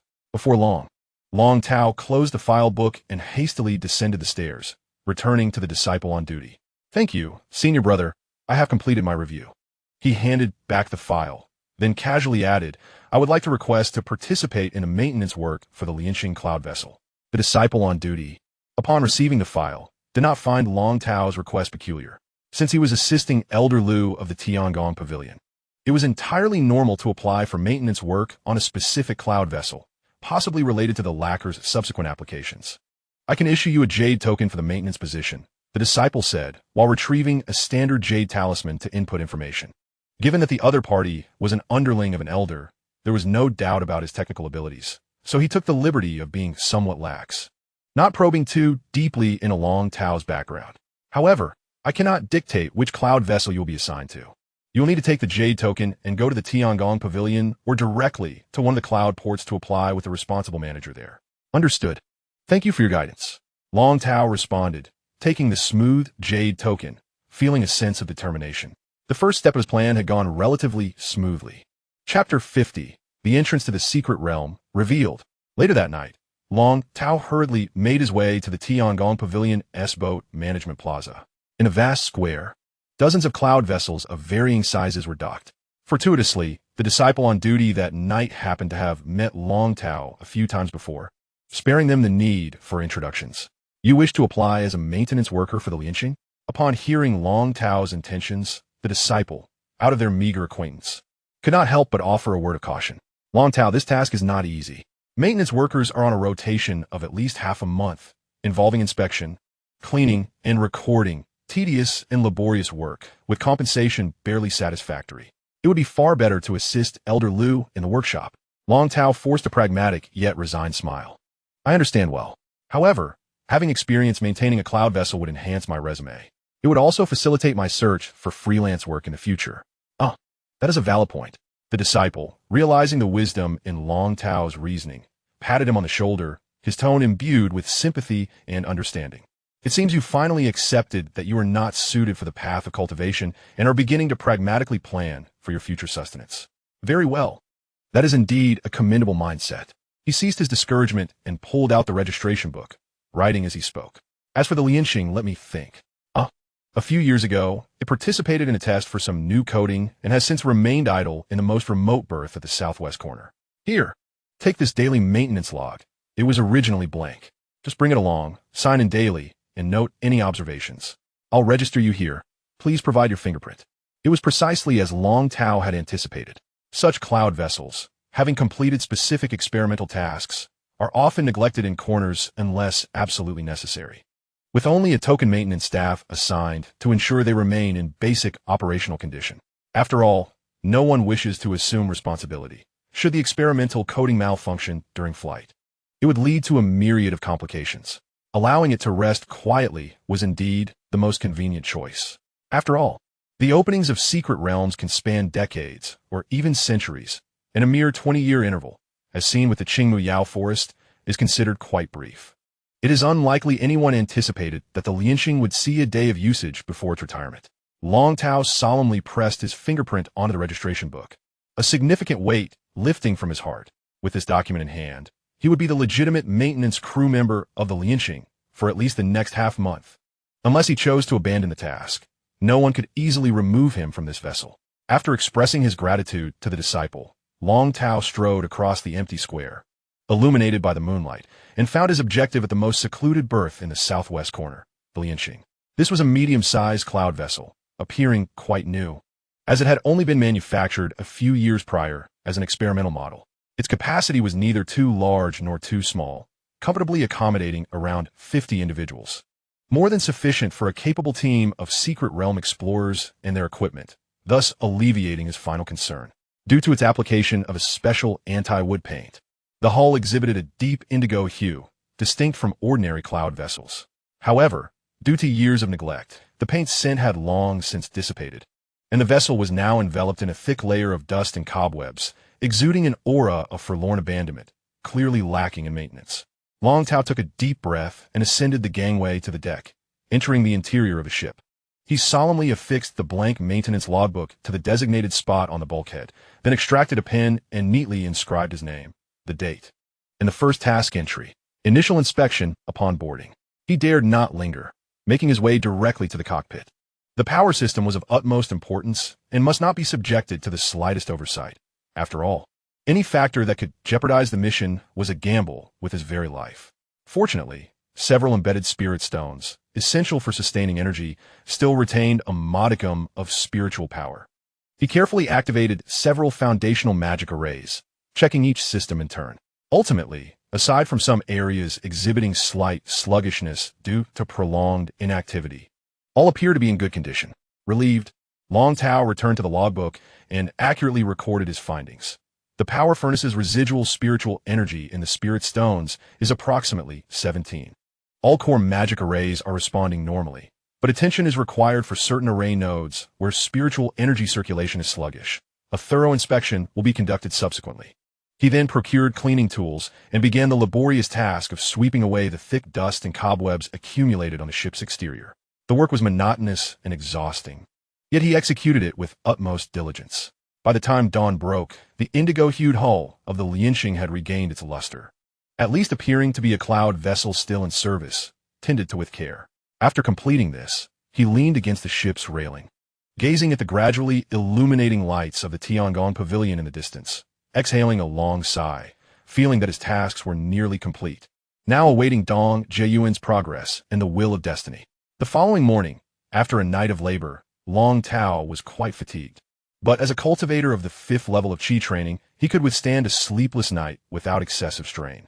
As promised, he arrived at Dong Jieyuan's residence near the Tiangong pavilion, finding the latter already waiting at the door, his eyes reflecting fatigue, yet brimming with excitement. It seemed he too had been quite busy throughout the night. Dong Jin appraised Long Tao's travel-worn appearance, clearly showing signs of exhaustion, and without further ado, stepped aside to let him enter. He then unceremoniously dumped a heavy cloth bag onto the floor. The radiance of the spirit stones instantly illuminated a corner of the small room. I even managed to sell the body of your rosewood chest. I hadn't anticipated that the wood would fetch such a price. Here, all the money from your pills and materials is right here. Upon seeing 3 shimmering Xianxia crystal coins, radiant like pieces of art, alongside a considerable pile of lower-grade spirit stones, Long Tao was momentarily taken aback, standing there in astonishment. Although he had previously estimated the value, the tangible sight of this substantial fortune before him struck him with overwhelming impact, causing his heart to skip a beat and his breath to quicken. The 9 twilight crystal coins are not spirit stones in themselves, as they contain only a negligible amount of spiritual energy. However, they're the official currency minted by the 9 twilight sect, crafted through their unique and intricately complex array techniques. These coins can be exchanged for standard spirit stones across the sect's territory and in numerous surrounding towns and markets, boasting an impeccable reputation and never having depreciated in value. To what extent is their value recognized? Even the rival Wui sect tacitly permits transactions using 9 twilight crystal coins in their black markets and certain circumstances within their realm. Furthermore, large caravans from distant lands regard these coins as one of the viable forms of hard currency, though their status does not yet rival that of the U.S. dollar in the past. In terms of currency credibility and acceptance, aside from direct transactions with spirit stones, the 9 twilight crystal coins undoubtedly rank among the top 3. Long Tao picked up one of the coins, examining it closely. Although these 3 coins bore the lowest denomination, their surfaces shimmered with vibrant colors, and the intricate anti-counterfeiting patterns danced under his fingertips. After all, the sect invested considerable effort in producing these items to facilitate transactions without the cumbersome need to carry numerous spirit stones.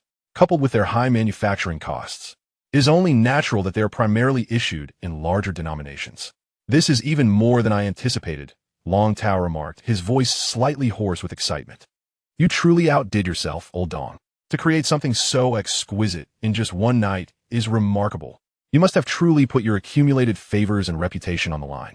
Dong Jun rubbed his throbbing temples, his tone laced with excitement, yet he recognized this was not a time for rest. Long Tao, if your information is accurate, the news of the secret realm's opening could reach the sect as soon as today. We must immediately scour the market for everything on the list. We cannot afford a single moment's delay. Long Tao nodded emphatically, suppressing his fatigue and the dizziness from the sight of the substantial wealth. Time, at this moment, was the most precious resource. Let's split up. Memorize the list of pills, talismans, specific artifacts, as well as the specialized antidotes and protective gear tailored for the Greenwood Demon Forest. Plan a route that covers different markets and shops to avoid redundant trips, and to prevent arousing suspicion by purchasing too much in one location. The 2 swiftly marked areas on the map and outlined their procurement list. Without hesitation, they burst out of the small room, heading in opposite directions. They both understood that the coming day would be a race against time, leaving no opportunity for respite. At the very moment when Long Tao and Dong Jin rushed into the various markets of Qixia town, frantically shopping far to the southeast, in the ancient forest bordering the territories of the 9 Twilight sect and the Wui sect, 2 patrol teams from different sects simultaneously sensed an exceedingly faint yet distinctly unique wave of spiritual energy emanating from a particular location in space. Both groups were taken aback, and without hesitation, they hurried toward the source of the disturbance with utmost urgency. Within mere moments, both teams arrived at a once ordinary clearing, now shimmering with strange spatial ripples. Senior brother, a young disciple exclaimed, gazing at the vortex entrance in the center of the clearing, its distorted light growing increasingly clear, his voice trembling with excitement. At the forefront stood a resolute patrol captain, a mid-stage Foundation establishment cultivator, whose sharp gaze fixated on the now-formed entrance to the secret realm. He cautiously swept his eyes over the nearby Wui sect team, who were equally vigilant. Without hesitation, he commanded, Junior Sister Qin, your spirit crane is the swiftest. Immediately relay the news back to the nearest sect stronghold. Report that the entrance to the Qingmu Demon Forest secret realm has re-emerged in the world. Yes. Junior Sister Qin responded without delay, swiftly patting her white crane, ascending into the air, transforming into a streak of light heading northwest. Conversely, within the opposing team, Another individual rode a massive black-winged bird, flying southeast, evidently harboring the same intention. Once the message was dispatched, the patrol captain drew his sword, pointing it directly at the Wui sect cultivators, his voice rising sharply. As for us, fellow disciples, form a formation. Defend this place. We must not allow these beasts from the Wui sect to lay a finger on the secret realm before reinforcements arrive. Yes. Chapter 51. The news spreads. That afternoon, as dusk approached, a dove with distinctive markings flew in from the southeast, entering the communication portal of the main hall at the Juxia Heavenly Peak. Approximately a quarter of an hour later, within the cave of Shuiwa Peak, the esteemed Master Mingzhu sat languidly in a lakeside pavilion, sipping tea and admiring the scenery. Suddenly, a beam of sword light descended from the horizon, revealing the figure of her eldest disciple, Su Muji. Master. Su Muji hurried into the pavilion. A hint of excitement on her face. An urgent message has just come from the main hall. The entrance to the Qingmu Demon Forest secret realm has been discovered by our patrolling disciples on the southeastern border. With a soft clink, the tea lid that Master Mingzhu had just lifted lightly tapped against the cup. Though her exterior remained composed, a tempest surged within her, forcing her to maintain a placid expression as she turned to her eldest disciple, her tone laced with just the right amount of curiosity. Are you certain? The Qingmu Demon Forest last opened merely 20 years ago. How can it reappear so swiftly? Yet, another thought had already seized her mind. What Long Tao spoke of yesterday, regarding itinerant merchants and the secret realm entrance, was indeed true. Not mere fanciful words? I too was astonished upon first hearing it, but the source of the information is indisputable, Su Muji affirmed with a nod. Moreover, it was discovered almost simultaneously with the Wui sect's patrol team. Both sides are currently at a standoff at the entrance. The sect leader has issued a decree, instructing each peak to swiftly dispatch elite members to form the first exploratory team and hasten to provide support and conduct reconnaissance. Additionally, Ji Ying has been sent ahead to secure the area. Master Mingzhu's slender fingers unconsciously traced the rim of her teacup as she casually inquired, was the entrance merely discovered? No other anomalies? She recalled Long Tao's mention of the Qing Yuan and the Phoenix, which she had previously dismissed as mere urban legends. But now, with the news of the secret realm's opening confirmed, could there be hidden truths behind that latter statement? If such secrets were known only to her. None reported. Very well. Master Mingzhu no longer hesitated, having made her decision in an instant. Her voice regained the chill and resolve of a peak leader as she promptly lifted the confinement placed on Yuqing. Instruct him to prepare alongside junior sister Huai Su, joining the first expedition team for the secret realm exploration. Upon hearing this, Su Muji displayed a hint of hesitation. Master, the slots for the initial exploration team are quite limited. While it may be manageable for one person, having two could potentially raise objections from the other peak masters and elders. Realizing this concern, the esteemed Master Mingzhu had anticipated the matter, responding calmly. You should immediately seek out Real Person by Xian and Real Person Gu Feng, and convey that it is my directive. The debt of spirit stones they owe can have its interest waived and an extension of 3 years granted. However, they must collaborate to secure a slot for us at Suyu Peak. A flicker of understanding crossed Su Muji's eyes. She promptly bowed and affirmed, Yes, Master. Under these conditions, it should pose no issue. I shall attend to this matter at once. Although she remained puzzled as to why the Master placed such importance on a mid-level secret realm, even going so far as to leverage personal connections, the resolute expression of her Master left no room for further inquiry. Thus, she mounted her sword and swiftly departed once more. In the pavilion, only Master Mingzhu remained. She slowly rose, her exquisite visage betraying an unmistakable perplexity. How could a mere itinerant merchant possess the acuity to surpass the numerous patrols established by the two major sects, learning of the secret realm's emergence a full day in advance? Was he truly just a wandering merchant? The cunning visage of Long Tao flashed through her mind once again. Had it merely been the opening of the secret realm, she would have considered sending Zhu Huai Su for some practical experience, or perhaps even disregarding it entirely. Yet, the mention of Qing Yuan and Feng Huang by Long Tao had planted a seed in her heart, compelling her to act on a compelling impulse, to take a gamble on the infinitesimal chance of opportunity. Regrettably, her eldest and second disciples had already reached the golden core stage, rendering them unsuitable for entry. The third and fourth disciples, Nan Yuchun and Zhu Huai Su, were the youngest and currently the most suitable candidates. Nevertheless, she still harbored some apprehension. In the next moment, a flicker of spiritual light surrounded her, and her figure transformed into a streak of escaping light, darting towards the main hall of the peak. Soon, the sun completely set behind the western mountains. A dozen miles north of the main peak, within an old storeroom of the sect, Long Tao and Dong Jiayuan leaned against a pile of assorted goods, sitting on the ground, panting heavily, yet unable to suppress their smiles. Long Tao, we've hit the jackpot. Dong Jiayuan wiped the sweat from his forehead, his voice hoarse with excitement and fatigue. The news of the Secret Realm's entrance had already spread through several major markets. Prices are starting to soar. Fortunately, we worked hard during the day and got ahead of everyone else. Indeed, now we just wait for the news to fully circulate and prices to rise. He paused, glancing at Dong Jiayuan. However, in the coming days, I may need to attend to other matters.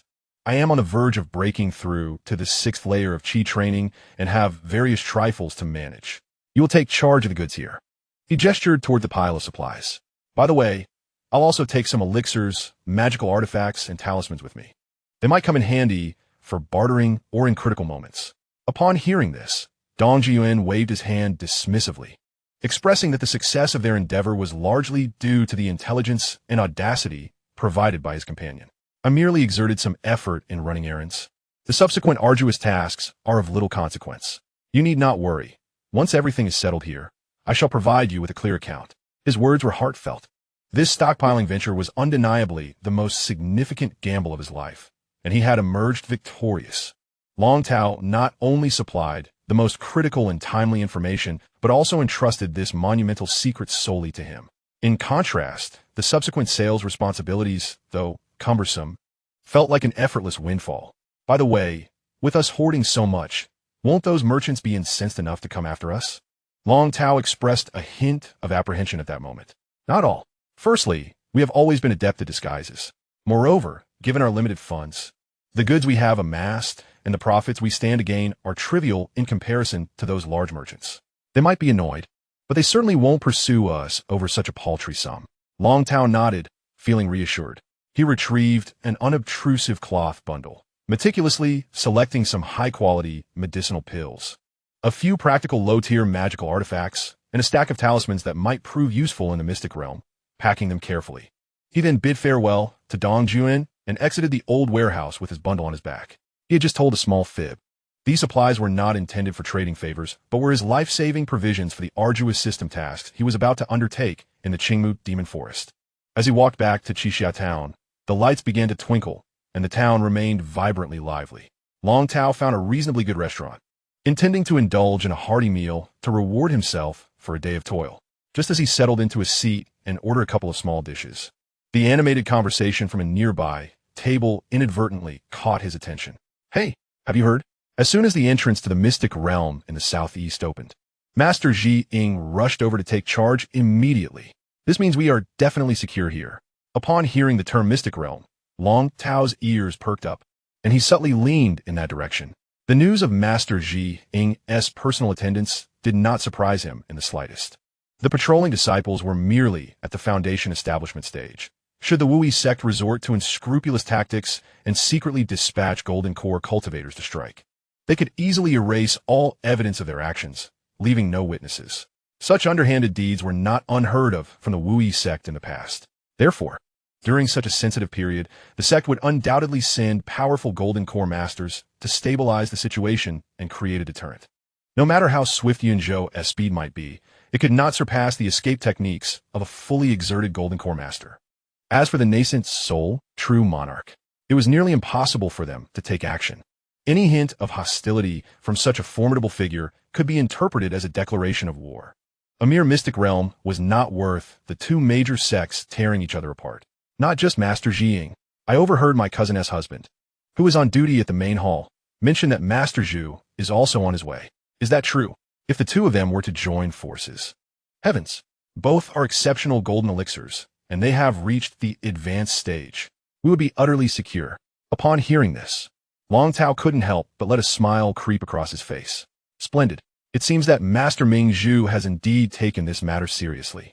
Clearly, the seed he planted yesterday in the library regarding the phoenix and Qing Wan has borne fruit, prompting her to take a chance and even venture out personally. This indicates that foolish lad, Nan Yuchen, is likely to have been released, potentially even on the first batch of exploration lists. The plan is gradually unfolding as anticipated.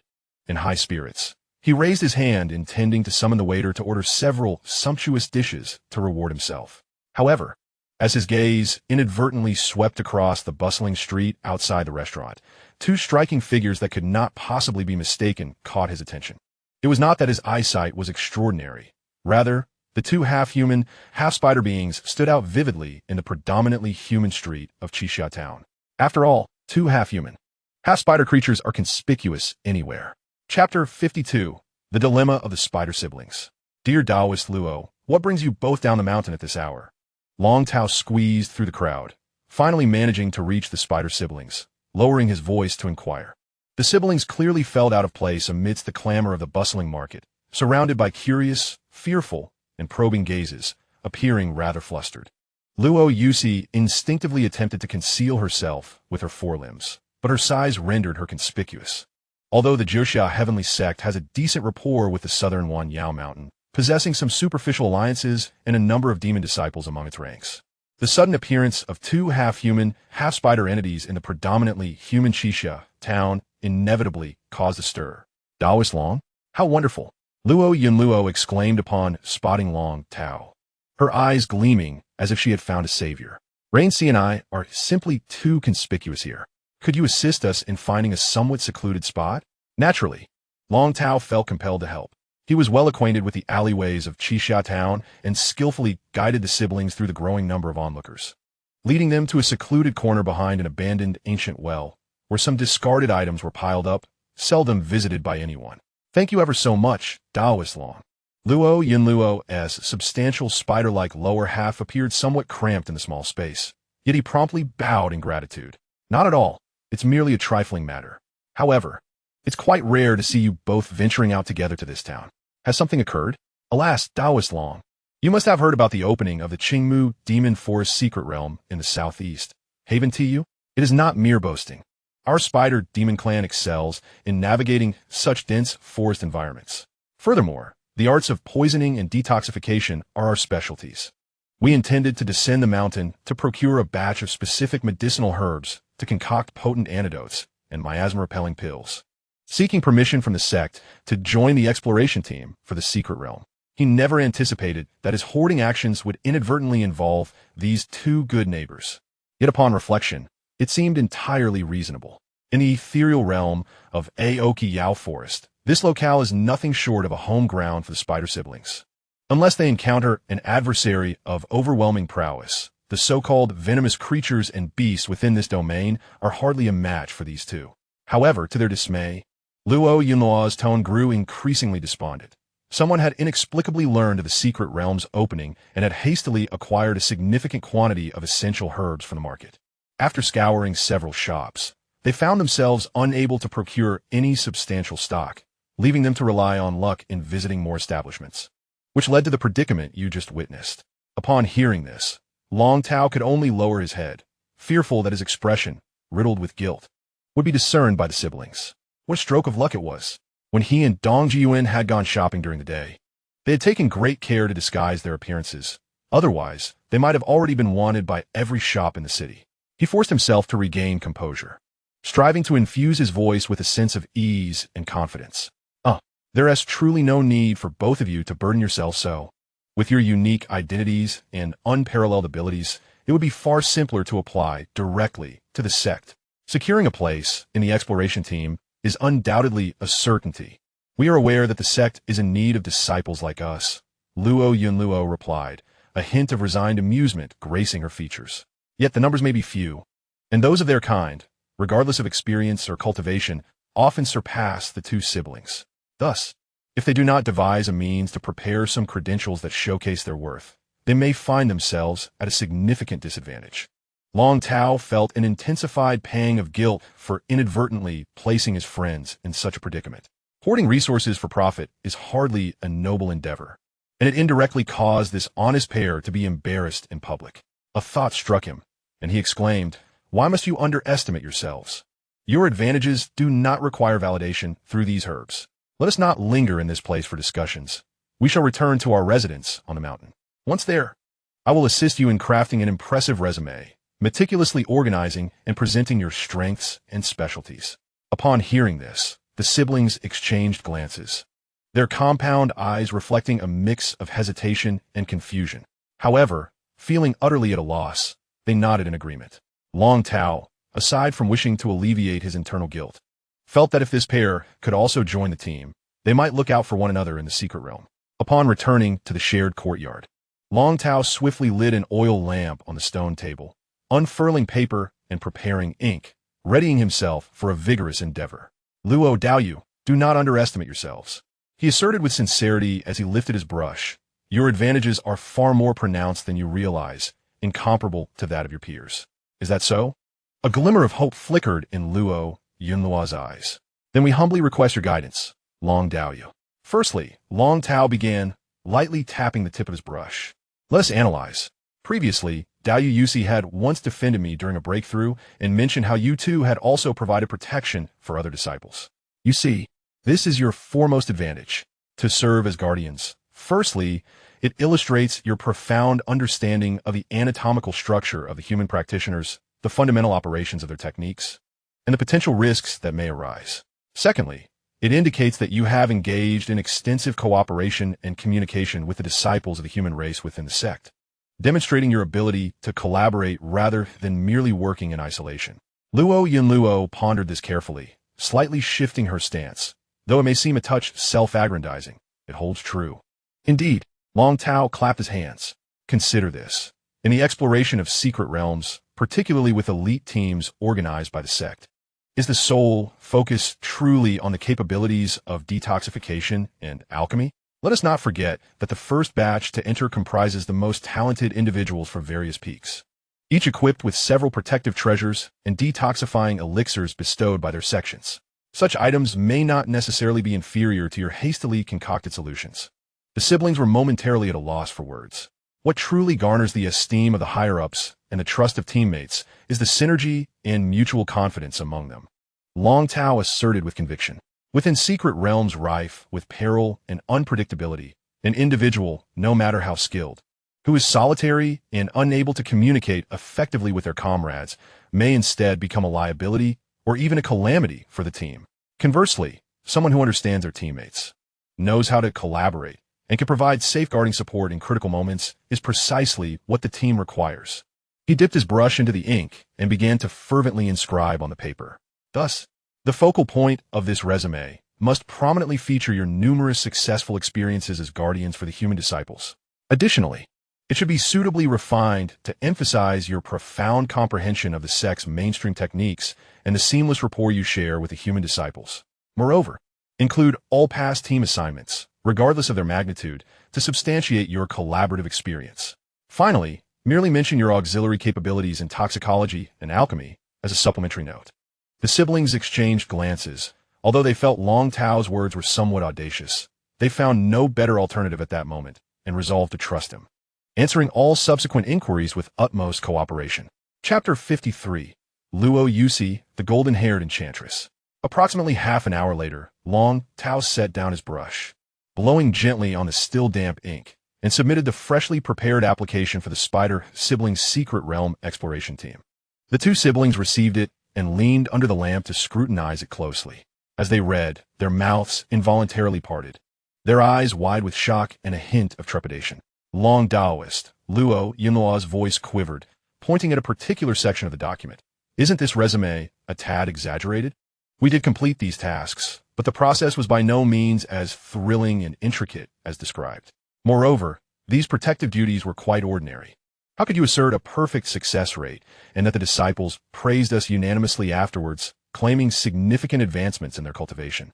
We have no idea how they fared afterwards. Do not concern yourself with the veracity of the details. Long Tao waved his hand dismissively, adopting an air of expertise. The essence lies in ensuring that the main tasks recorded in the files are accurate. As for the details, they must highlight the key points and be suitably embellished to capture attention. Rest assured, The elder in charge of the review is far too preoccupied with numerous responsibilities to scrutinize every minute detail. As long as the essence remains authentic, there should be no significant issues. The two siblings exchanged glances, gripping the elaborately written resume, feeling its weightiness in their palms. However, given the circumstances, they could only muster the courage to trust their seemingly knowledgeable neighbor. Yet, as Long Tao stroked his chin and surveyed the striking half-spider forms of the siblings, a frown creased his brow. There exists one critical factor that may pose a hindrance: your external appearances. It must be said that the selection process within sects often falls prey to superficial judgments. Your current transformation technique presents a substantial aesthetic disadvantage. This was indeed the case. Luo Yunluo sighed in resignation, her multiple legs uneasily scratching the ground. We siblings lack any innate talent in this path. Do you have any suggestions, Long Tao? Long Tao pondered for a moment before his gaze suddenly rested on Luo Yusi, who had been quietly observing from the side. An idea struck him. Yusi, might I ask you to revert to your complete spider form for my inspection? Though Luo Yusi was puzzled, the absence of outsiders prompted her acquiescence. Nodding, she silently recited the incantation. Soon, her half-human, half-spider form began to shimmer with a soft glow, gradually contracting and transforming, until she fully reverted to a complete spider shape. To Long Tao's astonishment, the transformation even altered her coloration. The creature that now stood before him was not the previous dark brown half-spider, but rather a magnificent golden spider adorned with intricate, beautiful patterns, shimmering with a gentle, pale golden hue. The shell's luster flowed warmly under the oil lamp, a stark contrast to her previously maintained darker humanoid form. Is this? Long Tao stammered, pointing at the stunning golden spider before him. Your original form is golden. Why did you choose to transform into such a drab appearance as a half-human spider? Reverted to her original form, Luo Yusi, somehow echoing her previous voice but tinged with a touch of regret, responded, Because aren't all humans supposed to have black hair? I thought I should try to resemble that as closely as possible. Alas, Long Tao exclaimed, striking his thigh in exasperation, you've completely forsaken your most distinct feature and advantage. What a pity. A wave of intense curiosity and excitement surged within him. He yearned to witness what form Luo Yusi would take if she embraced her natural coloration during transformation. Gome, Yusi, follow my instructions closely. Long Tao's voice brimmed with enthusiasm. When you transform again, do not attempt to mimic the black hair or shell. Relax entirely and adhere to your most natural, comfortable essence.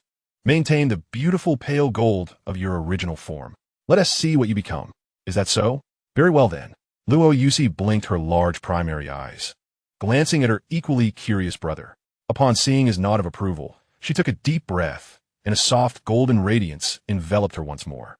Long Tao held his breath, focusing intently on the magnificent spider before him, as its muscles, exoskeleton, and fine hairs began to reshape, extend, and transform in an astonishingly fluid manner. As the light faded, what emerged was still a half-human, half-spider form. However, this time, perhaps due to a newfound alignment with her true self, her physique appeared even more elongated and harmonious, seemingly larger than before. The most striking change was in her lower body. The spider's abdomen and legs were no longer the deliberately dark shades of before, but had perfectly inherited the warm, splendid light golden hue of her original form. Her body radiated a honeyed glow, far more pleasing to the eye than the rigid black of her prior transformation. The most crucial transformation lay in her upper body. Long Tao's gaze slowly ascended, and upon realizing the full extent of her metamorphosis, he felt as though he had been struck by an invisible bolt of lightning, rendering him utterly motionless, his mouth agape, his mind a blank slate. Setting aside the captivating beauty that blended exotic charm with a hint of shyness and confusion, the 6 alluring scarlet eyes alone held him captive. Then there was her hair, cascading like a golden waterfall, dazzling and resplendent. As his gaze drifted downward, the contours of her upper body left him speechless. Long Tao had once played a game called As a Lane, renowned for its exaggeratedly beautiful characters. Yet at this moment, Luo Yusi's upper body curves would undoubtedly surpass the average standards within that realm, breathtakingly stunning, with a broad chest. This was a perfect amalgamation of wildness and grace. Power and allure. Long Tao stood there, entranced, gazing up at this spider beauty, seemingly forged from gold, radiating an astonishing charm. his mind buzzing with a singular thought. The beautiful giantess shall crush me. Chapter 54. Go for it. Spider sister. Long Tao, my friend. Is my appearance not quite normal? Luo Yusi felt uneasy under Long Tao's fixed, almost foolish gaze. Her compound eyes fluttered, revealing her evident discomfort. Instinctively, she turned to her brother for reassurance, only to find Luo Yunlu wearing a look of satisfaction, his kind and approving expression reminiscent of their mother-esque delight when she had dressed her up as a child. Brother, what is happening? Is there something wrong with my transformation? Her urgency mounted, a hint of panic lacing her voice. Not at all. There is absolutely nothing wrong. This is precisely how my sister should look. The previous attempt to conform to human aesthetics by forcing herself into a dark form was indeed misguided. We owe our gratitude to Long Tao for enlightening us. Luo Yusi still could not believe her eyes as her magnificent golden form moved with a hint of trepidation. She hurried back to her room to seek out a mirror, for her physique appeared even more voluptuous and grand than before. As she entered, her ample spider abdomen inadvertently collided with the already widened doorframe, producing a resounding thud. When she finally emerged from her chamber, dragging her resplendent figure behind her, her expression was a tapestry of complex emotions. In her 6 beautiful eyes, astonishment, shyness, and a subtle hint of unease and fear intertwined. Brother Long Tao, is this truly how I appear now? Her voice quivered slightly as several golden legs instinctively curled up. Isn't it too ostentatious? I fear others may perceive me as some improper enchantress.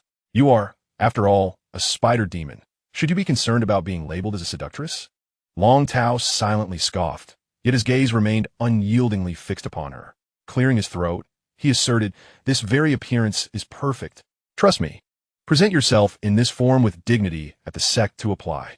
I assure you, the elders responsible for the review will be utterly captivated by your charm. Long Tao, please refrain from mocking me. Luo Yusi exclaimed, her golden tresses shielding half her face in embarrassment. How can I possibly face others in this manner? This is no jest. You two, as siblings, lack a formidable background within the sect to stand out among the multitude of applicants and leave a lasting impression on the elders. Your external image is paramount. He continued, do not underestimate the significance of appearance. It often serves as a manifestation of strength and value, even impacting the reputation of the sect. Really? Luo Yusi queried, bewilderment etched in her 6 multifaceted eyes. What could the sect possibly need from a mere spider spirit like me? Quite a lot, he replied. This expedition into the secret realm, on the surface, may seem like a contest for resources against the Wui faction, but beneath it lies an exceptional opportunity to showcase the might and grandeur of the Xianxia sect to the surrounding minor powers and solitary cultivators. The image of the team members is a crucial aspect of this. Consider this. In elite teams of the past, there have always been 1 or 2 slots reserved for those renowned for their beauty among the demon clans, such as fox demons or snake demons, correct? Indeed. Luo Yusi's tone turned slightly sour at the mention. It was evident she had faced her share of challenges regarding this matter. Hu Qianxia and Hu Wanshuang, those vixen sisters, as well as by Ying, the white snake, seemed to always seize such opportunities to shine. She instinctively straightened her upper body, revealing a hidden competitive spirit regarding appearances. But are those few truly irreplaceable? I doubt it. Yet they are undeniably beautiful. When taken out, they serve as living advertisements. When solitary cultivators and disciples from smaller sects see, wow, even the demon disciples of Xianxia sect are so stunning. They will surely regard the sect as a powerful, affluent, and inclusive place. Should opportunities arise for job changes or for introducing their offspring, we will be prioritized. All these factors are taken into account by those above. The voice of Luo Yusi trembled with a hint of anticipation. Does that mean you will prioritize us in your current state? Absolutely. Long Tao asserted with unwavering conviction. Though your spider form may initially evoke fear in many, one must consider the entirety of the situation. First and foremost, your upper body after transformation is indeed breathtaking, easily surpassing most competitors. Furthermore, this secret realm is the Qingmu Yao forest, where the fox demons hold little utility. However, your skills in poisoning, detoxification, and agility in woodland environments are tangible advantages. Of course, you may still need to contend with those snake demons. He appraised Luo Yusi's resplendent and powerful form, encouraging her. So there's no need to feel shy. Go and make yourself a bit more presentable. then proceed without hesitation. After sending the spider siblings away, Long Tao stood in the courtyard, quickly weighing the current circumstances. He had originally hoped to break through to the 6th level of Qi Refinement before the Secret Realm mission commenced, in order to bolster his self-preservation. However, the standoff with the Wui sect appeared increasingly urgent, and the sect's higher-ups would likely expedite the departure of the first exploration team. It seemed that he would not have the luxury of a calm breakthrough. The longer the night, the more dreams, he murmured to himself, a flicker of determination crossing his eyes. Rather than dwell on uncertainties, it would be wiser to ensure that his ticket was secure. His greatest concern was that the sect's leadership might suddenly act irrationally, citing his insufficient cultivation level as a reason to revoke his qualification as a maintenance worker and assign another in his stead.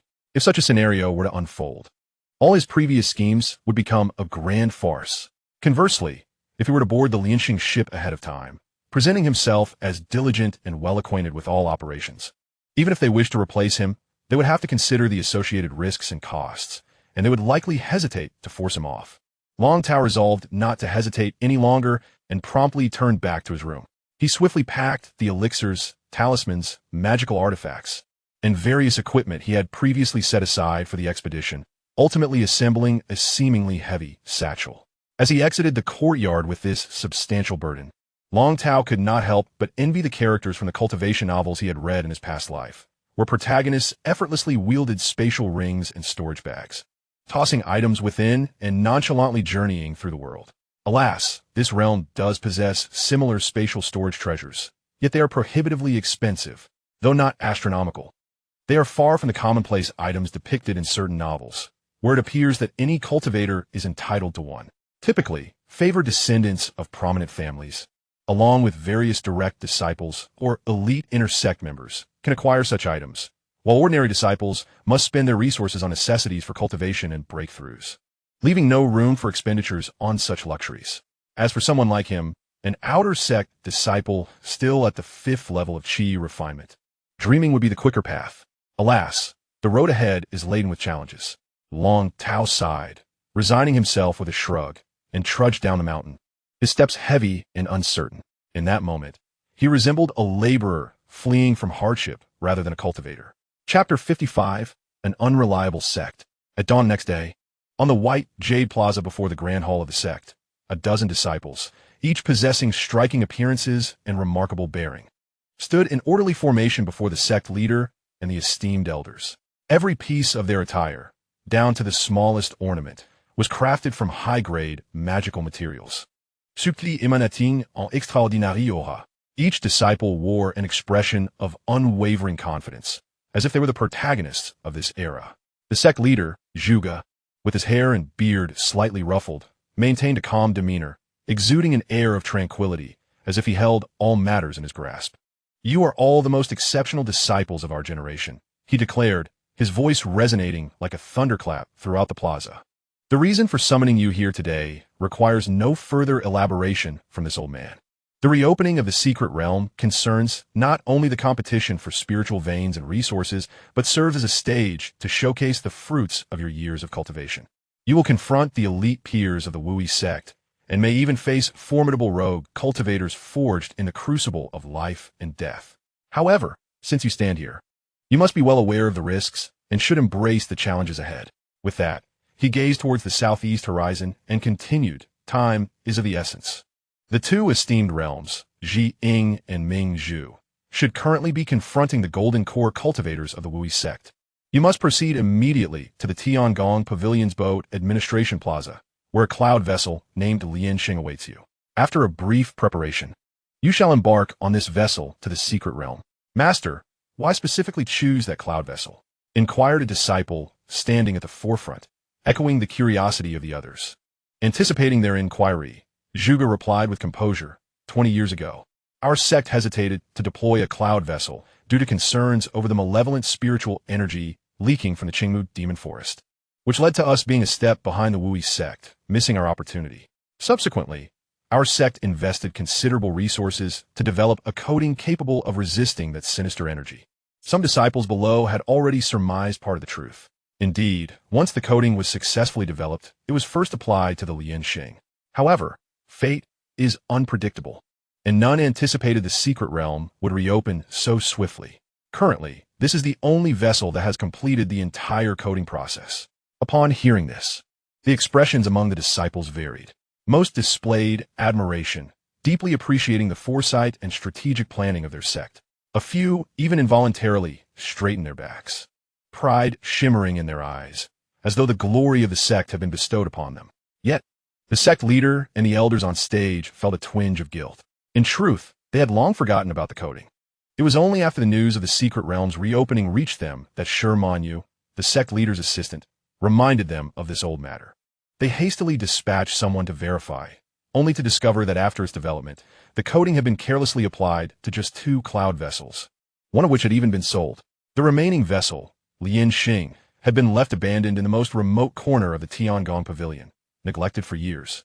And considering the tendencies of those in the sect, it was likely that even the most basic maintenance had been overlooked. The successful launch of the cloud vessel now hinges entirely on fate. It is precisely for this reason that Master Zhuge has summoned several seasoned cloud vessel maintenance experts to accompany these elite disciples. They all hope to complete the repairs on the Lianxing ship before noon to avoid any delays. As for the current state of the Lianxing, it is perhaps best not to dwell on it. The group promptly arrived at the floating platform atop the main peak and boarded the high-speed cloud vessel bound for the Tiangong Pavilion. In stark contrast to the spirited elite disciples, the maintenance masters, led by Elder Su Manqi, felt a sense of foreboding. As a senior elder of the Tiangong Pavilion, he was acutely aware of the temperament of these young individuals. Moreover, he had a hand in the development of the very paint used on the vessel. He personally supervised the painting of the Lianxing ship, and although it underwent several test flights after completion, the vessel's body should be sound. Yet a cloud vessel is a sophisticated magical instrument that can easily develop issues if not properly maintained over time. He could hardly bear to imagine the disappointment on the faces of the elite disciples upon discovering a vessel covered in dust and cobwebs. These youngsters, despite their lack of worldly experience, would surely grasp the situation upon witnessing the reality. Elder Su, what shall we do then? One of the master craftsmen inquired quietly. One step at a time, Elder Su sighed. If given the chance, I shall use water-based magic to clean the exterior of the vessel, at least to maintain appearances. As for the interior, I'll find some excuse to gloss over it. In any case, the task ahead was daunting, and they must be ready before noon. Understood. The master craftsmen all wore worried expressions. None had anticipated that the secret realm would open at this particular moment, bringing significant embarrassment to the Tiangong Pavilion. The cloud vessel soon arrived at the Tiangong Pavilion's vessel management department. After disembarking, they followed the guide directly to the docking area of the Lianxing ship. Just as Elder Su intended to take the initiative to cast a cleaning spell on the vessel, he found himself momentarily stunned. For in front of him stood a clean and tidy cloud vessel, with a Qi training disciple holding a mop at the entrance, looking at him with a bewildered expression. This disciple was none other than Long Tao. At that moment, the elder and the young disciple locked eyes, each feeling a surge of excitement. Elder Su was elated to discover that the vessel had indeed been maintained, preserving the dignity of the sect, while Long Tao was thrilled to realize that his gamble had paid off. Seeing Elder Su and the group of elite disciples behind him, particularly the recognizable figures of Nan Yuchen and Zhu Huaishu within the crowd, Long Tao instantly understood the significance of the moment. Although he had previously projected an air of meticulous planning, whether the sect would select this vessel had always been uncertain. Had the higher-ups entirely forgotten about the paint issue and chosen another cloud vessel, he would have become the subject of ridicule. Fortunately, the higher-ups of the sect had proven reliable, ultimately recalling the Lianxing ship, ensuring that his preparations were not in vain. At last, he had secured the ticket for the secret realm mission. I believe I have seen you at Old Lu's workshop, Elder Su remarked. I am Long Tao, a disciple, and I have the honor of serving as the caretaker of the Lianxing ship. Long Tao replied respectfully, bowing. What brings such a large number of people here today? Elder Su felt a wave of relief wash over him. Indeed, a maintenance disciple. He hurriedly stepped forward, pulling Long Tao into the ship's cabin. Upon entering, he noted that the interior was impeccably clean and tidy, and the expressions of the Qi training disciples had softened considerably. Elder Su did not beat around the bush, succinctly explaining the reactivation of the secret realm and the necessity of using the ship. Although Long Tao had anticipated this, he still exhibited a perfectly timed surprise. Is that so? How fortuitous. I only just boarded the ship yesterday, and conducted a preliminary inspection. Yesterday, why would they specifically choose this vessel? Alas, I had intended to seek a maintenance position on the cloud vessel to enhance my credentials. When I arrived yesterday, the supervising brother informed me that the Lianxing was an experimental ship, long overdue for repairs. He feared that it might not pass an unexpected inspection one day, so he assigned me to oversee it. Elder Su couldn't help but marvel at his good fortune, simultaneously feeling gratitude towards the supervising disciple from yesterday. He resolved to reward him discreetly upon his return. He then took the maintenance log that Long Tao handed over. Though it consisted of only a single page, it was well organized and detailed, which caused his smile to broaden even further. What astonished him even more was that, according to the log, the ship had no significant issues.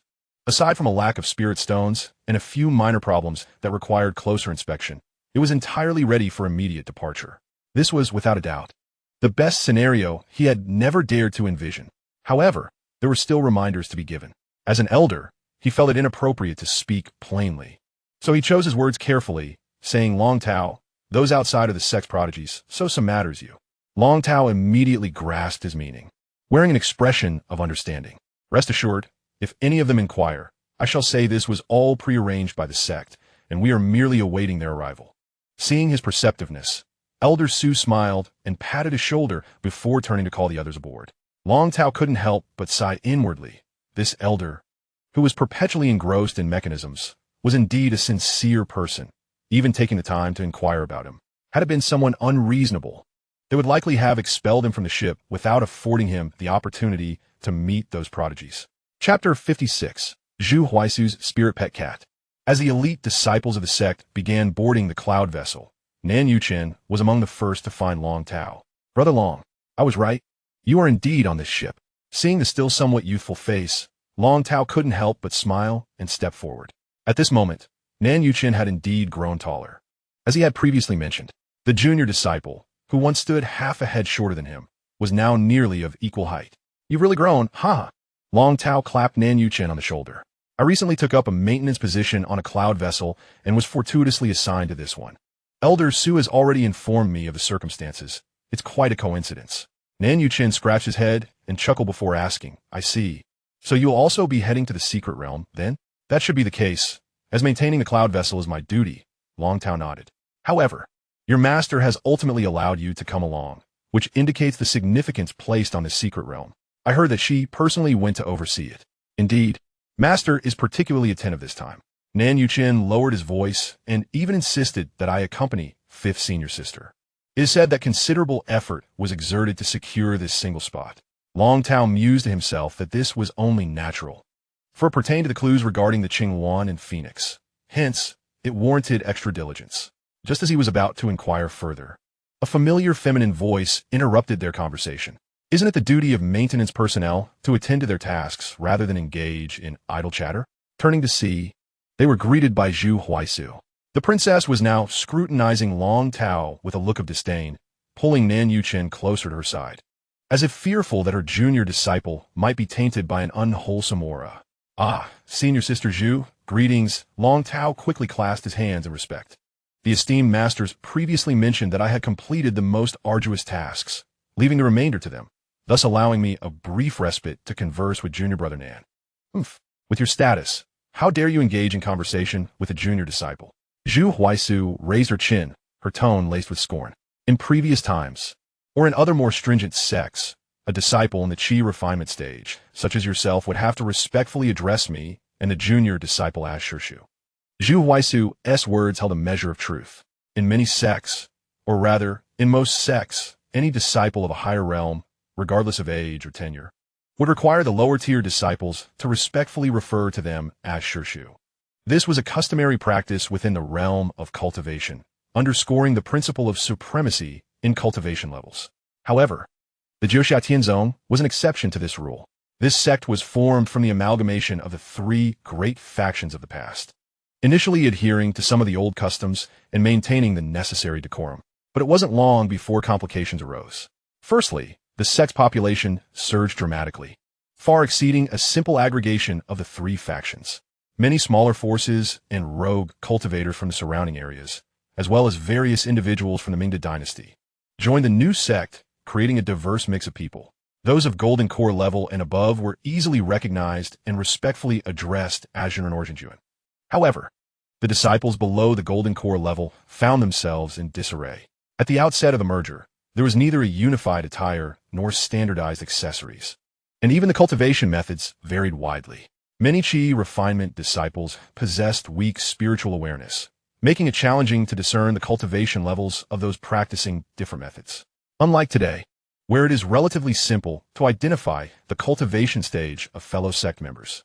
Moreover, the sudden influx of members meant that most individuals were unfamiliar with each other. At that time, the entire sect was filled with disciples exchanging glances, utterly perplexed about how to address one another. Compounding this, many peers from the three factions had long-standing grievances, making it tolerable for them to refer to former rivals or even enemies as Xianxia. But to address them as Xianxia was utterly out of the question. Most critically, one of the factions had embraced a martial approach to the Tao, differing from the other two traditional Qi cultivation sects, and their disciples adhered strictly to the order of entry, disregarding cultivation levels. Below the golden core, they uniformly addressed each other as Xianxia, Shiji or Shimi, thus circumventing numerous complications. Over time, everyone realized that such a form of address was indeed quite convenient, sparing them from numerous awkward moments. And no one truly minded. Thus, it quickly became customary among the disciples. After all, most foundation-building cultivators still considered themselves ordinary disciples, and whether others referred to them as uncle was of little concern. Meanwhile, those in higher echelons were preoccupied with pressing matters and hardly paid attention to such details, leading this practice to gradually become the unspoken rule among the lower ranks of the Xianxia heavenly sect. Naturally, there were many within the sect who expressed discontent, lamenting the decay of propriety and the loss of traditional values. Yet ultimately, they could not alter the prevailing trend. In the present Xianxia heavenly sect, unless one was a golden core cultivator or a direct elder, most disciples referred to one another as senior brothers or sisters, creating a harmonious atmosphere. Oh dear, calling someone uncle feels so aging. Henceforth, let us simply refer to you as Your Highness, the Princess. You, do not call me that. Observing Zhu Huaisu's indignant demeanor, the two boys exchanged wry smiles. Just as they were about to speak again, a graceful black cat suddenly leaped onto Zhu Huaisu's shoulder, lazily stretching. Huaisu, this place is permeated with a strange scent. I do not like it. As the cat drew closer, Long Tao noticed its paws were as white as snow, contrasting sharply with its sleek black body, a veritable cloud stepping upon snow. Even more astonishing was the fact that this feline spoke human language, evidently a spirit beast with developed intelligence. Little me, just endure for a few more hours. Please refrain from calling me that in front of others. It sounds rather uncouth. Taken aback by the spirit beast's apparent disdain for its name, Long Tao could not help but chuckle. Indeed, Little Me did seem like a name an old neighbor might bestow. Seeing Long Tao's barely contained amusement, the cat leapt into his arms. Instinctively, Long Tao caught it, which elicited a look of deep resentment from its true owner, Zhu Huaisu. Hey, you little Qi Refinement cultivator, do you also find this name rather dull? It is indeed a tad mundane, Long Tao admitted honestly. A noble and rare cloud stepping on snow, such as yourself, deserves a name that is more imposing or elegant. Meow, you understand well. The black cat nestled comfortably in his embrace. But I am a distinguished Xian Yuan stepping on snow. Do not conflate me with those ordinary house cats. Of course, I understand. Spirit beasts are certainly different from mundane animals. Relaxing now. Long Tao gazed at the adorable cat and suddenly felt playful. However, I have thought of a name. I wonder if you'd like it. Oh, do tell. Did you know that among our human race, some parents name their daughter Xingnan to signify that women are no less than men? I am aware. There's a female disciple in our sect with that name. South Yu Chun and Zhu Huaisu exchanged puzzled glances, uncertain of Long Tao's intentions. Then, is there anything you particularly dislike? Perhaps dogs? I detest them. I absolutely loathe those big, foolish dogs. Since that is the case, you could be called Xinggo. This name will surely make you the most striking feline in the Xianxia heavenly sect. Zhu Huaishu suddenly felt as if a string in his mind was about to snap. Indeed, it exuded a certain majesty, yet it appeared rather too direct. Dragon Tao nodded gravely. Yet do you know that in our human language, there exists a form of inversion? To emphasize certain matters. It is customary to place the latter words at the forefront. For instance, you could transform the name you just mentioned into Dog Victory. Wouldn't that render it far more elegant? Dog Victory? Dog Victory! The black cat wriggled excitedly in his arms, exclaiming, "What a splendid name! I shall adopt it henceforth." However, before Dragon Tao could respond, he felt a sudden jolt at his waist, and his entire being was propelled through the cabin door. The black cat reacted swiftly, nimbly returning to the ground. Nan Yu Chun, witnessing the scene, stood agape, glancing at the flying Dragon Tao and then at his sister, who had yet to retract her kicked-out leg, her fury still palpable, rendering him too frightened to breathe. As for Dragon Tao, he found himself in a dizzying whirl, not yet comprehending what had transpired before he landed upon a soft object. Raising his head, he beheld a pair of swaying giants, tilting slightly to catch sight of a captivating face adorned with 6 eyes and golden hair. Those 6 eyes gazed upon him with a blend of curiosity and tenderness. "Dragon Tao, my friend? Rain Silk, my companion?"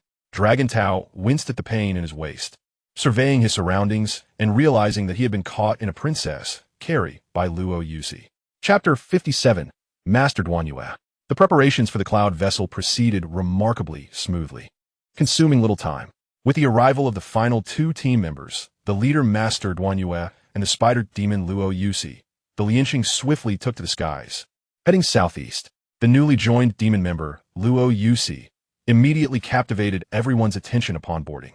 This was hardly surprising, as spider demons are exceedingly rare, especially one with the upper body of a golden-haired beauty and the lower body of a golden spider.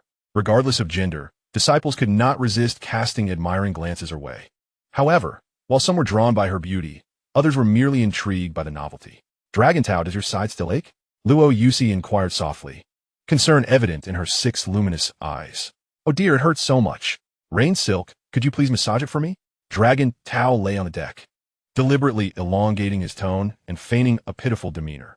To his direct address of her as Rain Silk, the spider demon not only felt no displeasure, but instead smiled warmly. As she gently pressed with her delicate hands, she exhaled fine spiritual threads, which brought a refreshing coolness to the injured area, effectively alleviating Dragon Tao's pain. "But why did you come alone? Where is your brother?" Once the initial pain subsided, Dragon Tao finally had the energy to pose other inquiries. Upon hearing this, a fleeting shadow of disappointment crossed Luo Yusi's face. "Alas, the elder to whom we submitted our application, while he appreciated the resume you crafted for us, possesses a rather conservative disposition and was reluctant to permit both of us siblings to join the team simultaneously." Later, the deputy sect leader, the esteemed Shermanyu, chanced upon us. After carefully reviewing the credentials, she promptly approved a quota on the spot. "My brother graciously bestowed this opportunity upon me." Upon hearing her name, Long Tao felt a slight headache. It seemed this woman harbored intentions of making him a mere servant to the sect. Nonetheless, Long Tao wished to pursue a legitimate path in cultivation, preferring to avoid unnecessary conflicts, especially before establishing his foundation. One system was already enough of a headache. He certainly did not need a domineering woman complicating matters further. Is that so? Well, it is indeed a commendable beginning, Long Tao consoled. "Look, people are coming to see you one after another. You must realize how captivating you are by now." "Not at all." Luo Yusi gently shook her head, her golden locks fluttering slightly. "They are merely here out of curiosity. A golden-haired giant spider is indeed a rare sight." As a conversation unfolded between the young man and the spider, the most formidable figure in the group approached with measured strides. This individual was robust and muscular, clad in a plain, dusty training outfit, with a massive gourd hanging at his waist and a full beard adorning his face, exuding not the air of a cultivator, but rather that of a roving hero of the realm. However, this man was indeed a genuine high-ranking golden core cultivator and the leader of the expedition, the esteemed Danwei. As previously mentioned, one of the 3 sects comprising the Jiuxia Tianzong was the martial sect hailing from the rivers and lakes, known as the Qi Refinement. The ancestors of this sect, through generations of effort and sacrifice, elevated their rudimentary internal skills to the golden core stage. Although they had never produced a nascent soul cultivator, they earned the recognition and respect of the other 2 sections. Danwei hailed from the Dakimen, radiating a formidable aura that could almost be perceived with the naked eye, instilling a sense of steady reliability. "Ah, both of you are here." Danwei voice resonated like a bell, yet bore a gentle tone. By the way, Taoist Luo, I have some matters to discuss privately with this young friend Long Tao. May I trouble you to step aside momentarily? Since Luo Yusi had not yet formally joined the sect, Daniel Zhenren respectfully referred to her as Taoist, displaying a humble demeanor that formed an amusing contrast to his rugged exterior. Of course, esteemed Zhenren, please proceed, Luo Yusi replied softly, her 6 long legs moving gracefully, her massive form revealing an unexpected elegance as she slowly departed. Long Tao promptly rose and respectfully bowed to the golden core Zhenren before him. There's no need for excessive courtesy, Daniel Zhenren said, a sincere smile gracing his face as he gently patted Long Tao's shoulder. Surprisingly, the seemingly powerful hand descended with remarkable softness, imbued with a gentle spiritual energy that alleviated the pain in Long Tao's injured waist. Just as Long Tao intended to express his gratitude, Daniel Zhenren mysteriously smiled and continued. However, while I was inspecting the ship earlier, I discovered a large bundle that emitted the scent of medicinal pills, quite familiar, reminiscent of those prepared for our expedition to the secret realm. Long Tao found himself momentarily at a loss for words. This person was remarkably observant, a stark contrast to his rugged appearance. To my knowledge, apart from you, everyone aboard possesses some form of storage artifact. Thus, that burden must surely belong to you? Observing Long Tao's hesitance to speak, Master Duan Yu chose not to press further. Instead, he wore an expression of understanding and said earnestly, I do not wish to dwell on your little schemes. After all, I too was once a mere 4-spirit root, and I can comprehend the mindset of a lowly cultivator who seizes every glimmer of opportunity. While I am unaware of your intentions regarding that secret realm, your determination to pursue it is commendable. He paused, a flicker of complexity passing through his gaze, before continuing, in any case I shall not pry. But once we reach the secret realm, I will not intervene. The path ahead is fraught with peril. Your destiny is solely in your hands. After Master Duan Yu departed, Long Tao remained seated, reflecting. Indeed, those golden core cultivators who have lived for centuries are anything but simple. My minor schemes are likely transparent to them, yet they choose not to concern themselves with such trivialities. Alas, it is prudent to exercise caution when dealing with such old monsters in the future. Before long, Luo Yusi returned to attend to him, and many members of the team appeared one after another to visit her. These prodigies, who usually towered above him, were individuals he would never have had the chance to approach so closely. This was a rare opportunity. First and foremost, let us speak of the unofficial leader of this expedition, Feng Wuqi. If one were to inquire about the most outstanding disciple of the Jiao Xiatian's own generation, nearly all responses would converge upon a single name, Feng Wuqi. He hails from a prestigious lineage, a scion of the sect's hereditary family, and has displayed astonishing talent and intelligence from a young age. Upon discovering his celestial spirit root at the age of 10, he diligently practiced under the strict guidance of his family, never once yielding to complacency or negligence. Now he stands at the mid to late stages of foundation establishment, a feat attributed to his choice of the sect's most challenging cultivation methods. It is said that had he opted for a more expedited or simpler approach, he would likely be preparing for golden core formation by now. Feng Wuqi, true to his noble upbringing, greeted Long Tao with a courteous nod upon their meeting, then exchanged pleasantries with Luo Yusi, articulating the need for unity and cooperation in the forthcoming expedition to navigate the challenges ahead. His demeanor was poised and graceful, leaving even a discerning individual like Long Tao unable to find a single flaw. Subsequently, several direct disciples of various peak masters arrived, most of whom engaged in friendly exchanges with Luo Yusi. Some exchanged a few words before taking their leave, while others inquired further about Luo Yusi's abilities and the characteristics of her techniques, yet all maintained the appropriate decorum, without a hint of condescension. Among the crowd was an old acquaintance of Long Tao's, brother Chu Yuanbai. However, the latter had long since forgotten about Long Tao, a mere minor character. Nevertheless, being selected for this elite team as a non-direct disciple attests to Brother Chu's formidable strength and capabilities, which are beyond doubt. At long last, Zhu Huaisu arrived, and it seems that this princess was aware that her previous kick may have been a tad too forceful. To express her apologies, she sent over a precious elixir. Long Tao, unreserved, ingested it and inquired about Nan Yuchen's absence. In his recollection, that young man should be quite courteous. However, the response he received was rather amusing. That lad harbored a fear of spiders. Chapter 58. The situation at the entrance of the secret realm. The Qingmu Demon Forest lies at the juncture of the territories of the Jiuxia Tianzong and the Wuyi sect, a considerable distance from both sect strongholds. Even though the Lianxing cloud vessel was remarkably swift, it only reached its destination at dawn on the second day. Before the vessel had fully decelerated, a disciple riding a flying spirit beast leapt onto the deck, urgently reporting the current situation to Master Duanyue. Master, you have finally arrived. The Wuyi sect has taken the initiative to dispatch 3 Golden Core practitioners, and the realms of Weaving Shadow and Bright Candle are currently engaged in a contest of consciousness against them, but we are at a slight disadvantage. In the presence of such a secret realm, Golden Core cultivators from various sects typically refrain from direct confrontation. Instead, they often engage in a battle of consciousness, exerting mental pressure to test and restrain each other in order to secure an advantage for their disciples. Over time, this evolves into a customary contest of mental offense and defense. Although Master Duanyue had mentally prepared himself, he did not anticipate that the opposing side would send 3 individuals right from the outset.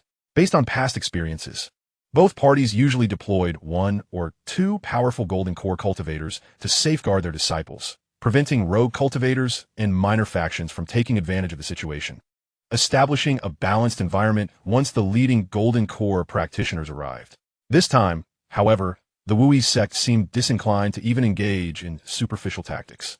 While their unscrupulous methods were already well known, their blatant disregard was still somewhat unexpected. Master Duanyue felt a sense of urgency. He was acutely aware that although the realms of Weaving Shadow was an exceptional talent and possessed a fierce time-based sword technique, her youth rendered her mental prowess somewhat lacking. In a situation that relied solely on mental confrontation without direct engagement, she could potentially become the weakest link. He swiftly briefed Feng Wuqi beside him and then leapt from the cloud vessel, striding through the air towards the entrance of the secret realm. On the deck, a dozen elite disciples began their final checks of their conditions and equipment. The jovial atmosphere that had accompanied their departure dissipated, replaced by a solemn gravity. The exploration of the secret realm was no trivial matter. A moment's carelessness could lead to death and obliteration, even though they were regarded as prodigies. Adorned with various protective artifacts gifted by their mentors, the possibility of severe injury, severed pathways, or even demise remained a tangible outcome. Each individual had prepared for the worst, willingly stepping forward to participate. Of course, if one were to gauge the readiness for the prospect of death, Long Tao, possessing the lowest cultivation level, might very well be the most resolute among them. Guided by the disciple in charge of receiving them, the cloud vessel swiftly descended onto a pre-prepared clearing. Long Tao did not remain idle, immediately joining Elder Su and several maintenance masters to conduct thorough inspections. Minor issues were of little concern. Their primary apprehension was whether the exotic spiritual energy emanating from the secret realm would corrode the vessel's materials. After all, while the protective coating had been successfully developed, it had never undergone practical validation. The recent reopening of the secret realm can truly be regarded as the inaugural experiment of its kind. Fortunately, thus far, no anomalous occurrences have manifested, at least not in the manner documented in the sect's archives, where it was noted that upon nearing the boundaries of the secret realm, the materials of the cloud vessel would exhibit various bizarre transformations. However, after a discussion among Long Tao, Elder Su, and other experienced masters, there's a consensus that it is merely a matter of time. With prolonged exposure in this location, the protective efficacy of the coatings may gradually diminish, necessitating preemptive preparations. Upon returning to the deck, the exploration team was already fully equipped and began disembarking in succession. The appearance of a dozen disciples alongside the golden giant spider, Luo Yusi, instantly captivated the attention of numerous rogue, cultivators, and miscellaneous factions nearby. Long Tao, who seldom ventured beyond the sect, and had never been to such perilous front lines, had previously perceived rogue cultivators as nothing more than pitiful, impoverished practitioners haggling over trifles in the market. Yet, the rogue cultivators he beheld at this moment were robust, with piercing gazes, adorned with magical artifacts, and likely concealing numerous hidden treasures. He speculated that among these rogue cultivators, there might even be individuals of the Golden Core level. It is worth noting that although the Jiuxia Tianzong often denigrated the Wuyi sect for its unscrupulous methods, the latter, being a prominent sect, at least adhered to some semblance of decorum and maintained a pretense of propriety. In contrast, these unrestrained rogue cultivators were capable of anything. and it was not inconceivable for a Golden Core practitioner to brazenly enter the secret realm and slaughter foundational disciples in broad daylight. Moreover, the fact that these rogue cultivators managed to arrive simultaneously with the disciples from the major sects indicated that their intelligence-gathering capabilities should not be underestimated. Although Long Tao felt a compelling urge to immediately follow the crowd into the secret realm, he found himself powerless to act. Not only the other disciples, but also his acquaintances, Luo Yusi and Nan Yuchen, would certainly prevent him from entering due to the extreme dangers posed by the realm. He recognized that this system task had finally presented its second challenge: how to infiltrate the secret realm undetected. However, with time still on his side, he refrained from displaying excessive impatience and instead maintained a calm demeanor, meticulously observing the circumstances surrounding the cloud vessel. Despite the predatory gazes of the rogue cultivators, Elder Su, albeit a low-grade Golden Core practitioner, was present, and with the layered protective formations aboard the vessel, safeguarding everyone's safety should not pose a significant issue. Moreover, Long Tao firmly believed that should anyone dare to disrupt the established order and attack them, the renowned Jiying, famed for his mastery of lethal sword techniques, would undoubtedly be more than willing to unsheath his sword and unleash a wave of carnage. Once he confirmed his temporary safety, he directed his gaze towards the distant confrontation at the entrance of the secret realm. There, it appeared deceptively tranquil. Yet the intense clash of spiritual pressure among 6 Golden Core practitioners was palpable. Should disciples from their sect approach, they would surely receive the protection of the masters, while any rogue cultivators daring enough to advance would likely be met with overwhelming pressure, causing them to cough up blood. At this moment, the team led by Feng Wuqiu had already arrived at the swirling entrance to the secret realm, akin to a spatial vortex, under the protection of 3 masters. Despite the absence of the Wui sect's team, they remained in a state of heightened vigilance. 2 scouts ventured into the secret realm for reconnaissance, while the remaining members swiftly arranged a defensive formation, both to support their comrades and to alleviate some pressure from the 3 Golden Core masters. However, Long Tao felt an unsettling dissonance. Though the distance was considerable, he could still discern the expressions of the 3 Golden Core practitioners of the Wui sect. His own team had arrived late, yet the opposing side displayed no signs of urgency. Rather, they appeared to be engaged in a routine mental contest, exuding an air of nonchalance. Could it be that the Wui sect had secretly located another entrance and entered the secret realm ahead of time? As this thought crossed his mind, Long Tao promptly dismissed it, setting aside the improbability of 2 entrances existing simultaneously in a secret realm. Even if there were other entrances, the people present would surely be aware and would not all congregate in this vicinity. Soon, the 2 scouts who had first entered the secret realm returned successfully. After a brief, hushed exchange with their teammates, they seemed to confirm the internal safety, prompting the entire team to enter the secret realm in an orderly fashion. Long Tao observed an amusing scene. The spider-fearing Nan Yuchen maintained a distance from Luo Yusi, yet dared not display his trepidation in front of their master, the illustrious Zhenren Mingzhu. Consequently, he awkwardly paced back and forth within the team.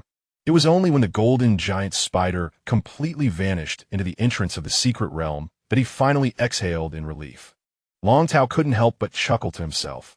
What was this foolish lad so relieved about? Wouldn't they still have to face each other once inside? Just as he was quietly amused by Nan Yuchen's predicament, a small black suddenly appeared on the eastern horizon. The dot rapidly expanded, soon revealing the silhouette of a cloud vessel, the Wui sect's vessel. Long Tao instantly cast aside his earlier doubts.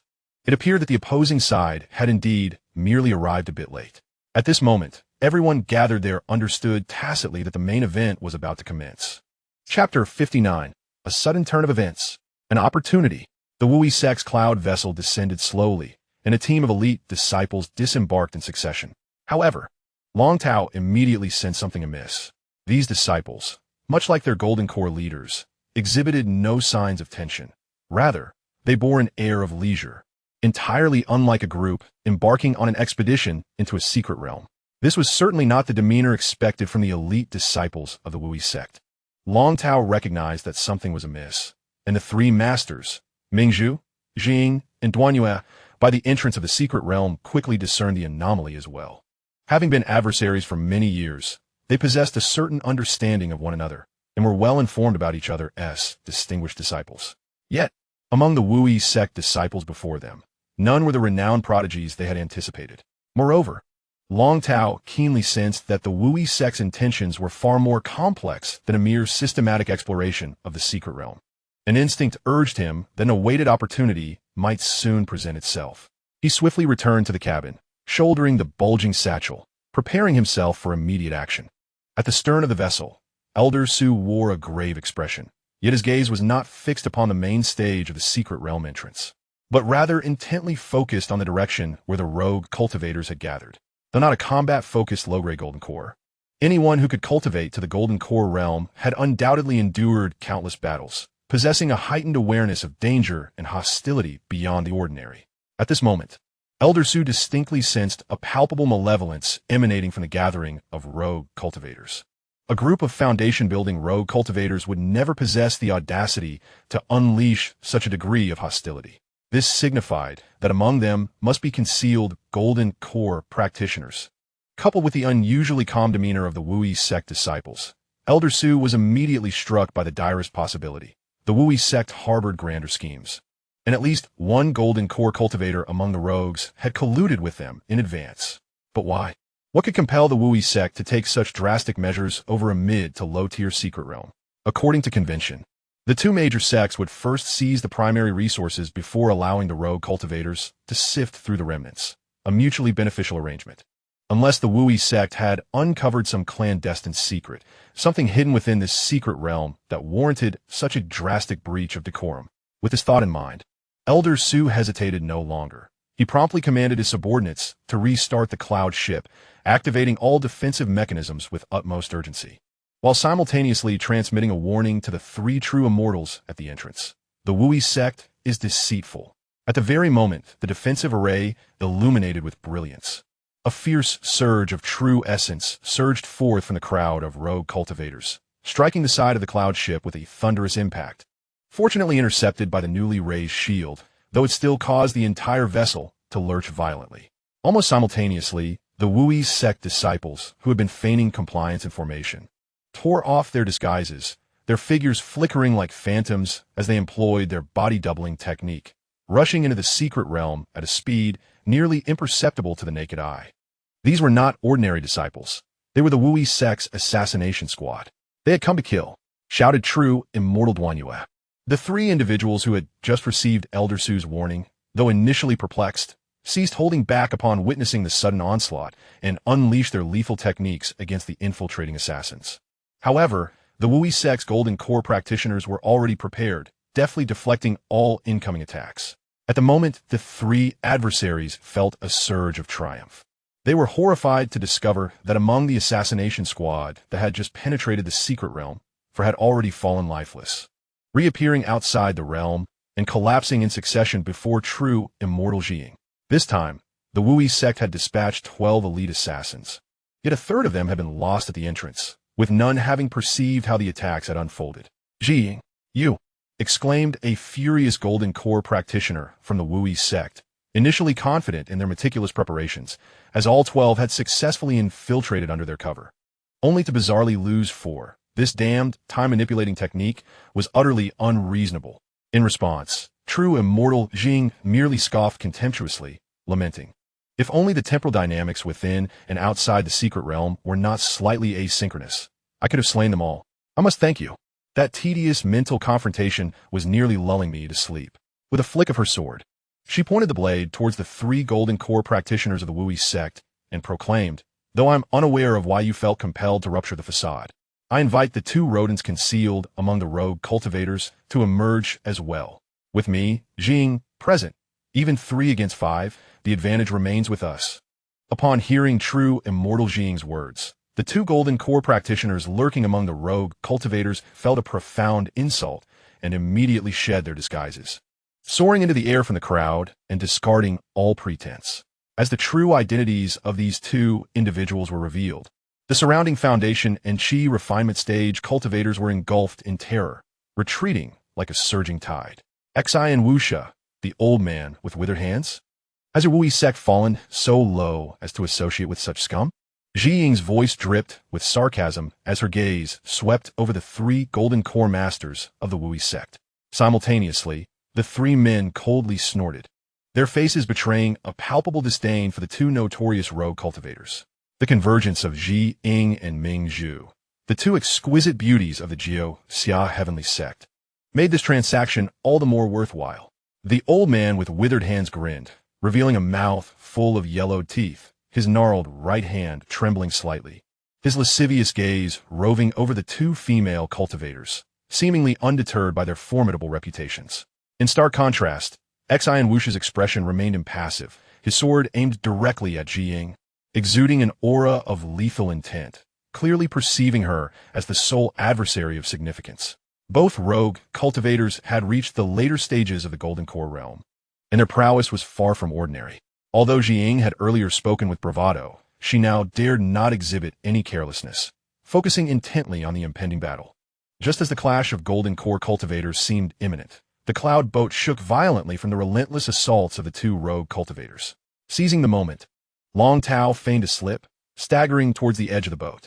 Noticing that no one was watching, with Elder Su fully engaged in maintaining the defensive array, Long Tao made a swift decision and leaped overboard. By the time Elder Su realized what had occurred, Long Tao had already landed. The Elder inwardly cursed. A Qi Refinement stage disciple had plunged into the battlefield of Golden Core cultivators, risking instant annihilation. Yet, he had to concentrate on sustaining the cloud boat's defenses, unable to descend recklessly, lest the lives of the entire crew be jeopardized. If the cloud boat were to land, those fleeing rogue cultivators would surely seize the opportunity to plunder. Should they encounter a well-coordinated band of robbers, he would have no time to divert his attention. Just as Elder Su anxiously pondered how to rescue Long Tao, he saw the young man waving at him from the ground, pointing towards the entrance of the secret realm. Before shouldering a massive pack and sprinting towards the heart of the conflict among the Golden Core cultivators, Elder Su instantly grasped Long Tao's intention. Charging directly towards the secret realm was, in fact, the most viable choice for survival. Remaining stationary would expose him to the repercussions of the Golden Core battle, while fleeing could lead to a rogue's ambush. In contrast, heading towards the secret realm's entrance might afford him the inadvertent protection of the three Golden Core masters, and if fortune favored him, he could reunite with his team upon entering. Although the situation remained perilous, there was a glimmer of hope. Elder Su could not help but regard Long Tao with newfound respect. A mere Qi Refinement stage disciple, amid such dire circumstances, had managed to maintain composure and make what appeared to be a reckless yet astute decision. This young man was certainly no ordinary individual. He just wondered why Long Tao insisted on carrying that cumbersome pack. For Long Tao, this unexpected crisis, while dangerous, presented an excellent opportunity and excuse to plunge into the secret realm. Should he miraculously survive, he would have a plausible justification, thereby avoiding being treated as a spy by the sect. At the entrance of the secret realm, the three Golden Core cultivators observed as he rushed forth, each bearing distinct expressions. The venerable Ming Zhu furrowed his brow slightly, then, with a knowing glance, signaled for him to swiftly take refuge within the secret realm. The enigmatic Ji Ying, with a smile reminiscent of one who has discovered a delightful toy, effortlessly deflected an attack from the withered old man lurking behind with a flick of his sword. Meanwhile, the steadfast Duan Yu enveloped him in a protective barrier of true essence, solemnly instructing, upon entering, should you encounter allies, inform them that 8 Wui assassins have infiltrated the secret realm. This exploration was a matter of life and death, and Feng Wuqi understood precisely what was required of him. Long Tao nodded earnestly, unable to suppress a glance back at the battlefield. The odds were dire, 3 against 5, a dismal scenario indeed. Yet, the only course of action available to him was to place his faith in these Golden Core masters, and with haste, he plunged into the vortex-like entrance of the secret realm. Chapter 60. Entering the secret realm. As he stepped into the secret realm, Long Tao felt as though he had entered an entirely different world. The humid and oppressive air bore down upon him, momentarily stealing his breath. The atmosphere was saturated with the peculiar scent of decaying vegetation, intermingled with an unknown floral fragrance, creating an unsettling and bizarre aroma. He cautiously surveyed his surroundings and examined the ground closely. There were no signs of human presence, no footprints, not even traces of battle or residual spiritual energy. This revelation sparked a doubt within him. Had he truly entered through the same entrance as the previous group? Nevertheless, Long Tao was not overly astonished. It was common knowledge in the realm of cultivation that the internal position of a secret realm's entrance could shift unpredictably. Experiencing it firsthand, however, was still quite remarkable. Fortunately, his luck seemed to hold, as he found himself in a clearing overgrown with weeds. Gazing at the towering, dense forest not far off, he surmised that this area might represent the periphery of the secret realm. Quickly, he unfastened his satchel and retrieved 2 porcelain vials. Consuming the contents of one, a medicinal pill, while applying the ointment from the other beneath his nose. According to the Sect's records, this should provide him with some protection against the miasma prevalent in this area. Just as he hesitated about which direction to pursue, the system, which had been silent for some time, finally reactivated. The familiar interface unfolded before him, still displaying the same utterly useless parameters, alongside the most practical guiding arrow. Detection confirmed that the host has entered the task location, the Qingmu Demon Forest Secret Realm. Please proceed promptly to the location of the Yaoguang Qingfeng egg to complete the check-in and ensure that this spirit beast recognizes the destined child, Nan Yuchen, as its master. To be honest, while he felt a twinge of jealousy and reluctance when tasked with delivering the 9-leaf spirit mushroom to Nan Yuchen, now he could not help but feel a measure of sympathy for him. He even suspected that the system, while contemplating his demise, might also be scheming to ensnare Nan Yuchen in a perilous predicament, setting aside the previous espionage mission if the Yaoguang Qingfeng was indeed real. The trouble that would befall a mere Foundation establishment youth upon becoming the spirit beast master was all too predictable. Not only would external sects be envious, but even within their own sect, many would likely covet such an opportunity. Given Nan Yuchen's naive disposition, would he truly be able to withstand the ensuing storm? At that moment, even the esteemed Master Ming Zhu might find himself under immense pressure. However, it is premature to dwell on such thoughts. Considering the uncertainty of completing the task at hand, Long Tao glanced at the directional arrows provided by the system, which indeed pointed towards the foreboding depths of the forest. He could not help but inwardly curse those nesting birds, wondering why they could not find a spacious and safe location to lay their eggs, instead of opting for perilous grounds rife with demonic beasts and sinister flora, oblivious to the danger their offspring faced. Grumbling aside, Long Tao retrieved a circular magical artifact from his pack, the blazing ring. Fire-based artifacts have always been the preferred choice for exploring dense woodlands. No matter how malevolent or formidable the demonic plants may be, as long as they remain vegetation, they ultimately fear fire, albeit to varying degrees. Thus, the majority of the magical tools and talismans he had prepared for this venture were predominantly fire-oriented. After painstakingly acquiring these items at a bargain, he found himself compelled to venture into this cursed place, feeling that it would be remiss not to utilize them.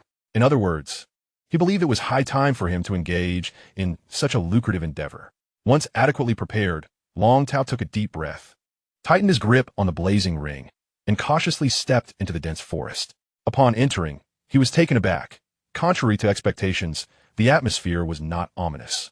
Although towering ancient trees loomed overhead, their canopies densely intertwined, obscuring nearly all the sky, the light seemed to emanate not from above, but rather from all around him. He glanced at his shadow, which indeed appeared faintly cast from every direction, yet none of the light was particularly intense. He had previously heard that every secret realm essentially functions as a miniature world, governed by its own set of principles, and it seemed that this was indeed the case. The skies here bore no semblance of a sun, suggesting that the source of illumination must be of a different nature. Nonetheless, this was not the crux of the matter. As long as it did not impede his movements, he had no cause for concern. However, the air was thick with the scent of decaying matter and the sweet, cloying fragrance of flowers seemed to intensify, almost invading his nostrils. Despite applying medicinal ointment, Long Tao felt a slight heaviness in his head, prompting him to remain ever more vigilant. After only a few steps, an unexpected turn of events occurred. A seemingly innocuous shrub adorned with purple berries suddenly trembled, and several thorny tendrils shot forth like venomous serpents, aimed directly at his ankles. Alarmed, Long Tao's heart raced, but his body was slow to react. Just as the tendrils were about to strike him, they were repelled by some unseen force, allowing him the opportunity to swiftly channel the blazing ring. With a hum, the crimson ring emitted a gentle chime and instantly became searing hot. A torrent of flames erupted from the ring, accurately sweeping towards the demonic vines.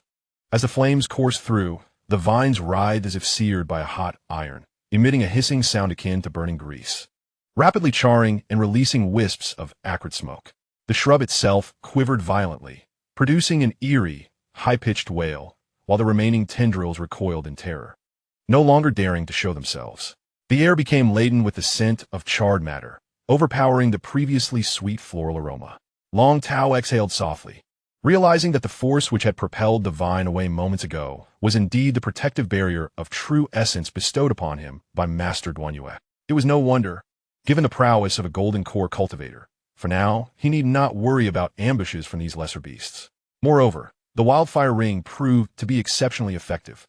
It certainly lived up to the high regard held by the senior members of the sect as the most cost-effective combat artifact for forest skirmishes, its power justifying its price. Although he had heard tales of substantial spirit stone consumption, a glance at the low-grade spirit stones embedded within as energy sources revealed that his spiritual energy remained quite ample. Nevertheless, he remained vigilant, proceeding cautiously while meticulously observing his surroundings. Soon, he beheld the bizarre and perilous ecology of the Qingmu demon forest. A colossal, vividly colored mushroom thrived at the base of a tree, surrounded by numerous small animal skeletons. A beetle, about the size of a fist, attempted to approach, only for the gills beneath the mushroom cap to suddenly release a cloud of pink spores. The beetle inhaled them and immediately became unsteady. Collapsing to the ground after just a few steps, its body swiftly enveloped and decomposed by mycelium. In another part of the forest, several large tree branches entwined in an eerie manner, forming a natural cage that imprisoned a gasping, unknown species of beast, its body impaled by numerous twigs, rapidly losing nutrients. Long Tao even noticed some bioluminescent moss, moving like a living creature, slowly creeping up the damp tree trunk, darkening the bark as it passed. Everything here, plants, fungi, and animals, seemed to exist in a state of dangerously vibrant competition and symbiosis, with every corner potentially harboring lethal threats. Guided by the system's arrow, he endeavored to traverse relatively open areas or places with exposed rock, avoiding those overly dense regions. The wildfire ring remained in a semi-active state, emanating a gentle warmth and red glow that deterred many demonic plants from approaching. During this time, he encountered several attacks, while their intensity was not particularly high. The frequency and stealthiness left him tense and weary. Long Tao felt a shiver of fear. This was merely the outer region, and who knew what horrors lurked deeper within the forest. Just as he was fully focused on confronting the immediate crisis, an uproar suddenly echoed from the depths of the forest. At first, it was a series of sharp shouts, muffled by layers of dense foliage, followed by the faint sounds of magical explosions mingled with the sharp clinks of metal. The commotion grew louder, clearly indicating that cultivators were engaged in a fierce battle. Long Tao immediately halted, holding his breath and straining to discern the direction. The source of a noise seemed to lie just ahead along his path, and it was rapidly approaching. Before long, a familiar golden figure burst forth from the thicket, crashing through several low trees. It was the massive spider belonging to Luo Yusi. On the spider's back stood Zhu Huaishu, her cloud-footed snow cat suddenly leaping into the air, snapping at the void. A strange scene unfolded as a blurry humanoid outline abruptly materialized in the air. The silken threads of Luo Yusi shot forth, aiming to ensnare her invisible adversary. The figure reacted with remarkable swiftness. A glint of the dagger flashed as it severed the threads, and in a swift motion, he vanished once more. Long Tao, witnessing the spectacle, stood in stunned silence. Not only were the fierce battles of the Golden Core cultivators outside, beyond his comprehension, but even this clash at the Foundation establishment level was far beyond his capacity to intervene. However, the two women soon noticed Long Tao's presence, their faces reflecting incredulity. They clearly had not anticipated that a mere Qi Refinement cultivator would find himself in such a perilous situation. Yet, confronted with a formidable foe, they had no time to be distracted. In battles of this caliber, even a moment's lapse in focus could result in severe injury or even death. Long Tao quickly assessed his situation. The items in his possession were primarily geared towards forest exploration, and were unlikely to be of any significant use against the elusive Foundation establishment assassin. Nevertheless, he discreetly retrieved an object, gripping it tightly as a last resort for survival. At that moment, while the group remained on high alert, searching for the assassin's whereabouts, a blurred humanoid silhouette suddenly appeared behind Long Tao. Not far away, Luo Yusi gasped in alarm, unleashing her threads in an attempt to intervene. However, the distance was too great. The enemy's dagger plunged toward Long Tao's back, a strike that could easily prove fatal. Yet, in this critical moment, a soft halo enveloped Long Tao, and his protective barrier manifested once more, effectively absorbing the deadly blow. While the assailant had anticipated some form of defense from Long Tao, he was utterly unprepared for the formidable protective barrier that had emerged. His right hand tingled from the impact, but his extensive combat experience kept him composed. He prepared to vanish yet again, only to realize that his legs were ensnared by a web of threads, stealthily laid out without his notice. This unexpected development abruptly interrupted his escape. As he hastily swung his dagger to sever the binding threads, Luo Yusi and Zhu Huasu would not allow him a moment's respite. This time, the swiftly launched threads found their mark, wrapping around him with a life of their own, binding him tightly from head to toe. A roar of fury escaped the assassin. Akin to a caged beast, his spiritual energy erupted without restraint, a powerful shockwave emanating from him in an attempt to shatter his bindings. The seemingly ordinary attire of the Wui sect disciple glimmered with multiple defensive runes, and as the energy surged, the binding threads strained against the immense force, threatening to snap as the fibers reached their breaking point. A flicker of light danced in Luo Yusi's multifaceted eyes, yet she remained unfazed. With her demonic energy surging forth, intricate golden patterns illuminated her massive form as she poured her formidable power into the threads, reinforcing the bindings. The assassin managed to free one arm, but instead of striking at the threads, he flung his dagger, transforming it into a streak of cold light that accurately struck Zhu Huasu's sword, which was poised to launch an attack. Even more astonishingly, he was able to manipulate the dagger remotely through sheer spiritual power, engaging in a fierce duel with Zhu Huaishu, leading to a stalemate for the moment. Long Tao had long retreated to a safe distance. In such a high-stakes battle, it was a stroke of luck that he could refrain from complicating matters for his allies, let alone intervene. However, the prowess of this Wui sect assassin was undeniably terrifying. Even after being ensnared by his own net due to a tactical blunder, he could still contend against two opponents without losing ground, while he exerted all his energy to counter Luo Yusi's binding threads. He simultaneously managed to fend off Zhu Huaishu in close combat. At this moment, Long Tao's gratitude towards the Master Weaver was boundless. Had she not swiftly eliminated 4 enemies beforehand, allowing all 12 assassins to breach their defenses, the situation would have been dire indeed. Yet, just as both sides found themselves in a grueling tug-of-war, the stealthy black and white, cloud-treading cat suddenly sprang into action. Like a wraith, it darted forth and precisely bit into a vulnerable spot on the assassin's right shoulder. From a distance, Long Tao was perplexed. What purpose did this bite serve? It seemed to leave no mark at all. However, reality swiftly delivered a resounding slap to his face. The assassin appeared to be instantly drained of all strength, no longer able to contend with Luo Yusi's spiritual threads, and was ensnared like a punctured balloon, rendered immobile by layers of silk. At that moment, the assassin was consumed by regret and frustration. Given their knowledge of the Jiuxia Tianzong, it was indeed possible that demonic entities could join this secret realm mission. Based on past experiences, they had anticipated that the serpent demon known as Bai Yingying would be present in the Qingmu demon forest, and thus prepared talismans and artifacts specifically against snake demons. Who would have thought they would confront an unprecedented golden giant spider instead? This completely disrupted their entire strategy. In truth, had it not been for the spider's enigmatic threads catching them off guard, even with only 8 infiltrators in the secret realm, they would have been supremely confident in achieving greater victories. Moreover, that black and white spirit cat was far from ordinary.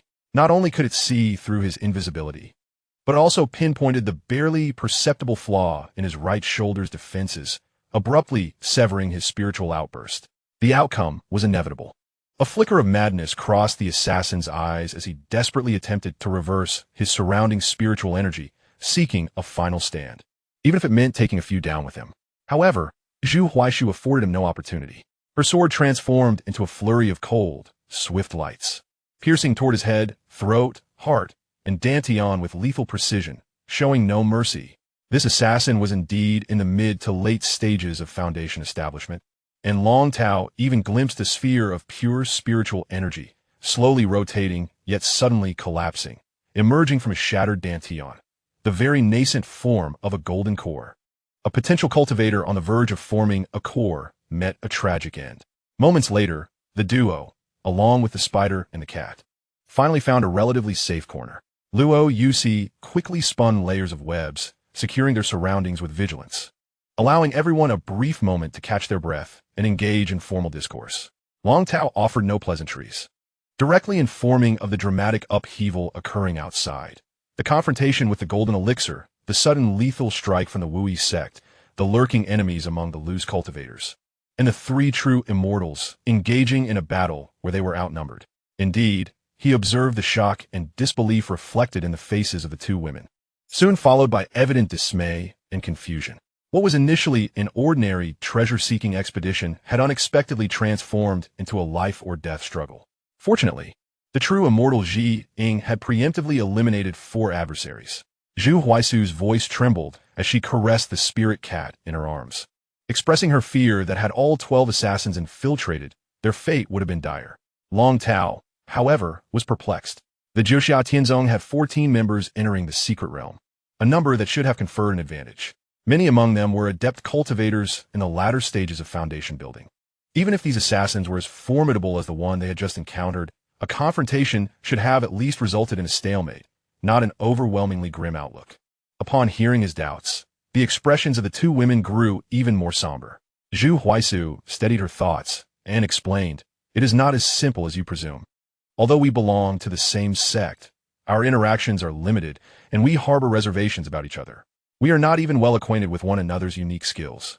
While basic cooperation is feasible, in a life-or-death struggle requiring mutual trust, hesitation becomes evident."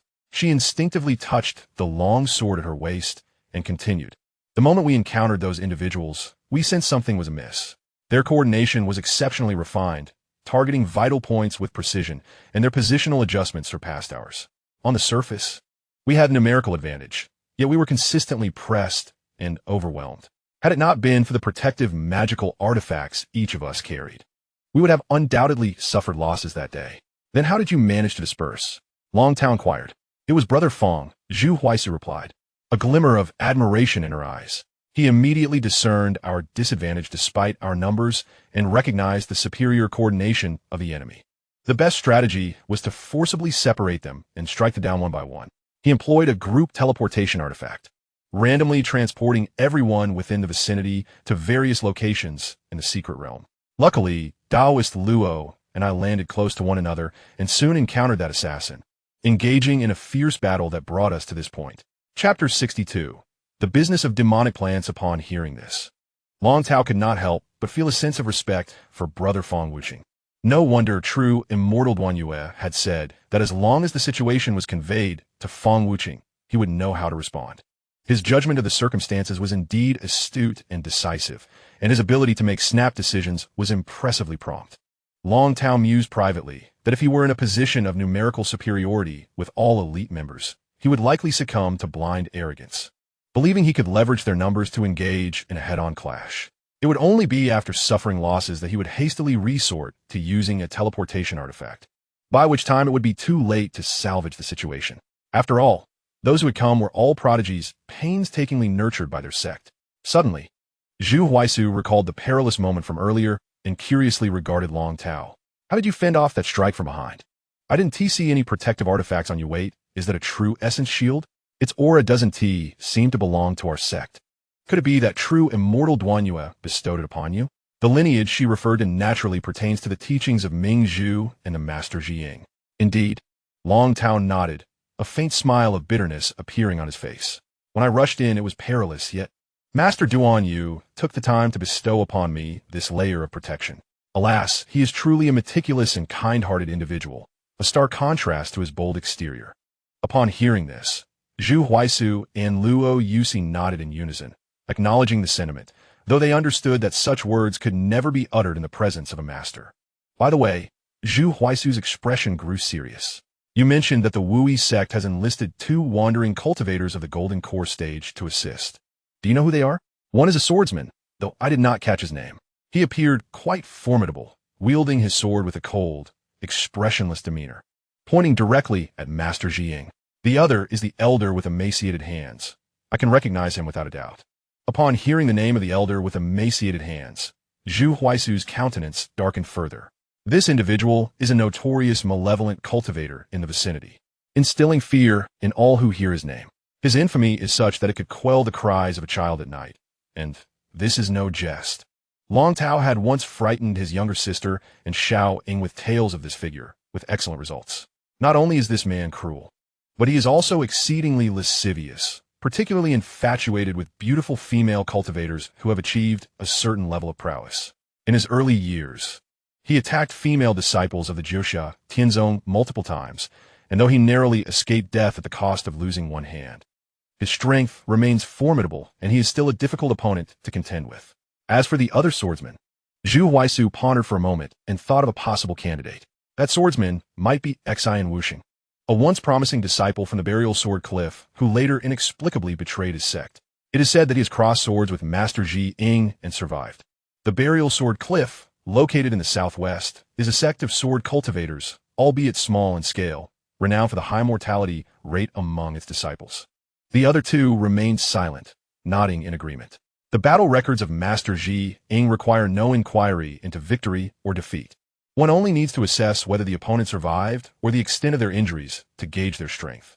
Let us not dwell on the external circumstances for now. Let us discuss our current predicament. Long Tao's inquiry was both realistic and brutal. If the 8 assassins who entered are all as formidable as the one we just encountered, some among our ranks may have already met with misfortune. However, Zhu Huaisu's response was unexpectedly calm.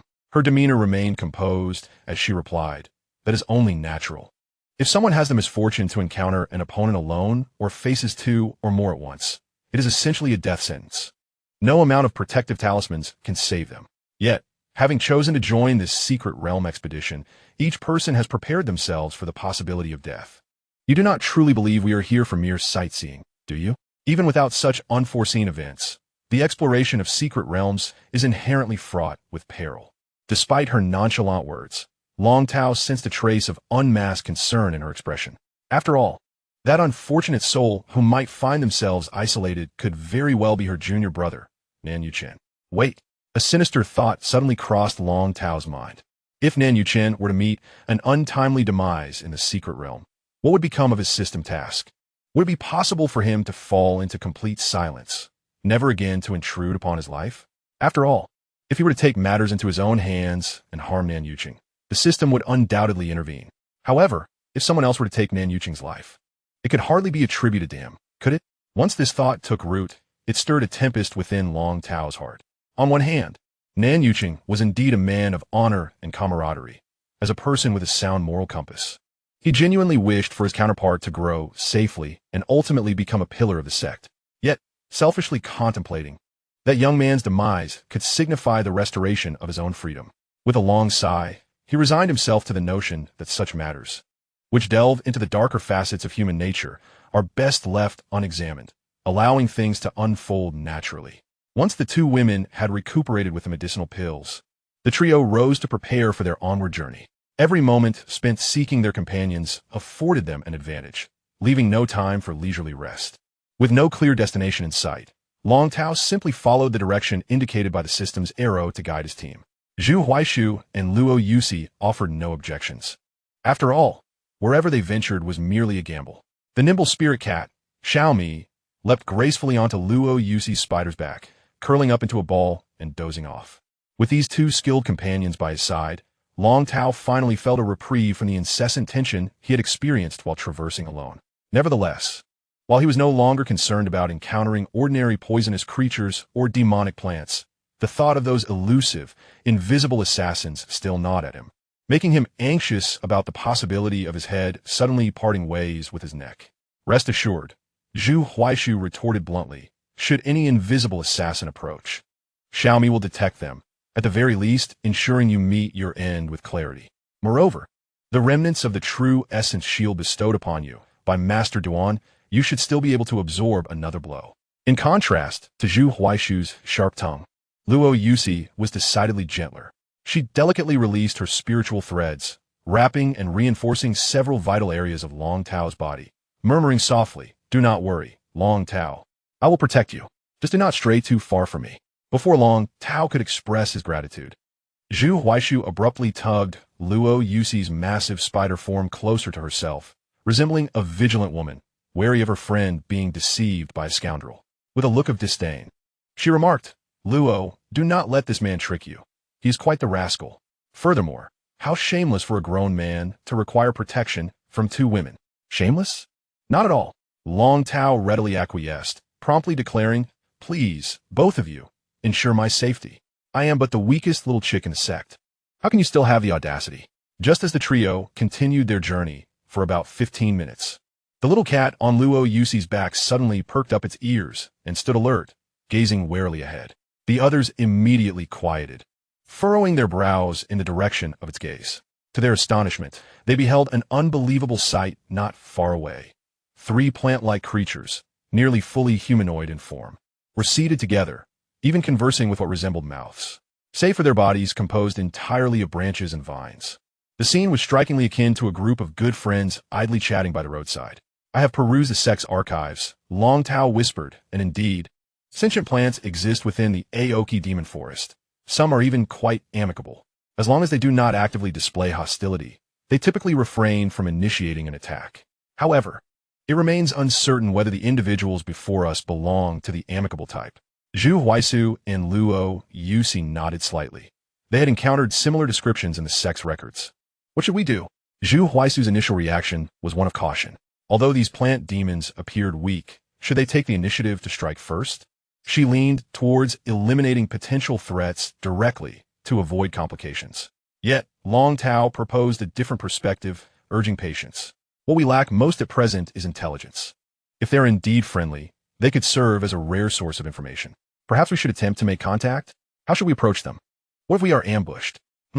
Let's do this, Long Tao whispered, outlining his plan to the others. The 2 women and the cat exchanged peculiar glances, but did not voice any objections. After a moment's deliberation, they ultimately nodded in agreement. Thus, Long Tao donned the somewhat tattered disciple robes of the Wui sect, made a simple disguise, exchanged a knowing glance with the 2 women, took a deep breath, and boldly approached the 3 plant demons. Upon nearing them, he was unexpectedly surprised to find several spirit melons brimming with spiritual energy laid out before the plant demons. One of the demons noticed him and, instead of reacting aggressively, smiled and remarked to its companion, see, I told you that once the secret realm opened, human cultivators would come. After waiting for so many years, this time we must sell these spirit melons. Hearing that they were indeed intent on conducting business, Long Tao's previously tense demeanor relaxed considerably. Unable to resist, he stepped forward and jovially inquired, how's business going, gentlemen?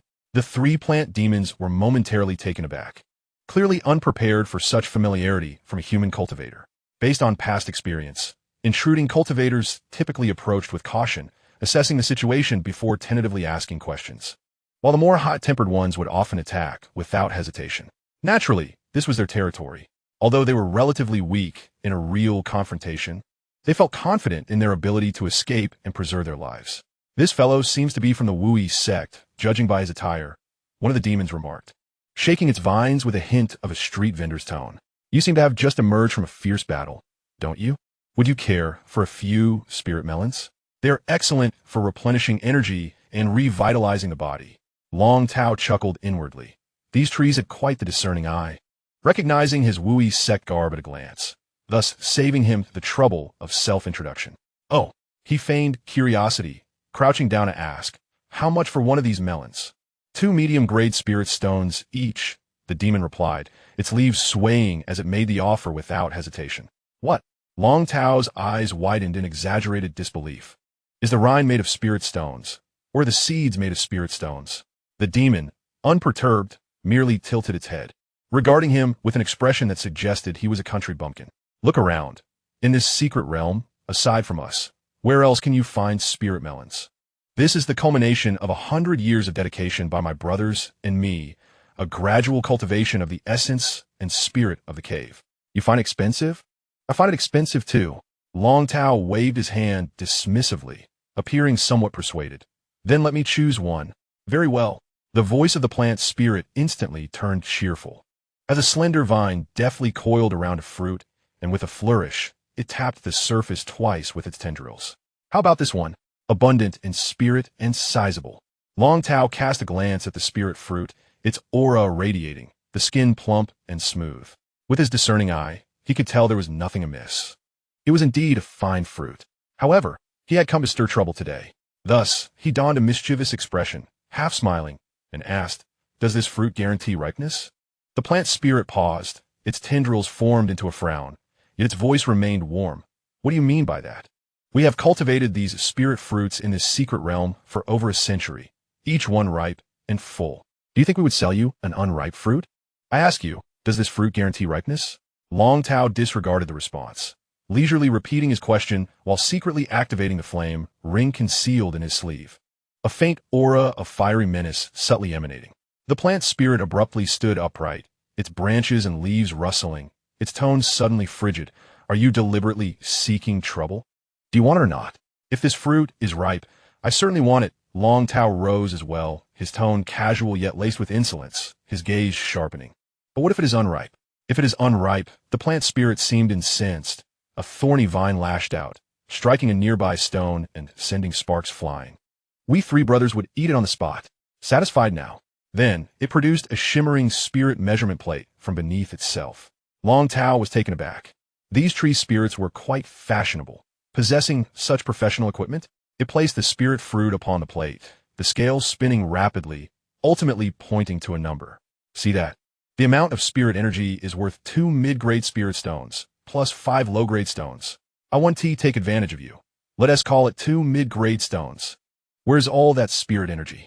Long Tao immediately retorted, nearly poking the measurement plate with his finger. "This plate must be faulty, right? Are you deliberately seeking trouble?" Another plant spirit could no longer contain itself, its spines bristling. "Do you want it or not?" "But I've heard," Long Tao pressed on, lowering his voice in a dangerous tone.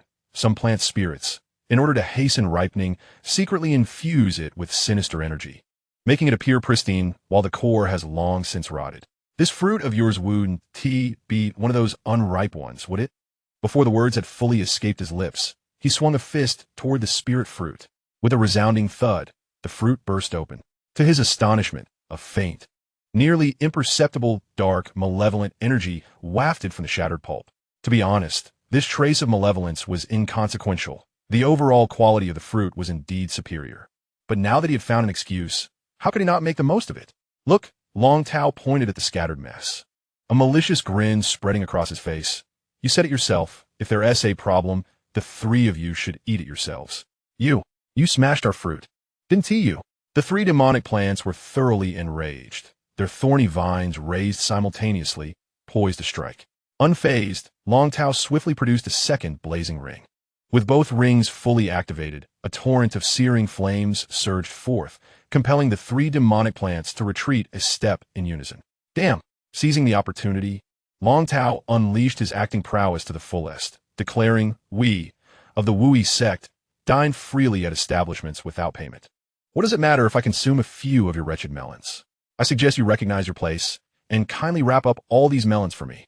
As he spoke, he discreetly gestured to the two leading ladies hidden behind him, signaling them to make their entrance. Indeed, just as he struck a formidable pose, preparing to unleash his fiery wrath upon the three-cornered and speechless demonic plants, Zhu Huaishu and Luo Yusi burst forth from the forest like divine reinforcements. Pointing her sword at Long Tao, Zhu Huaishu delivered her lines with an emotionless tone. "It's the remnants of the Wui sect that escaped earlier. Quickly apprehend him." Luo Yusi skillfully unfurled a web to block their escape. Long Tao, embodying his dramatic persona, feigned panic, exclaiming, "Ah, are you from the Xianxia Tian zone? Never mind. Today, I am in a good mood. I shall spare you wretched plants." Before his words had fully dissipated, he had already turned and dashed into the dense woods, fleeing faster than a rabbit. Once within the forest, Long Tao swiftly changed back into his sect-as attire, erasing the traces of his disguise and deliberately taking a convoluted route through the treacherous terrain before retracing his steps. Upon returning to the previous melon stall, he beheld the three demonic plants encircling Zhu Huaishu and Luo Yusi, their emotions heightened, branches and leaves quivering, even exuding glistening sap from their eyes, resembling beings who had suffered great injustices. "Oh dear, We owe our gratitude to the celestial beings of the Xianxia zone and this esteemed spider saint for their timely arrival. The foremost demonic plant wiped its face with its vines, dramatically recounting that brute from the Wui sect was utterly unreasonable. He claimed our melons were unripe and smashed our brother's centuries of hard work with a single blow. He even attempted to seize our meager livelihood. Another demonic plant hastily chimed in, gesturing emphatically, "Indeed, had you two not intervened and frightened off that ruffian, we 3 old bones or old branches would have surely been reduced to firewood." As it spoke, it cautiously gauged Zhu Huaishu's expression, noticing her lack of emotion, and quickly redirected its flattery towards Luo Yusi. Its tone increasingly obsequious. "Especially you, revered spider saint, with your dignified presence and noble elegance. Your mere appearance sent that scoundrel fleeing in terror. Surely, you must carry the bloodline of an ancient sacred clan, likely the daughter of a great sovereign. It is indeed an honor for us humble plant cultivators to behold you today." Zhu Huaishu felt a twinge of dissatisfaction upon hearing this. After all, she was the legitimate princess, yet such accolades were not directed towards her. The third demonic plant, ever astute, quickly coiled several of the most vibrant spiritual melons and respectfully presented them before the 2 ladies, saying, "This humble offering is but a token of our esteem. Please, allow the celestial beings and the saint to savor a taste. The paths within this secret realm are intricate and fraught with miasma. Should you find a use for us, do not hesitate to command. We merely request that you, in the future, speak favorably of us before the great powers of your esteemed sect." Zhu Huaishu crossed her arms, casting a cold gaze upon the 3 theatrically animated trees, her lips twitching ever so slightly. Luo Yusi tilted her head gently, a glimmer of warmth flickering in her multifaceted eyes. With a soft touch of her forelimbs, she nudged the spirit gourd back, her voice remaining gentle, insisting there was no need for such measures. Exorcising malevolence is inherently our duty. However, you just mentioned being quite familiar with the paths of the secret realm. Upon hearing this, the 3 tree spirits rustled with excitement, their branches and leaves trembling eagerly as they chimed in. "Familiar. Extremely familiar. We could traverse it even with our eyes closed. What areas do the celestial beings wish to know?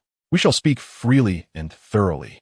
Just as Long Tao was about to breathe a sigh of relief, the long silent system suddenly broke its silence, announcing, "Detected that the host has completed a hidden side quest. Establish a friendly relationship with the indigenous beings of the secret realm. Reward, 2 soul lantern points." Long Tao was momentarily startled by the unexpected reward, realizing that this peculiar system could indeed provide a pleasant surprise, finally resembling a legitimate system. Wait a moment. With the addition of 2 points, doesn't that bring his current soul lantern points to 26? Even if the task had failed and 25 points were deducted, he could still survive, right? Just as he entertained the notion of not being forced to risk his life any longer, the system, seemingly aware of his thoughts, poured a bucket of cold water over him with its next statement.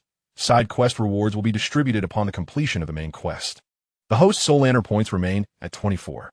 Well, he knew it. Attempting to exploit this wretched system would only lead to disappointment. Returning to reality, the 3 tree spirits proved to be quite the local authority. Although their individual strength likely paled in comparison to Long Tao, a mere 5th-level Qi practitioner, their familiarity with the environment was exceptional. Before long, they led the trio to a spacious and clean massive tree hollow that was well concealed. The leading tree spirit, a representative of the Xianxia zone, waved its vines earnestly, stating, "This tree hollow is within our root system's territory. You may rest here with complete peace of mind, assured of your safety." The term root system immediately piqued the curiosity of the 3. They were indeed quite ignorant of the ecological intricacies of such plant-based beings. "Oh, indeed?" Another tree spirit quickly elaborated, gesturing with its branches. "Those of us who have attained sentience typically cluster around a well-developed ancestral root, forming a root system akin to your human families. For instance, the 3 of us are born from a single vine that branches from a main branch of our ancestral tree. That vine, in your terms, could be considered our mother." "How fascinating," Zhu Huaishu mused, nodding thoughtfully before inquiring. "So, while we're within your root system's territory, we should no longer be subjected to any attacks." Yes. The 3 tree spirits spoke in unison. "We have already communicated with our kin through the roots and assured them that we shall not harm our esteemed guests. However, their voices hesitated momentarily. Should a few individuals take action against our kind, they must not blame us for turning against them. We shall not engage in such despicable acts. Zhu Huaisu promptly assured them, though her tone involuntarily softened, seemingly recalling her earlier collaboration with Long Tao in a mock robbery. She swiftly redirected the conversation, posing a crucial inquiry. We seek your assistance in locating others within the secret realm, whether they be companions from the Jiuxia Tianzong or members of the Wui sect. Any information would be invaluable. Upon hearing this, the three tree spirits exchanged glances, their leaves rustling softly, indicating a hint of reluctance. Observing their reaction, Zhu Huaisu immediately retrieved 2 lower-grade spirit stones brimming with spiritual energy from her storage ring. The eyes of the 3 spirits instantly gleamed, and they eagerly extended their vines. Almost snatching the stones as the sorrow etched on their faces was swiftly replaced by obsequious smiles. Absolutely no problem. Leave it to us. A trivial matter, the leading spirit proclaimed, its tone imbued with fervor. While carefully concealing the spirit stones within its body, it lamented, "You esteemed guests are unaware within this secret realm. Genuine spirit stones are nearly non-existent. Each time the realm opens and connects with the main world, we eagerly anticipate exchanging with visiting cultivators. Hence, we previously felt compelled to price those spirit melons a touch higher. You also require spirit stones?" Long Tao interjected, intrigued. "Indeed," another spirit eagerly replied, its voice laced with insatiable longing. "Just a small piece of lower-grade spirit stone contains more spiritual energy than what we accumulate through a plethora of leaves and branches. The absorption is remarkably swift. Do not be deceived by the abundance of energy in our spirit melons. They're nurtured over decades, even centuries, and cannot compare to the convenience and efficacy of spirit stones." With the allure of spirit stones in hand, the 3 tree spirits demonstrated remarkable efficiency.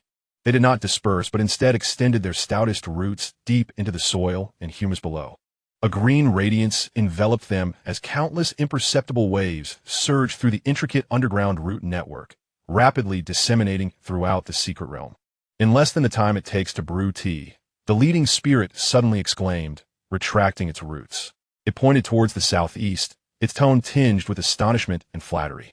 "Esteemed guests, approximately 3 miles to the southeast, there is indeed a disciple from your Jiuxia Tianzong. Remarkable. It appears he has just endured a fierce battle, leaving behind 2 formidable yet rapidly dissipating auras, as well as 2 corpses which undoubtedly belong to disciples of the Wui sect." Its words were infused with a sense of incredulous reverence. Despite their modest combat prowess, they possessed an acute sensitivity to the lingering remnants of the brief yet lethal confrontation, perceiving the precise and efficient traces of overwhelming force. The 3 individuals exchanged glances, each perceiving surprise and incredulity in the other's eyes. Despite the varying strengths of the assassins, the difference could not have been vast. To defeat 2 opponents single-handedly was astonishing enough, and to eliminate them outright without affording an escape was utterly preposterous. It had to be Brother Fong. Only he possessed such formidable power. Zhu Huaisu spoke with an air of unwavering conviction and commanded, "Lead us there swiftly. By the way, this secret realm lacks sunlight. Which direction is southeast? We shall navigate by the density of spiritual energy here. Please follow us." The 3 demon plants, not daring to delay, promptly twisted their roots, gliding across the ground as they forged ahead. They were intimately familiar with the terrain, opting for concealed and safe paths, maintaining a surprisingly brisk pace. As they drew nearer, the faint scent of blood mingled with undispersed currents of true essence became increasingly palpable. Even without the guidance of the tree spirit, the trio could distinctly sense an aura ahead, akin to a dormant volcano, its calm exterior concealing seething ferocity. Upon traversing a tangle of disheveled underbrush, the sight that greeted the hurried trio momentarily stunned them. Fong Wuqing, clad in a pristine azure robe, stood serenely at the center of a chaotic clearing, his demeanor tranquil, as if he were merely passing through and had paused for a brief moment. However, at his feet lay the lifeless bodies of 2 assassins from the Wui sect. Disturbingly, the dantians of these corpses were deeply concaved, as if crushed by some immense force, evidently succumbing to lethal blows from fists or blunt instruments, their ends gruesome. Even more striking was the fact that he held a celadone teacup, seemingly retrieved from nowhere. which formed a bizarre yet intriguing contrast with the tempestuous aura that still lingered around him. Upon noticing Zhu Huaisu and the others approaching, a genuine smile blossomed on Feng Wuqing's face. He drained the remnants of tea from his cup and, to their surprise, jogged forward, his tone infused with unfeigned delight. Sister Zhu, Taoist Luo, and Brother Long Tao, it is truly wonderful to see you all safe. His gaze swiftly flickered over to the three demon plants, who shrank back as if wishing to bury themselves in the earth, and he offered a gentle nod, acknowledging their presence without further inquiry. We barely managed to take down one with our combined efforts, Zhu Huaisu remarked, her astonishment palpable as she gazed at the two shattered bodies. Brother Feng, you single-handedly dealt with both? In response to her words, Feng Wuqing's face displayed a perfectly measured, slightly apologetic humility. His tone as gentle as if he were discussing the weather. I intended to leave one alive to extract information, but regrettably, these two were quite formidable, and I could not hold back. His demeanor was replete with humility, yet the content of his words exuded an unparalleled arrogance. This pride, rooted in absolute strength, surprisingly instilled an ineffable sense of security among all present, a testament to Feng Wuqing's status as the undisputed strongest prodigy of this generation within the sect. From personal cultivation to decisive action in critical moments, from the charisma of a team leader to the subtlety in interpersonal interactions, and even extending to physical appearance and demeanor. It seemed as though not a single flaw could be found, embodying a truly flawless hexagonal warrior. The three tree spirits nearby trembled with fear and awe, their gazes fixed on Feng Wuqing, who was indeed a hidden and formidable force. Chapter 65. Has Junior Brother Nan perished? Upon settling back in the tree hollow, Long Tao promptly relayed the significant changes occurring outside the secret realm to Feng Wuqing, succinctly summarizing the events. After listening attentively, Feng Wuqing merely furrowed his brow slightly. His handsome visage revealed not a hint of panic, but rather a calmness that instilled reassurance. There was no need to overly concern oneself with external matters for the time being. His voice remained steady, imbued with an undeniable conviction. The three masters, Ji Ying, Ming Zhu, and Duan Yu, were all of high-grade golden core, their cultivations nearing perfection, and together they could face the five adversaries with manageable pressure. Furthermore, there was Elder Su on the cloud boat. Although he was a craftsman and unskilled in combat, he was nonetheless a genuine golden core cultivator who could provide crucial support in dire moments. However, Long Tao couldn't suppress his curiosity and cautiously pose a question. But Senior Brother Feng, since you were able to swiftly eliminate two assassins, did we not have an opportunity to defeat them head-on when we initially encountered them, given our numerical advantage? His inquiry was careful, stemming not from skepticism, but from a lack of understanding regarding the tactics involved.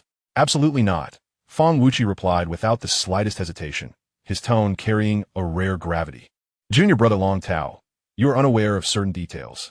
These individuals are an assassination group meticulously cultivated by the Wui sect, having expended considerable resources in their training. I have encountered them on several occasions.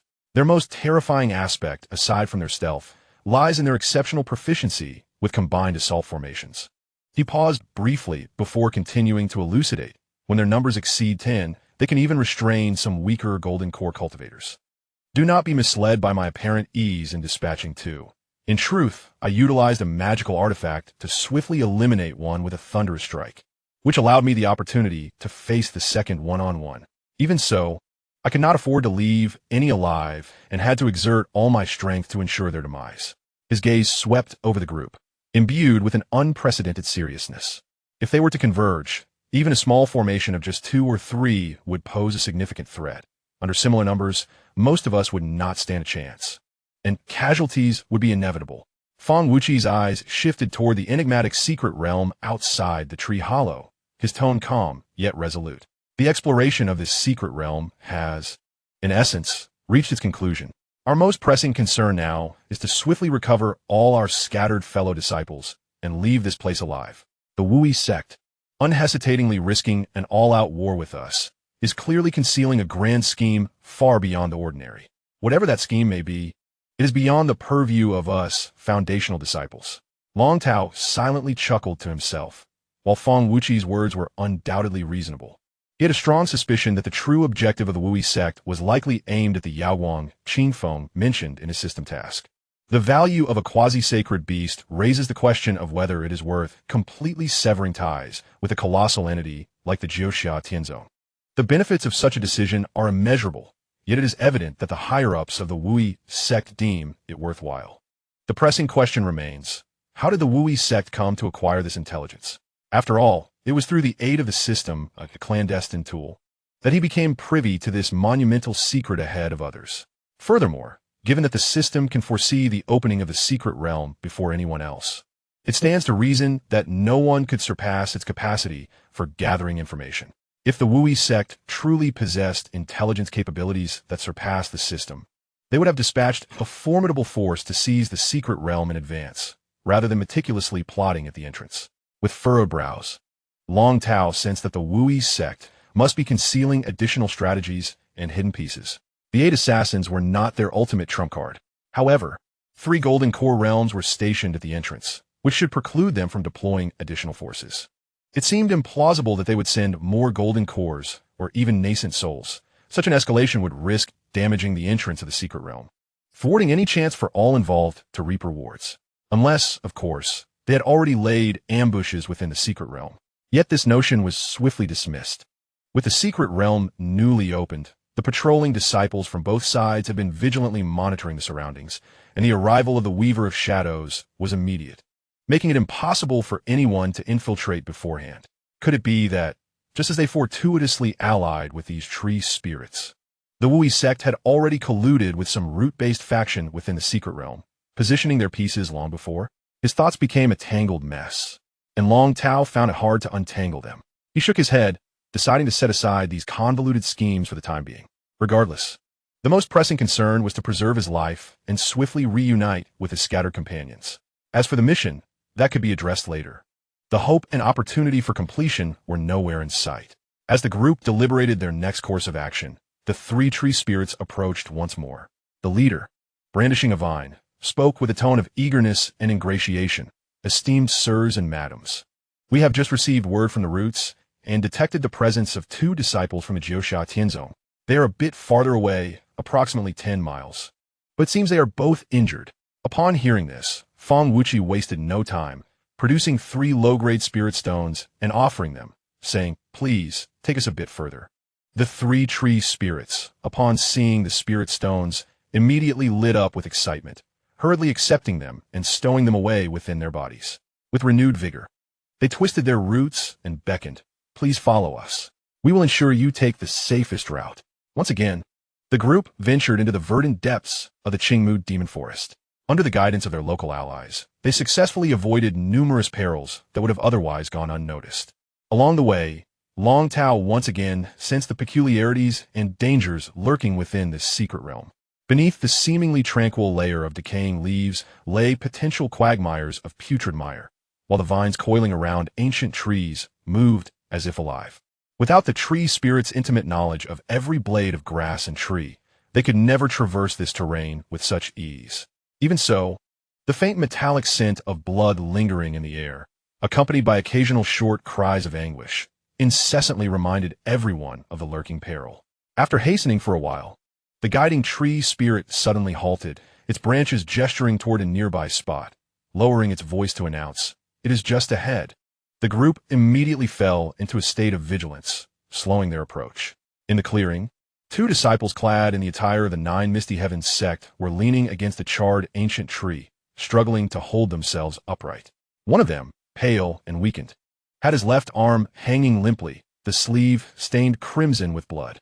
He gripped a longsword tightly in his functioning right hand, alertly scanning the surroundings. It was none other than the elite inner disciple, Qi Refinement.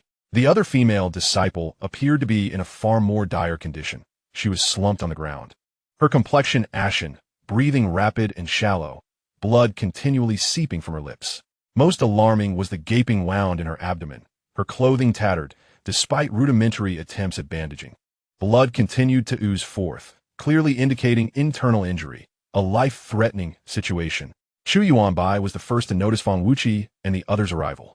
Initially cautious, his eyes ignited with a spark of hope upon recognizing them. "Senior Brother Feng, Senior Sister Zhu, it's you." His gaze swiftly darted over to Long Tao and Luo Yusi, momentarily bewildered by the sight of the three demon plants. But urgency overcame him as he exclaimed, "Quick! Check on senior sister Lu. She is injured in her dantian." Feng Wuqi's figure flickered, appearing like a specter beside the gravely injured female disciple. He crouched down, his fingertips swiftly finding her wrist pulse, his brow furrowing tightly.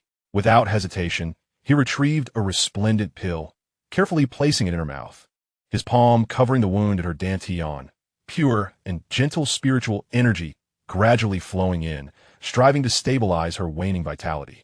In this tense moment of rescue, Chu Yuanbai, his complexion ashen, trudged heavily towards Zhu Huaishu. His lips trembled, eyes averted, struggling for what felt like an eternity before uttering the heart-wrenching news.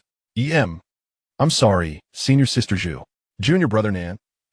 Chu Yuanbai paused, inhaling deeply, summoning all his strength to deliver the latter part. Was slain by the thieving scoundrels of the Wui sect. These words struck like thunder, reverberating suddenly in the ears of Zhu Huaishu and Long Tao.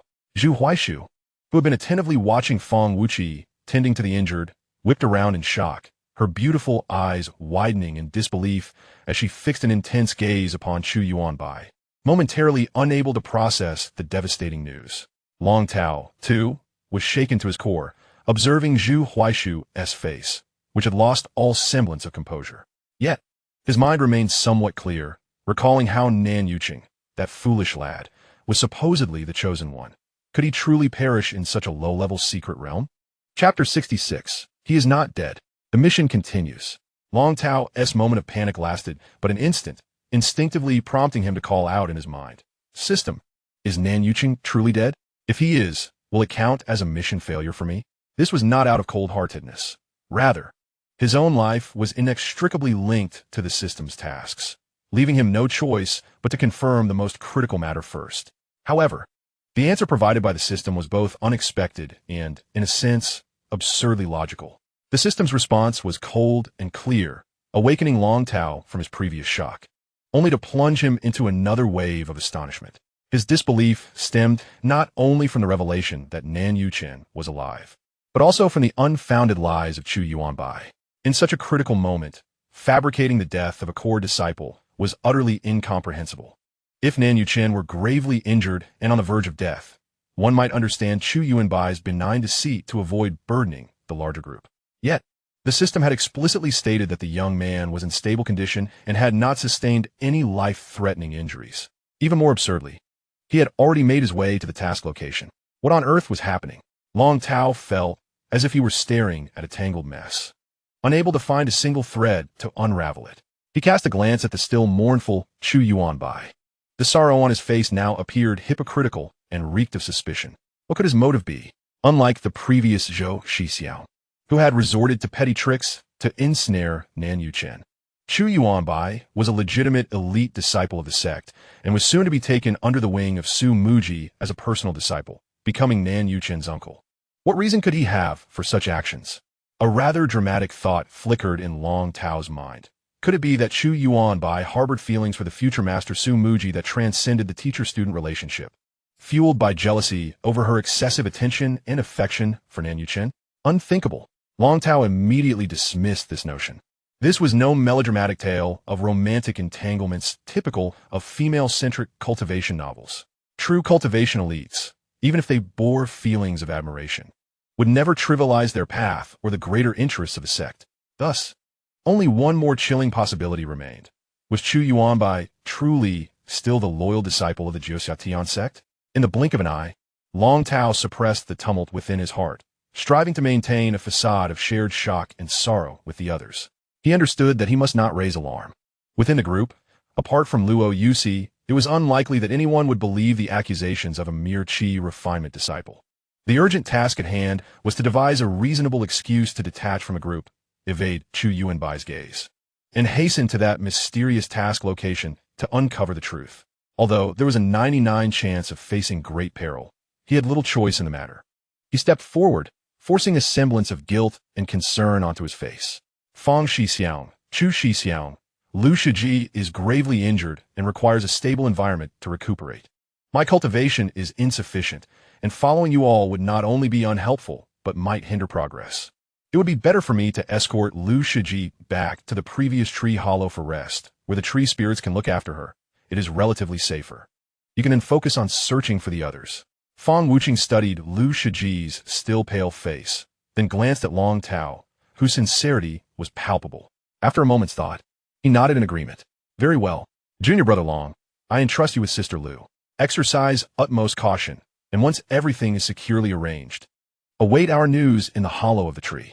Long Tao solemnly acknowledged this charge, seizing the opportunity while Fang Wuqi tended to the injured. He naturally moved beside Luo Yusi and whispered, Yusi, I have a private matter to discuss. Before he could finish, a nearly transparent, delicate strand of spider silk had silently adhered to his lips. Luo Yusi's gentle voice resonated directly in his ear. All right, now only I can hear what you say. Speak freely. Long Tao felt a jolt of surprise. This spider maiden was remarkably perceptive and considerate. Without hesitation, he concocted a reason. Yusi, I possess a unique means of communication with Nan Yuchen, which is how I know he is not dead. That Chu Yuanbai is lying. Though I do not know his motives, you must be particularly vigilant of him. Aside from you, no one else here will believe me, so I must rely on you. Luo Yusi's imposing figure briefly stiffened, a flicker of disbelief flashing in her multifaceted eyes. However, she swiftly regained her composure, nodding faintly as she transmitted back. I understand. But you must be cautious while acting alone. Long Tao felt a measure of relief, and then produced several low-grade spirit stones, offering them to the 3 tree spirits.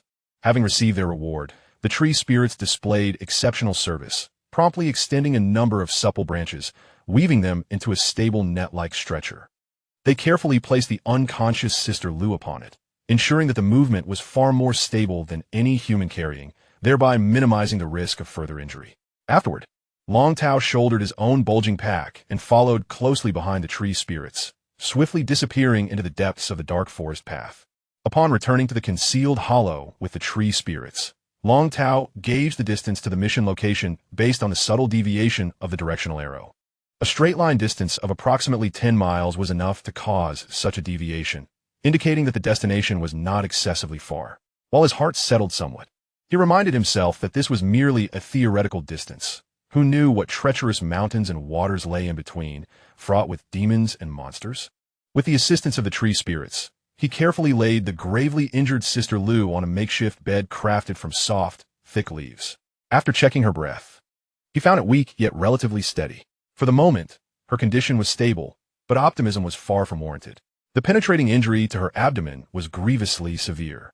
Even with Long Tao's limited cultivation, he could discern that, should she miraculously survive, her cultivation would undoubtedly stagnate for several years, and regression would not be surprising either. Fortunately, this Sister Lu was a direct disciple of the Morning Light Peak S-Master. If she could return alive, the Master would surely spare no expense in her treatment, ensuring her path was not irrevocably severed. However, it was likely that the Master would become the most fervent proponent of the war at that time. After quietly waiting a moment to confirm that Sister Lu's vital signs remained stable without signs of deterioration, Long Tao finally made up his mind. He stood up and approached one of the tree spirits, skillfully presenting a low-grade spirit stone. The tree spirit brother, feigning indifference, gestured towards the direction indicated by the system's arrow. Is there anything remarkable about that place? Perhaps something rather unusual? The tree spirit deftly absorbed the spirit stone into its body, professionally refraining from further inquiries, and replied, Ah, that direction leads to a rather deep, cold pool. It is considered a common ground here, not belonging to any specific root system. I have not been there personally, but I have heard that an ancient phoenix tree stands there quite domineering, nearly monopolizing the surrounding spiritual energy. The phoenix tree, the very tree that harbors the phoenix egg. A sudden thrill coursed through Long Tao's heart. It was unmistakable. The ancient tree by the cold pool was most likely the designated task sign-in location, and the azure phoenix egg was likely nestled there too. Thus, he suppressed his excitement and silently offered another spirit stone, lowering his voice. I have some personal matters to attend to and wish to explore that area. Might you guide me along a safer path? The tree spirit accepted the spirit stone with a smile, its branches and leaves quivering joyfully, and replied in a hushed tone, Certainly. You shall proceed straight in that direction. The initial stretch lies within our root system's territory, and my brethren have marked the way for you. ensuring a smooth passage. However, you will soon encounter a stream crossing your path. It is quite treacherous and fraught with danger. You have two options. One is to take a longer detour to the right, where a shallow area permits passage. But the journey is lengthy and the opposite shore is rather unsettled. Alternatively, you could rely on your own abilities to cross the river directly. The choice is yours. What if I manage to cross the river? Is the path ahead easy to navigate? If you can traverse the river with that fire-based artifact in your possession, exercising caution should suffice. However, the tree's spirit paused, its tone tinged with a hint of detachment. Should misfortune strike and you encounter the Wui faction, my brethren would be unable to assist you. Chapter 67, Betrayal. With the tree spirit's guidance, Long Tao resolved to proceed without hesitation. Although the three tree spirits who promised to assist him did not entirely quell his unease, they were the best arrangement available at that moment. After offering 3 more spirit stones, he retrieved pills and ointment from his pack, preparing for a second round of protection against the miasma. Upon setting off, the initial segment of the journey unfolded as smoothly as the tree spirit had indicated. Despite the interplay of light and shadow among the trees, the path beneath his feet was discernible, and at certain forks, Long Tao even noticed vines on specific trees actively guiding him along. This was undoubtedly the handiwork of the 3 tree spirits he had compensated. Indeed, the expenditure of spirit stones was well justified. Long Tao felt a measure of relief. For the time being, he need not worry about malicious environmental threats within this root system territory. However, the peculiarities of the Qingmu Demon Forest's secret realm were far from concealed by a single secure path. The deeper he ventured, the more bizarre the surroundings became. He even caught sight of several flowers resembling human faces, leering at him ominously, leaving him uncertain whether they were beckoning him to play. Long Tao inhaled deeply, focusing intently as he gripped the Liao Yuan, channeling a faint warmth and subtle intimidation through the fire-based spiritual energy it emanated. Even in this seemingly amicable territory, he dared not gamble with his safety, remaining ever vigilant for the potential wrath of these botanical entities. After laboriously advancing for a quarter of an hour, a faint sound of trickling water reached his ears. As he pressed onward, the sound grew more pronounced, parting the final curtain of thick vines. A broad river lay before Long Tao. He stood there momentarily in astonishment, unable to suppress a curse. Was this truly the stream that the tree spirits had so nonchalantly described? He harbored grave doubts regarding the disparity in understanding of that term. At its narrowest point, the stream measured well over 10 meters, deserving of the tidal river in any context. The water was murky to an unsettling degree, not merely muddied by sediment, but possessing an indescribable, ominous darkness. A gray mist hovered above the surface, exuding a chilling aura that seemed to repel all signs of life. The banks on either side were remarkably pristine. Even the formidable and grotesque flora of the secret realm shunned this area, as if it were a forbidden territory unworthy of their touch, even from a considerable distance. The bone-chilling atmosphere penetrated Long Tao's very soul, causing the hair on his neck to stand on end. The turbulent waters occasionally swirled into unfathomable whirlpools, exuding a foreboding presence. And every so often, pale, swollen, and grotesquely contorted creatures flitted just beneath the surface, leaving behind an unsettling sensation. Long Tao picked up a branch and tossed it into the river. To his horror, the branch blackened and dried up at a visibly accelerated pace, as if all vitality had been instantly siphoned from it. He gasped in shock, instinctively retracting his hand, his heart racing in alarm. This river was indeed sinister. Not only would crossing it pose a great risk, even a mere drop could spell trouble. Could this be a minor tributary of the fabled River of the Dead? The Sect's archives had never mentioned such entities existing within the secret realm. He found himself truly ensnared in a dilemma. Taking a detour? With his meager cultivation, traversing this perilous secret realm alone was fraught with danger. Yet, to attempt crossing the river directly seemed even more perilous. He had initially contemplated employing the magical artifacts and talismans within his pack to glide or fly across. But upon witnessing the terror of the waters, that thought was swiftly banished. He feared he would be corroded along with his artifacts before reaching the other side. Just as panic surged within him, a hard object against his chest sparked a memory. Yes, the jade necklace Zhu Huaishu had given him, capable of the earth shrinking technique. He had intended to keep it as a last resort for survival, but after witnessing the battles at the Golden Core and Foundation establishment levels, he instinctively felt that possessing it would not change his fate as a mere lamb to the slaughter, and thus had forgotten it. Now, however, it seemed to offer a means to traverse this river. Without delay, Long Tao hurried to the narrowest bank of the river. Taking a deep breath, he gradually infused his spiritual energy into the necklace. The emerald gem at the center of the pendant began to emit a faint glow. The space before him visibly warped and compressed, as if an invisible hand were forcibly drawing nearer, distorting the scenery into an uncanny spatial perception. Benefiting from the previous trial, Long Tao was not taken by surprise. However, the sight of the enigmatic black water river still filled him with trepidation. He held his breath, concentrating all his energy, and cautiously took a step towards the compressed and folded space. A sudden, intense sensation of weightlessness and a terrifying sense of spatial tearing enveloped him for a fleeting moment. When he regained his senses, his feet had firmly touched the ground on the opposite bank. Yet before the joy of success could arise, a bone-chilling coldness enveloped him instantly. Long Tao shuddered, hastily lowering his head to inspect himself, only to be horrified to discover that a faint but distinctly clear black aura was swirling around him. Its frigid essence reminiscent of the deathly energy emanating from the river, persistently attempting to infiltrate his body. This is dire. Long Tao's heart raced with alarm, and disregarding the depletion of his spiritual energy, he unhesitatingly activated both of his blazing rings simultaneously. A resounding hum echoed as searing flames erupted around him, causing the temperature to rise sharply. Although the black, deathly aura clinging to his surface was peculiar, it was ultimately feeble and was swiftly dispelled by the pure and vigorous fire energy. After a considerable time, when the last trace of the black aura had vanished and the chilling sensation had entirely dissipated, Long Tao finally exhaled in relief, beads of cold sweat forming on his forehead.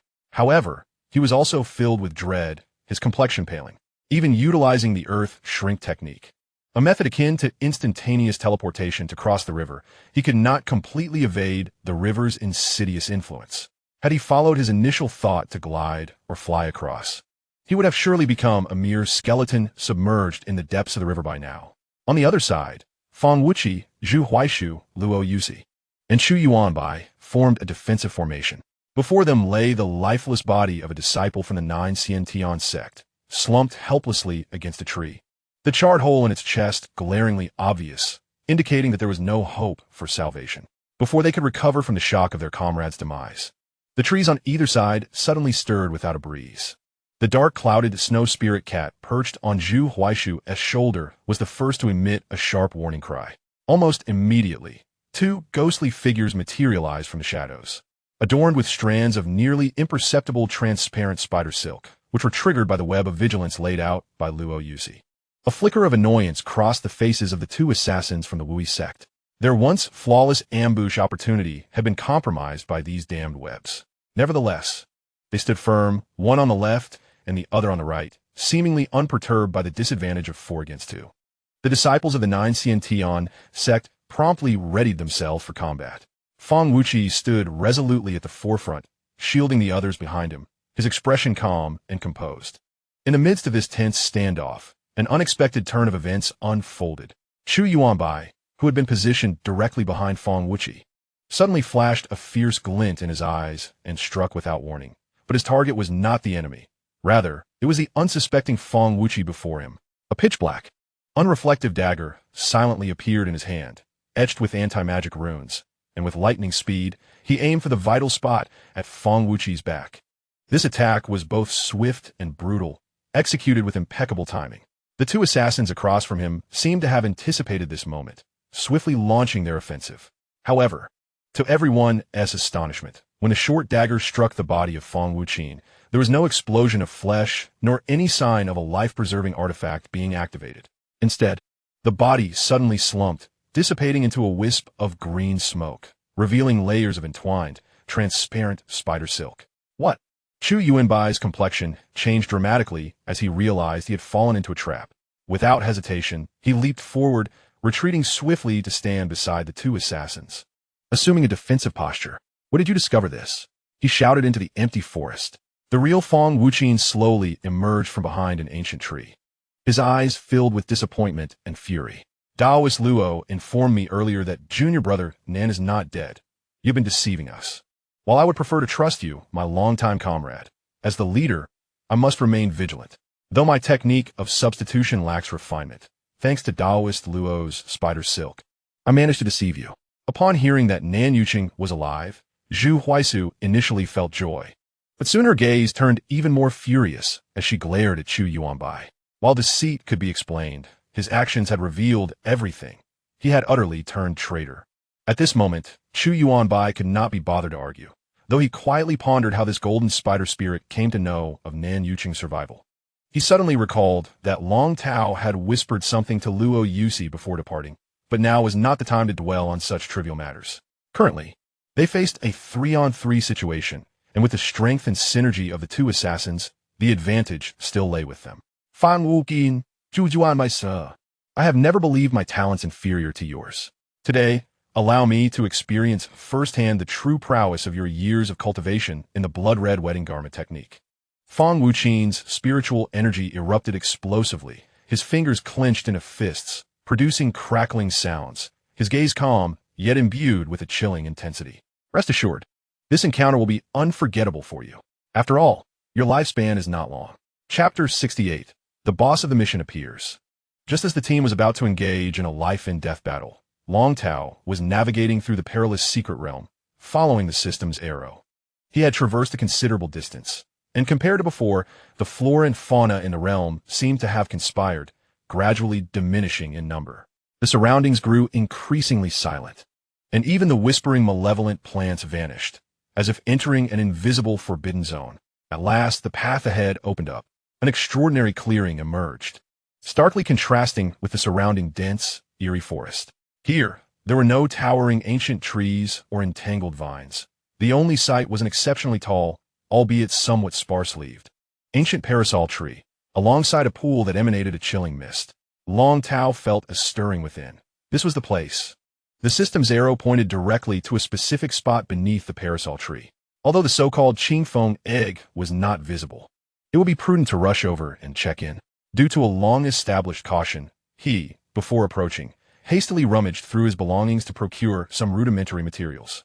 In a flurry, he fashioned a rudimentary disguise to obscure his facial features, donned the most commonplace gray attire, and affixed a mask to conceal his mouth, striving to resemble a mere passerby. Although, in this locale, an ordinary pedestrian was ironically the most anomalous entity. His primary concern was evading recognition by Nan Yuchen. After all, his solitary venture to this place was decidedly unusual, and even he was at a loss for an adequate excuse. Once he completed this transformation, he took a deep breath and cautiously made his way toward the parasol tree and the pond. However, as he approached within sight of the scene beneath the tree, Long Tao's footsteps abruptly halted, his heart nearly skipping a beat. There, entwined among the gnarled roots of the ancient parasol tree, by the cold pond, sat an individual. Clad in a simple, tattered gray robe, the figure faced away from him, seemingly engrossed in deep contemplation, harmonizing with the surrounding environment to such an extent that Long Tao only realized he was not alone at this close proximity. A chill ran down Long Tao's spine, and alarm bells rang in his mind.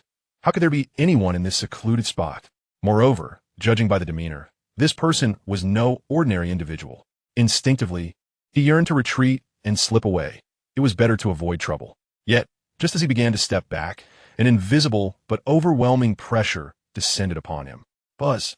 Long Tao felt the air around him suddenly become thick and heavy as if weighed down by a mountain, rendering him immobile, akin to an insect trapped in amber, unable to even twitch a finger. The talismans and artifacts he had prepared for self-preservation failed to react in the face of this insurmountable power.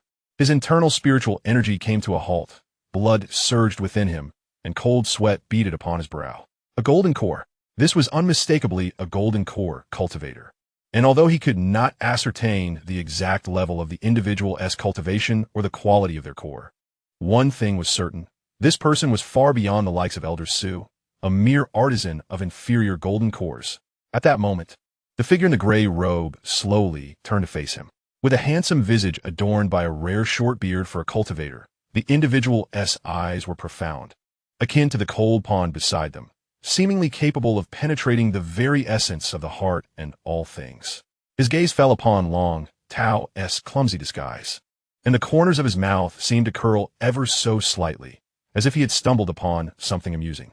"Dear young friend," a calm yet undeniably powerful voice resonated within Long Tao's mind. "What brings you, so stealthily disguised, to my tranquil abode?" Long Tao's heart sank, and his mind raced in desperation to concoct a plausible excuse. Yet, under the penetrating scrutiny of those all-seeing eyes, any lie felt painfully inadequate and absurd. He had never anticipated that the destination indicated by the system task would lead him to a mysterious golden core master. This was indeed a significant predicament. The individual was most likely drawn here by that very egg. "Ha ha, senior, you jest." Long Tao forced a chuckle, feeling like merely a passerby, a humble, wandering merchant who had inadvertently stumbled upon this exquisite place. "Since you are here in solitude, I shall not disturb you. I shall take my leave." With that, he attempted to step back. "You cannot leave." The voice of the figure in gray robes remained calm, yet bore an undeniable authority. Having guarded this place for many years, the presence of a living soul with whom to converse was a rare delight amidst the flora and fauna. "Since you claim to be a wandering merchant, why not come closer and allow this old man to see what goods you carry?" "Years?" Long Tao's heart skipped a beat as he grasped the significance of the word. A terrifying suspicion arose in his mind. This golden elixir practitioner before him might very well be the true, most clandestine trump card of the Wui sect's current venture. Indeed, this elucidated everything. The Wui sect did not possess any extraordinary intelligence capabilities to foresee the presence of the phoenix egg within the secret realm. Instead, it was likely that they had stumbled upon this egg during the last opening of the secret realm 20 years ago. Perhaps at that time, the moment was not ripe, and the egg could not leave the Wutong tree. So they left behind this golden elixir cultivator, like a lurking serpent, to guard it in secrecy, awaiting the next opening of the secret realm. For golden elixir practitioners, hundreds of years of seclusion are common. 20 years is but a fleeting moment, perhaps even too short in his own estimation. No wonder the Wui sect deployed 5 golden elixirs outside, while only sending 12 Foundation establishment assassins into the secret realm. It was not out of some hypocritical adherence to the notion that golden elixirs should not act against Foundation establishment cultivators, but rather because they already had a golden elixir lying in wait within. The primary tasks of those assassins were twofold: to eliminate as much of the 9 Xianxia sect's living forces as possible, and to deter outsiders from approaching this core area. After all, it is best to avoid using a trump card unless absolutely necessary, as long as the information remains contained. A single golden elixir practitioner within this secret realm would be an indisputable boss. Having unraveled all this, Long Tao oddly found himself calmed. Perhaps it was the courage he had developed from previous system tasks. He understood that fearing the inevitable was futile, and thus he surrendered to his curiosity. "The tributary of the underworld river that I encountered earlier was also your handiwork, was it not?" He was entirely certain that the black water was indeed from the underworld river, but facing impending doom, he figured it wise to feign certainty, displaying a semblance of insight. "Oh." The unfamiliar golden elixir practitioner raised an eyebrow, seemingly intrigued. "Why does my young friend believe it was my doing?" As a mere golden elixir, to manipulate a tributary of the underworld river seems rather implausible, does it not? This tone could be seen as a veiled acknowledgement of the origins of the black water. A flicker of pride stirred within Long Tao, though he maintained a cold smile. When the last secret realm opened, that ghastly thing did not exist. In the 20 years since the entrance closed, aside from you, who else possesses the ability and leisure to orchestrate such a grand affair? "Ah, I see." He nodded, as if in reluctant agreement, recognizing that the flora and fauna indeed lacked such capabilities. "It is of no consequence to share this with you. This secret realm happens to have a barrier adjacent to a tributary of the underworld river. Having guarded this place for years, I indulged in some leisurely efforts, managing to create a slight opening to draw a bit of river water here. However, the vitality in this place is exceedingly abundant. Those so-called waters of the underworld merely carry a semblance of deathly energy, lacking any remarkable qualities. I might as well consider them as a protective moat for my sanctuary of tranquility." He spoke with casual indifference. Yet Long Tao could envision the tremendous fortune and patience required for such an endeavor.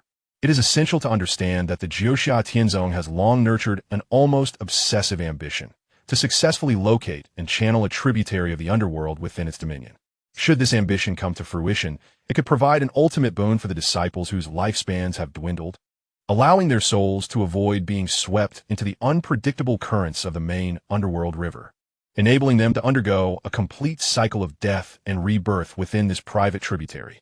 According to ancient texts, the foremost sects of antiquity enjoyed such extraordinary privileges. The advantages are manifest. When a disciple falls, their reincarnation can be significantly confined within the influence of the sect, and their souls can be marked for retrieval.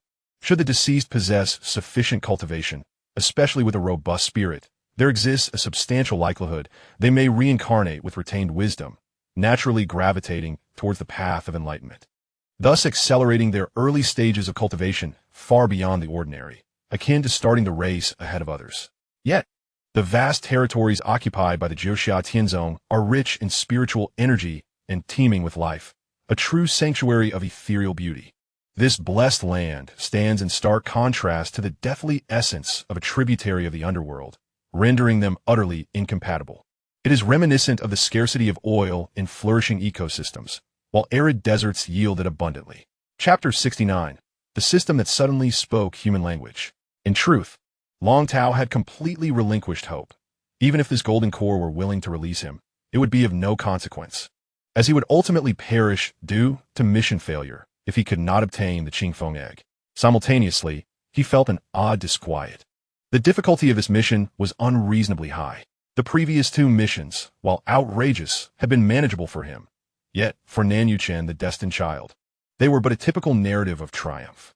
This time, however, he was confronted with an adversary of at least mid-grade golden core strength. This was a challenge that even Nan Yuchen himself would find insurmountable. In the realm of cultivation, there occasionally arise prodigies of remarkable talent capable of slaying foundation establishment practitioners across significant realms. However, such feats are rare and limited. To kill a golden core practitioner, unless that golden core cultivator willingly sought death, standing idle and allowing themselves to be slaughtered, it is utterly impossible. Indeed, it is absolutely inconceivable. Throughout the cultivation world, even the extraordinary talents, such as Xianxia, who approached the threshold of temporal sword intent in the late stages of foundation establishment, achieved notable victories, having battled a golden core practitioner for an extended period without defeat, a feat that once shook the world and was inscribed in the annals of history. To contemplate a kill? Such thoughts are futile. The golden core realm exists on an entirely different plane of existence compared to the Qi Refinement and foundation establishment stages. The disparity is immense. In a rather blunt manner, it can be said that a de facto reproductive isolation has already arisen between the two parties. Above the golden core stage, cultivators, without the aid of exceedingly rare and extraordinary treasures or elixirs, cannot conceive offspring with those below the golden core stage or with mortals. Even the prospect of dual cultivation becomes unattainable. Thus, within the realm of cultivation, there exists a common phenomenon where many resolute cultivators at the pinnacle of the foundation establishment stage, on the verge of attempting to break through to the golden core, often leave behind their bloodline with their beloved before entering secluded meditation. They are acutely aware that, regardless of whether they succeed in forming their golden core, it will be exceedingly difficult for them to possess their own progeny thereafter. Consequently, Long Tao finds himself perplexed, questioning whether the system is aware that the ultimate boss of this mission is a golden core cultivator. If it is unaware, it suggests that the system's capabilities are rather limited. Dying at the hands of such a foe would be a grave injustice. If it is aware, then it may very well intend for him to perish, which would be even more unjust. Amidst his chaotic thoughts, an irresistible force suddenly pulled him towards the base of the parasol tree. Upon approaching, he discerned a faded emblem of the Wui sect upon a gray robe. Indeed, this individual was a clandestine agent of the Wui sect.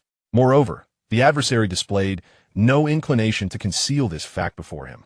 Oh, a passing itinerant merchant practicing the Qi induction technique of the Xianxia's celestial sect? The golden core of the Wui sect spoke with a tone of derision, questioning whether, after 2 decades of seclusion, the techniques of the Xianxia's celestial sect had become ubiquitous. Long Tao, however, had no time to heed his mockery. As he was drawn closer, he was horrified to discover that Nan Yuchen was ensnared in the gnarled roots of the parasol tree, holding tightly to an egg the size of an ostrich egg, radiating a soft azure glow. Clearly unable to move, Nan Yuchen's initial defiance and urgency transformed into shock and disbelief upon seeing the disguised Long Tao. The golden core seemed to sense the recognition in Nan Yuchen's eyes. Refraining from striking immediately and instead tossing Long Tao beside the roots of the tree, right next to Nan Yuchen. "Brother Long, how did you end up here?" Despite his dire predicament, Nan Yuchen instantly recognized the disguised Long Tao. "I am not Brother Long. I am merely a wandering merchant," Long Tao retorted with bravado, though inwardly he marveled at the sharpness of the boy's perception. Nan Yuchen could not help but let out a bitter laugh. "Even at a time like this, Brother Long, you still have the heart to jest? This height, this voice, this aura, and the cultivation of the Qi induction technique at the 5th layer. Who else could it possibly be?" All right, Nan Yuchen sighed heavily. "If you refuse to acknowledge it, so be it. But I must inform you that Senior Brother Chu Yuanbai is a traitor." This revelation did not come as a surprise to Long Tao, yet hearing it confirmed by Nan Yuchen still weighed heavily on his heart. The betrayal of such an elite within their sect was indeed disheartening. The treachery of such a petty individual is hardly surprising. Long Tao feigned nonchalance, steering the conversation towards the crux of the matter. "But tell me, why are you clutching this Yao Guang Qing Feng egg? Are you hatching it?" Upon uttering these words, not only was Nan Yuchen taken aback, but even the previously indifferent golden core of the Wui sect cast a look of surprise. "Oh, it seems I have underestimated you." The voice of the Golden Elixir Master was tinged with skepticism as he recognized the egg of the Yao Guang Qing Feng. Being an astute individual, he must have realized that escape was no longer an option. Long Tao was well aware of this, yet the curiosity of one facing imminent death overshadowed all else. He meticulously observed the posture of Nan Yuchen, cradling the egg, and a vague hypothesis began to crystallize. Could it be that this individual was leveraging Nan Yuchen's formidable fortune to hasten the hatching of the egg? Whether one could escape or not was a matter determined by the heavenly Tao. Long Tao feigned composure, his gaze sweeping over Nan Yuchen, and ventured, from my humble perspective, "This young friend, ensnared here, is likely a fated child, blessed with great fortune. You seek to utilize his luck to nurture this phoenix egg, aiding its swift emergence?" These words struck like thunder. Upon hearing the term fated child, Nan Yuchen's eyes widened in disbelief. The Golden Elixir Master of the Wui sect, for the first time, narrowed his eyes, scrutinizing the seemingly ordinary Qi refining practitioner before him, as if attempting to see through him entirely. Yet, despite his probing, the other indeed possessed only a cultivation level of the 5th layer of Qi refining. "Your insights seem rather beyond what a mere itinerant merchant should possess." The Golden Elixir Master's voice deepened, carrying a subtle hint of appraisal. "However, since you are already aware, concealing it serves no purpose. You are correct. My original target was that lad named Feng Wuqi from the Jiuxia Zone. I never anticipated that during my 20 years of concealment in this secret realm, they would acquire the profound and formidable fortune of this young man, surpassing even that of Feng Wuqi. It is truly enviable," though the other had acknowledged it outright. A monumental question continued to swirl in Long Tao's mind. How could one perceive fortune, a concept so ethereal, existing only in legends and divinations? He had never heard of any method within the cultivation world that could directly unveil another's fortune. If such a miraculous technique existed, why would the major sects toil over competitions to assess temperament and innate qualities? They could simply set out to seek out the fated children. "Oh," Long Tao suppressed his astonishment and inquired with feigned calm. "I was unaware that the Wui sect possessed a secret method to directly discern another's fortune." "Wui sect? Huh." The Golden Elixir Master emitted a cryptic laugh, laced with a barely concealed disdain. This laughter left both Long Tao and Nan Yuchen momentarily stunned. This individual had devoted over 20 years in this secret realm for the sake of his sect's interests, seemingly a paragon of loyalty. Yet, his tone exuded a palpable distance and contempt for the name Wui sect. Regrettably, this Golden Elixir Master was not one to divulge his plans in the final moments like a foolish antagonist. He merely smiled meaningfully, his gaze returning to the egg glowing with azure light in Nan Yuchen's embrace, satisfaction evident upon his countenance, before he fell silent, refusing to utter another word. Long Tao's thoughts raced, surmising that the reason the other did not immediately strike him down was likely due to his awareness of Nan Yuchen's acquaintance with him. He feared that a rash action might provoke a violent reaction from this fated child, thereby jeopardizing the grand plan of hatching the egg. Once this bird successfully hatches, the fate of Nan Yuchen remains uncertain. However, it is evident that his own path is a dead end. He can only hope that fortune favors him, allowing for a potential return to his earthly home, just as despair envelopes him, and he begins to contemplate how to plead for a swifter demise. An unforeseen voice resonates within the depths of his mind. This voice is strikingly familiar, almost identical to the notification sound of the system he has heard countless times. Yet, Long Tao instantly discerns that this is certainly not the system, for it lacks the cold, grand, and emotionless mechanical tone. Instead, this voice is imbued with a distinctly human emotion, one of groggy surprise and a chatty demeanor reminiscent of a newly awakened being. Oh my, has my consciousness returned? Let me see what the situation is now, system. Huh, system? No way. This system has really come to life. Wait, is the host of this system really so weak?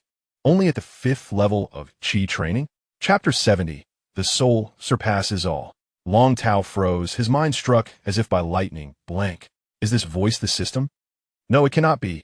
This voice, filled with human astonishment and banter, clearly belongs to a living being, or perhaps some entity with a strong sense of self-awareness. Communicating within his mind. Were you? Long Tao nearly shouted, but at the last moment, he recalled the formidable golden core expert nearby and stifled his exclamation, though his inner turmoil was immense. How did you end up in my mind? Where's the system? The voice seemed momentarily taken aback by Long Tao's sluggishness, falling silent for a while before resuming, laced with an exasperated tone. No wonder you're still at the Qi training stage. Do you need me to break it down for you? I am, well, that so-called system. No one would believe this. With your flustered demeanor and apparent confusion, it's clear you've only just grasped the concept of system. But Long Tao could not afford to dwell on this point. This sudden presence in his mind was his sole lifeline. Since you, the system, have come to life, Long Tao nearly shouted in his mind, then surely you must be of some assistance. Quickly, open a shop for me. Just give me a few divine weapons or a miraculous cheat. I am on the verge of being crushed by that golden core expert beside me. Hey, do you even understand the situation? The voice retorted immediately, infused with a sense of disappointment. I've already been reduced to being a system attached to you. Do you really think I possess a shop with divine weapons for you to choose from? If I had that capability, would I be wasting my time here with a Qi training novice like you? Wait a moment. Long Tao suddenly caught a glimpse of a dissonant piece of information and immediately pressed for clarification. What do you mean by being reduced to a mere system attached to me? Did you not previously state that it was due to the wrong person being bound that you found yourself tethered to me? You also mentioned that my own fortune was too low to support the opening of them all, among other things. Oh, the wrong person? While that assertion isn't entirely inaccurate, the voice became somewhat vague, laced with a philosophical nonchalance. After all, in this vast universe, who could definitively discern right from wrong? Furthermore, your fortune is indeed lamentably low, only marginally superior to that of an ordinary person in the mundane world, utterly insufficient for the path of cultivation. Enough with this esoteric nonsense. Just tell me plainly, can you actually assist me or not? I would like to help you. The voice seemed to express a hint of helplessness. But to put it bluntly, I am merely a remnant system anchored deep within the ocean of your consciousness. My greatest ability is likely akin to that of the rigid program from before, capable of slightly enhancing your soul's strength. Nothing more. Soul? Long Tao was taken aback. What did you ever aid me in strengthening my soul? Wait. The voice suddenly elevated its tone, as if it had stumbled upon something incredible. You foolish boy. Have you not realized it all this time?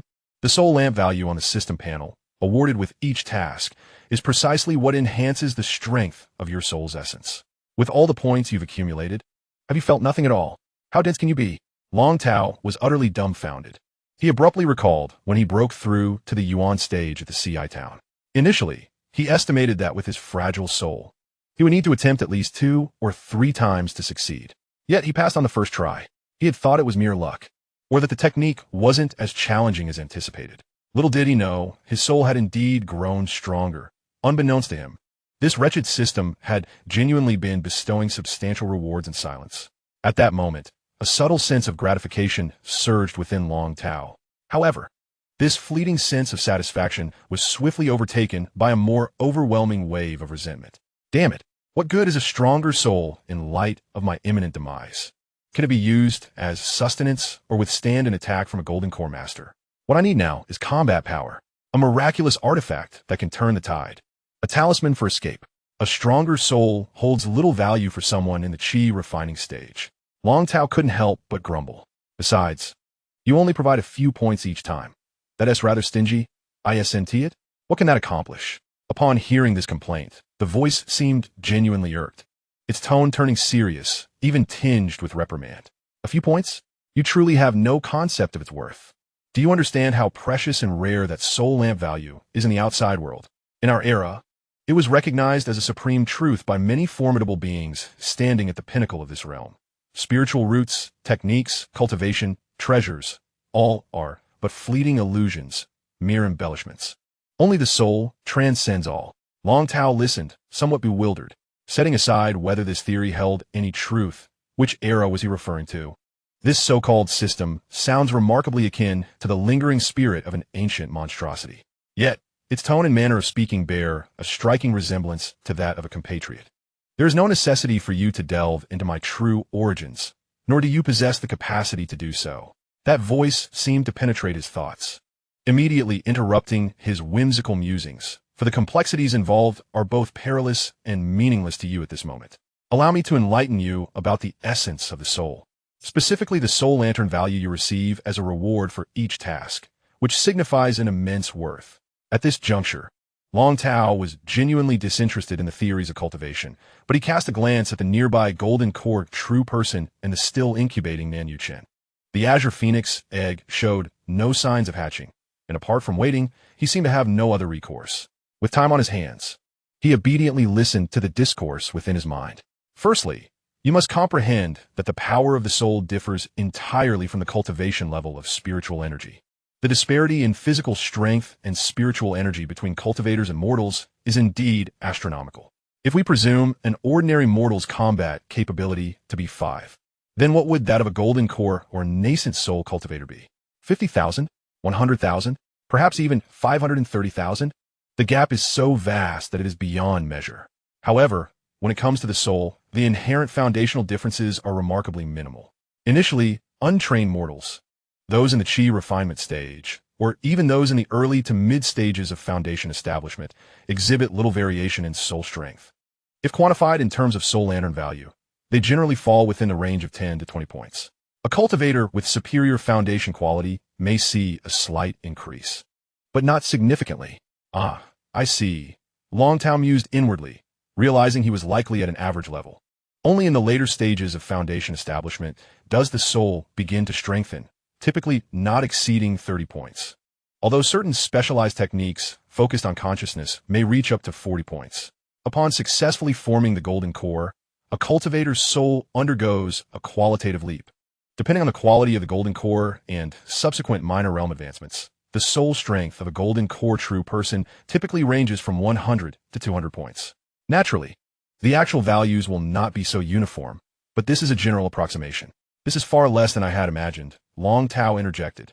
In his recollection, golden core true persons were formidable beings capable of anything, and he would not be surprised if their soul strength exceeded 1,000. Indeed, while the numerical growth may appear modest, it represents a true metamorphosis. A golden core cultivator can now project a fragment or several fragments of their consciousness beyond their corporeal form for exploration, as well as employ consciousness-based offensive or defensive techniques. The voice affirmed his sentiments and continued, as for the nascent soul stage, the essence of the nascent soul is a highly condensed manifestation of the cultivator's soul, transforming the ethereal into the tangible. Yet, when converted into soul lantern value, it typically ranges between 500 to 800 points. Now, can you grasp the preciousness of the soul lantern value? Long Tao silently nodded in agreement. The system's elucidation indeed illuminated the rarity of soul lantern value, making it evident that its enhancement is an arduous endeavor.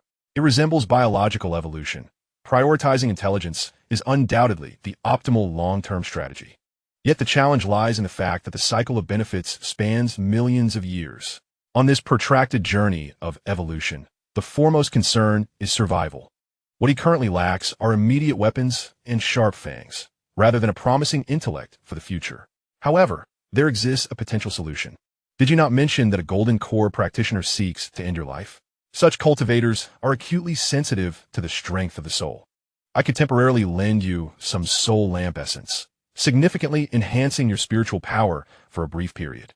With a stroke of luck, it might even frighten him away. But how much would that even accomplish? How could it possibly intimidate a tangible golden core? Long Tao felt an overwhelming wave of frustration. This idea seemed utterly implausible. Sighing, he asked, "Well then, how much can you lend?" The voice fell silent for a moment, as if weighing its own resources, before finally revealing a number. "Given my current state, I can muster around 1,000 points, pieced together." "How much?" Long Tao's mind buzzed with disbelief. "Did you just say 1,000 points?"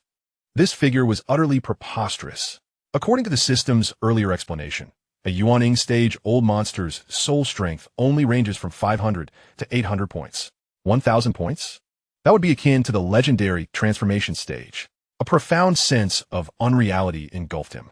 But what if it were true? If he could truly possess such vast spiritual power, scaring off a golden core might indeed be feasible. A glimmer of hope seemed to materialize before him. Just as his excitement surged, the system's voice returned, dousing his enthusiasm like a bucket of cold water. "Do not rejoice too soon. There is a good piece of news and a bad piece.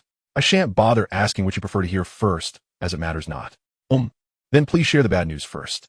The voice seemed to relish Long Tao's instinctive use of honorifics and leisurely replied, "The bad news is, your cultivation is woefully inadequate.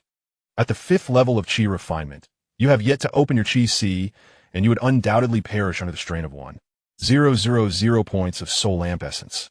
Long Tao's heart sank, but he suppressed his impulse and pressed on, "What about the good news?" "The good news is, you are perched on the brink of a breakthrough at the 5th level of Qi Refinement, merely one final push away. Thus, you have a chance to gamble. Hurry and break through on the spot. If you succeed in opening your Qi Si, your body and meridians will undergo a refinement and expansion, and you might just survive. Breakthrough on the spot." Long Tao felt his vision darken. "You make it sound so simple. I still need to complete the 3 talents returning to the aperture and the opening palace command, which will take at least 2 days. You expect me to break through on the spot, but that golden core won't wait for me for 2 days. To his surprise, the mysterious voice showed no concern. "Enough. I have gleaned a general understanding of your sex techniques from your memories. The Qi guiding technique of the Xianxia heavenly sect is commendable, to be honest. It meticulously divides each level's breakthrough into several smaller steps. Although cumbersome and somewhat inefficient, it significantly enhances safety and success rates, making it especially suitable for nurturing a large number of mid to low-level disciples." This objective assessment took Long Tao by surprise. He had assumed that such an ancient powerhouse would scorn low-tier techniques. Under normal circumstances, a methodical approach would undoubtedly be the most prudent choice. Yet, we find ourselves in an extraordinary period of life and death. Are you still contemplating a flawless breakthrough? Long Tao sighed wryly, fully aware of the urgency of the situation. However, even if he were to ascend to the 6th level of Qi Refinement, he would still be merely a lowly cultivator. Could he truly withstand a soul surpassing the nascent soul stage? One must not underestimate the significance of the 6th level of Qi Refinement. The tone turned grave as he spoke. The establishment of the Qi Si represents a qualitative transformation, its importance rivaling that of advancing to foundation establishment.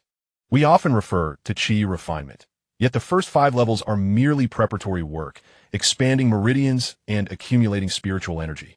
Only upon establishing the Qi Si, creating a small world within the Dantian, can one truly be considered a Qi refiner, perhaps having slumbered for too long. Long Tao sensed that this elder from the system possessed a strong desire to impart knowledge, or, perhaps, an enthusiasm for education.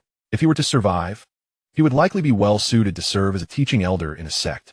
Once the Qi Si is formed, the connection between your physical body and soul will become significantly more robust, naturally enhancing your adaptability to the sudden surge of spiritual consciousness. Although considerable risks remain, it is certainly preferable to the previous scenario where survival was nearly impossible. Understanding dawned upon Long Tao as he took a deep breath, his gaze gradually solidifying with determination. "Since you have stated this, I have little reason to hesitate. I shall take this gamble. However, do you possess any expedited methods?" "Indeed, I do. Allow me to teach you a technique known as the blood-refining Si forging method. This is an extreme breakthrough method occasionally employed by impoverished, wandering cultivators." Blood-refining Si forging method? The name alone sounds ominous. It is indeed perilous. This method requires one to sever a portion of their soul's essence. embedding it within the whirlpool of the Dantian to strengthen the CI. Then, one must recklessly channel all of their spiritual energy to breach the barriers of the Dantian. This allows one to forcibly open the Qi Sea in a remarkably short period. The method exudes a grim atmosphere of succeed or perish, yet having made up his mind, Long Tao earnestly inquired, what are the drawbacks of this technique? There are certainly drawbacks, the voice candidly acknowledged. First, the act of severing part of the soul will inflict permanent damage to the practitioner's foundation and potential. Those who utilize this method to break through will, unless they encounter an extraordinary opportunity thereafter, forever be unable to attain the golden core stage, and their foundation establishment will be limited to the most inferior quality. Moreover, the process is excruciating. The pain of severing the soul and the agony of breaching the Dantian must be endured entirely by you. Wait, does that mean I can only achieve inferior foundation establishment in the future? The golden core stage will be beyond my reach? Are you foolish? The voice interjected sharply. I have already explained that the root of the drawbacks lies in the severance of the soul, but what is your greatest advantage? You're not lacking in soul essence. Are you? After completing this task, you shall gain a significant amount. No? How much soul essence must be severed? Calculating by the value of the soul lamp. Approximately 5 points would suffice. For an ordinary cultivator, this equates to nearly a quarter or even a third of their total soul essence, which indeed poses a significant risk. However, for you, 5 points? Long Tao swiftly calculated in his mind, realizing that this was precisely the reward from the main quest fortune. If he were to wager these 5 soul lantern points to exchange for a breakthrough and a glimmer of hope, combined with the previous side quests and the earnings from utilizing the system's intelligence, it seemed that he would not incur any losses this time. Thus, he resolved without hesitation, his gaze turning resolute. Esteemed system predecessor, please guide me in detail on the blood refining and sea forging method. The voice seemed slightly displeased with this address but did not dwell on it, promptly imparting the specific techniques, precautions, and the essential methods to endure the ensuing agony to Long Tao, word by word. Although the Golden Core cultivator of the Wui sect harbored trace of doubt regarding Long Tao's true identity, he did not dwell on it. According to reports from the assassination group that had infiltrated the secret realm, the second stationed no less than 5 Golden Core experts at the entrance of the secret realm.